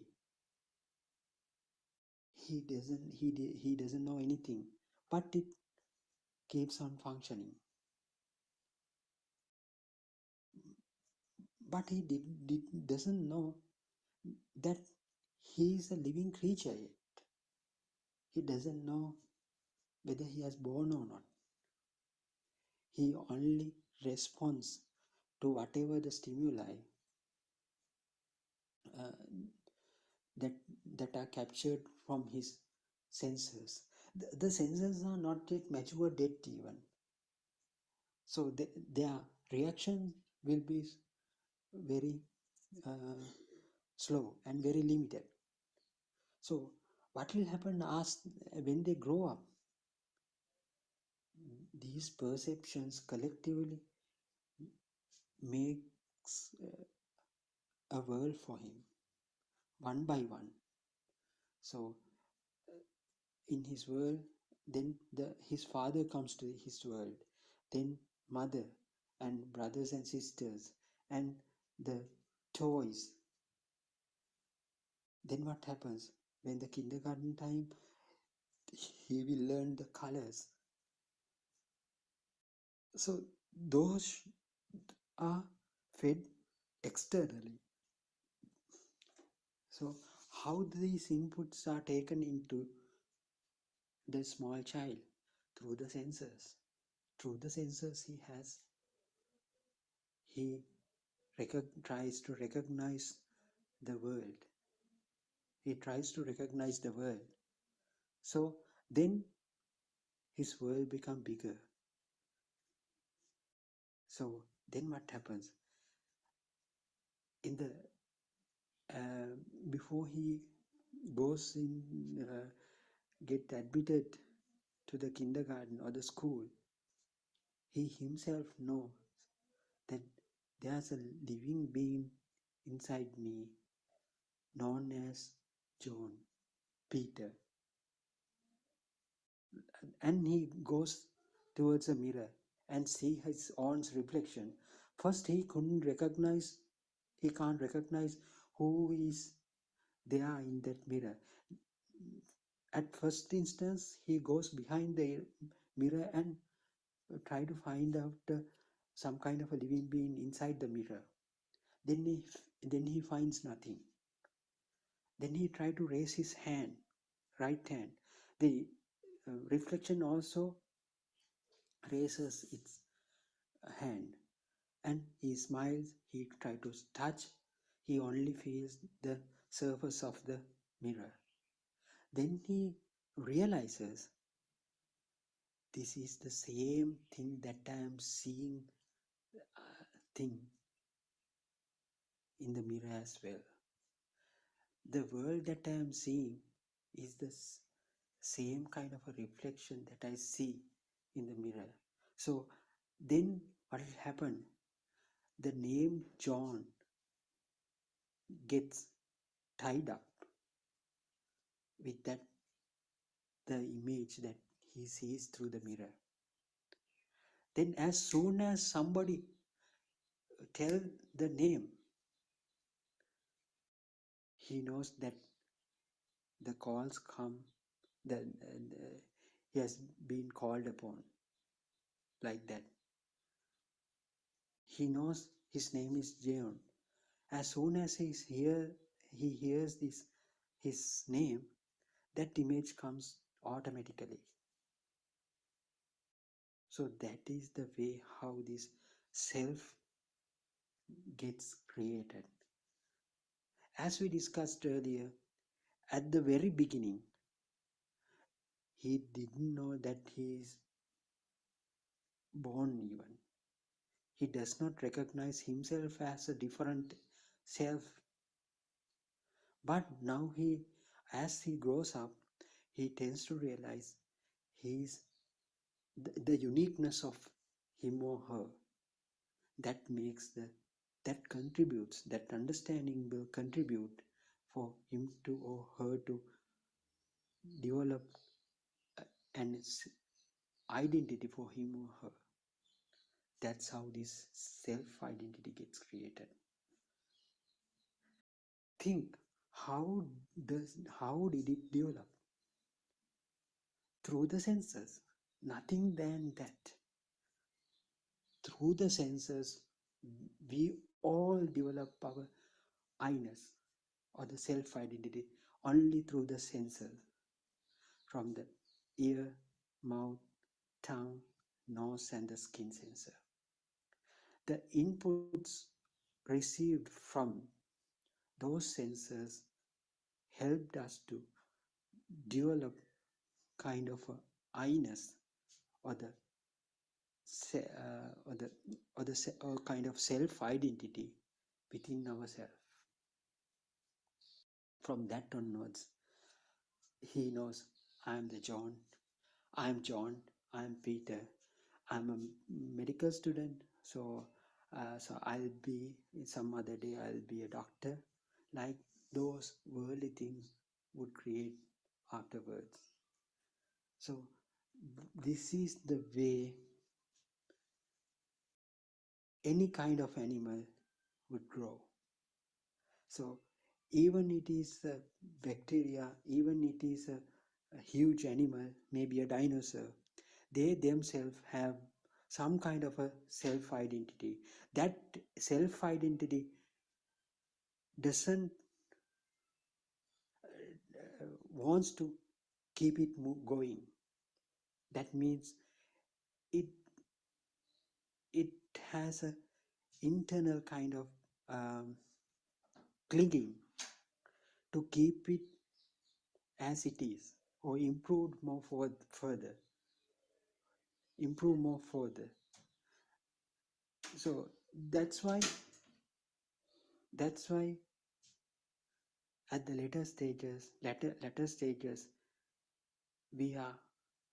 we will be having kind of fear to death. Think at the very early stages of your life, I mean just after being born or within 1 or 2 years of childhood, do these children know that they are dying? No, they don't be afraid at all. They jump even into the river without knowing that they are going to die, because they don't have such kind of idea, because they don't feel like they are living. They don't have an intention to keep it going or keep it moving, or they don't have any idea of a birth or a death. That's why we call it is the radiant mind. That radiant mind doesn't have any kind of conditions. They are not conditioned. They have not kind of a conditioned mind. They are so pure. But after as we grow up, the self-identity become more powerful, and it wants to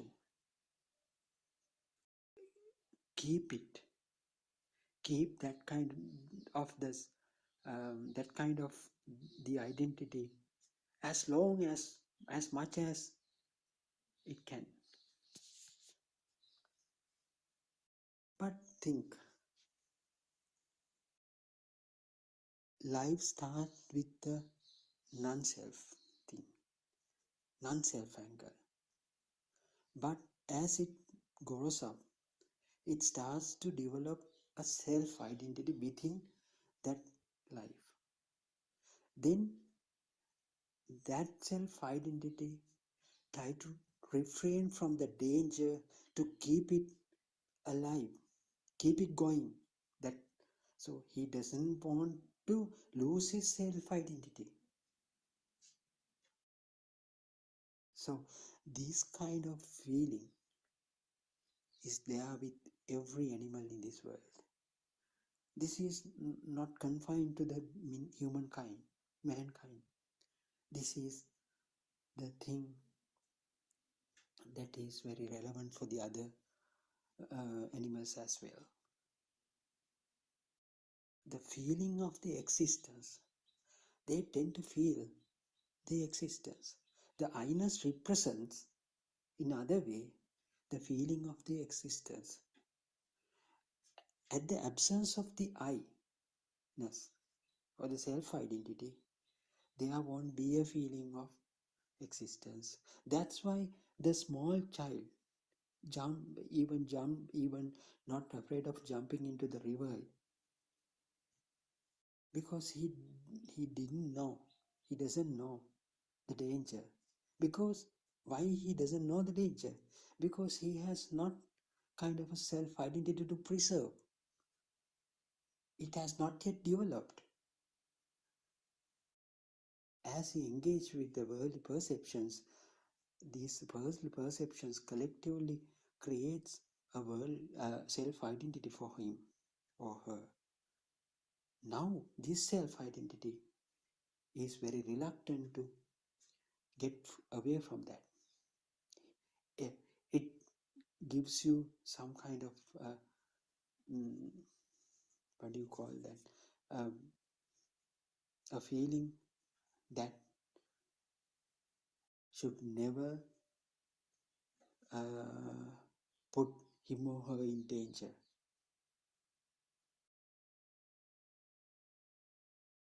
So everybody who lives, everyone who lives in this world is scared of the death.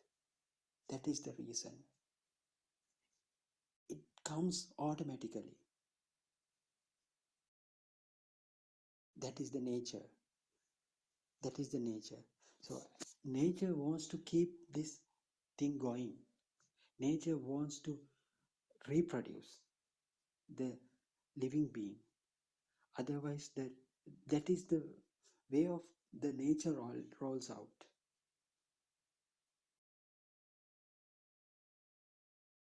But the message of Buddha is different. Even though we think that there is a person or self inside every living being, it is a misconception, because we have been cheated, we have been tricked by our senses from the initial stages of starting from the initial stages of our lives. So it is very hard to believe.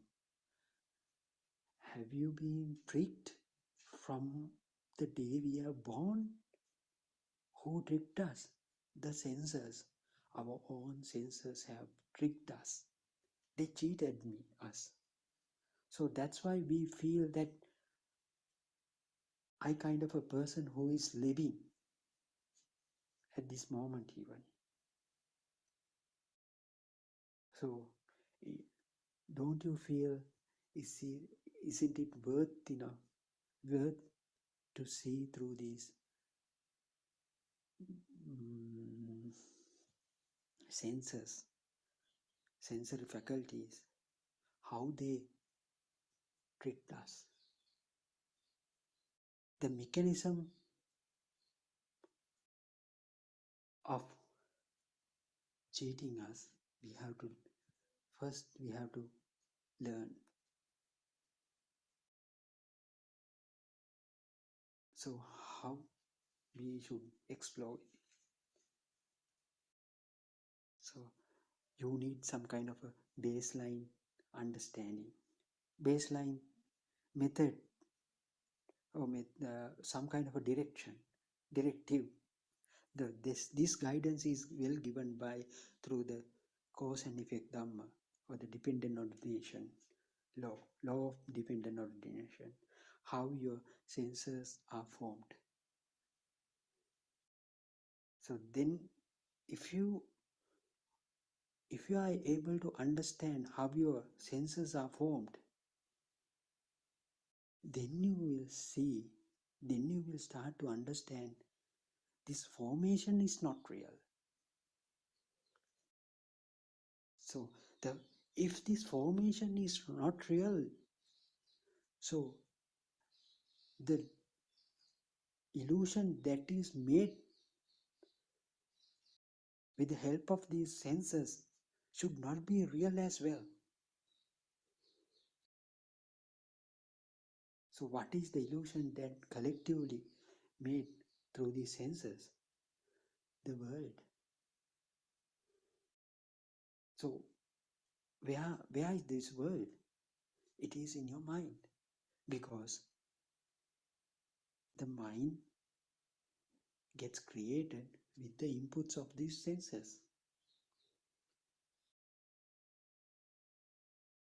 You get a color from the eye sensor, then it combines with some kind of a voice or sound, and also it may be having some kind of a taste that receives from the tongue, and it may be having some kind of a consistency for that. We'll say the mango. In an instance that you are eating a mango, so you see the mango, whether it's ripe or not. According to the color, you recognize it as a good one or bad one. So then you peel it off. So consistency will be felt with the skin sensor of your hand. And also you take a piece out of it and you put it into the mouth. Then you feel the taste. All the senses collectively makes you to feel that you have eaten a mango. But you only felt the taste. You only felt the consistency. You only got a color shade of the colors to your in your eyes. You only felt the fruity smell from your nose. So all these are electrical impulses. But ultimately, what has happened here? A kind of an image, 3D image has been created, and it has a unique taste for that, and it has a kind of color. So where does this the mango got created? People might say it is in the brain, but we can't assign a place for that. It got created all of a sudden with the help of sensory inputs. For that particular thing, we call the mind. Mind creates you and a mango. Mind creates a mango for you. So only the perceptions got received from the different senses. They are electrical impulses. So with that electrical impulses, somehow a mango got created. It is proved that it is a hard object. The skin proved you that it is a hard 3D kind of object. The skin sensor gives another kind of electrical impulse that makes you to convince that this is a kind of a solid object. So, and also it has a unique kind of a taste for that. Then the tongue proved you it is so tasty. Again, an electrical impulse. So, see, now the worldly object has been created with these sensory inputs, electrical impulses. How does this happen? Is it a real thing? No. Why is that? Because it is a collection of certain perceptions only. Light, taste, smell, audible sound, all these things. We say mango. So as soon as you say mango, a kind of a image comes. So where was it? It happens in this very moment because you have been told that this kind of a thing is called mango. So as mango comes, as this voice comes, you get the same kind of a perception in your mind. So this is your mind. So is this because that you remember the consistency of mango? It is not. It is the nature. It is the nature. No one did it, either not by you. So you think it is because you are having memory, that's why it comes into my mind. So that is wrong. So we'll say, just take an instance where uh, you have gone to certain market or something, or supermarket or something. So you might remember the moment that you selected some kind of a fruit from the fruit stall, right? But at the same time, you will remember the rest of the surroundings as well.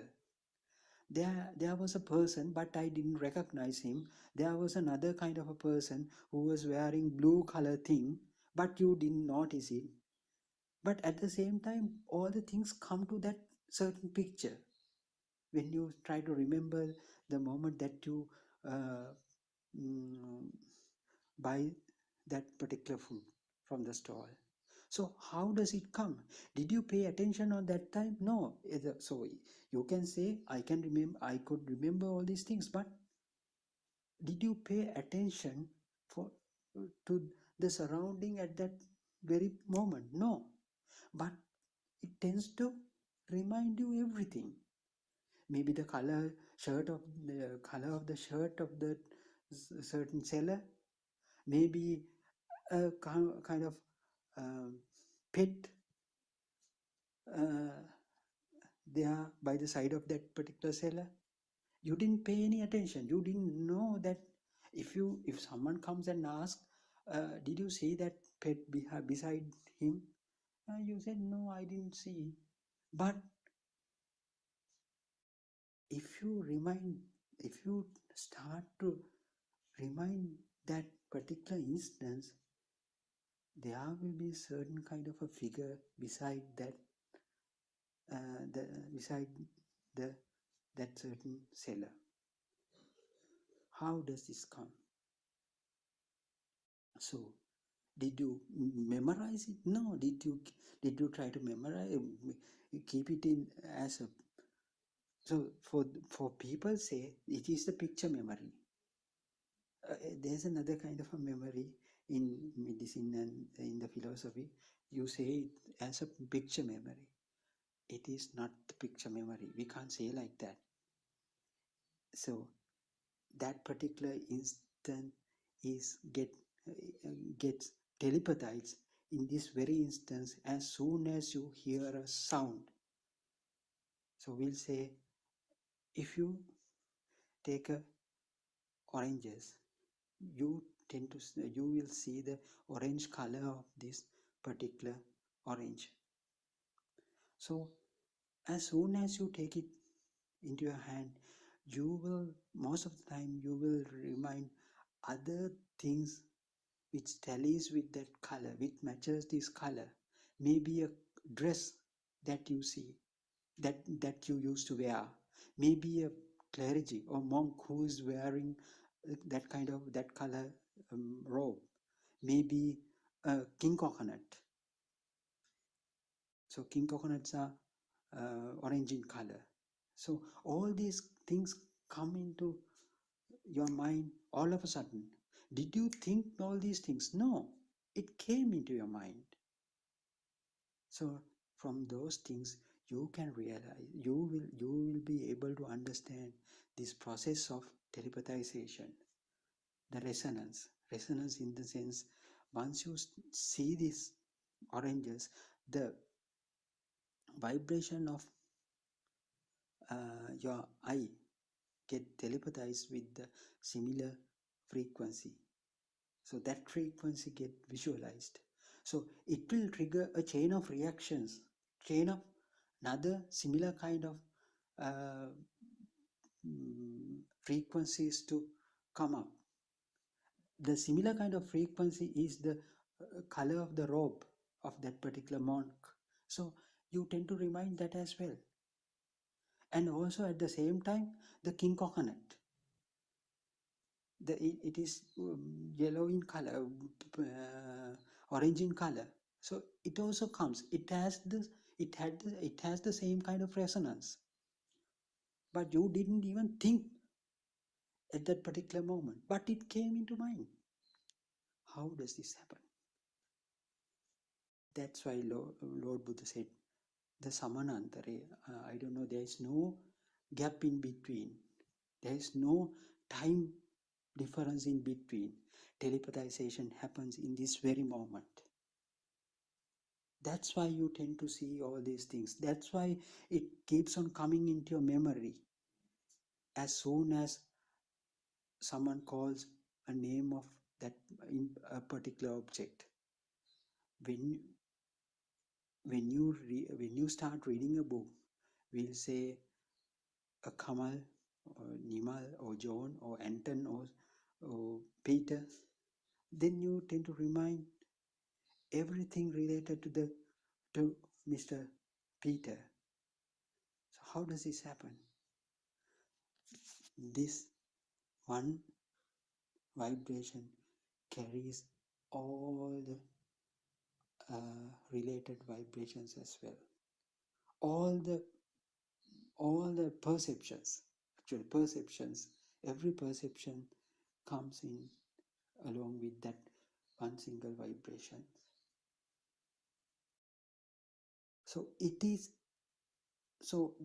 entire scenario can be taken as a one snapshot. This entire scenario can be considered as a one snapshot. So what will happen next? It triggers to that vibration will trigger up another vibration to happen, because you take it as real. You tend to feel that it is as real. So it will trigger another vibration to occur. That the subsequent vibration also has the same kind of worldly perceptions within it. Then you tend to feel it is also as real. That is the second one. Third one, fourth one. Likewise, one after another, these snapshots will come into you within a fraction of a second. So you won't be able to understand these are separate instances because of the speed of its occurrence. The speed of this vibration will lead you to feel like that you are a living and ongoing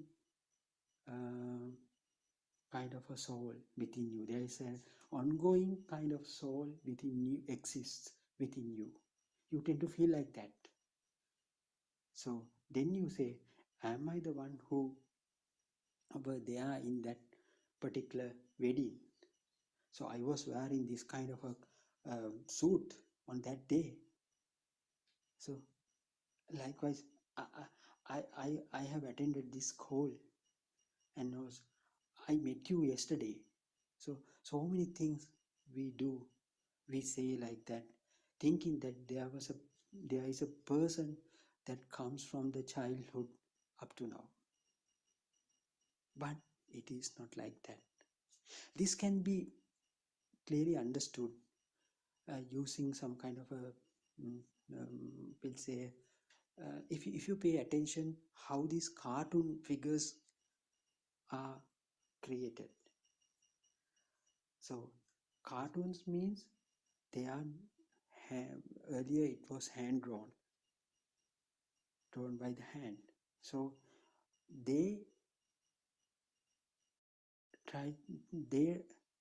draw very similar kind of figures with a subtle change. So if we say first figure has raised arm into a certain extent, the second figure has the same figure with a little bit more, with a hand which is raised little bit more than the first one. Third one has another figure with the raised hand.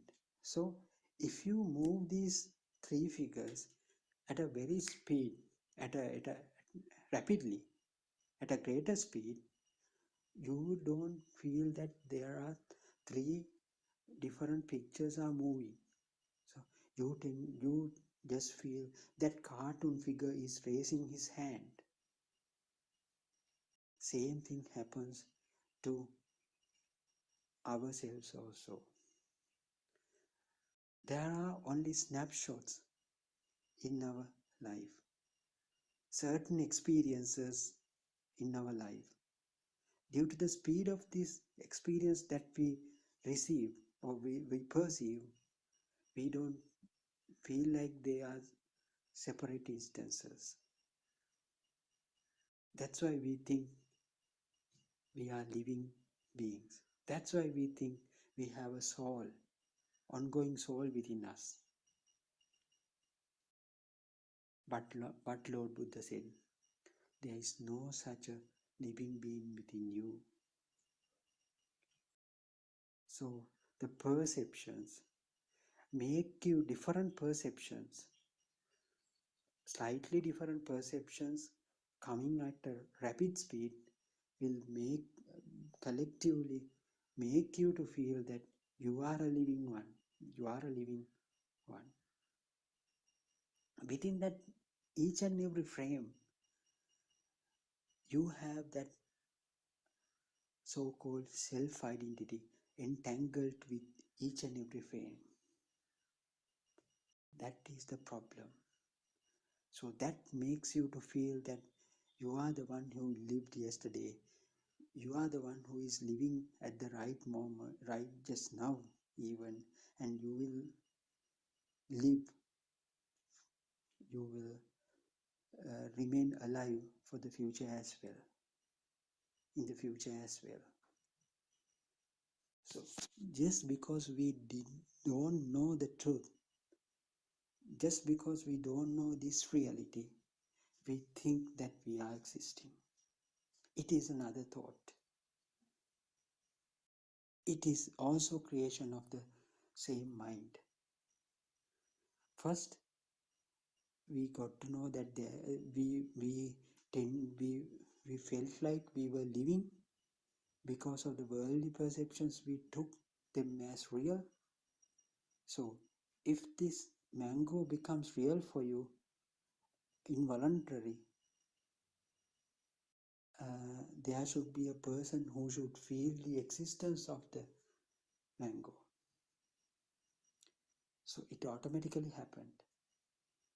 So what happened to us is that the worldly objects or worldly entities became real for us at the initial stages. Same thing happened to the radiant mind. They started with the radiant mind. We tend to perceive certain worldly perceptions. Then without our knowledge, we tend to feel that those perceptions were real. Then at the same time, what has happened, if it is felt as real, there should be someone to feel it as real. That is the way how the self got created. So all these things are naturally happened. No one did it, either not by you. So this is the way how this illusionary I-ness or illusionary self got created. So once you start understanding these things, you will be able to comprehend everything. So that's why Lord Buddha said, understanding your mind is very sufficient to get liberated, get the true liberation. So that means you know the entire world, entire universe. Understanding your mind is enough for this thing. This is the truth. So can anyone argue on that? No. Even the modern day scientists are facing so much of difficulties to figure it out this fact. Scientists tend to seek certain things, thinking that there's a person within us and we are trying to explore the universe. So that's why they are sending so much of space shuttles and all these things, thinking that we are living beings and we have to find out whether there are certain kind of living beings are there in the universe as well, in other planets as well. So they don't know that they have been already tricked by their own senses because they don't know this truth. They are very innocent because doesn't know means that they haven't had an opportunity to listen these kinds of sermons. If they happen to listen to these kind of sermons, they will definitely grab it. Until that time, other than keep on seeking those things, what they should do. So in that aspect, all of the human beings, living beings are innocent. They are helpless because they don't hear this truth. So once you happen to listen to this truth, please start your investigation right now. At least this will help you to realize who you are, what is the purpose of being here, and that will help you to get the full liberation, and this will end your all suffering. Don't focus on these things. Don't focus on these endpoints. Let them come to you at the appropriate time. Let them come to you at the appropriate time. So don't try to focus on the end results. So that will hinder your experiment. That will obstruct your experiment. Just do the experiment with the open mind, and definitely we can guarantee you the results will be amazing. You will be able to, I'm sure that you will be able to see your own results. So on that day you will be amazed. Wow, I found the truth. I found the ground reality. So there's no person here. What Lord Buddha said is absolutely correct. It is a Dhamma, that this is the one and only Dhamma that makes you to feel there is no self within you. So I think that is enough for today.